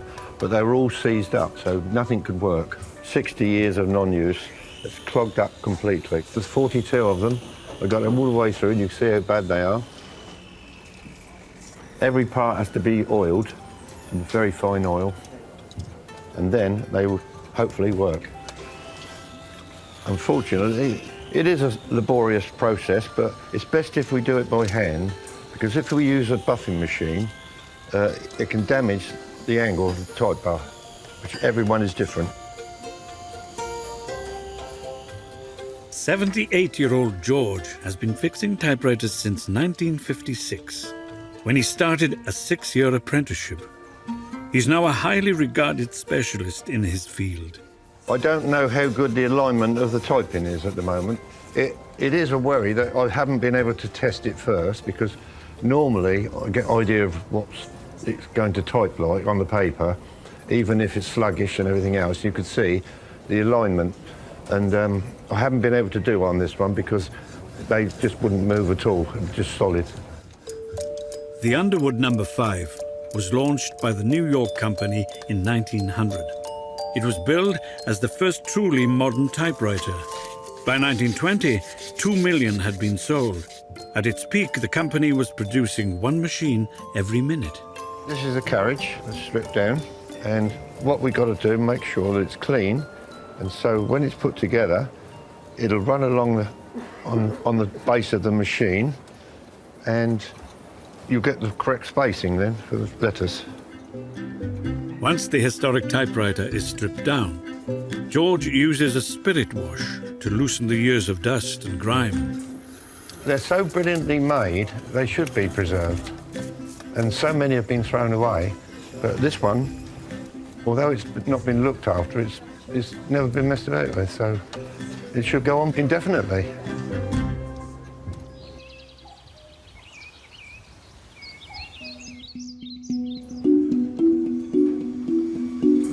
Meanwhile, Steve and Kirsten's collaboration on the 19th century clock has almost come to an end. It's time for the mechanism to be reunited with its ceramic casing. I'm dying to see it, actually, from the front. Wait, just wait. Can we swap positions? Sure. And you can hold the movement. If you can hold the weight of the movement, it wants to push out at the bottom there. All right, so... Got it. OK, and I'm going to... That looks so much better.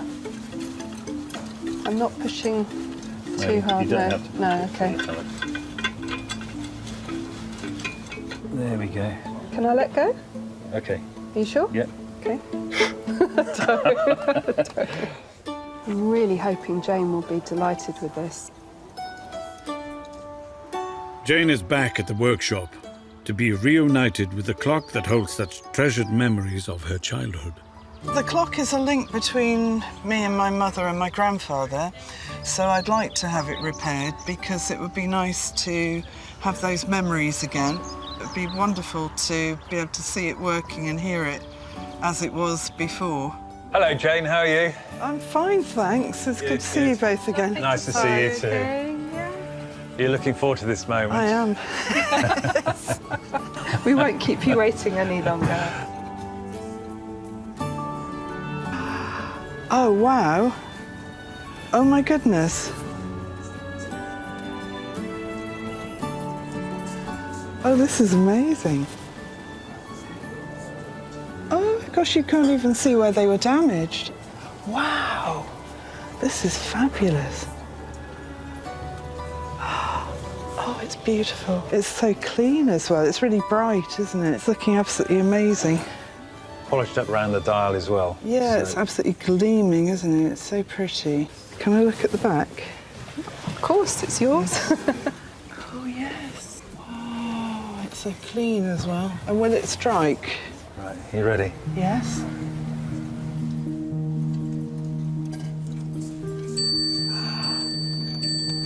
Oh, that's so pretty, isn't it?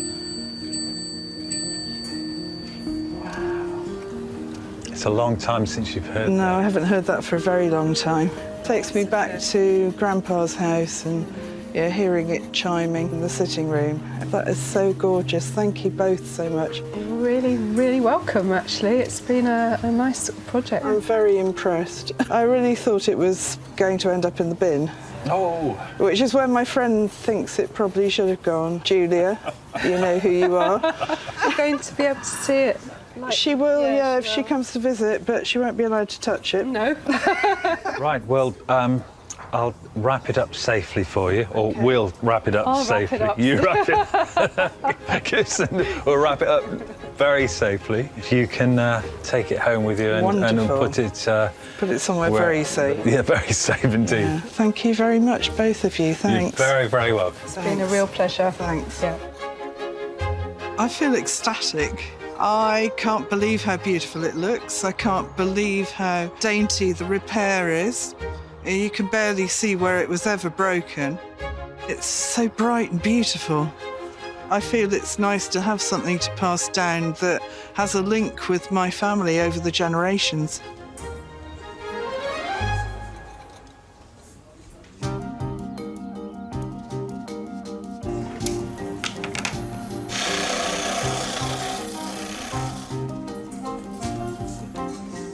After hours of meticulous cleaning, George is now rebuilding the antique Underwood typewriter.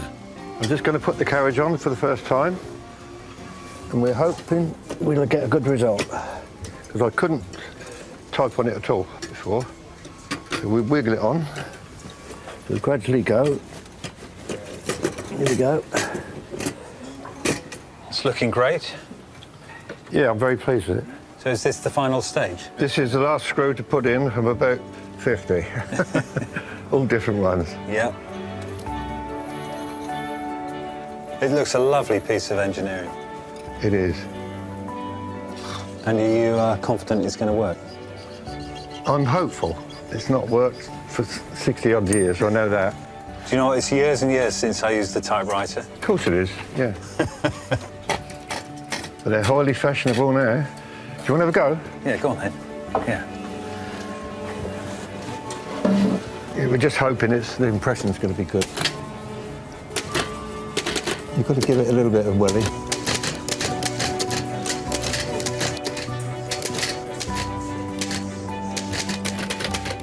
It's a really nice feeling when you it hit is, the keys. yeah. Very different to a computer. Where's the spell check button? Ah, well, you're 100 years too late for that. Fantastic. Yeah. Yeah.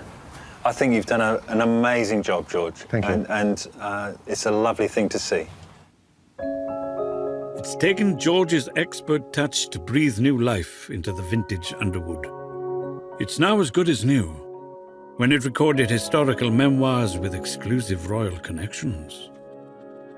150 miles away in Exeter, owner Lucy is waiting to be reunited with the typewriter, along with husband Chris, her sister Camilla, and great-niece Lily. I'm really excited, I'm sure Camilla is as well, to see the restored item, and then it can be passed down through the generations. Well, it's really important to Lucy, this typewriter, because it's a link back in her family history, which is a tangible link, something that she can actually reach out and touch. It's like Christmas, but this is a present from the past. Oh, I'm shaking. Are you? Yeah. Have you got it? Yeah. Look at that. Look how sparkling it is. It's like brand new. That's incredible. Look at that. Look how... Camilla. What a job he's done. Camilla, so he put some paper in it. Get it working, gosh. Doesn't it look brand new? I know. It's incredible.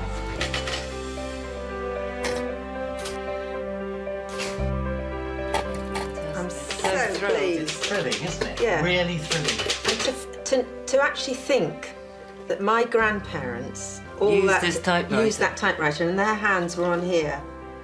The typewriter is a way of connecting to her grandfather because it's a big piece of his life. I think if somebody's kept something and passed it down to you, it's your obligation to pass it on to the next generation, and you're just sort of custodian of it for a few years. Let's have a go. Look, you're very clever. Isn't that lovely? Press the keys.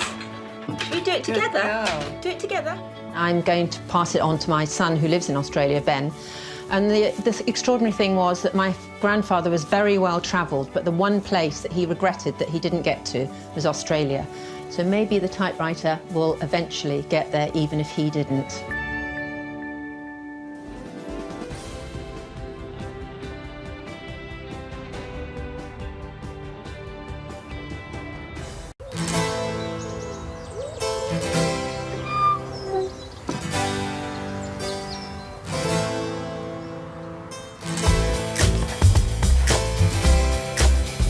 This place is filthy. In the repair shop today, When you paint any line, you basically just hold your breath.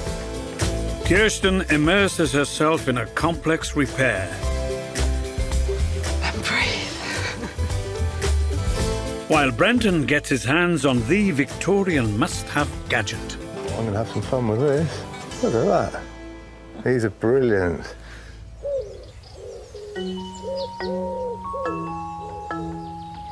But first to arrive at the repair shop, Claire and Graham Rowe from County Down in Northern Ireland. Hello. Hi. How are we doing? Pleased Hi to there. meet you. How's it going? Hi there. Hi. How you doing? All Nice to right. meet you. Hi. Yeah. So what have you got for Yeah. us? We've got a rocking horse for you. Rocking horse? Yeah. Yeah. Got it. They've brought along a much-loved family heirloom for furniture conservator Will Kirk to cast his expert eye over. It's working. It's working, yeah, exactly. It's working. It's a bit rocking. wrecked. It's rocking. It's rocking. What's the history behind this one then? The rocking horse itself came into our family. My nanny, she remarried Granda Wesley. It belonged to him, so it's kind of known as Granda Wesley's horse. He sadly passed away shortly after, but the rocking horse has been in our family ever since. I played on it as a kid. Right. My brother did, my cousins, and everybody from the street used to come round, and then we would all play on it. But obviously, as the years have went on and on, it's become a little bit more sort of battered, and we've got our own children who play on it. There's a lot of flaking, a lot of peeling off. That's not Yeah. really great for children, I would say. Yeah. Whenever the kids play on it, plaster starts to fall off. So usually after they've played on it, you have to hoover. It's not much fun holding a hoover. I quite like it in the state that it's in now. Yeah. I think it's got a lot of age to it. But what Okay. do you want us to do to this? I just want to be able to keep it rocking. Oh, I like that. Keep it rocking. We could do that. So, Will. I really like it, and I like the sort of natural patination over the years. Yeah, we can get someone to have a look at the leatherwork and the flakes. That's the only thing that concerns me, because I think it could be the tip of the iceberg. There's a chance there might be more paint that's actually come away from the surface. Yeah. But it's a functional piece, this is. Completely different to some of the pieces we do work on. Yeah. This one is going to get used by your children. As much as the kids have got all singing, all dancing toys and stuff, Yeah. they still are drawn back This is a proper toy. to this. That's what 'cause this it's, is. Yeah. It would be a pleasure to work on. Oh, and brilliant. I'm sure that we can get it to a state where you can still use it and it still looks lovely. Brilliant. Yeah, definitely. Yeah. It's cool. Can't ask for Something that we anything don't like have to hoover after. Thank No, you. no, of course Not at all. Thank you. Thanks. Thank you. Lovely horse, though. I know, it's blinding. I do like it. A lot.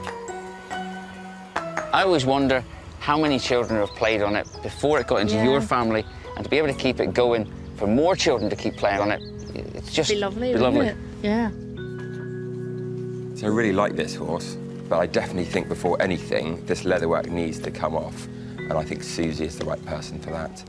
Susie, Yes. would you mind having a look at this horse, please? Yeah. Susie Fletcher is a master saddler. What have we got going on then? It's a horse. Yeah, it's lovely, isn't Lovely. it? But it needs a bit of attention, doesn't Well, it? you can see why I've called you over. That Yeah. doesn't look right. That doesn't look right. No. Obviously, the reins and the head strap, that needs to be replaced because the kids are going to pull Yeah. on that. We can reuse the rest of the saddle, I think.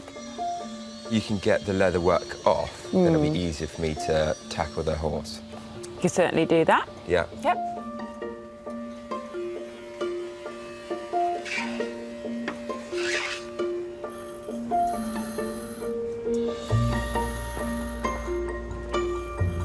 The first thing I'm going to start tackling is taking the studs out that are holding the saddle on. hopefully I'll be able to reuse them. But it is interesting as you start taking things apart, what you find underneath. And I can see actually looks like there's a little bit of damage up in here. And there is a crack running all the way along the horse here. So as I reveal more about the horse, we'll be able to see how extensive any damage underneath the saddle is.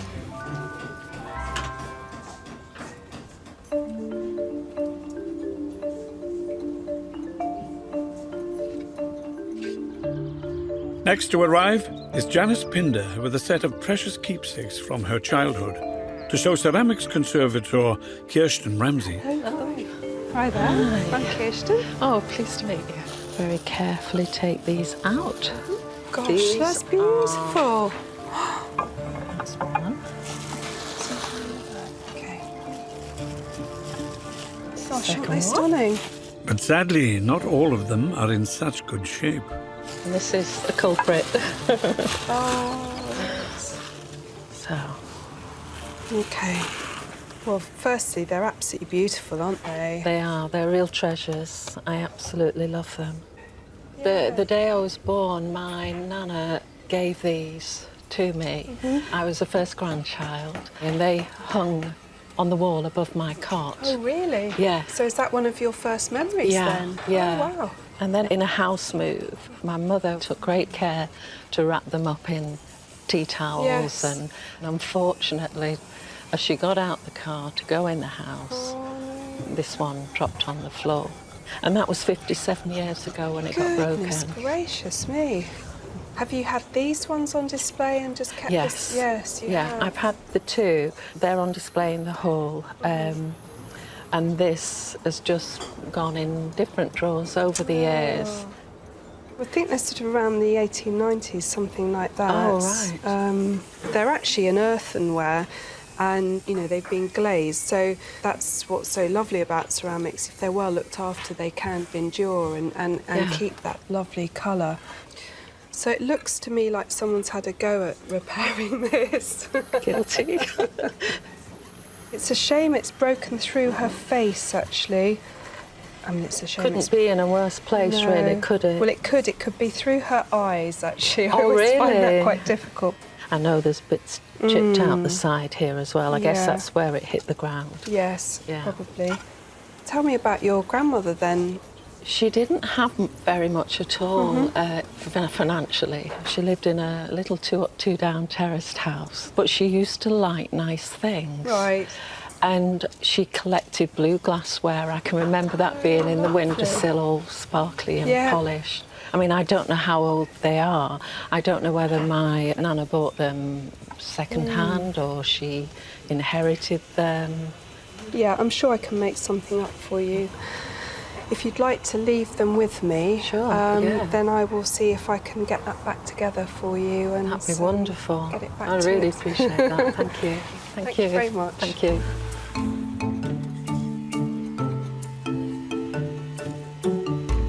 I'm feeling quite excited at the thought that I might get to see this plaque back together in one piece.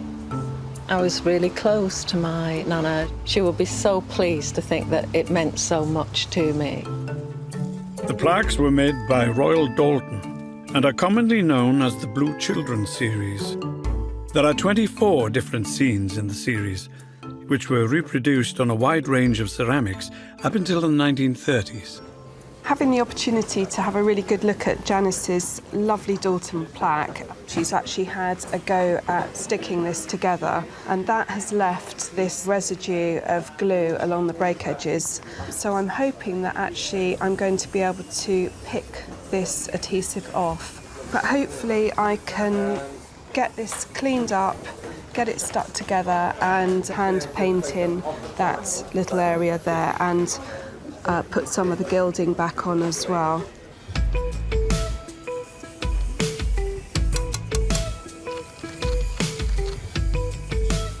So I'm just initially going to see if I can just mechanically pick this off along the edge with a scalpel.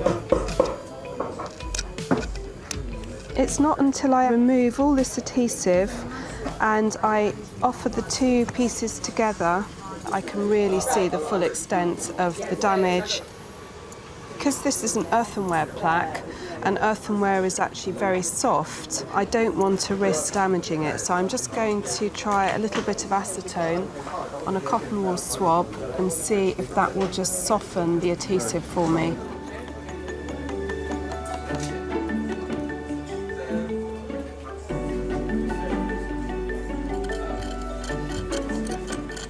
That's coming off really nicely now. I'm going to make a start on the other side now, and hopefully this will come off as easily.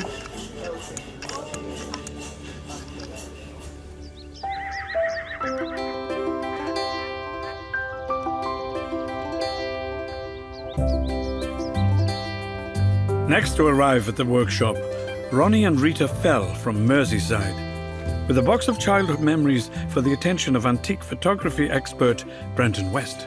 Hi. Hi there. Hi. I'm Brenton. I'm Ronnie. Hi, Ronnie. Rita. Hi, Rita. So what have you brought for me? It's a stereoscopic viewer. Oh, stereoscopic viewer. That makes me excited. Yeah. Wow. I love these. So this is a Victorian item that everybody had, and you had stereo pictures that you could look at and they became three-dimensional when you looked at them. I mean, I remember as a child at school on a rainy games day, the teacher brought one of these in, and I can remember that from many years ago vividly, and I've had one for a little while myself, so it's, they're fantastic things. Have you got any cards for it? Yes. There's a few in the box here. You've got some pictures? Oh, brilliant. Well, let's have a look at those. Oh, wow. These are brilliant. I love these. And some of them are a little bit naughty, aren't they? Oh, yeah. Yeah, that one, yeah. What the butler saw. What the butler saw, yeah. That one there's a little bit naughty. That chap looks very guilty. These are brilliant. Between the 1840s and 1930s, stereoscopes could be found in most households. The scenic pictures or stereographs provided cheap entertainment, but also covered news events of the time, such as parades, disasters, and politics. I believe Queen Victoria saw one at the Great Exhibition in 1851, and she approved of them. Because she approved of them, everyone had to have one. Yeah. So this particular one, what seems to be the problem? We've had this a long time in the family, and the handles come off here, and it was held on, I think, by a ring, but that was lost some time ago. There should be a brass ferrule on there, I reckon, don't you? It has been well loved. So you get these out and the kids are thrilled by it? And yes, even in these computer days, they still, wow, you know, it's magic, and they look behind. So how long have you had this? My father, who died about 17 years ago, he had it when he was a child. This would have been quite old even then. Yes. So this would have been probably his father's before that, do you think? Yes. Yes, it was. It was. Oh, you know it was his father's, okay. Yeah. Brings back happy times with my grandparents, really, and my father. So this has been broken off for that. We're not sure when it happened. I don't know when it came into my ownership, but... Did you break it, or...? No, we don't know. It came out of a box. It came like that, honestly, it came like that. We'll leave that with me, and I'll try and do my best with this, OK? Right. Excellent. Thanks very much. Nice to meet you. OK, I'll be in touch. OK, Thank you. Bye now. Bye-bye. Oh, I'm going to have some fun with this. Look at that. I first remember these pictures, the stereographic pictures, at Christmas time when I was about 5, and my grandparents would get the stereoscope out. It was magical because of all these far-off places. They sort of came alive on the stereoscope. I hadn't seen one before until I met Ronnie, and then when he got it out and showed me it, I've been in love with it ever since. It's such an old family heirloom, and we want to protect it so it doesn't get lost.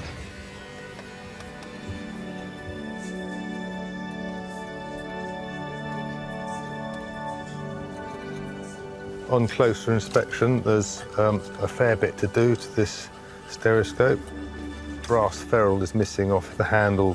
It needs the brass ferrule because it will give it some integrity and some strength. A ferrule is a metal band or ring that reinforces a joint or holds a component in place.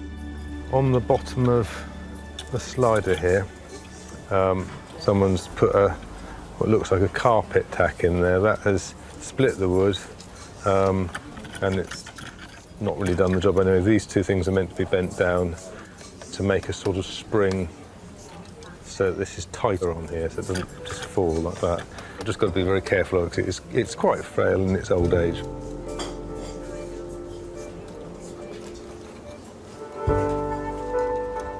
So the first stage for me is to make the brass ring, the ferrule for the handle. So what I've got is an old piece of brass out of an old camera. So it'll be quite appropriate recycling it and keeping it in photography for a little bit longer.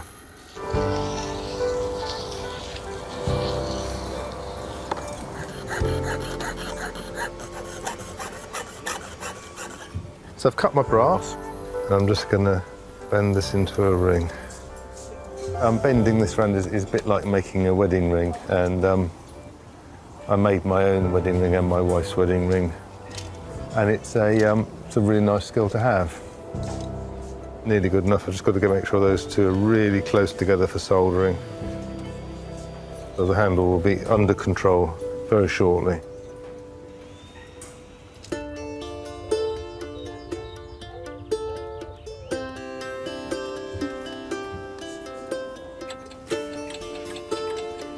On the other side of the barn, Susie has uncovered a problem with the rocking horse. Hey, Will, are you busy? No.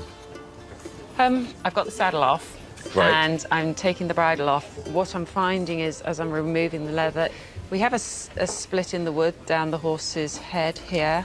There's extensive damage around the chest of the horse here, where it's all peeling away. Oh my gosh, I am shocked by the damage in the Isn't front. that? It's enormous, isn't that? There's so many cracks and it's peeling off. How on earth are you going to do that? I had no idea. I mean, it's a big job. I didn't realise that there was so much damage. Yeah. My feeling is, let's replace all of the leather. It's really dry and brittle. The flaps of the saddle just disintegrated. At least then it all matches, it's all even, and it's going to last a lot longer rather than you trying to get something back on that isn't really good. Yeah, sounds great. Thanks, Will. Whilst Will ponders how to repair the extensive damage, Susie makes a start on the new leatherwork for the horse's tag. At the moment, I'm cutting out the skirts for the saddle from this soft leather, and then I'm going to line it. I've started also cutting out all the strap work here for the bridle work. You can make the saddle and the bridle exact miniature replicas of the real thing. In this instance, I'm just replicating everything that was originally on there, just to make sure that it's going to last for many, many years for the children that are going to use it in the future, which I think is quite exciting, really. Outside, Will is attempting to dismount the horse from its rocker Oh, there's always one, isn't there? and take a closer look at the wood and plaster. This rocking horse is in such a sorry state of repair. I think that the wood has actually shrunk on the inside, and in doing so, it sort of pulled the wood away from this finish on the surface, and that's why it started to crack. It just needs a lot of love, a lot of TLC. There we go. It's coming off. Will's come up with an ambitious plan to tackle the flaking paint and plaster. What I'm going to do is use some of this pearl glue that I'm mixing up here. It's a hot glue. It's actually quite watery, and the reason that I need it like that is because I'm going to apply it behind a lot of that loose paintwork, and being watery, it can then seep behind into all the areas that I couldn't get to just with a brush, and hopefully stick what is loose back onto the surface. That looks an absolute perfect consistency. It's almost like honey, not too thick and not too watery.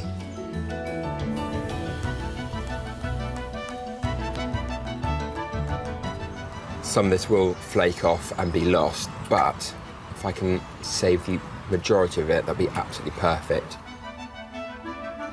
The traditional wood, plaster and horsehair heirloom was manufactured by F.H. Ayres, known as the Rolls-Royce of rocking horse makers, and they are highly sought after.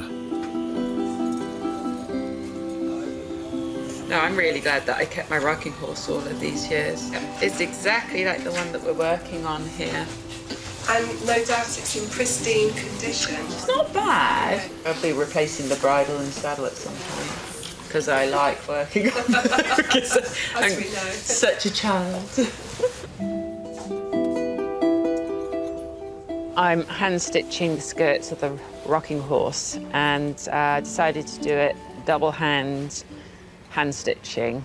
And in order to do that, you need an awl, which is very, very sharp, and just angle the awl in, push it in, and you don't look at the back. You're finding the awl with your left hand and the needle, and poke the left needle through, grab it with the right needle, push that through, pull the thread back with it, and pull it up. And you'll notice as I'm doing it, I never put the awl down. So you have to be a little bit ambidextrous with this job. I'm really looking forward to this all being completed, and more so when I can put it on the rocking horse. But I have to wait. I've got to be really patient till Will has finished with all that he has to do. He has a huge amount to do on that rocking horse. The glue that I've used is now dried, and I can actually feel that the paint feels more stable on the surface, and it should be ready to be filled now. Because this needs to be more hard-wearing, I'm going to use some wood filler. It dries quite quickly, so I need to work with a lot of haste.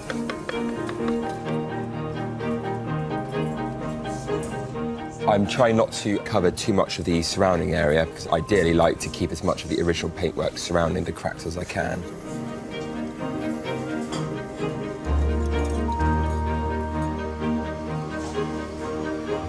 That is definitely starting to thicken, so I'm actually going to leave that now, wait for that to dry. Once it's dried, I can then start sanding it down, making sure it's flat with the surrounding area, and hopefully be then ready for painting.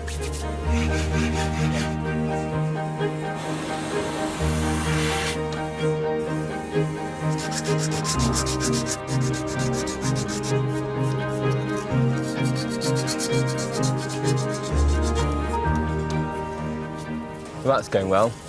It's really nice and smooth, and it feels durable enough that when this is used again, it should be able to withstand a lot of children's feet kicking on the side and things. Now the next challenge is painting that to make it look like the original horse. I'm really enjoying working with this horse because it's not just my usual woodwork, the plasterwork and shaping that back in, and now with all the colouring. It is a challenge, but a challenge that I'm actually really enjoying.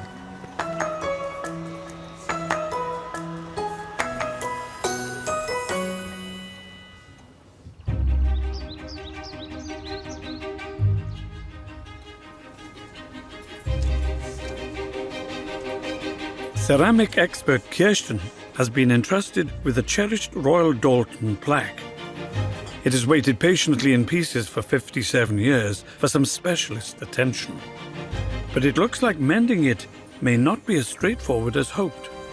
It does go together quite nicely, but unfortunately there do seem to be a few little chips in the glaze along the break edges.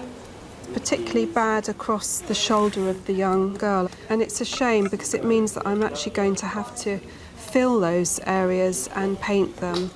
But first things first, the long-awaited moment where two become one. I'm going to have some tape ready, and this is sort of going to act as a spare pair of hands, really, to pull the two sides together. The adhesive that I use is air drying, so I have to work reasonably quickly.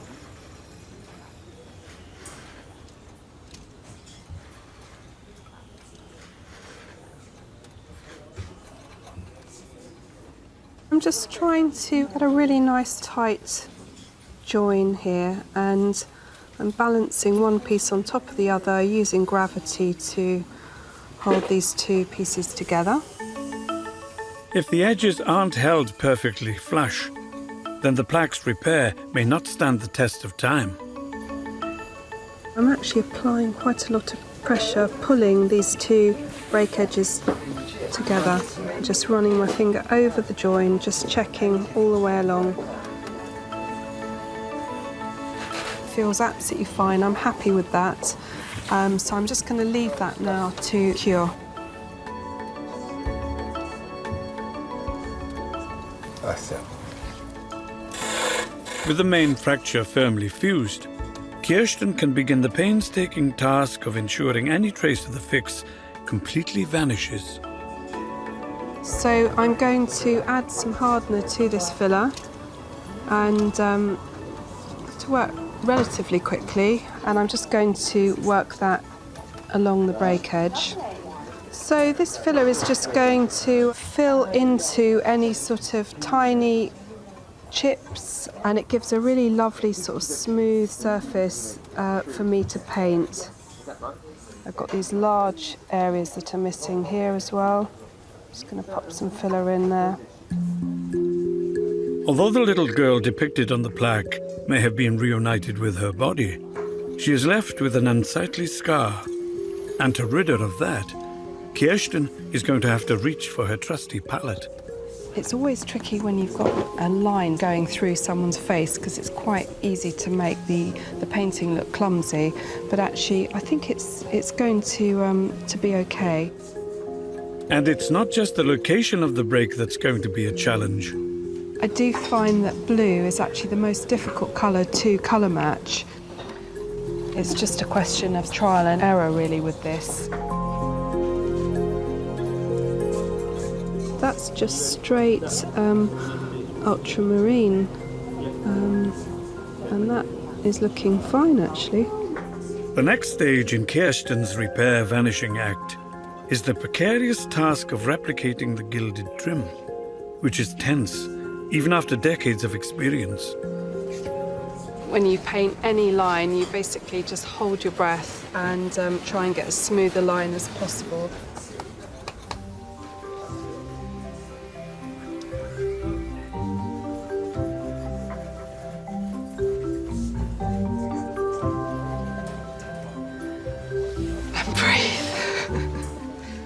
You basically get one go at that, really. You have to get it right pretty much first time, but I'm happy with that.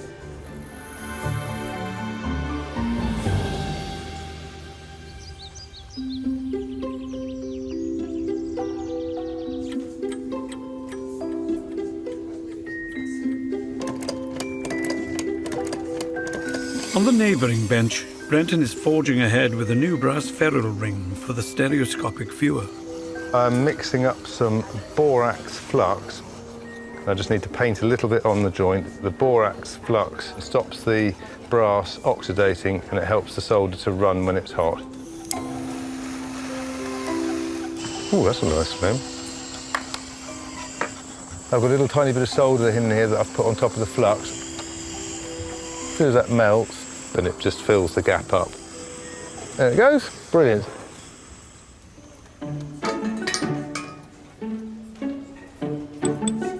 So the ring now has to be made round, so it'll fit onto the wooden handle.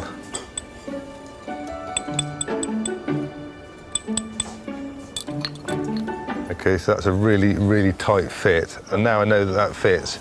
That's ready to be polished now and put on the handle. We can put the handle back on when we're ready. And there was, I think, millions of them sold. Because people have looked after them, quite a few of them survived. I know it's really important to Ronnie. It's been in his family for probably a century now. Just a precious thing that's lasted 140 odd years. So it's important that we get this right for him. But on an antique with 140-year-old moving parts, any repair needs to be tackled with caution. There's a split here where this large carpet tack has been banged in there. It's split the wood. There you go. A great big nasty, nasty carpet tack that someone's put in there. So what I'm going to do is I'm going to take this brass piece off. There you go. That's the size of nail that should be in there. Little tiny baby nail. I've got a little bit of glue now. I'm putting it in the hole there. That's going to be where my little screw goes. And just leave that to dry. And that's that done. Before Brenton can reassemble the repaired parts of the stereoscope, he needs to finish off the brass ferrule ring. This should fit on here Look at that. That's absolutely spot on. That's really good. That's how it would have been originally. That'll never split, that piece of wood now with that ferrule on there. I've got a little bit of glue now. I'm putting it in the handle and just pushing the handle into place, and that will stay on there. Tomorrow that will be solid as a rock. And that will be good for another 140 years. Job's a good one.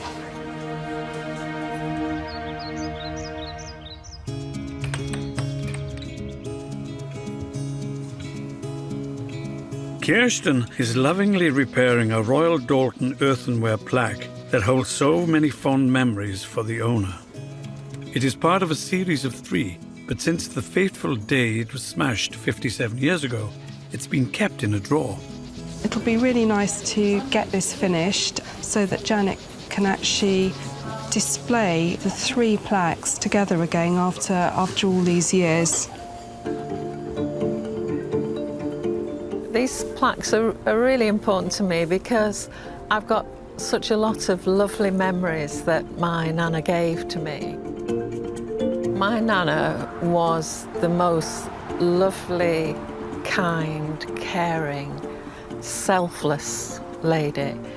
I just want to put these back together as they were, as a group of 3, in her memory, really. Hi, Janet. Hello, nice to see you. And you, how are you doing? So, have I set you a challenge? A little bit, yes. I can't wait to see. I can't wait to see. All right, well, I won't keep you in suspense. Oh my Lord, how have you done that? Oh my goodness.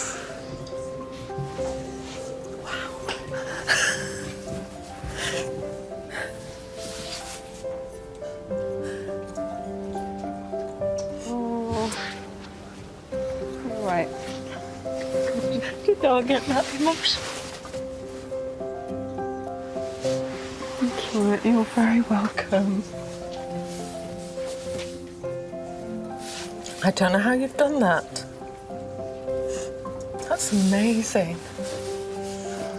I can put that out on display now. Yeah, that's wonderful. Yes.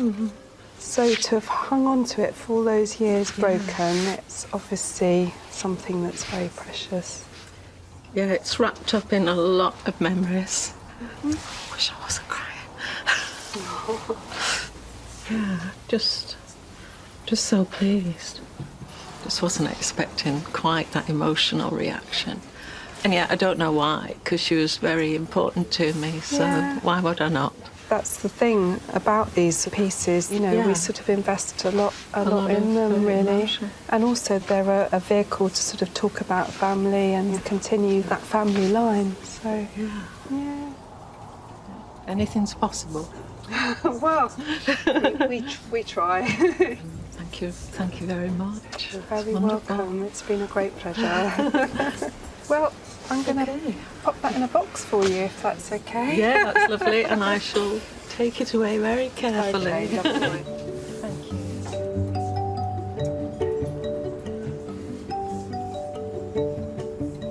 I'm feeling quite emotional, actually, because the plaque was broken 57 years ago. Here it is, all in one piece and repaired and looking amazing. Couldn't be happier.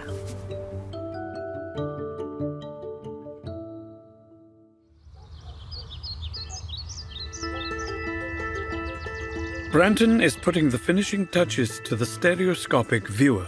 I've straightened this brass spring that's ready to screw back on there. I've got some old screws out of an old camera, so that it's not too new and shiny looking. See if that's all right. Yeah, that's a nice action on there. I'm going to try one of Ron's pictures, see if it works. Oh, brilliant. Yeah, that's fantastic. That's absolutely amazing. He's going to be made up by that. The handle works, slider works. I think that's back to its old glory. But before it's returned to its owners, someone else is keen for a sneaky peek. How we doing? Yeah, good, mate. I've been dying to have a go on this, but you haven't let me have a go. Well, it's fixed now, so what we do is we get one of Ron's pictures, we hold it by the handle, and you move that backwards and forwards as you look through it. And you should see... 3D. 3D. Okay. Wow. Good, isn't it? That is unbelievable. So this is because of the two pictures are together. And it fools your brain into thinking it's three-dimensional. Now that is amazing. Good, isn't it? It is very good. Yeah. I need one of these in my life. You need one. Well, everyone has to have a stereoscope. Before Jay can get too attached, Ronnie and Rita are back to claim their prized family heirloom. Hello, Rita. How are we doing? Fine, thank you. All right? Hi, Rita. Hello there. You all right? Hi, Ron. Yeah. All right there. Right. Well, I've been at it, hard at it, working on fixing it, so... Good. Rita, have a look. Ooh. Wow. Oh, shiny. Yeah. Yeah, and the handle's back on again. Yeah. Oh. Oh, it's just like when we used to do it when we were children, really. Yeah. Oh, I want to reach out and grab the boot. Yeah, look at that. You've not used that with the handle, have you? No. Even the lens, please. Oh, yeah, it's one of my favourite photographs, this. So that takes you back to your grandparents' house. Can't remember if it was ever that shiny. See the detail. Good, isn't it? It's nice, isn't it? Lovely, yeah. And how do you think your grandfather would feel if he's I think he'd be proud, really, that we'd had it repaired, really.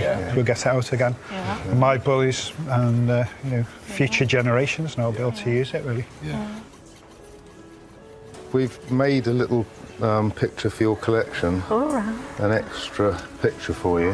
Oh my goodness. Of the repair shop team. Yeah. Oh, that's fantastic. Wow. God, that's really amazing, honestly. So you've got one more for your collection? Yeah, look at that. Well, it was great getting the stereoscope back. It was so bright and repaired, and gives us the confidence to use it now. We've not been able to do that for, what, 30, 40 years, which is amazing, really. Thanks for all the hard work. Okay. My grandparents would be really happy that I've had this repaired, really. You know, they saw the joy it brought to me as a child, and I've seen the joy my children have had with it, and you know, hopefully it'll go on for generations.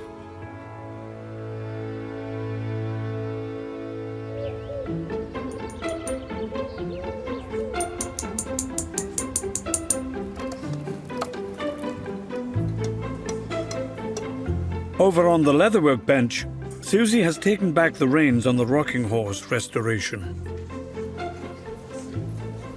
Hello. Hello. What do you think of the horse? I'm so impressed with what you've done. I have some horsehair. I was wondering if you'd like to do a hair transplant for me. Well, not just for me. Actually. I knew you would have to start a new look, and that will really finish him off beautifully. But before Susie can start on the mane, she needs to refit the blanket and the new leather tack.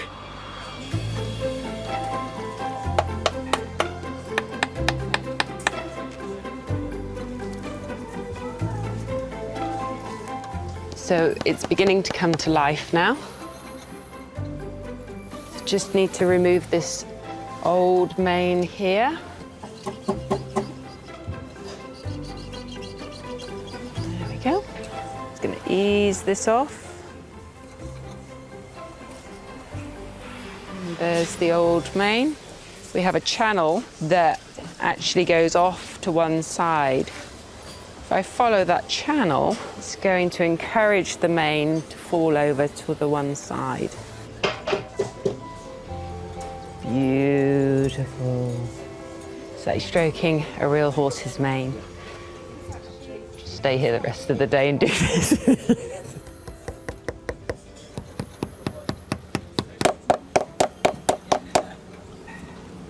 So here we have the final part, putting the last rosette into him.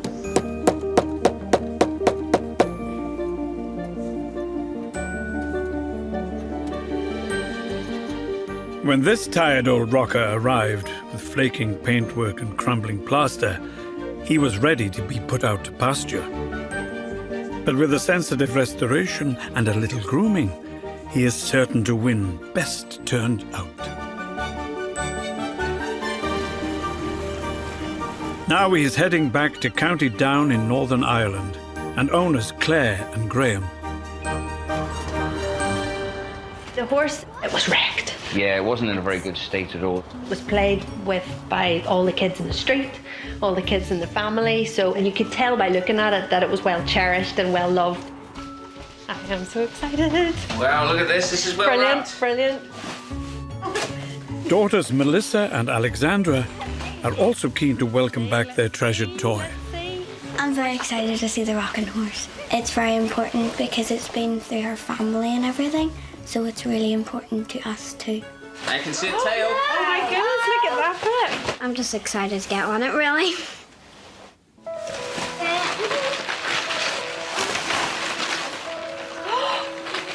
Oh my goodness! Oh look! Wow. Oh wow! Look at that! Wow. Oh my goodness! It's all smooth and it will breathe. Oh, that is absolutely awesome! Oh, that is just class. I wouldn't have imagined it to have hair that long. I know, I love it. I didn't think it would be that good. It's like really, really nice. I really like it. Go for it. There you go, hold on to this. It's absolutely brilliant. It's exceeded everything that I thought it was going to be. We just can't quite believe it's the same horse that went away. It looks absolutely awesome. I am thrilled. I can't wait to show it off. Sounds quite sad, but I really can't wait. Very, very, very proud of it. Brilliant.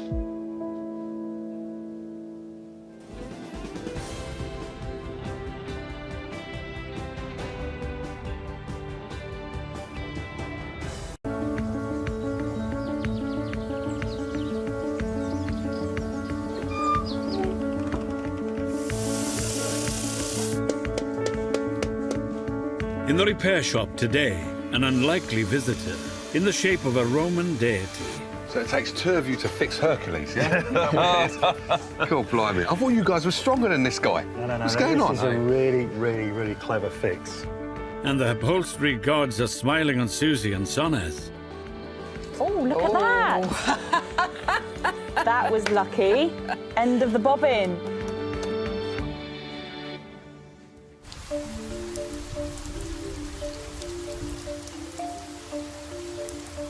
First through the doors of the repair shop is Jane Maddie from Lincolnshire, with an unusual package. Hi there. Please come over. She's hoping furniture restorer Will Kirk will cast his expert eye over its contents. What's in the box? It's a smoker's stand. A smoker's stand? I don't think we've actually ever had a smoker's stand in before. So, what can you tell me about this? It's always been around. It belonged to my grandparents, my grandfather's. He always smoked a pipe, and I've got memories of it with pipes all the way along there, right from being little. It seems to be in pretty good condition, apart from obviously the missing leg, which Yeah. you see it's in here. It's there. Those What are these two pieces they're here? just bits that fit in the top there. I presume that's for I the presume it's tobacco where or- they tap their tobacco. Gosh, it's very fancy. Are you a pipe smoker yourself? Not recently, no. I can't say I've ever smoked a pipe. And I think that one was for Matches, probably, yeah. And then that's your little striking plate. How clever. Strike your matches on. I actually smoked a pipe for a year when I was at art school. believe it Did or not. you? Yeah. I thought it was trendy. It probably wasn't very trendy. Yeah. But yeah, I definitely didn't have anything like this. So you've inherited this from your grandfather? He died many years ago. I was brought up by my grandparents. He was a cobbler. Got great memories of being in the shop from very young and just stood watching my granddad for, well, it seemed like hours at the time, just mending the shoes. Was he smoking a pipe whilst mending them? I think he did do, yes, yes. It's probably one of the only reminders I've got of my grandparents. I know it's only a little thing, but to me it absolutely means the world. So I'd like it really fixed so that I can have it on display in my house again. I will do everything I can. That'd be wonderful. Well, I'll let you know how we get on. It's Brilliant. Very nice to meet you. Thank you very much. Thank you for coming down. I'm quite nervous about leaving my grandfather's smoking stand behind. The stand has a lot of nice memories for me. Memories of my granddad sat there puffing on his pipe, and the smell of tobacco brings that back as well. And my grandma busily probably hoovering round it and polishing it and telling him off for smoking too much.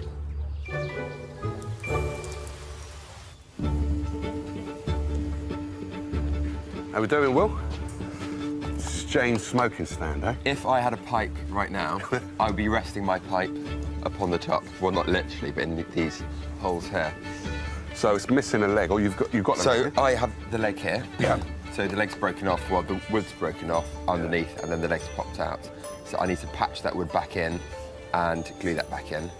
So what about these bits here? They're missing as well. I didn't even notice that. I don't know if that's brass. That could actually be brass. Is it? Do you think so? Yeah, I think so, maybe. Oh, this is loose as well. Right, well, that's another thing on my list. Sorry. And then a general clean and a wax. Yeah, but not going to clean out that, are we? Because that's her grandfather's tobacco. Yeah, no, we've got to leave that in there.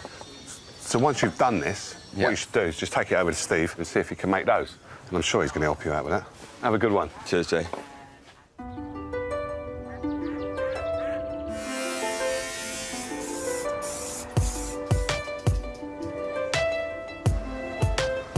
Next to arrive at the workshop, Carl Sebastian and his dad Jeff.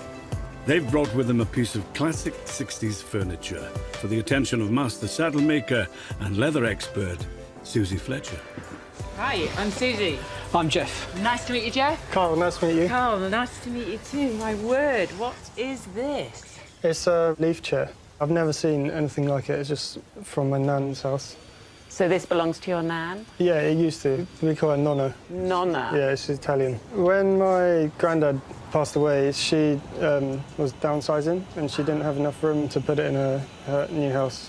So she called me straight away saying, I know how much you love the chair, and she gave it to me. So this belonged to your nan? Yeah. So was Nonna into the swinging 60s? I don't know. I'd say so. Yeah, she's pretty cool. This was set up by the record player. Right. So Tony, Carl's granddad, used to lie in here and listen to the music. Every time I went to my nan's house, yeah, from a baby, everyone would race to sit in the chair. Oh, really? Could more than one of you sit in it? Yeah, we could. We used to pretend it's a boat. So what does it feel like to sit in? Lovely, amazing, yeah. It is. Is it? You fall asleep in it. Oh, really? So how exactly did it end up in this state? Well, basically, Carl, his sisters and his cousins, they all used to sit on the chair. And then it got to a stage where this is getting tighter and tighter and brittle. And Carl's cousin sat on it one day and it just split. It just gave way. That's after all the kids been sitting on it. Wow. Well, we'll have to see what I can do here. But looking at this grain here, I believe this is buffalo hide, which is very, very strong, and it has a very prominent grain. So my plan is to use as close to the original leather as possible. Thank you so much, Carl, for bringing it in and putting your trust in me. And I can't wait to get started, so we'll be in touch. We'll leave with you. Looking forward to it. Thank you. Thank you. Bye. Yeah, it will mean a lot to have it repaired. Thinking back the way it used to be, seeing the kids playing on the chair. It's always been like a feature in the sitting room. You know, it'd be good to, once it's repaired, to be able to use it and make the most of it again. And probably bring back the memories I had as a child in the chair. Based on the shape of a leaf, the chair's design dates back to 1967 and was originally available in other fabrics as well as leather. Hanging chairs reached the peak of their popularity in the swinging 60s, but this leaf chair is still highly collectible. So now I've got a chance to look at this leaf chair that Carl left with me, and I am scratching my head a little bit. I'm concerned because it has many angles to it, which create this overall shape that literally just cradles the body when it's lying in there. And I've never done anything like this before, so perhaps Sonas, if you're available, could I ask you to come and have a look at this for me, please? Sure. Sonas Naranvari is an expert in furniture restoration, both traditional and modern. So you can see how badly damaged this is. Wow. And It's had a lot of use, isn't it? my quandary is making a pattern for this that it creates this bold shape. I think that we need to make a pattern somehow. It might be a good idea to maybe use calico. Calico is just a really cheap fabric, like a cotton. So we make 3 patterns, stick them together, offer them up to the frame, see where we're at. Perfect. Okay, sounds like a plan. So I just need to take this leather off then. Do you need any help with that? Or Yeah, that'd be great. Okay.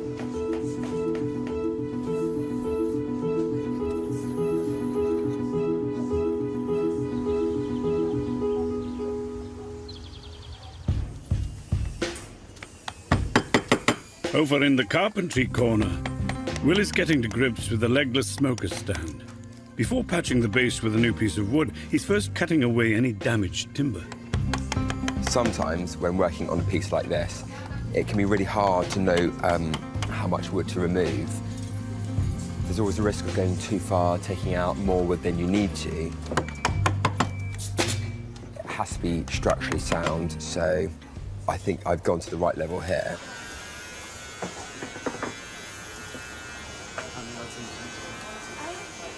It's not a bad fit, actually. It doesn't look flush with the surface now, but once that's dried, then I can chisel and plane it down nice and smooth.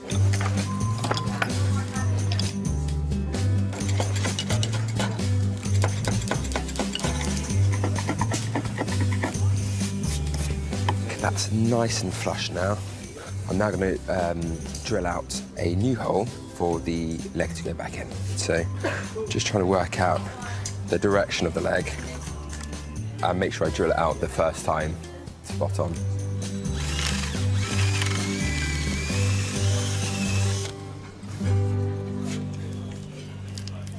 That feels like a tight fit. Even without the glue, I am that certain that's going to be strong enough to hold it. I'm actually going to turn it around now.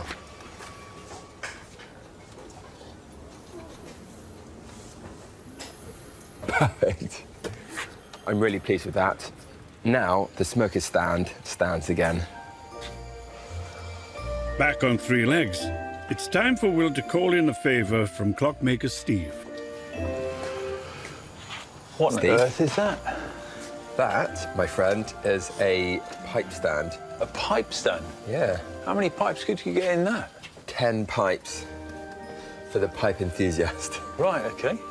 There's some brass rings on the top here. I seem to be missing 1, 2, 3 of them. Is there any way that you can make up 3 more? Does that come off?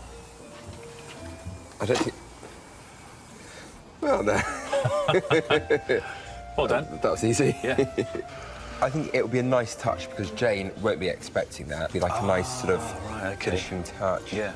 So I'll leave you with that. I'll get on to polishing this and let me know when you're ready. Thanks, Steve.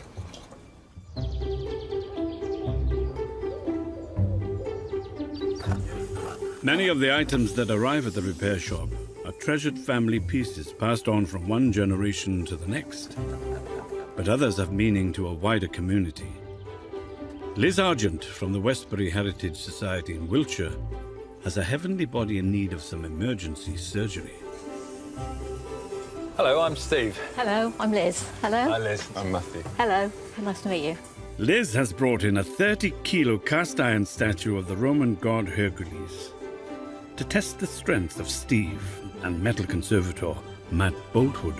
What a wonderful statue this is. Thank you. Thank you. Tell me about it. He's about 160 years old. and he was in one of the mills in our town. Westbury's got a tradition of cloth making going back, 500 years or so. So it's an important industry in the town. Why Hercules? Well, he's a symbol of strength, and he was on a beam engine, which is a very powerful machine. It powered the whole mill. He was standing on the front of this huge cylinder, but it was quite an interesting setting. It looked like a classical Greek or Roman temple because there were pillars on either side and a pediment above it all. But when the mill converted to mains electricity, Hercules lost his place of honor in the factory. He was destined for the scrapyard until in 1969 he was rescued by factory worker Jack Ingram. Eventually he made his way through various owners in the town. He came to the Westbury Heritage Society in the end, about 25 years ago. And he had an accident and he lost his club. Oh, right, that's what he was That's supposed what's to be missing, holding. yes, yes. Can I have a look at the... So what actually happened? Somebody was trying to move him and it toppled over and his club came off. So he's actually fractured at that join back Yes, here. yeah. Is that easy to repair? Cast iron is notoriously difficult to weld, but I can see here there's actually like a mechanical fixing, which we can take a look at to separate and see how best to repair it. I mean, you can weld it, but you will disturb the finish, the patina. Yes, yeah. Which is something we'd have to be quite careful of. When Matt has worked his magic on this statue, what is the plan? Oh, we'll put him back on display in the Heritage Centre. He's got a plinth that he normally stands on, but he's one of our main exhibits because he represents the industrial heritage of the town. Right, OK, so I guess it's over to you, Matt. Yeah, we'll see what we can do. OK. Thank you, Liz, for bringing him in. Leave it with us. Thank you very much. OK, thank you very much. Thank you, nice to meet Bye you. now. Bye-bye.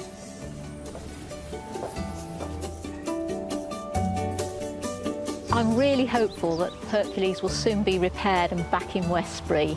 He's been broken for 10 years now, and it's also the 25th anniversary of the founding of the Westbury Heritage Society, so to have Hercules put back together again would be a great achievement this year. So, how are you going to fix this? Are you going to weld this up? I think as it's got such a lovely patina to it, I'm probably going to try and avoid using any hot welding or anything that would disturb this. There's so much weight in this piece of club. Glue is just not going to be able to hold it. If we put another pin and then use that as a Roman joint to hold it together, we should be able to make a nice, almost invisible repair. A Roman joint? Roman joints were used a lot on bronze sculptures where you wanted to join two parts or two separate castings together, brings them together and clamps the pieces. Ah, excellent. Yeah, I love that. That's fantastic. Let's get it all over to your bench and you can get cracking. Do you want to pick that up and give me a hand with this? Your hand. Yeah. It's quite heavy. God, it is, isn't it? That really is heavy. There we go. There we go.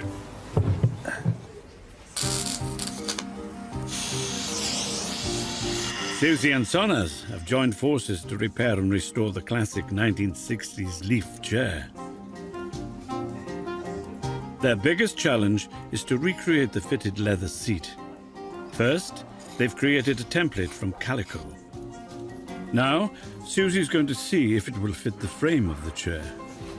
How you doing, Susie? Hello. You look a bit stuck there, girl. You all right? Yeah, well, yes, it's a little bit of a challenge because I'm trying to suspend my calico pattern for the leaf chair onto the frame, and I started off with the tape on the calico and it keeps sticking to me, so I've put all little pieces all the way around ready to... Oh, so this tape is to be stuck on there? Yes. OK. And this one needs to, if you could... Stick on there? Yeah, just down a little bit, just down. There we go, super, yeah. And now I'm just going to go around the curve here and here. So if you'd like to maybe do that side. OK. So this is to see whether the pattern fits then that you've created? Yeah. Now these seams, it doesn't want to be tight. So you want that like that, this stuck on there? Brilliant, yes. I think you've done a good job here. It's working out. Was it my famous last words? Then kiss of death there, huh? Yeah. So Sonaz, have we got this right then? Have you seen this? Oh, she's going to come over. Oh, yes. She's going to inspect our work. Stand by your bunks. That looks awesome. Is that cool? Yeah, really. I'm liking cool. this. Remember, we were worried about how this was going to lay. Yeah, no, that looks great, doesn't it? Yeah. I'm really relieved. And pleasantly surprised. That seam is perfect because that's where your lowest point of weight is going to sit. Because your bum's going to be there. Yeah. Yeah, fabulous. So there's going to be eyelets all the way up here. How's it going to be attached? We're not using tape, are we? We're going to go a little bit high-tech, aren't we? Well, we're thinking maybe it might be It might be string idea or elastic bands. Yeah. So it'll be leather belting going all the way around. Which is Susie's department, isn't it? Cool. I like the sound of that. Yeah. No, that looks awesome. Yeah, I'm really happy with it.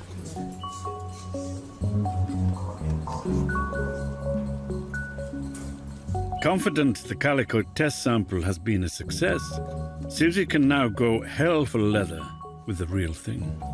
This is a full grain hide, which means this is the strongest part, the top layer of the hide. And I want to make sure any area or any seam that's going to take a great deal of stress, we maximise those tougher areas of the hide. I'm really very confident that this is going to look quite lovely when I'm finished.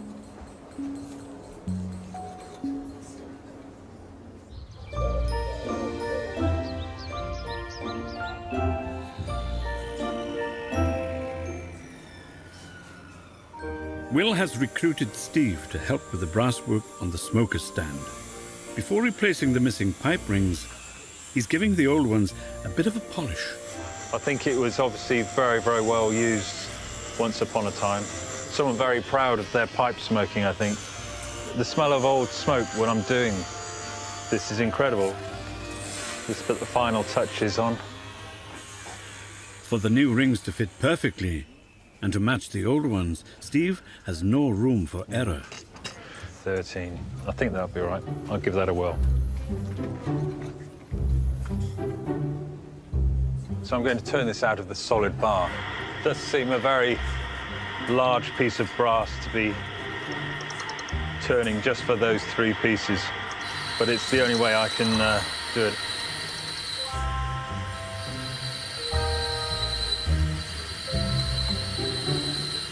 I'm almost there.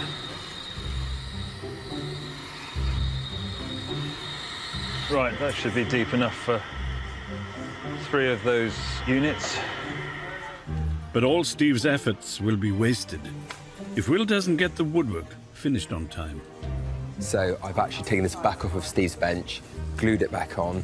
So I've just finished polishing everything else. I'm just now going to polish this last piece here, and hopefully then Steve will be ready with the brass heaps. But this is going out the door very soon, and I'm starting to get quite worried about the time.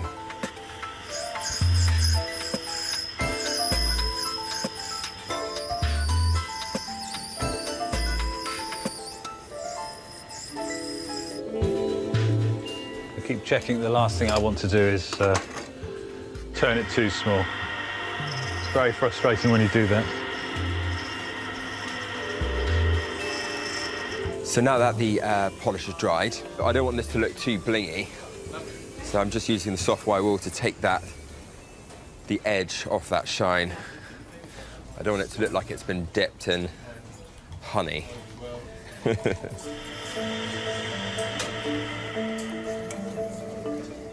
So the next process is I've got to shape the front of this and make it rounded like the original inserts.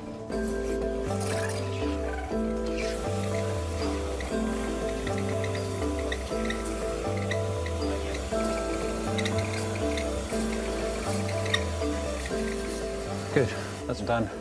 So that's how they came off the lathe. That's how they've turned up. And hopefully they'll slip in nicely.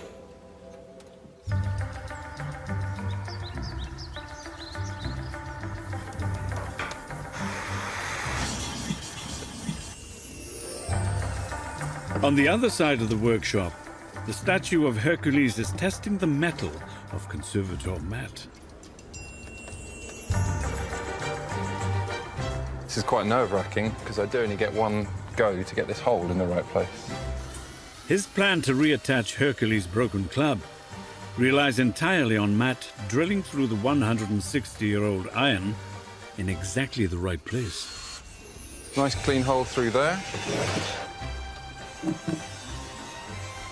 Now, the trick with this kind of joint is that we actually want the hole in the structure inside to be slightly out of line so that when you hammer a pin through it, it clamps the two pieces together. I just need to drill through here slightly lower so that when the pin goes through, it gives it a nice firm fit. This offset fixing is known in the trade as a Roman joint. The technique is believed to have first been used by ancient Roman craftsmen.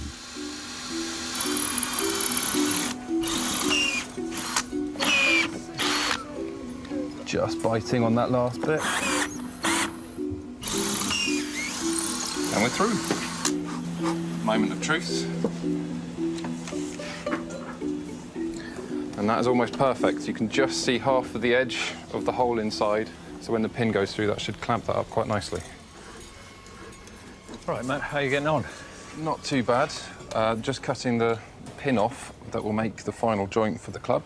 This is the Roman joint, is it? This is the Roman joint. I love learning about things like that. I'm going to use that in things that I make as well. Yeah. So that's fantastic.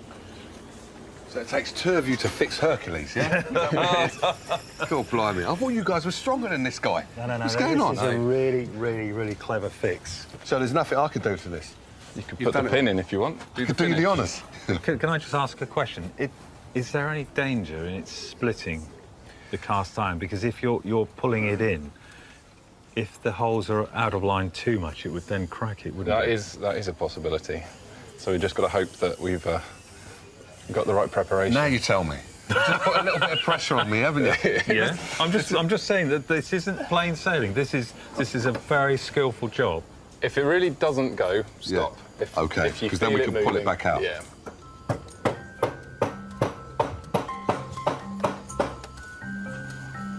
Careful. Yeah, I'm watching. Can I just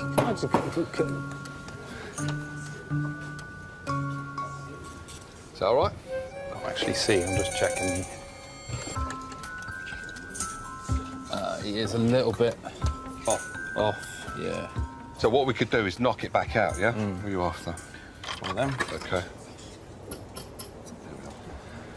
Thanks, Steve. Quick job with a file should sort that out. Have you got the pin? Of course I have. Yeah. He's going. It's come through. There we are. And you can see it coming at like an angle. We've actually sort of used the pin as a spring almost to pull the two bits together. Pull them together. That's incredible. What are you trying to do? Break it? No. It's not coming off. And what you're going to do is chop off the ends. Yeah, we'll cut those down and then darken them up. Okay. Oh, well so done. you don't see them. Yeah. I look forward to seeing that. No, well done. It's nice. Thank you.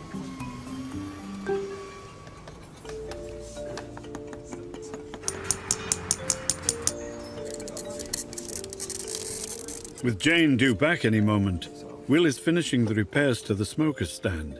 He's just waiting for Steve to give him a ring or three. Hopefully, by the time I buff this up, if Steve has finished the brass rings, he'll be putting those finishing touches, the cherry on the top, and we can hand it back to Jane.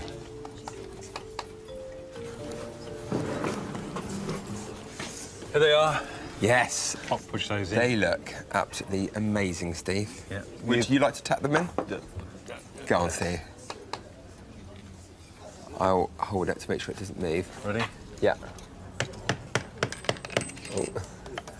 Yeah. Ow. Hey. This is broken. How did you manage to do that? Don't start, Steve, please. Take that out. I'll turn it off while you glue it. There you go. Yeah, it's really annoying. I didn't take into account the fact that the grain of the wood is running this way. So this is actually going to be quite a weak point here. So we've been tapping it too hard and it's broken. Steve's gone back over to his bench. He's making the brass hoops slightly narrower so they'll fit a lot better. And in the meantime, I better find some glue.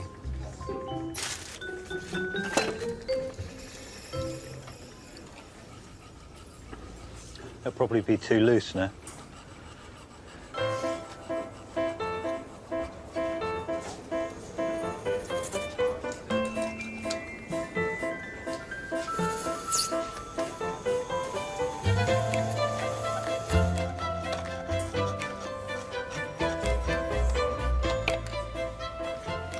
Hopefully that's the right size now. So I'm using a really speedy glue. You're having to hold it? Yeah, I'm having to hold it and clamp it with my hands. Can I put the one in here? I'll put this one in, Steve, because I don't trust you to touch anything. Not in this. I know. There you go. Good. If you want something done right the first time... Stop it. Don't ask Steve. I'm joking. With the family heirloom finally back in one piece, it's almost time to hand it back to owner Jane. Well, really, the smoker stand, in essence, it's just wood. But to me, it's a lot more than just wood. It was always there. It was something that your grandparents had actually touched and used. So to me, it's not just a piece of wood, it's a piece of my childhood. Hello. Hello. Nice to see you again. And you, yes. So, it's a bit of a giveaway, the fact that it's standing upright. Yes. Should we take a look? Yes, please. Yes. Oh, wow. That is fantastic. It looks absolutely wonderful. Thank you so much. It's beautiful. Oh, I'm speechless. Thank you so much. I don't think it's ever looked as good. Never. So if I show you the top, it turned out that you're actually missing 3 of the brass hoops here. Oh, right. And our in-house wizard, Steve, was able to make some new ones. And the leg, you look at the Yep. bottom. You can't even see where it was because there was a big hole and, and a gap there. You're a genius. It brings back some lovely, lovely memories. It really does. And over the last week, when I've been thinking about them, those memories have been rolling down my face a little bit. Really? Yeah. So how do you think your grandfather would feel if he could see it on its 3 legs now? He would be amazed, absolutely amazed. And he'd probably have it filled with pipes already. It's over to you to treasure for many more years to come. And I will do. Thank you so much. Thanks for coming down. Thank you. Thanks, bye-bye. Bye-bye. During the last week, I've been thinking about the smoker stand, and it made me quite emotional and quite tearful at times. I can't believe how beautiful it looks. And I think both my grandma and granddad would be really proud that it looks like it does now and that it's been mended.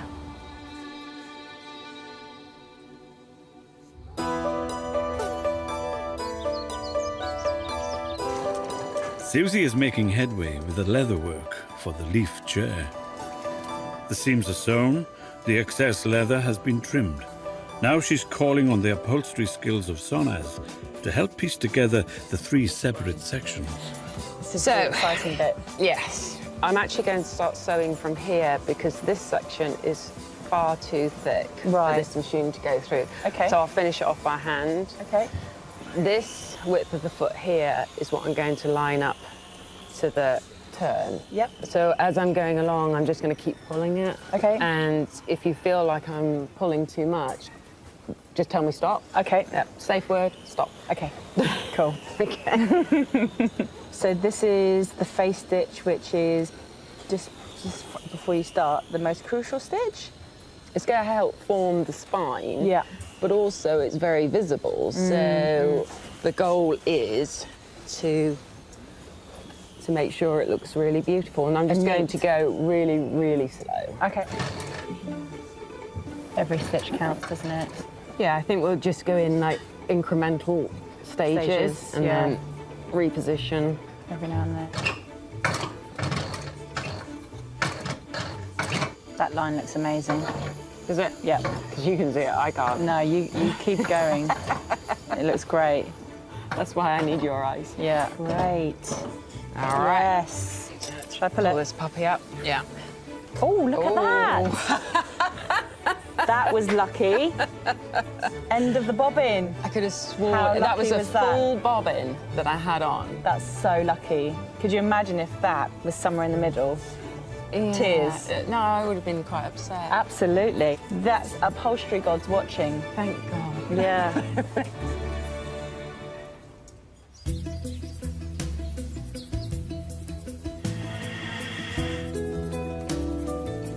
Now Hercules has been reunited with his broken club. Matt is striving to make the join as seamless as possible. So we've cut the pins off flat with the surface so that they're a nice snug fit. So I've just got to file back the last of the raised surface so it's really nice and flush with the original. And then I have a patinating solution that will darken the surface and hopefully make those heads invisible. Patinating solution is a mix of phosphoric and tannic acids which act on shiny new metal to give it an aged appearance. It starts off white, but it dries a purpley black. It should match in with the rest of Hercules. It's changing colour already. It works really quickly, and once we've got some wax over that, it should be a really nice repair. I mean, you've still got some of the evidence of the damage, but that's part of the object's history. It should be good for another 150 years now. It's looking good. You finished? Yeah, it's done. Isn't it a cracking job? The break was so perfect, it just gone back together. Brilliant.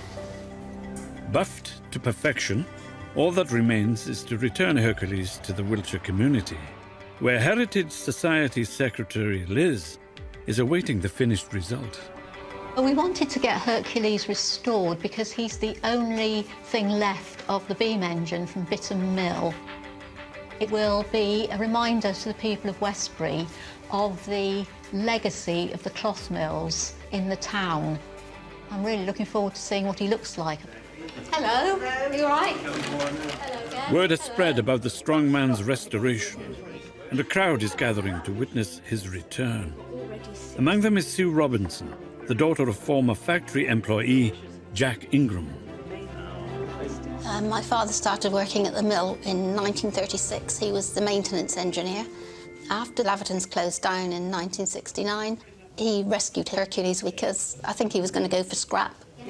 He'd be thrilled to bits, you know, that he was being properly looked after. Right, let's see what he looks like. Oh, there he is. Oh, wow. You can't see where it was broken, can you? No, you can't see a join at all. Oh, fantastic job. Good as new, isn't it? That is really good. See anything. Oh, wow. What do you think, Sue?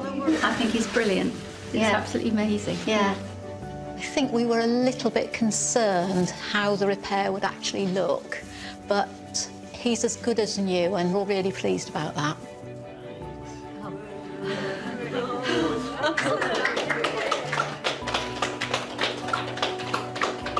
He looks absolutely brilliant. I'm really, really pleased. I can come and look at him at any time, and we might be reminded of my dad. Well, to have Hercules back repaired is really wonderful. Gives us a lovely piece of art to display in the Heritage Centre. And now that he's back, we're going to have to look after him very carefully. Yeah.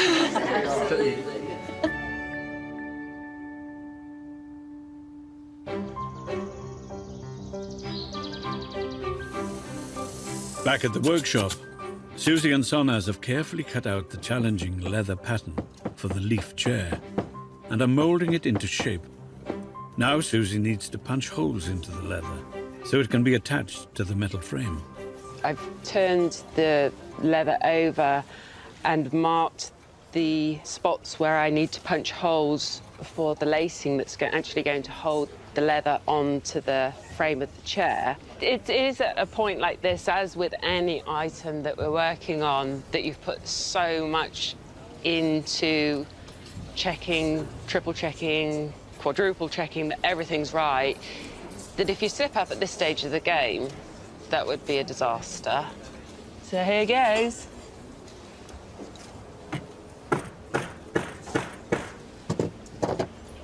And there's the hole. So now I'm going to put some of the eyelets in. And what I have is this cylinder, and this sits into this little channel here. And then we push down the leather around that eyelet. So the tip of this tool goes down in there. As I hit it, it's going to flange the male part of the eyelet around that disc that I've just put on there. And there we have the eyelet. I think that looks rather beautiful, and that's going to be all the way around. It's just really going to highlight the whole style of this chair.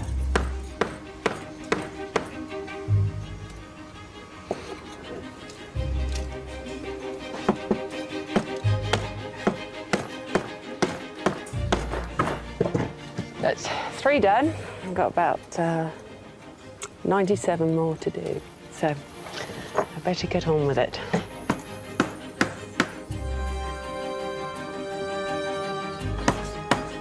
Dozens of holes and many meters of leather lacing later, the end is finally in sight. Just tidy off the ends and I think we're finished. This tattered and torn 50-year-old chair had been idle and empty for the last decade. Today, its original owner, Matilda, Nonna as she's known to her family, has come to the repair shop with son-in-law Jeff and grandson Carl to collect their treasured design classic. Hello. Oh my God. Hello. Come on in. It's lovely to see you. So, it's been a little while since you've been without your chair. Yeah, I know. Yes, and Nonna, you were the original owner of the chair. Yeah, I was. What attracted you to the chair? Well, it was unusual, something we'd never seen. We used to go to Hills nearly every week, and we saw it and we thought, oh, we'll have that. But then our house was full of unusual things. Oh, really? Oh, yeah. And so, Carl, how much have you missed this chair? Quite a bit. Well, I haven't been able to use it for the last 10 years, so I'm looking forward to seeing how it looks. Yeah, I'm going to try and see what it's like, what it is look like what it was before. Okay. Be ready? Yeah. Oh, wow. Oh, it's gorgeous. Oh, Look it's at that. beautiful, it's lovely. What do you think, Nonna? It's absolutely beautiful.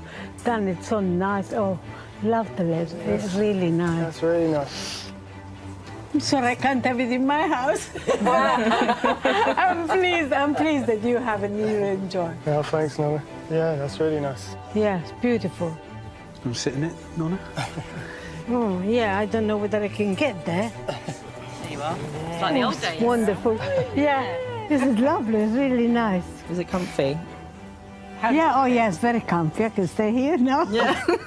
Does it remind you of sitting in it all this? Oh, yeah, yeah. Yeah. In fact, it looks nicer than I thought it would, you know. Oh, great well news. Yeah, I know. I didn't know. I was a bit apprehensive. I thought Naturally. it can't look as nice as it was before. Yeah, of But it is very nice. Yeah. You've done really a good job. I'm really very impressed. Thank you very much. It's beautiful. Hope you enjoy it. I will. I know we did. Well, it was a wonderful, wonderful chair to work on. It's in my heart forever now. Yeah. So I'm glad you enjoyed making it as well. I did. I really, really did. Yeah, I learned a lot. It's really lovely. Thank you, Nana. Yeah, I'm really, really pleased with the way it looks. I can't wait to get in it. A lot better than I expected as well. Well, I don't know. I didn't expect anything. I just waited to see what it looked like. But it's beautiful, beautifully done, and I'm glad that it's like that, you know. And I hope it serve you a good thing for many years. Yeah, definitely. Take care of it. I will. Yeah.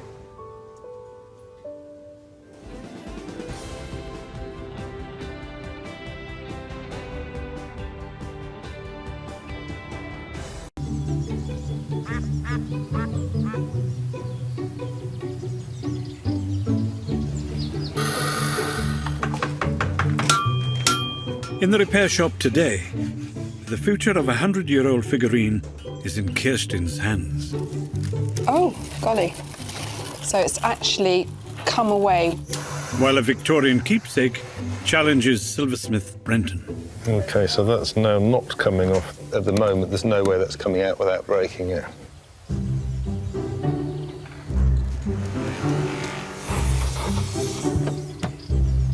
But first, a family heirloom in need of attention. Hello, how we doing? Hello. You all right? Hi, thank you. Oh, there's 3 of you. Yep. That's cool. Sisters Anne, Jill, and Mary are here with something that holds precious memories. So you brought along clock. I'm going to need my main man, Steve. If you don't mind helping us out. It's a little one, though, isn't it? Hello. What have we got here, then? Here's Steve. Horologist Steve Fletcher is the go-to guy for anything that ticks. This is a clock our grandfather made. He was a cabinet maker for the West Yorkshire Police. Oh, right, OK. And when he passed, we inherited it, and I've had it not working in my house for at least 40 years. Oh, right. Do you know what I thought? I thought, because there's 3 of you, you've split it up. And it's not right. When was the last time you can remember this working? Oh, I can't remember it working, really. I'd asked my mum, and she can't remember it working, so well over 50 years. Oh, gosh, Sorry. right, OK. Yeah. And your dad made this, then? Our grandfather. You know, with him actually making it, and it sort of brings back memories. I think we've got very fond memories of our paternal grandfather. He was a wonderful man, you know, spent a lot of time with us. He was such a kind, gentle man, you know. We haven't got a lot. No, we haven't got much to remind us of him. But, so it would be wonderful, really would. This is one of the big things that we've got left of him. So this clock will remind you of your grandfather? Absolutely. Yes, it will, yeah. Fantastic. Yeah. Gosh, that is... Dusty. I can see that hasn't been working for years. This is a big job. How on earth did it get so broken like this? It did take a bit of a tumble down the stairs at one point. Oh, did it? Yeah. It's fallen down the stairs. That would explain it then. And did you knock it over? My son did when he was little, doing hickory dickory dock, and we caught him swinging it, so he dropped it, when we shouted. It did come apart from the main body of it. Yeah. Is your son still feeling guilty about it? Yeah, we remind him constantly. Yeah, he's 30 now. I can see that it's been made really well. Yeah. And what sort of clock do you call it? A grandmother clock. So it's probably called a granddaughter clock. Granddaughter clock? Yeah, because it's that much shorter. They're all quite loose terms. They're all called long case clocks, really, but this one would be a granddaughter clock because it's so lovely short. To say I've ended up with it, really, isn't it? Because I'm his granddaughter. Yeah, that's a bit of a project. All right. Right, so leave it with us, ladies. Yeah, I'll thank get back you. to you. That's brilliant. Thank you for bringing it in. That is quite a lot, though, isn't it? That's a lot of work. And just a bit upset that it's got in such bad condition, really, because that's one of the memories we've got of our grandfather. We'd just like to retain it and get it back to how it was. That anything that we can keep after 50, 60 years that he made, it'll be treasured in the family forever. I tell you what, every time I glance at this, there's more work. There's more. When I hear you say that, I know there's a lot of bits missing, but you didn't make it too bad to them. It really is a big job. There's bits missing, broken, the glass is missing, the bezel's bent, and this is before I've even taken the mechanism apart, so goodness knows what I'll find, but all very interesting, really. All right, well, we've got a lot of work. Can't hang about here. Good job. Let's get it onto your bench then. OK.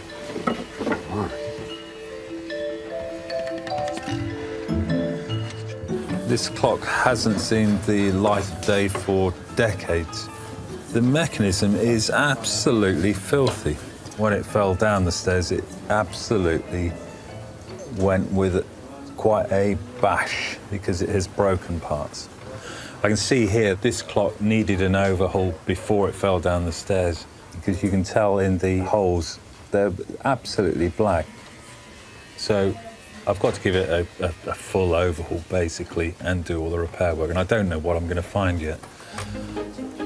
Oh, that's tight. I'll have to try another screwdriver. Love using this screwdriver. It feels great. It belonged to my grandfather, and it just works. It's a ratchet screwdriver, and it's worked for 80, 100 years. It's just lovely. And my grandfather used it, so I'd love that.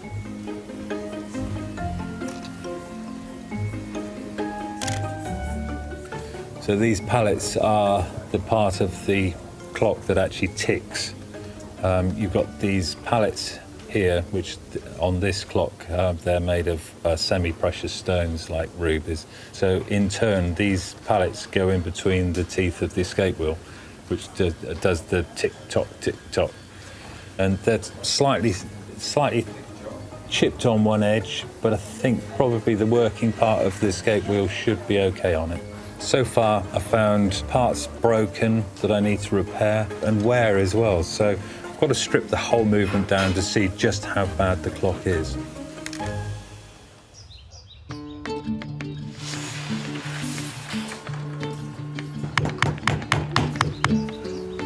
The next customer to arrive at the repair shop is Martin Wedgwood from Staffordshire. Hi, you must be Martin. Hello. Yes, nice to meet you. I'm Kirsten. He's got a prized item for ceramics conservator Kirsten Ramsey. Right, what have you got? We have a First World War soldier that was made by Royal Daltons in 1919 to commemorate the end of the First World War. Goodness me. I've actually never seen one of these. I've never seen another one. Oh, really? Okay. That's blighty. As you can see, it's across the bottom. I see. Yeah, absolutely. And they're not very common. Unusual, really unusual. What can you tell me about this piece then? Well, my grandfather was Harry Bentley. He was a master thrower at Dalton's, Royal Daltons. Oh, really? We understand he was the last master thrower that threw on the production line at Dalton before they went over to fully moulded cups and where he had hooked thumbs. Oh, did he? Because he started when he was 15, right, and worked right the way through till he retired, and continuous pressure on the clay, and his thumbs hooked round. Sort of thumbs became tools almost. Yeah, that's right. Yeah, goodness form the me. clay. He had odd things in the house, some cups and saucers that he'd made himself and things like that. Right. And this, and as a young lad, that was fascinating, to look at it and touch it and see it there in the window. Yeah. So you actually touched it, did you? Oh yes. Did you? Well, I know I was supposed to really, when we were allowed to do, but you'd sneak in there myself and my brother and go through the cupboards and things, as you did. My mother, when my grandfather died, she knew I appreciated it, and so when she passed it on to me rather than kept it herself. It's quite unusual, isn't it? It is. Very, very shiny, very glossy. Yeah. I see underneath it says titanium. Titanium, as opposed to the metal. Titanium, yes, yeah. It's titanium ware. Right. Which is quite rare. I don't think I've worked on this type of glaze before, It is unusual, it is. So, I'm just... Obviously, there must be something If you look at his head... Oh, yeah, I'm seeing it in the light.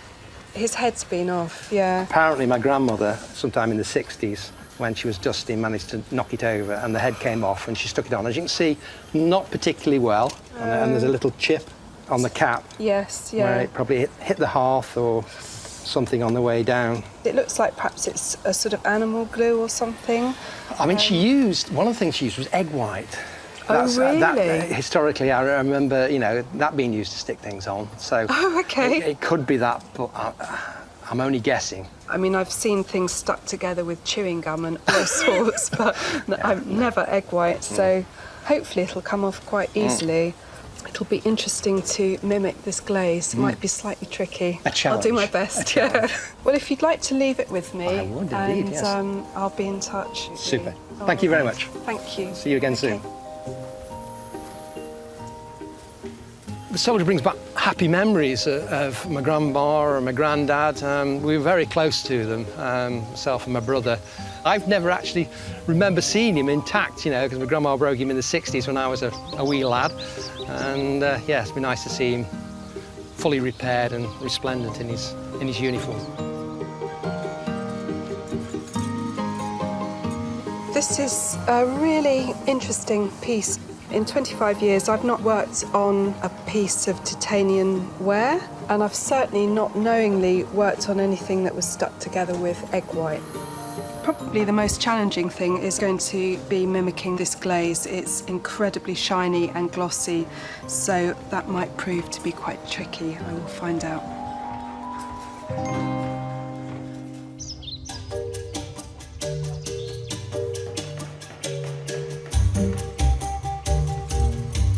Clockmaker Steve is in full swing. He's been cleaning all the individual parts of the granddaughter clock, and he's now ready to begin repairs. Right, I've got the bezel all ready to solder now. What I've done is wired it up. I've put these fire bricks around to hold it steady, and hopefully it's going to stay still and I'll be able to solder it okay. So I use silver solder, which melts at a far lower temperature and runs into the brass joint. The solder's run beautifully. Before he moves on to fixing the mechanism, Steve needs to get renovations on the wooden case up and running. It's the perfect job for furniture restorer Will Kirk. Well, I need your help. More work for me? Yep, absolutely. I was about to sharpen my chisel, Steve. Well, you'll have to do this instead. Right. This is a granddaughter clock. This goes on top like that. I see. And then the mechanism goes in there, obviously. You have a mechanism? I do have the mechanism. Quite an easy job for you. It looks easy. I don't want to say easy yet, because I know with you always give me these easy jobs, and they end up turning to be an absolute nightmare. Yep. Well, it looks like it's broken into just the two pieces. Yeah. Finished. Oh, done. Thank you. Probably could do with a good polish as well. Half an hour? Half an hour. Maybe even less. Don't hold me to it, but I will let you know when it's ready. And counting. And counting.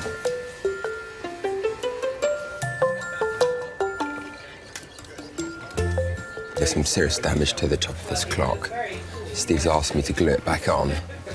The only problem is, I'm not sure if it's through heat or a change in temperature, but the top of this seems slightly twisted. I've turned this around and I realised that this flat panel on the side is quite loose. So maybe if I glue that back on and clamp it back in, then the top should sit a lot better. One little trick with using a clamp is I usually get some wood between the surface that you're clamping and the bottom of the clamp, because what you don't want to do is clamp that on there, tighten it up, because then you're left with a ring mark. That prevents any further damage. Next, Will seals the join with wood filler. Then takes the clock case outside where the natural light helps him to perfectly match colours and paint over the fill, seamlessly concealing the repair. The thing with wood, it's not always just a flat colour like a flat brown or anything. It actually has sort of layers and different depths to it, so it's quite tricky to build up that colour to make it look like wood rather than it's just been painted on brown. Yeah, it's looking really good. Steve, meanwhile, is focusing on all the worn components in the clock mechanism. After decades of use, the part that regulates the speed of the strike has become very loose. The bearing that it goes in, you see it's just flopping around in there. That's because the hole has really worn far too big. So basically, I've got to pop a tiny little bush in. A bush is a minute ring of metal that closes up any holes that have worn too large. So that bush is in there. Then I need to open up the hole. There's a very, very small hole, probably about 0.15 of a millimetre. So I'm using these little needle-like things. It's a 5-sided tapered cutting tool that we use for opening up holes. This one is probably as fine as a hair or an acupuncture needle. You just keep twisting it around until you get to a point where the pivot goes in. That's better.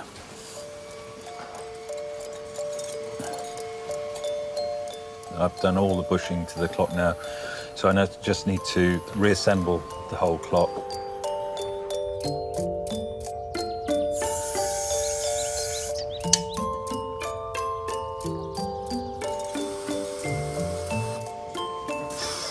Steve, for you. So the top is connected to the bottom, and there were a few cracks that I had to fill and blend in. That's brilliant. Perfect. Yeah, happy? Get it finished now. Get it finished. Well done. Get it done. About time.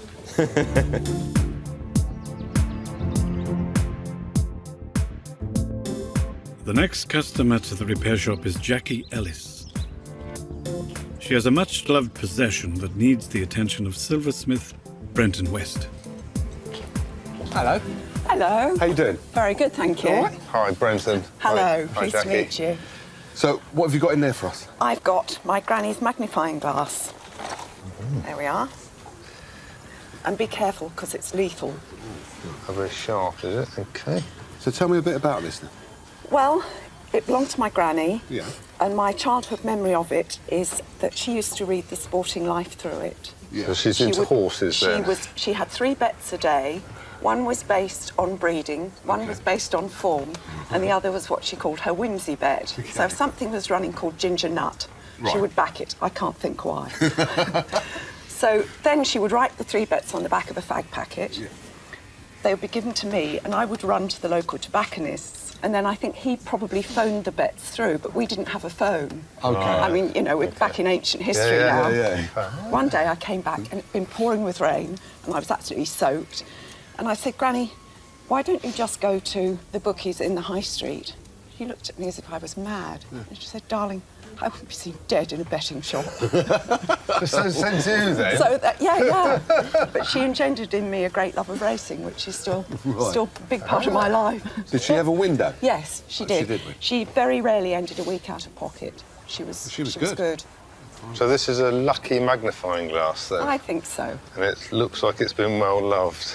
Yeah, I don't know its history at all.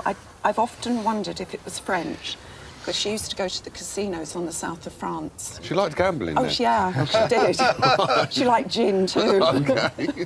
But she died in 1986, so I inherited it then. And was it broken when you got I it? pretty much remember it being broken all the time, because if I picked it up, she would say, be careful. So she would use it like this, and it was broken like... Yeah.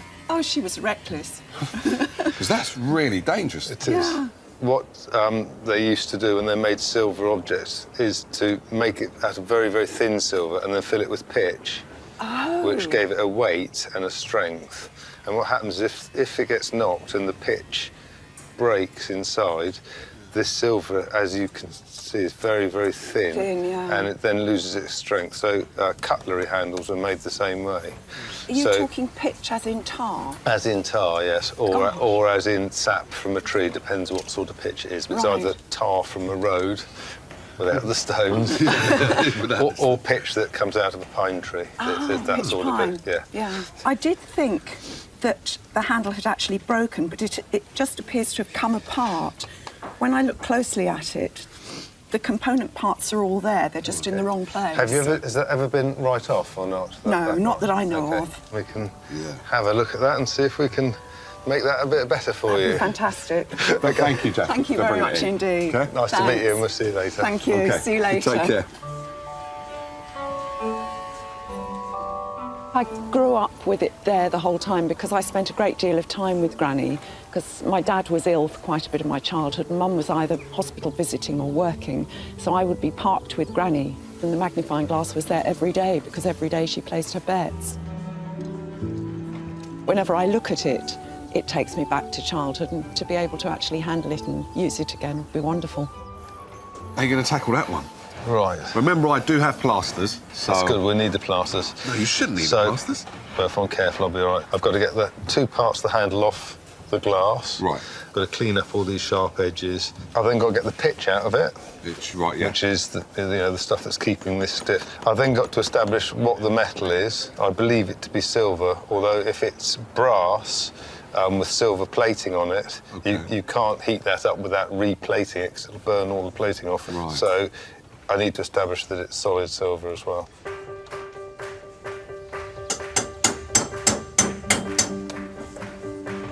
The best way to find out if an object is silver is to search for a hallmark. Tiny imprints of numbers, letters, and images in the metal that, to the trained eye, tells a story. I have seen a small mark on here, so I'm just going to have a quick look and see if I can establish whether it's silver or not. And I can see a lion, which is a good sign, and I can see an anchor. So the anchor signifies it's from Birmingham, and the lion says it's sterling silver. There's a date letter, which I would have to look up, and there's a maker's name. which again I can look up. The point of the hallmark is that it's a tested government quality, so this is 925 parts per 1,000 silver, guaranteed. If it wasn't to that standard, they wouldn't hallmark it. I've looked on the internet and I've established that this is made by Adie and Lovekin of Frederick Street in Birmingham. The date letter on this item is a T, which is 1894, so we know it's Birmingham, Adie and Lovekin, sterling silver, 1894.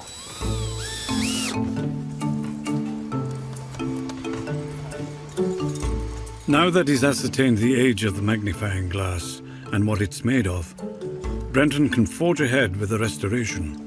So to repair this little area around here, I've got to get this handle off here. So I'm just going to pull and see what happens. It's quite loose, so I feel it will come off quite easily. So that is really, really on there. OK, so that's now not coming off. Just how to prise this delicate object apart is going to require some careful investigation.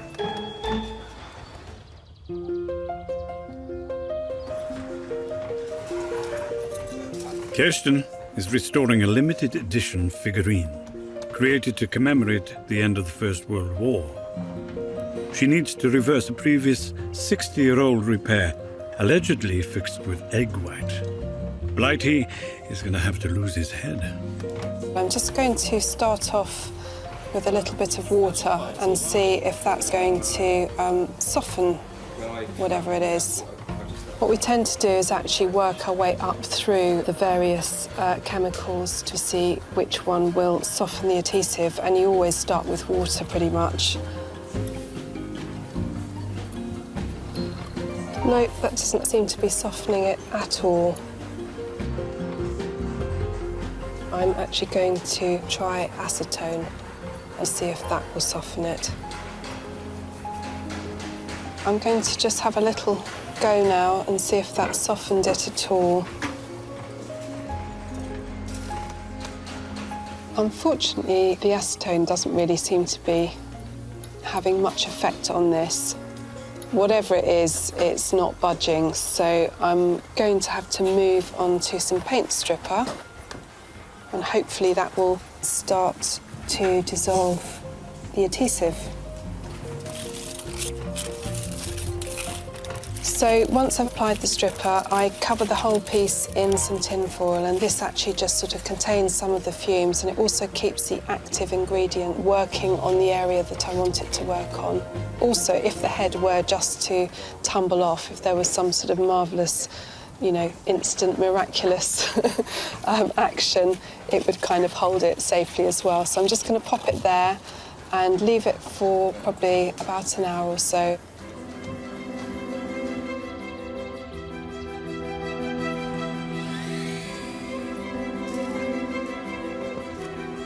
Steve, meanwhile, has almost finished reconditioning the granddaughter clock, built by a beloved granddad over 50 years ago. This has been quite a nice job to do, actually. It was in a heck of a state. You wouldn't recognise it now from how it looked before. We're ready to pop it into the case now. The mechanism, bezel, dial and case may be reunited again, but will the clock start running? I just pop the pendulum in and a nice even tick. That's good. Sisters Anne, Jill and Mary were in desperate need of help with their grandfather's clock, which had been broken into 3 parts and hadn't ticked for decades. We can't ever remember it as working order. It's just been there in our grandfather's home, so we're very excited. To think that it could be chiming, or it could have a pendulum. It's just, you can't quite believe what it's going to be like at all. Hello. How are you? Come and have a look. Ooh, exciting. So you've been looking forward to this moment? Yes, absolutely. Do you remember how it looked before you brought it along? In pieces. So it was quite embarrassing to bring it into you because it was just the head fell off. Came off, didn't it? And there were bits missing and it was all black and it was embarrassing to think that we thought anybody could actually do anything with it. Do you know what? It was absolutely black. I mean, really, the colour black. It was so dirty. We thought you were going to say that you wouldn't be able to mend it. I won't hold you in suspense any longer. Oh, wow. Oh, it's beautiful, isn't it? Oh, Did you hear it striking? Yeah, absolutely. We did. Yeah. What a marvellous job. Look, it's moving. Yeah. Oh, that's beautiful. That is unbelievable. It's like a different clock, isn't it? Did you have to completely start from scratch? I've stripped it completely down to every little tiny piece. Yeah. I've repaired the movement. There was a lot of wear and replaced some of the parts. Yeah. One of the ruby jewels was missing, so I've popped a new one of those in. I didn't notice those little jewels in the top there, did you? Oh, it's amazing. So you can see Will has done a most amazing job of the case as well. You must have spent hours doing did. this. I mean, it's brilliant. It's absolutely brilliant. It's an absolute family heirloom. It's definitely going to be something that's passed on to future generations now. And it's got an even bigger story to it now. No, it has, yeah. Now it's been fixed and sort of brought back from the dead almost. Yeah. Absolutely. Yeah. It has. Yeah.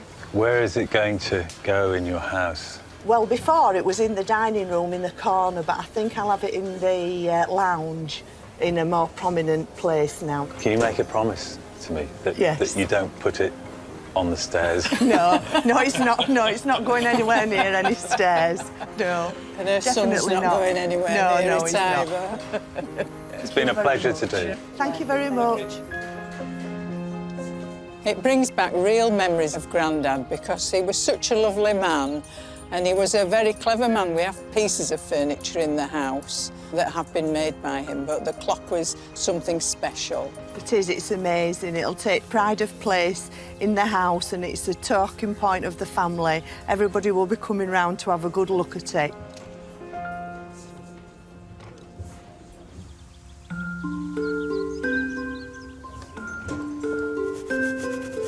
Ceramics conservator Kirsten is hoping the paint stripper has worked its magic on Blighty. Let's have a look. Oh, golly. So it's actually come away, which is fantastic. I don't think this can possibly be egg white. It looks too thick and too stringy for that. But anyway, I can now clean this off and start the next stage.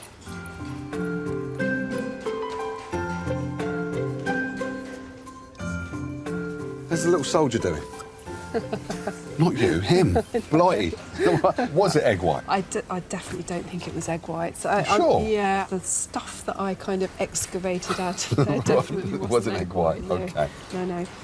So this is just like glue, basically, but you're not going to call it glue, it's an adhesive. It's an adhesive, yeah. Okay. It's a conservation-grade epoxy that's specially made for ceramics, basically. Okay. And it's sort of got really good non-yellowing qualities. It adheres really well. Yeah. But it's also reversible. Why do you want it to be reversible? You want it to stick, though, didn't you? So you never want the adhesive that you use to actually be harder than the object that you're sticking. If people in the future want to take this piece apart and, you know, redo it, because perhaps, you know, with time the repair sort of breaks down, then you can do that quite easily. So they won't cause any more damage by Exactly. taking it apart. Exactly. But if it was stronger, then it could just rip it all apart. Yeah, Get it's it a now. real problem when I Get it. come across that. So I'm just going to pop his head back on. So your timing is quite good, actually. You're gonna put, I know, I might need a finger. Oh, well, let me get my finger ready. I might be all right, actually. Seriously, I've just got my finger ready and I'm not going to be able to use it. Do you know what, Jay? I'm so used to just doing this on my own. So my finger is redundant. Well, never It's not say, really never fair, say is it? never. Let's see, it might just tumble off. Well, I hope it does. This finger was really prime. Next time. Thank you. Thanks for offering.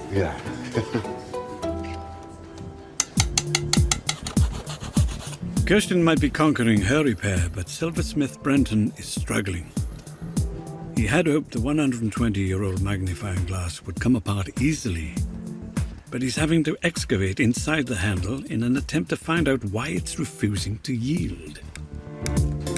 So it's not pitch inside here. It looks like it's shellac, I think, which has been used to make this handle solid. So I'm just slowly easing it out, which will then loosen this up and I'll be able to pull it out. It's going to be slow and laborious, so I've just got to chip it all away and then hopefully I'll be able to pull this rod out.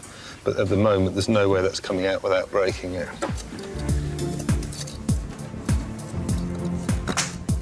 Shellac does melt when you heat it up, so I'm just going to try and warm this up a bit.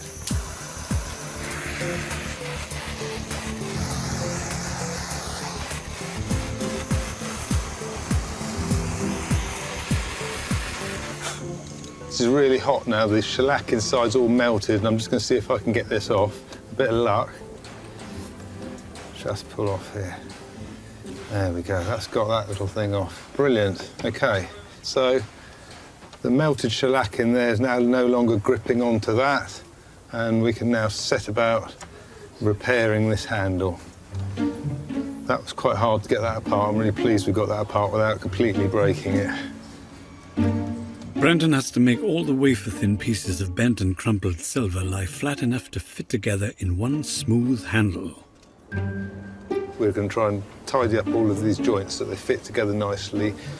So I'm just cleaning the melted shellac, ready for me to straighten this out. OK, so now we just need to start straightening this out a bit. As a silversmith, you can work on all sorts of metals. I've made wings for racing cars, rings for people who are getting married, so all kinds of metal. Most metal acts the same way, most metal bends, most metal joins together. It's just working out the best way of doing each one. Once the metal is straightened, Brenton can fix the pieces together, usually done by soldering. But the magnifying glass has thrown him yet another curveball. This silver is so thin, it's too thin for me to risk soldering. As soon as I touch a flame against this, I fear it may disappear into a pool of molten silver. It's such a long solder joint to do. I think the best thing to do is to glue these two things back together when they're straightened out.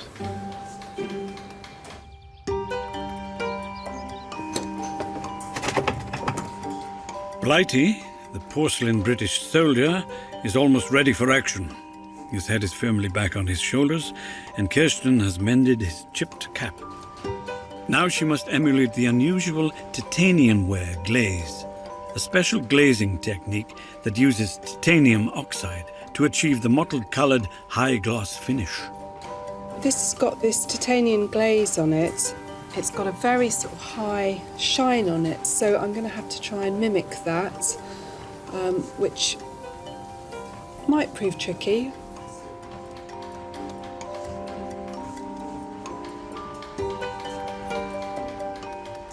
That's starting to disappear quite nicely now. This took me a few goes to actually get the right sort of combination of pigments.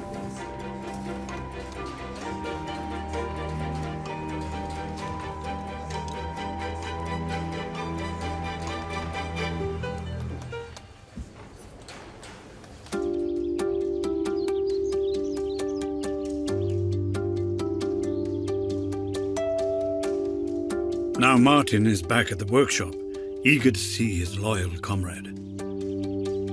Blighty is a representation of happy memories for me of my grandfather and grandmother. He's been in my life, really, from as long as I can remember.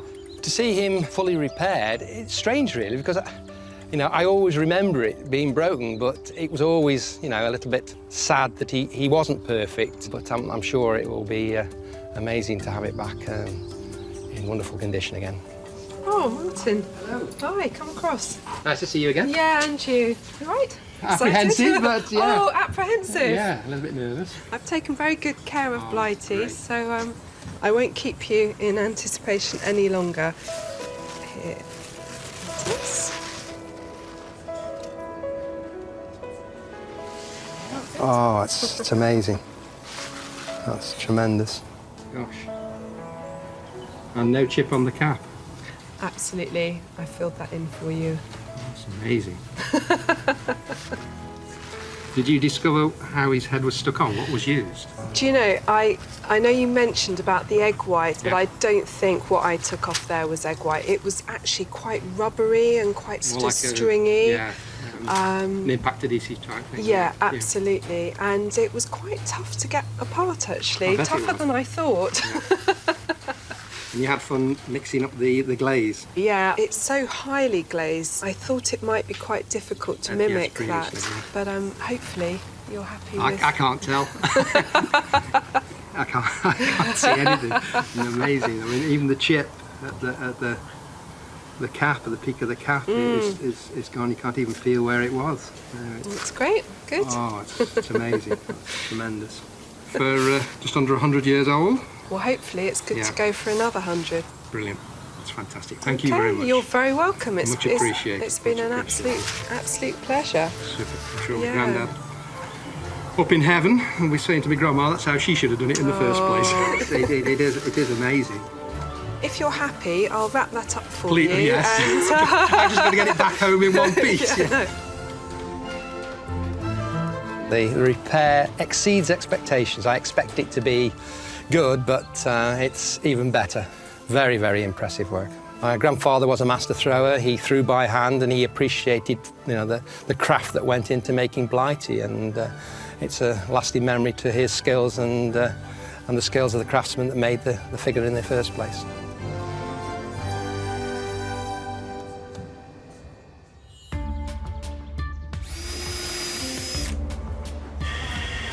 In his quest to repair a Victorian magnifying glass, traditional silversmith Brenton is having to use some non-traditional methods to achieve the best result possible. I'm now epoxy gluing it back together. I need quite a lot of it because I've got to replace the shellac that I've taken out of the handle. The handle's quite hollow now, and it needs something to keep it in place, keep it strong. So it will be full of epoxy rather than full of shellac. So epoxy glue is a two-part glue, which chemically, when mixed together, is a really, really hard, strong glue, and it's used for holding boats together and all sorts of things. It's one of the strongest glues you can get. And this is quite a rapid one, and where it's squeezed out, I've got to work quite hard at this and quite quickly. So what I've got to do is be very careful where I put this stuff, and this is very tricky to get it all lined up because the metal is so thin, and it will be stuck together and it won't come apart again. But it's trying to get it to look pretty as well. Just trying to get the side with the hallmark looking the best, because there's a good side and a bad side. Just using a bit of wire wool here just to get the little bits of epoxy off, and then once they're off, I'll give it a final polish.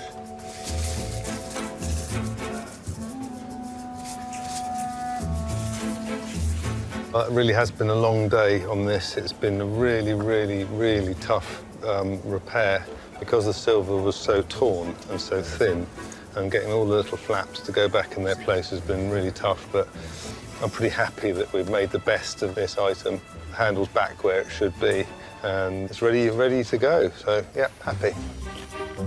Owner Jackie will be equally happy to see her grandmother's magnifying glass and all the fond memories it inspires. Its once torn and jagged shards of metal have been coaxed back into place, restoring it to the ornate silverware accessory that would have been pride of place in a Victorian drawing room. Hello. How you doing? Hi. You all right? Yes, thank you. Yes, brilliant. Good. Thanks. So you brought in a magnifying glass. I Can you did. remember what it was like? Dangerous. Dangerous. OK, we've had a little play with it, and do you want to have a look? Please. OK.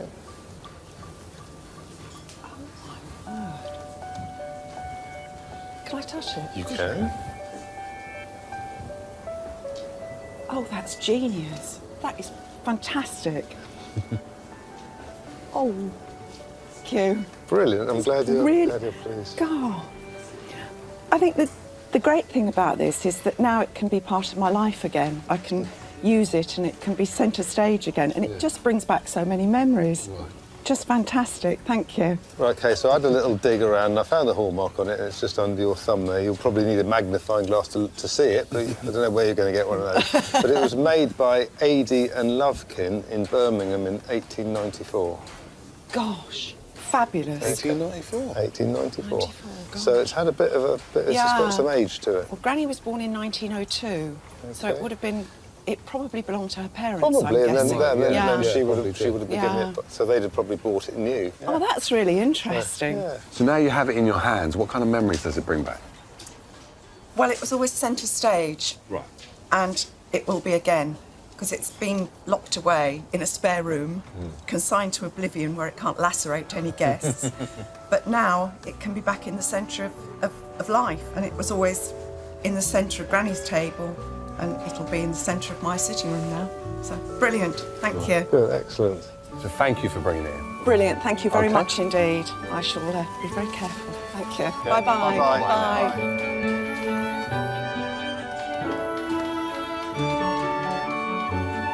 Bye. Amazed. Absolutely amazed. It's wonderful that it's fixed now, and every day now I'll see it and remind me of my mad old granny.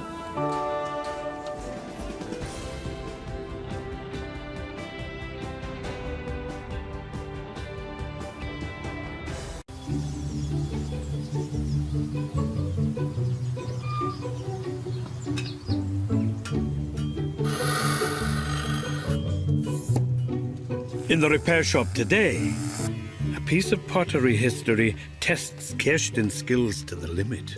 This is a really lovely piece of studio pottery. Simple shape, simple design. Unfortunately, it's going to be quite tricky to repair. And Jay lends a hand with the heritage craft of caning. So it's underneath here, yeah? That's right, yeah. And it's got to come up there, or is it coming up there? It's coming up there, so you're sort of going underneath that little bar. You make this look so easy. It's cool. Hold on, no, that's wrong.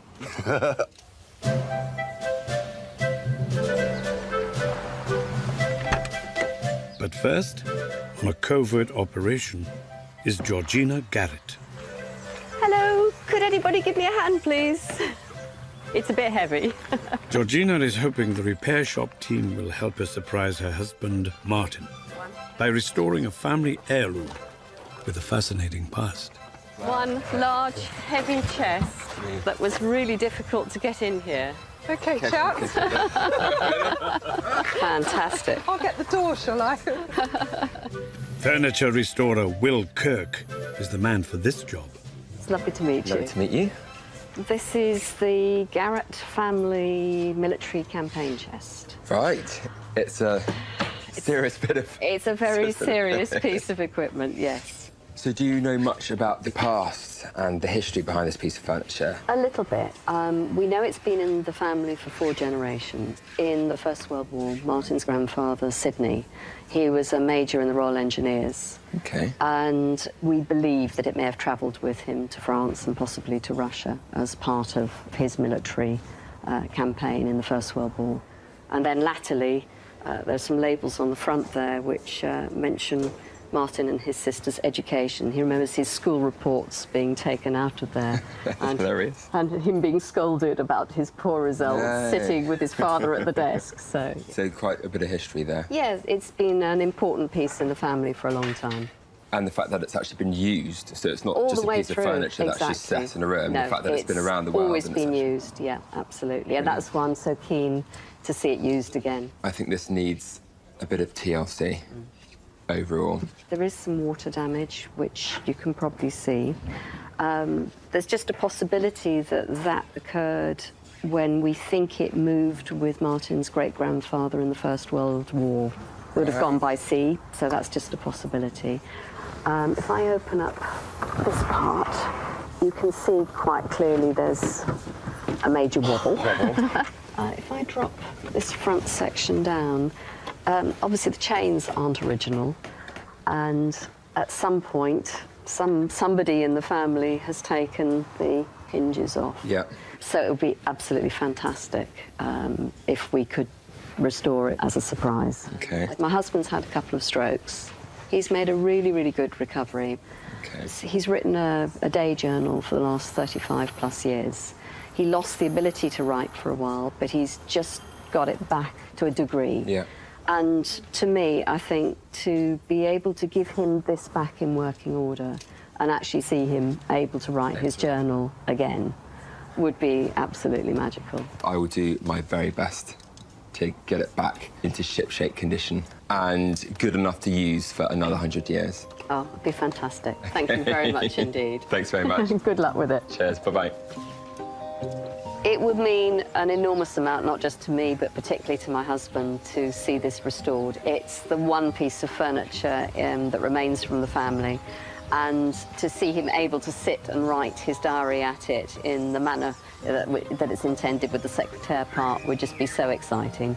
I know it's in capable hands, and I'm really, really looking forward to seeing what they manage to do to it. The knees. Bend the knees. Flex the arms. God blimey. Cool, man. It's a heavy piece of kit to be carrying around the world, isn't it? Campaign furniture was designed to break down into smaller components, making them more portable as they travelled with British Army officers to their various international postings. So what are you going to do? This top drawer is quite stiff to take out and put back in. OK. And this is the writing bit, isn't it? Yeah, so if you push the button there... That's nice. So you can see that this wobbles like that. Oh, right, yeah, yeah. And maybe clean up the brasswork a bit. I think I'm going to try to even them all out, so you've got like a consistent brassy look. Cool. Nice, nice. Well done.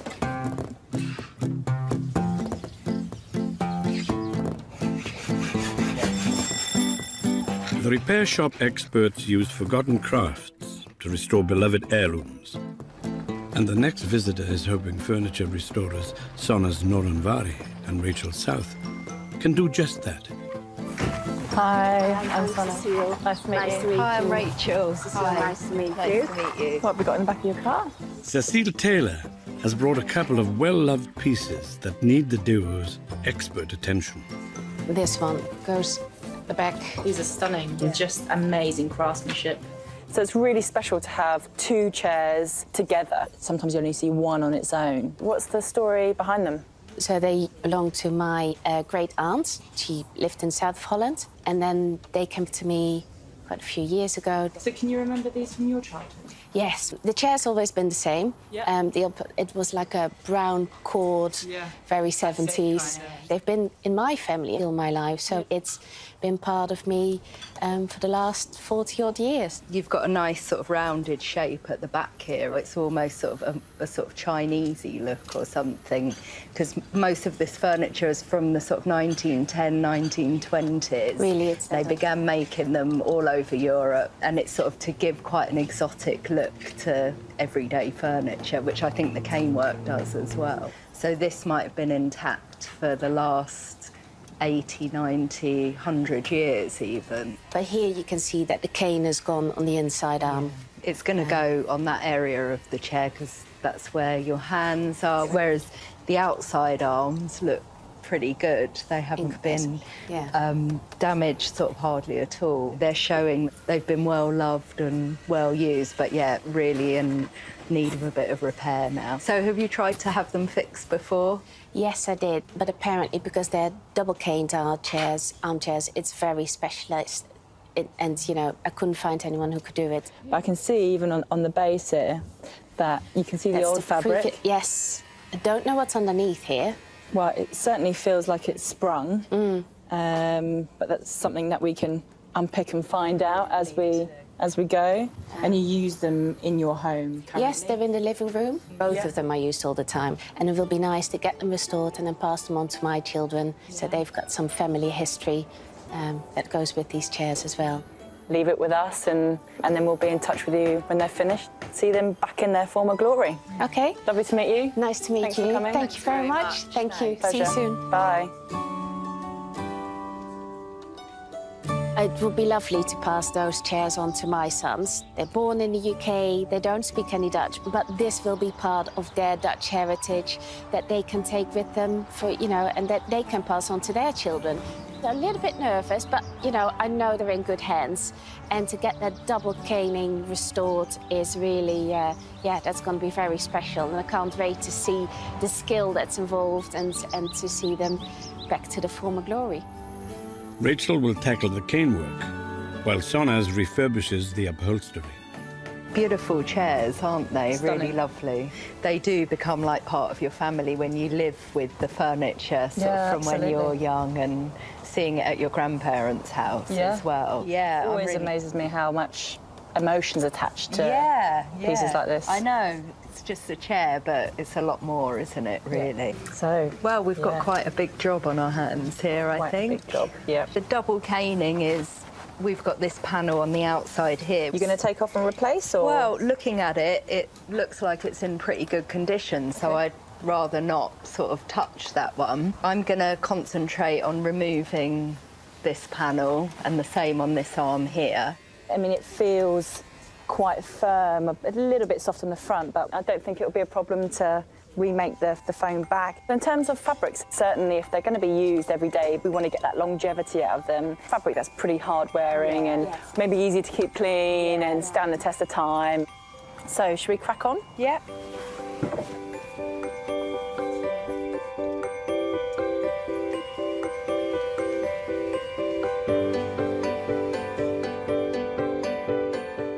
A little bit nervous about what I'm going to discover under here because I can feel all sorts of stuff going on. One of the things I'm really looking forward to, actually, is making these cushions have a bit more plumptiousness to them.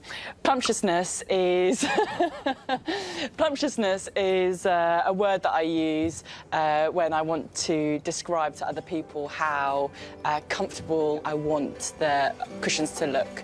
Plump is almost not enough. But I'm really glad that I'm not Rachel because she really does have her work cut out for her over there. I wouldn't know where to start with that caning. Rachel learnt the art of chair caning from her father, who in turn learnt from his. She'll need that wealth of experience for this particular project. It's a little bit brutal, it seems, cutting this whole sort of large panel away, but I've got to clear away all of this broken cane.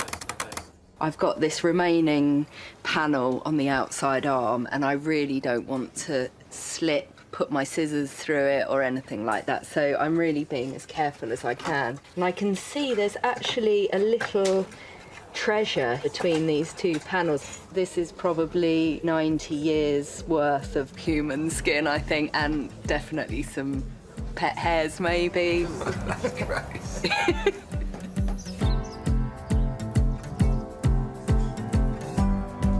On the next workbench, Will is working on the military campaign chest that's seen 2 world wars. However, its exotic adventures have taken their toll, and Will must tread carefully.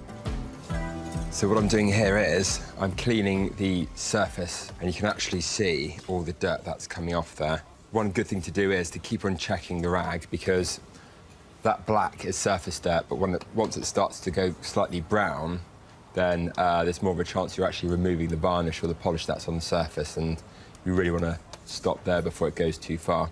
So once I've cleaned the whole surface, I will then see if there are any patches where the polish has gone back to the bare wood, and I'll probably use some new polish and blend in those areas. As well as the wood, there's also the hardware to contend with. You haven't got a minute, have you, Brenton, to have a quick look at something? No worries. So Will's drafting in silversmith Brenton West to help. I need some help. So, the top of this chest flaps down like that. OK. I've got these 2 chains here. Yes. I'm missing some brass quadrant stays for the side. OK, what's wrong with those ones? Well... I can see all right. A little bit too small. OK, I can make you some of those. I mean, I could hack out a new inset there, but it's not really what... Easier to make some brass, isn't it? Brass, yeah. I'll make you some of Would you be able to measure that up? Yep. Make some new ones? I'll make some templates and I'll cut you some of those out.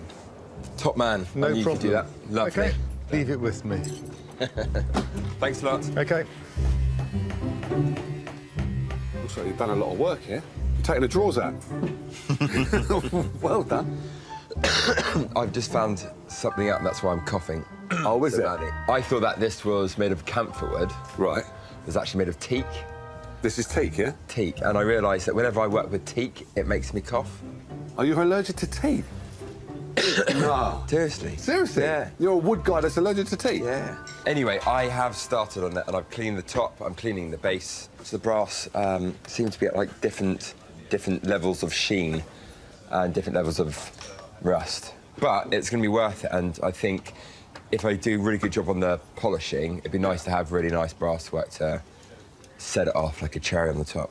OK. So how are you going to get over, like, the teak? Because you can't get away from it. But you've just got... I'll tell you what you could do. What? Work quicker. Quicker? And then get the job done. Quicker, and I hold my breath. I've had that. There you go. And that's it. That's now. Nice one. Cheers.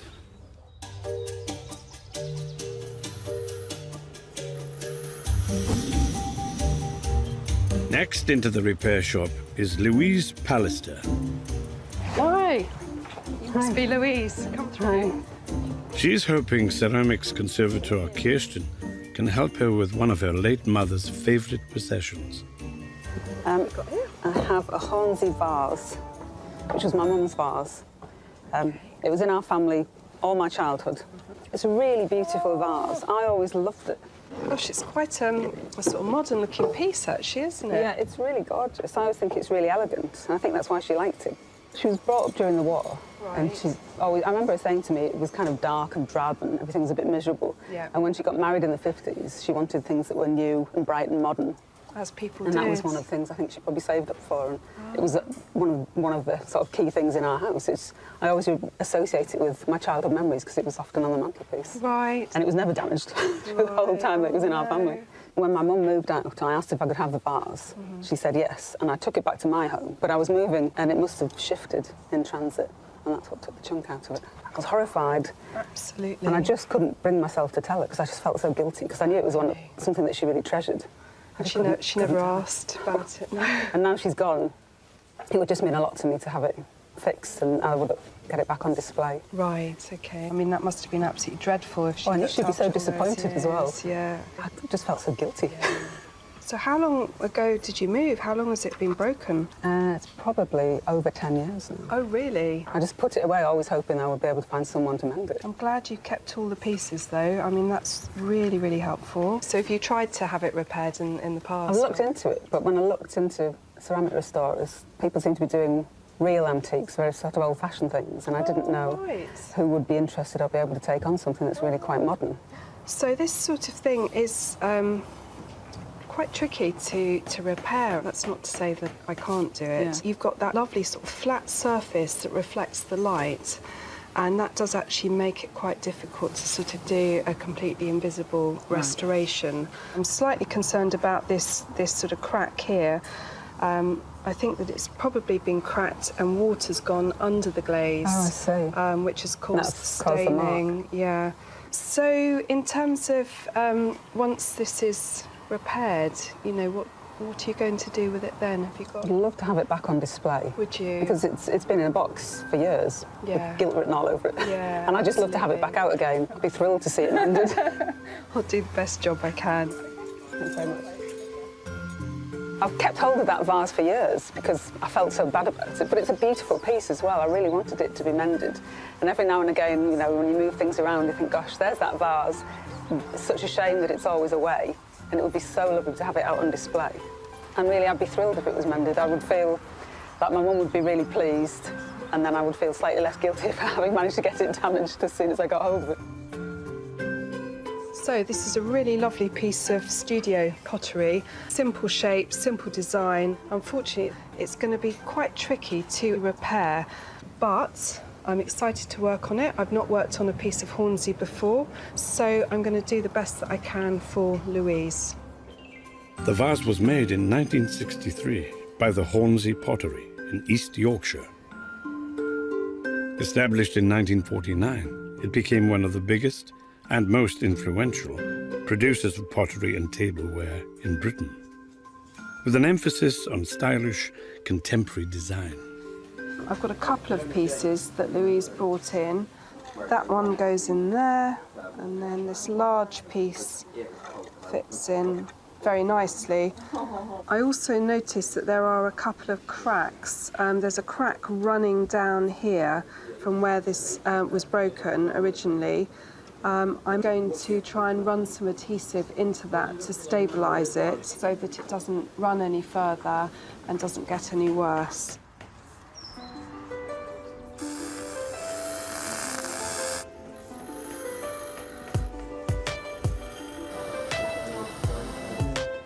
Furniture restorers Rachel and Sonas are pushing ahead with the antique cane chairs.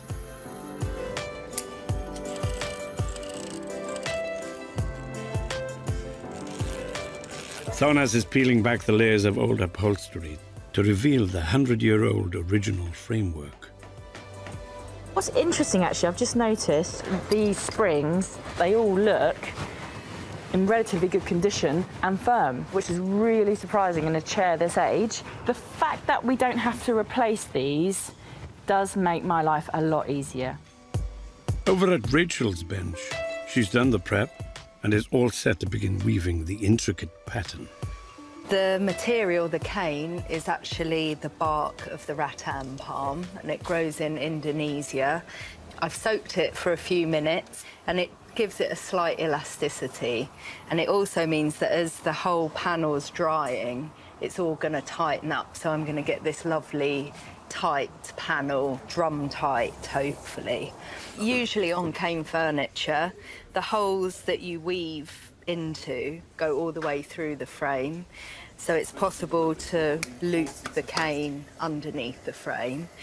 Because these holes only go 2 centimetres deep, that means that I have to use a technique called blind caning. Each strand of cane is cut to the length size and just sits 2 centimetres in that hole. Golf tees are the only thing that is actually holding these ends of cane in the holes. So if they weren't there, as the cane dries, all the ends would just pop out. The golf tees are an essential part of a chair caner's toolkit, and they're perfect for the job. Fellow furniture restorer Jay is on hand to pitch in and help Sonas attach the springs to the frame. I think you're qualified to do this bit. Lovely. Yep, next one, next corner. Lovely. Nice. Still got it. I still got it. That's it. I'll get that out of the way. Is that better? Beauty. There you go. It seems like you're not doing any work. I'm supervising. It's really important. OK, cool. Yeah, I'll get that one. Yeah. Making sure that you don't hit your fingers and things like that. See, you're very kind.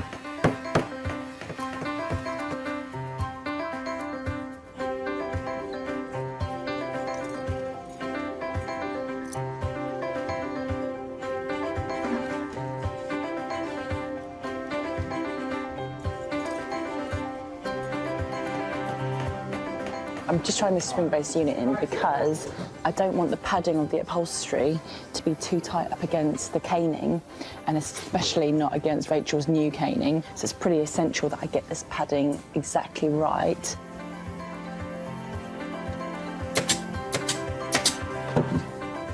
Beautiful.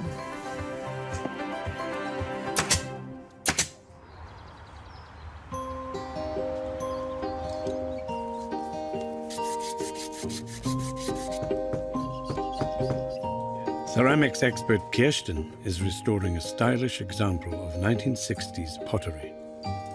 She successfully reunited the cherished vase with its missing piece. I'm really very happy with the way that the Hornsey vase has gone back together again. It sort of feels really solid and very sort of secure now as a sort of structure. There's no sort of stepped edges at all. The next stage for me to do is to fill these sort of tiny cracks and sort of little chipped areas here. Even when you get a very, very good join, you'll still have a tiny crack that needs to be filled and retouched. If you don't do that, over time you will get sort of dirt and dust building up in that, and it will end up looking like a sort of a nasty dark line. It's like with most jobs really, so much of it is actually in the preparation. If you can get a lovely sort of smooth surface to paint onto, that's half the battle won really. Once the cracks and chips are smoothed over, Kirsten's next challenge is finding the right match for the colour and texture of the vase. I feel slightly sort of fearful. On some pieces, it's quite easy. You've got lots of detail, lots of colours, maybe textures, they're quite busy. But with something like this, it's going to have to be absolutely spot on, the colour, and all the fills are going to have to be really, really perfect as well. It's quite difficult. When I look at this glaze, it's very, very smooth, and you think, yeah, that's fine with the colour, but as you look closely, it's got a sort of slightly mottled appearance. It's like someone sort of stippled it slightly with brown, so I'm going to have to try and just experiment and see how to mimic that. I've never worked on one of these pieces before, and in a way, that's what makes my work interesting. Each new piece is a challenge. Initially, I'm going to just block out these white fills because they're quite difficult to get rid of. Literally just block in a sort of pinky background colour. This is a part I really love. I enjoy colour. I really love sort of trying to match the colours, the glazes. It's a bit like decorating your house. The preparation is really tedious, but when you actually get to the painting, it's quite fun. So I think I'm almost there. Once that's dried, I will probably then just give it a polish and then start airbrushing. It's absolutely ideal for this kind of surface.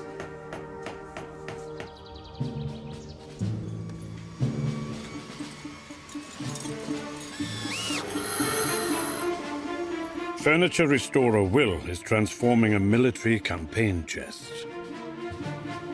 With a bit of elbow grease, all the brass now has a uniform shine. And Brenton has created some custom-made brackets for the secretaire section. Not too bad. I think I might still need to trim a bit of the brass off of here. OK. Still rubbing against here. It's really tricky, because there's so many different pieces of wood that have been patched in on the inside. Right. It's just quite hard to tell. What's going on here, Will? Ah, screwdriver, perfect. Actually, Brenton made these, which is nice. Pretty helpful. Nice and shiny. So do they fit? Your side looks like it's fitting. Do they fit then? Yeah, it fits perfect. Oh, well, cool. Brenton's end fits perfectly, but this end needs a bit of tweaking still. See there? Oh, yeah, it comes out. It's not meant to do it. Your side doesn't come out, does it? No, it's spot on. Jay, would you like to make something out of these chains, like a nice bracelet, or do what you want with it? Might melt it down and make a gold tooth, actually. Gold tooth? It's a nice bracelet. It's a nice bracelet. I don't need that ever again, Right, so you can make as many teeth as you like. All right. Okay.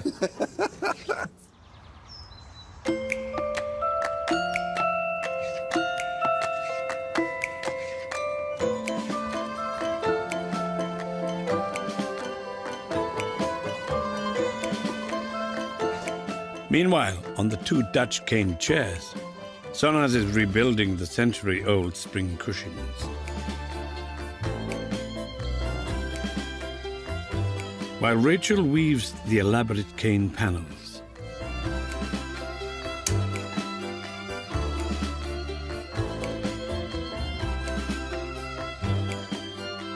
This pattern, as you go through each of the stages, it gets more and more complicated. And this fifth stage is the most fiddly.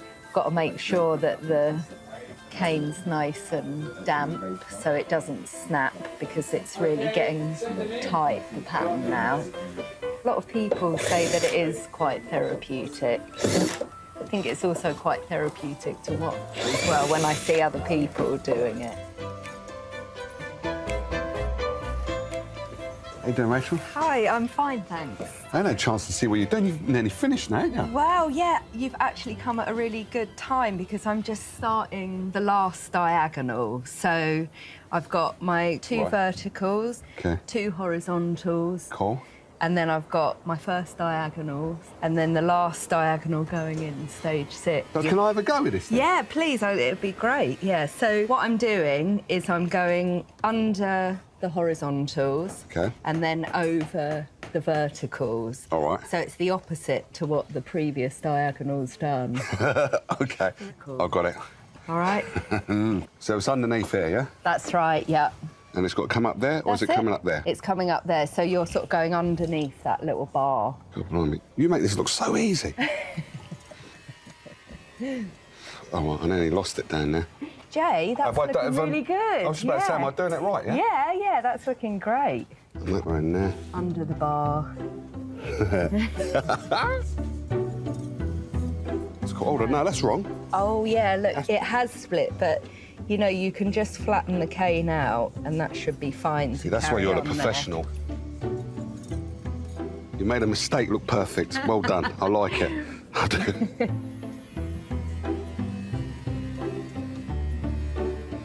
Sonaz is striving for plumptiousness. She's chosen an opulent velvet for the covers. But that luxurious feel comes with its own problems. This fabulous blue chenille velvet, the thing that I've got to be really mindful of here is actually cutting the fabric in the right direction because there's a pile to it. And the pile in velvet always runs top to bottom, back to front. So you can see it's smooth that way. And then if I stroke it the other way, it starts to rough up and go a bit darker. When you're sewing it, velvet has a tendency to move under the sewing machine. That is my biggest concern whenever I'm sewing velvet. I'm pretty confident I can get it spot on, but it's not easy.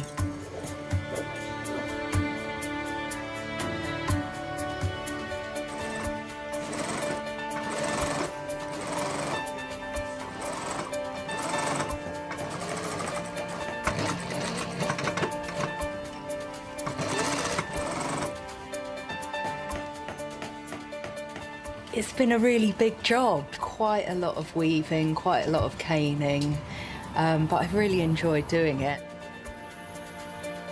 I'm sort of deeply connected to this chair after all these hours that I've spent on it. I think once Sonaz has put her upholstery on, I think it's going to look fantastic. I hope Cecile will be really pleased. This is just the best bit, where you actually start to see the real fruits of your labour, especially with a fabulous fabric like this, and I can't wait to see what Cecile thinks of it as well. So that is one plumptious cushion.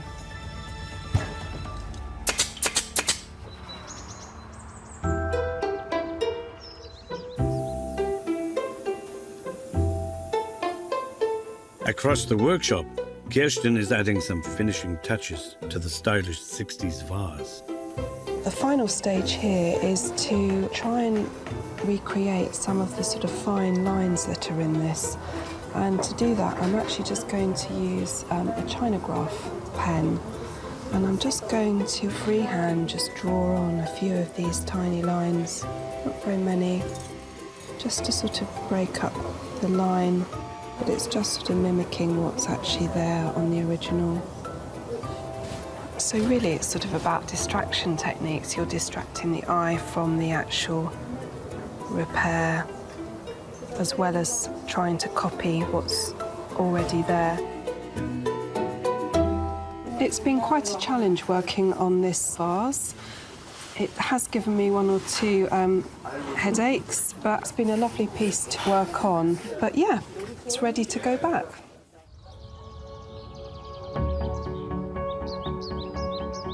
This much-loved vase had been left broken in a box for 10 years. Now back in one piece, it's ready to be returned to owner Louise. I feel a little bit nervous coming back for the vase. I've been thinking about my mum a lot and what it meant to her and how glad she'd be to see it back in one piece. So I feel suspense really at the moment. Hiya. Hi, nice to see you again. Nice to see you. Yeah, how are you? I'm all right, thank you. In suspense. Ah, I bet. Excited and nervous. I'm interested to see it. Yeah. Well, I won't keep you waiting. Gosh, that is beautiful. How have you done that? That's amazing, Kirsten. That is something else. Better than I could have hoped for. And it's back to its beautiful anvil shape. My mum would be thrilled. Oh, that's so nice to hear.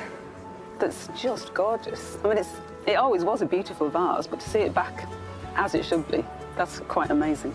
I feel really touched. Thank you very much. Oh. It's going back on my mantelpiece now. Do you know, I've had that in my mind the whole time that I've been working on it. I remembered you saying that. Well, I've been thinking about it a lot, and I've been thinking about my mum and how it always was a feature of our house on the mantelpiece with our flower arrangements in it. And now I just want to make sure it goes on my mantelpiece, so it's always there as a kind of continuation. It's such a beautiful piece, isn't it? It's lovely. Thanks so much. Oh, it's a pleasure. That means a lot to me, thank you. Okay, you're very welcome. I feel really relieved to have the vase back, and Kirsten's done such an amazing job. It just looks so beautiful. I did feel guilty about the vase being broken. Now I feel really elated that it looks so good. And my mum would want it to look brand new because she loved it when it was new and she loved new modern things. So she'd be really happy to see it like this.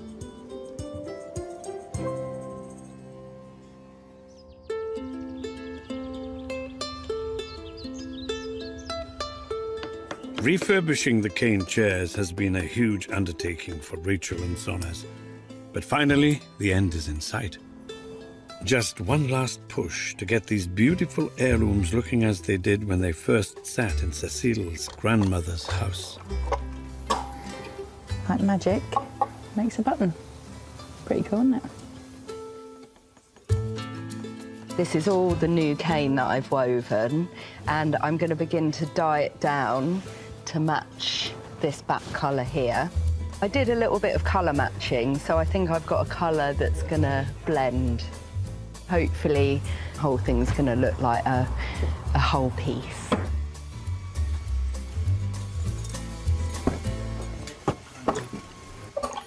Time is of the essence because Cecile's going to be here shortly and I need to get all these details set and finished. I'm not going to be happy with these cushions until I've actually tried them in on the chairs and seen them in situ.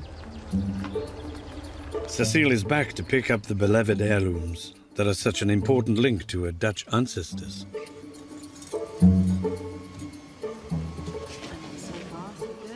Sonas, look at that! Perfection! Thankfully. Beautiful. When Cecile brought her great-aunt's chairs to the repair shop, the cushions were sagging and threadbare, and the decorative canework was showing its age. But now hours of traditional craft work have rolled back the years. The inside of the arms was quite damaged. The upholstery was quite damaged as well. I'm quite excited to see the chairs, and I hope they will still be the chairs the way I recognise them. Hello, hi, nice to see you. So, have you missed them in your home? We have missed them. All of us have missed them. Yes, they left 2 big empty gaps in the living room, so we can't wait to have them back. Great. All right, should we take the blanket off? Yeah. Ready? Oh, wow. Oh, amazing. Oh, I love it. I love the material, actually. That's really nice. It really brings out the chairs. I can't actually see that they've been repaired. The skill to match the original, how I brought them in. Oh, wow. Now I'm really pleased, really pleased. I can't believe that. They're my chairs. I love them. It was a real pleasure to work on them, and also knowing that you're planning on passing them to your sons, and they've come all the way from Holland as well. Yes. I sort of had all that in my mind while I was working. Oh, if my grandmother and her sister could see them now, that would be amazing. What a skill. You've done a brilliant job. Now I'm really pleased. Thank you. That's yeah. so kind. Oh, gosh. Oh, I love them. Oh, yeah. No, and they're so comfortable as well to sit in. Thank goodness for that. They really are. They really are. And you kept the little cushion at the back as well. I can't believe what a great job they've done with the caning and the material. It looks amazing. This will all the repairs and the reupholstery will add to the history of the chairs that I can pass on to the children as well.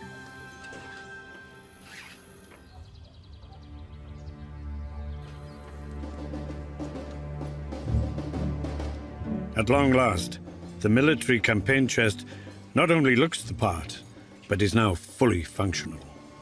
So are you finished? Can I get people around to have a look? I am finished. Good on you. Here we go. Will has actually finished something. Come and have a look at this. I know. It's a rarity, but it's happened. You always gang up on me, but with smiles on your faces. We love you, really. Will has deep cleaned the teak. The once tarnished brass has been polished to a uniformed perfection, and the sticking drawers now glide.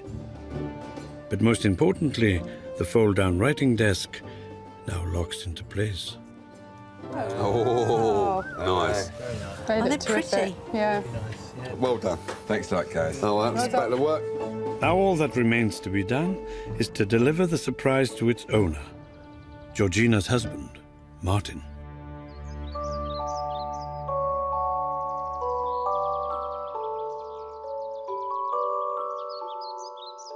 I'm feeling incredibly excited. Some trepidation. I hope he's going to be really, really happy with the surprise. But I know he's going to be incredibly excited when he sees it. Until recently, Martin used the desk every day to write his journal. But ill health and the condition of the piece made that impossible. Fortunately, Martin is now on the mend, and the chest is back in action. Can't wait to see what's underneath. It looks familiar. It does. 1, 2, 3. Oh my goodness. It's incredible. Good Lord. I would not have believed it. Oh my goodness me. I would not. Oh look, Oh, he's done it. He's put the hinges back. He's done it, he's done it. Oh my word. Oh golly, authentic brass straps, look. And it doesn't what? It doesn't tip. rock. It doesn't rock. God, that's a smooth as silk. Oh, nice click, and it's absolutely solid. Lovely. Those horrible chains have gone. Well, I can tell you now, it's been taken care of by a wonderful chap called Will. No, I suppose that's the only disappointment now, that I'm not able to shake the bloke by the hand. He's a magician. He really is. Oh, absolutely gobsmacked. Did you notice your diary was in there? Yeah. You're an education and education, Martin. It's still on there. Oh, I can't believe it. I absolutely can't believe it. That's fantastic. All very humbling, isn't it? Yeah, amazing. You know, I mean, it does. It leaves one speechless, doesn't it? Yeah. You know, the degree of effort and everything else that's gone into producing a result like that. It's put something back that is very special to him. He's a man of, he doesn't show a lot of emotion, but I think he's absolutely delighted, and I certainly am. It's fantastic. I feel absolutely amazed and astonished. It exceeds my wildest expectations. My dad would be utterly amazed at the transformation, at the work that's being carried out on it. It is all absolutely spot on. It will be a far more pleasant experience to sit at that desk now to continue writing my diaries, and I'm looking forward to that enormously. It is a wonderful thing to behold.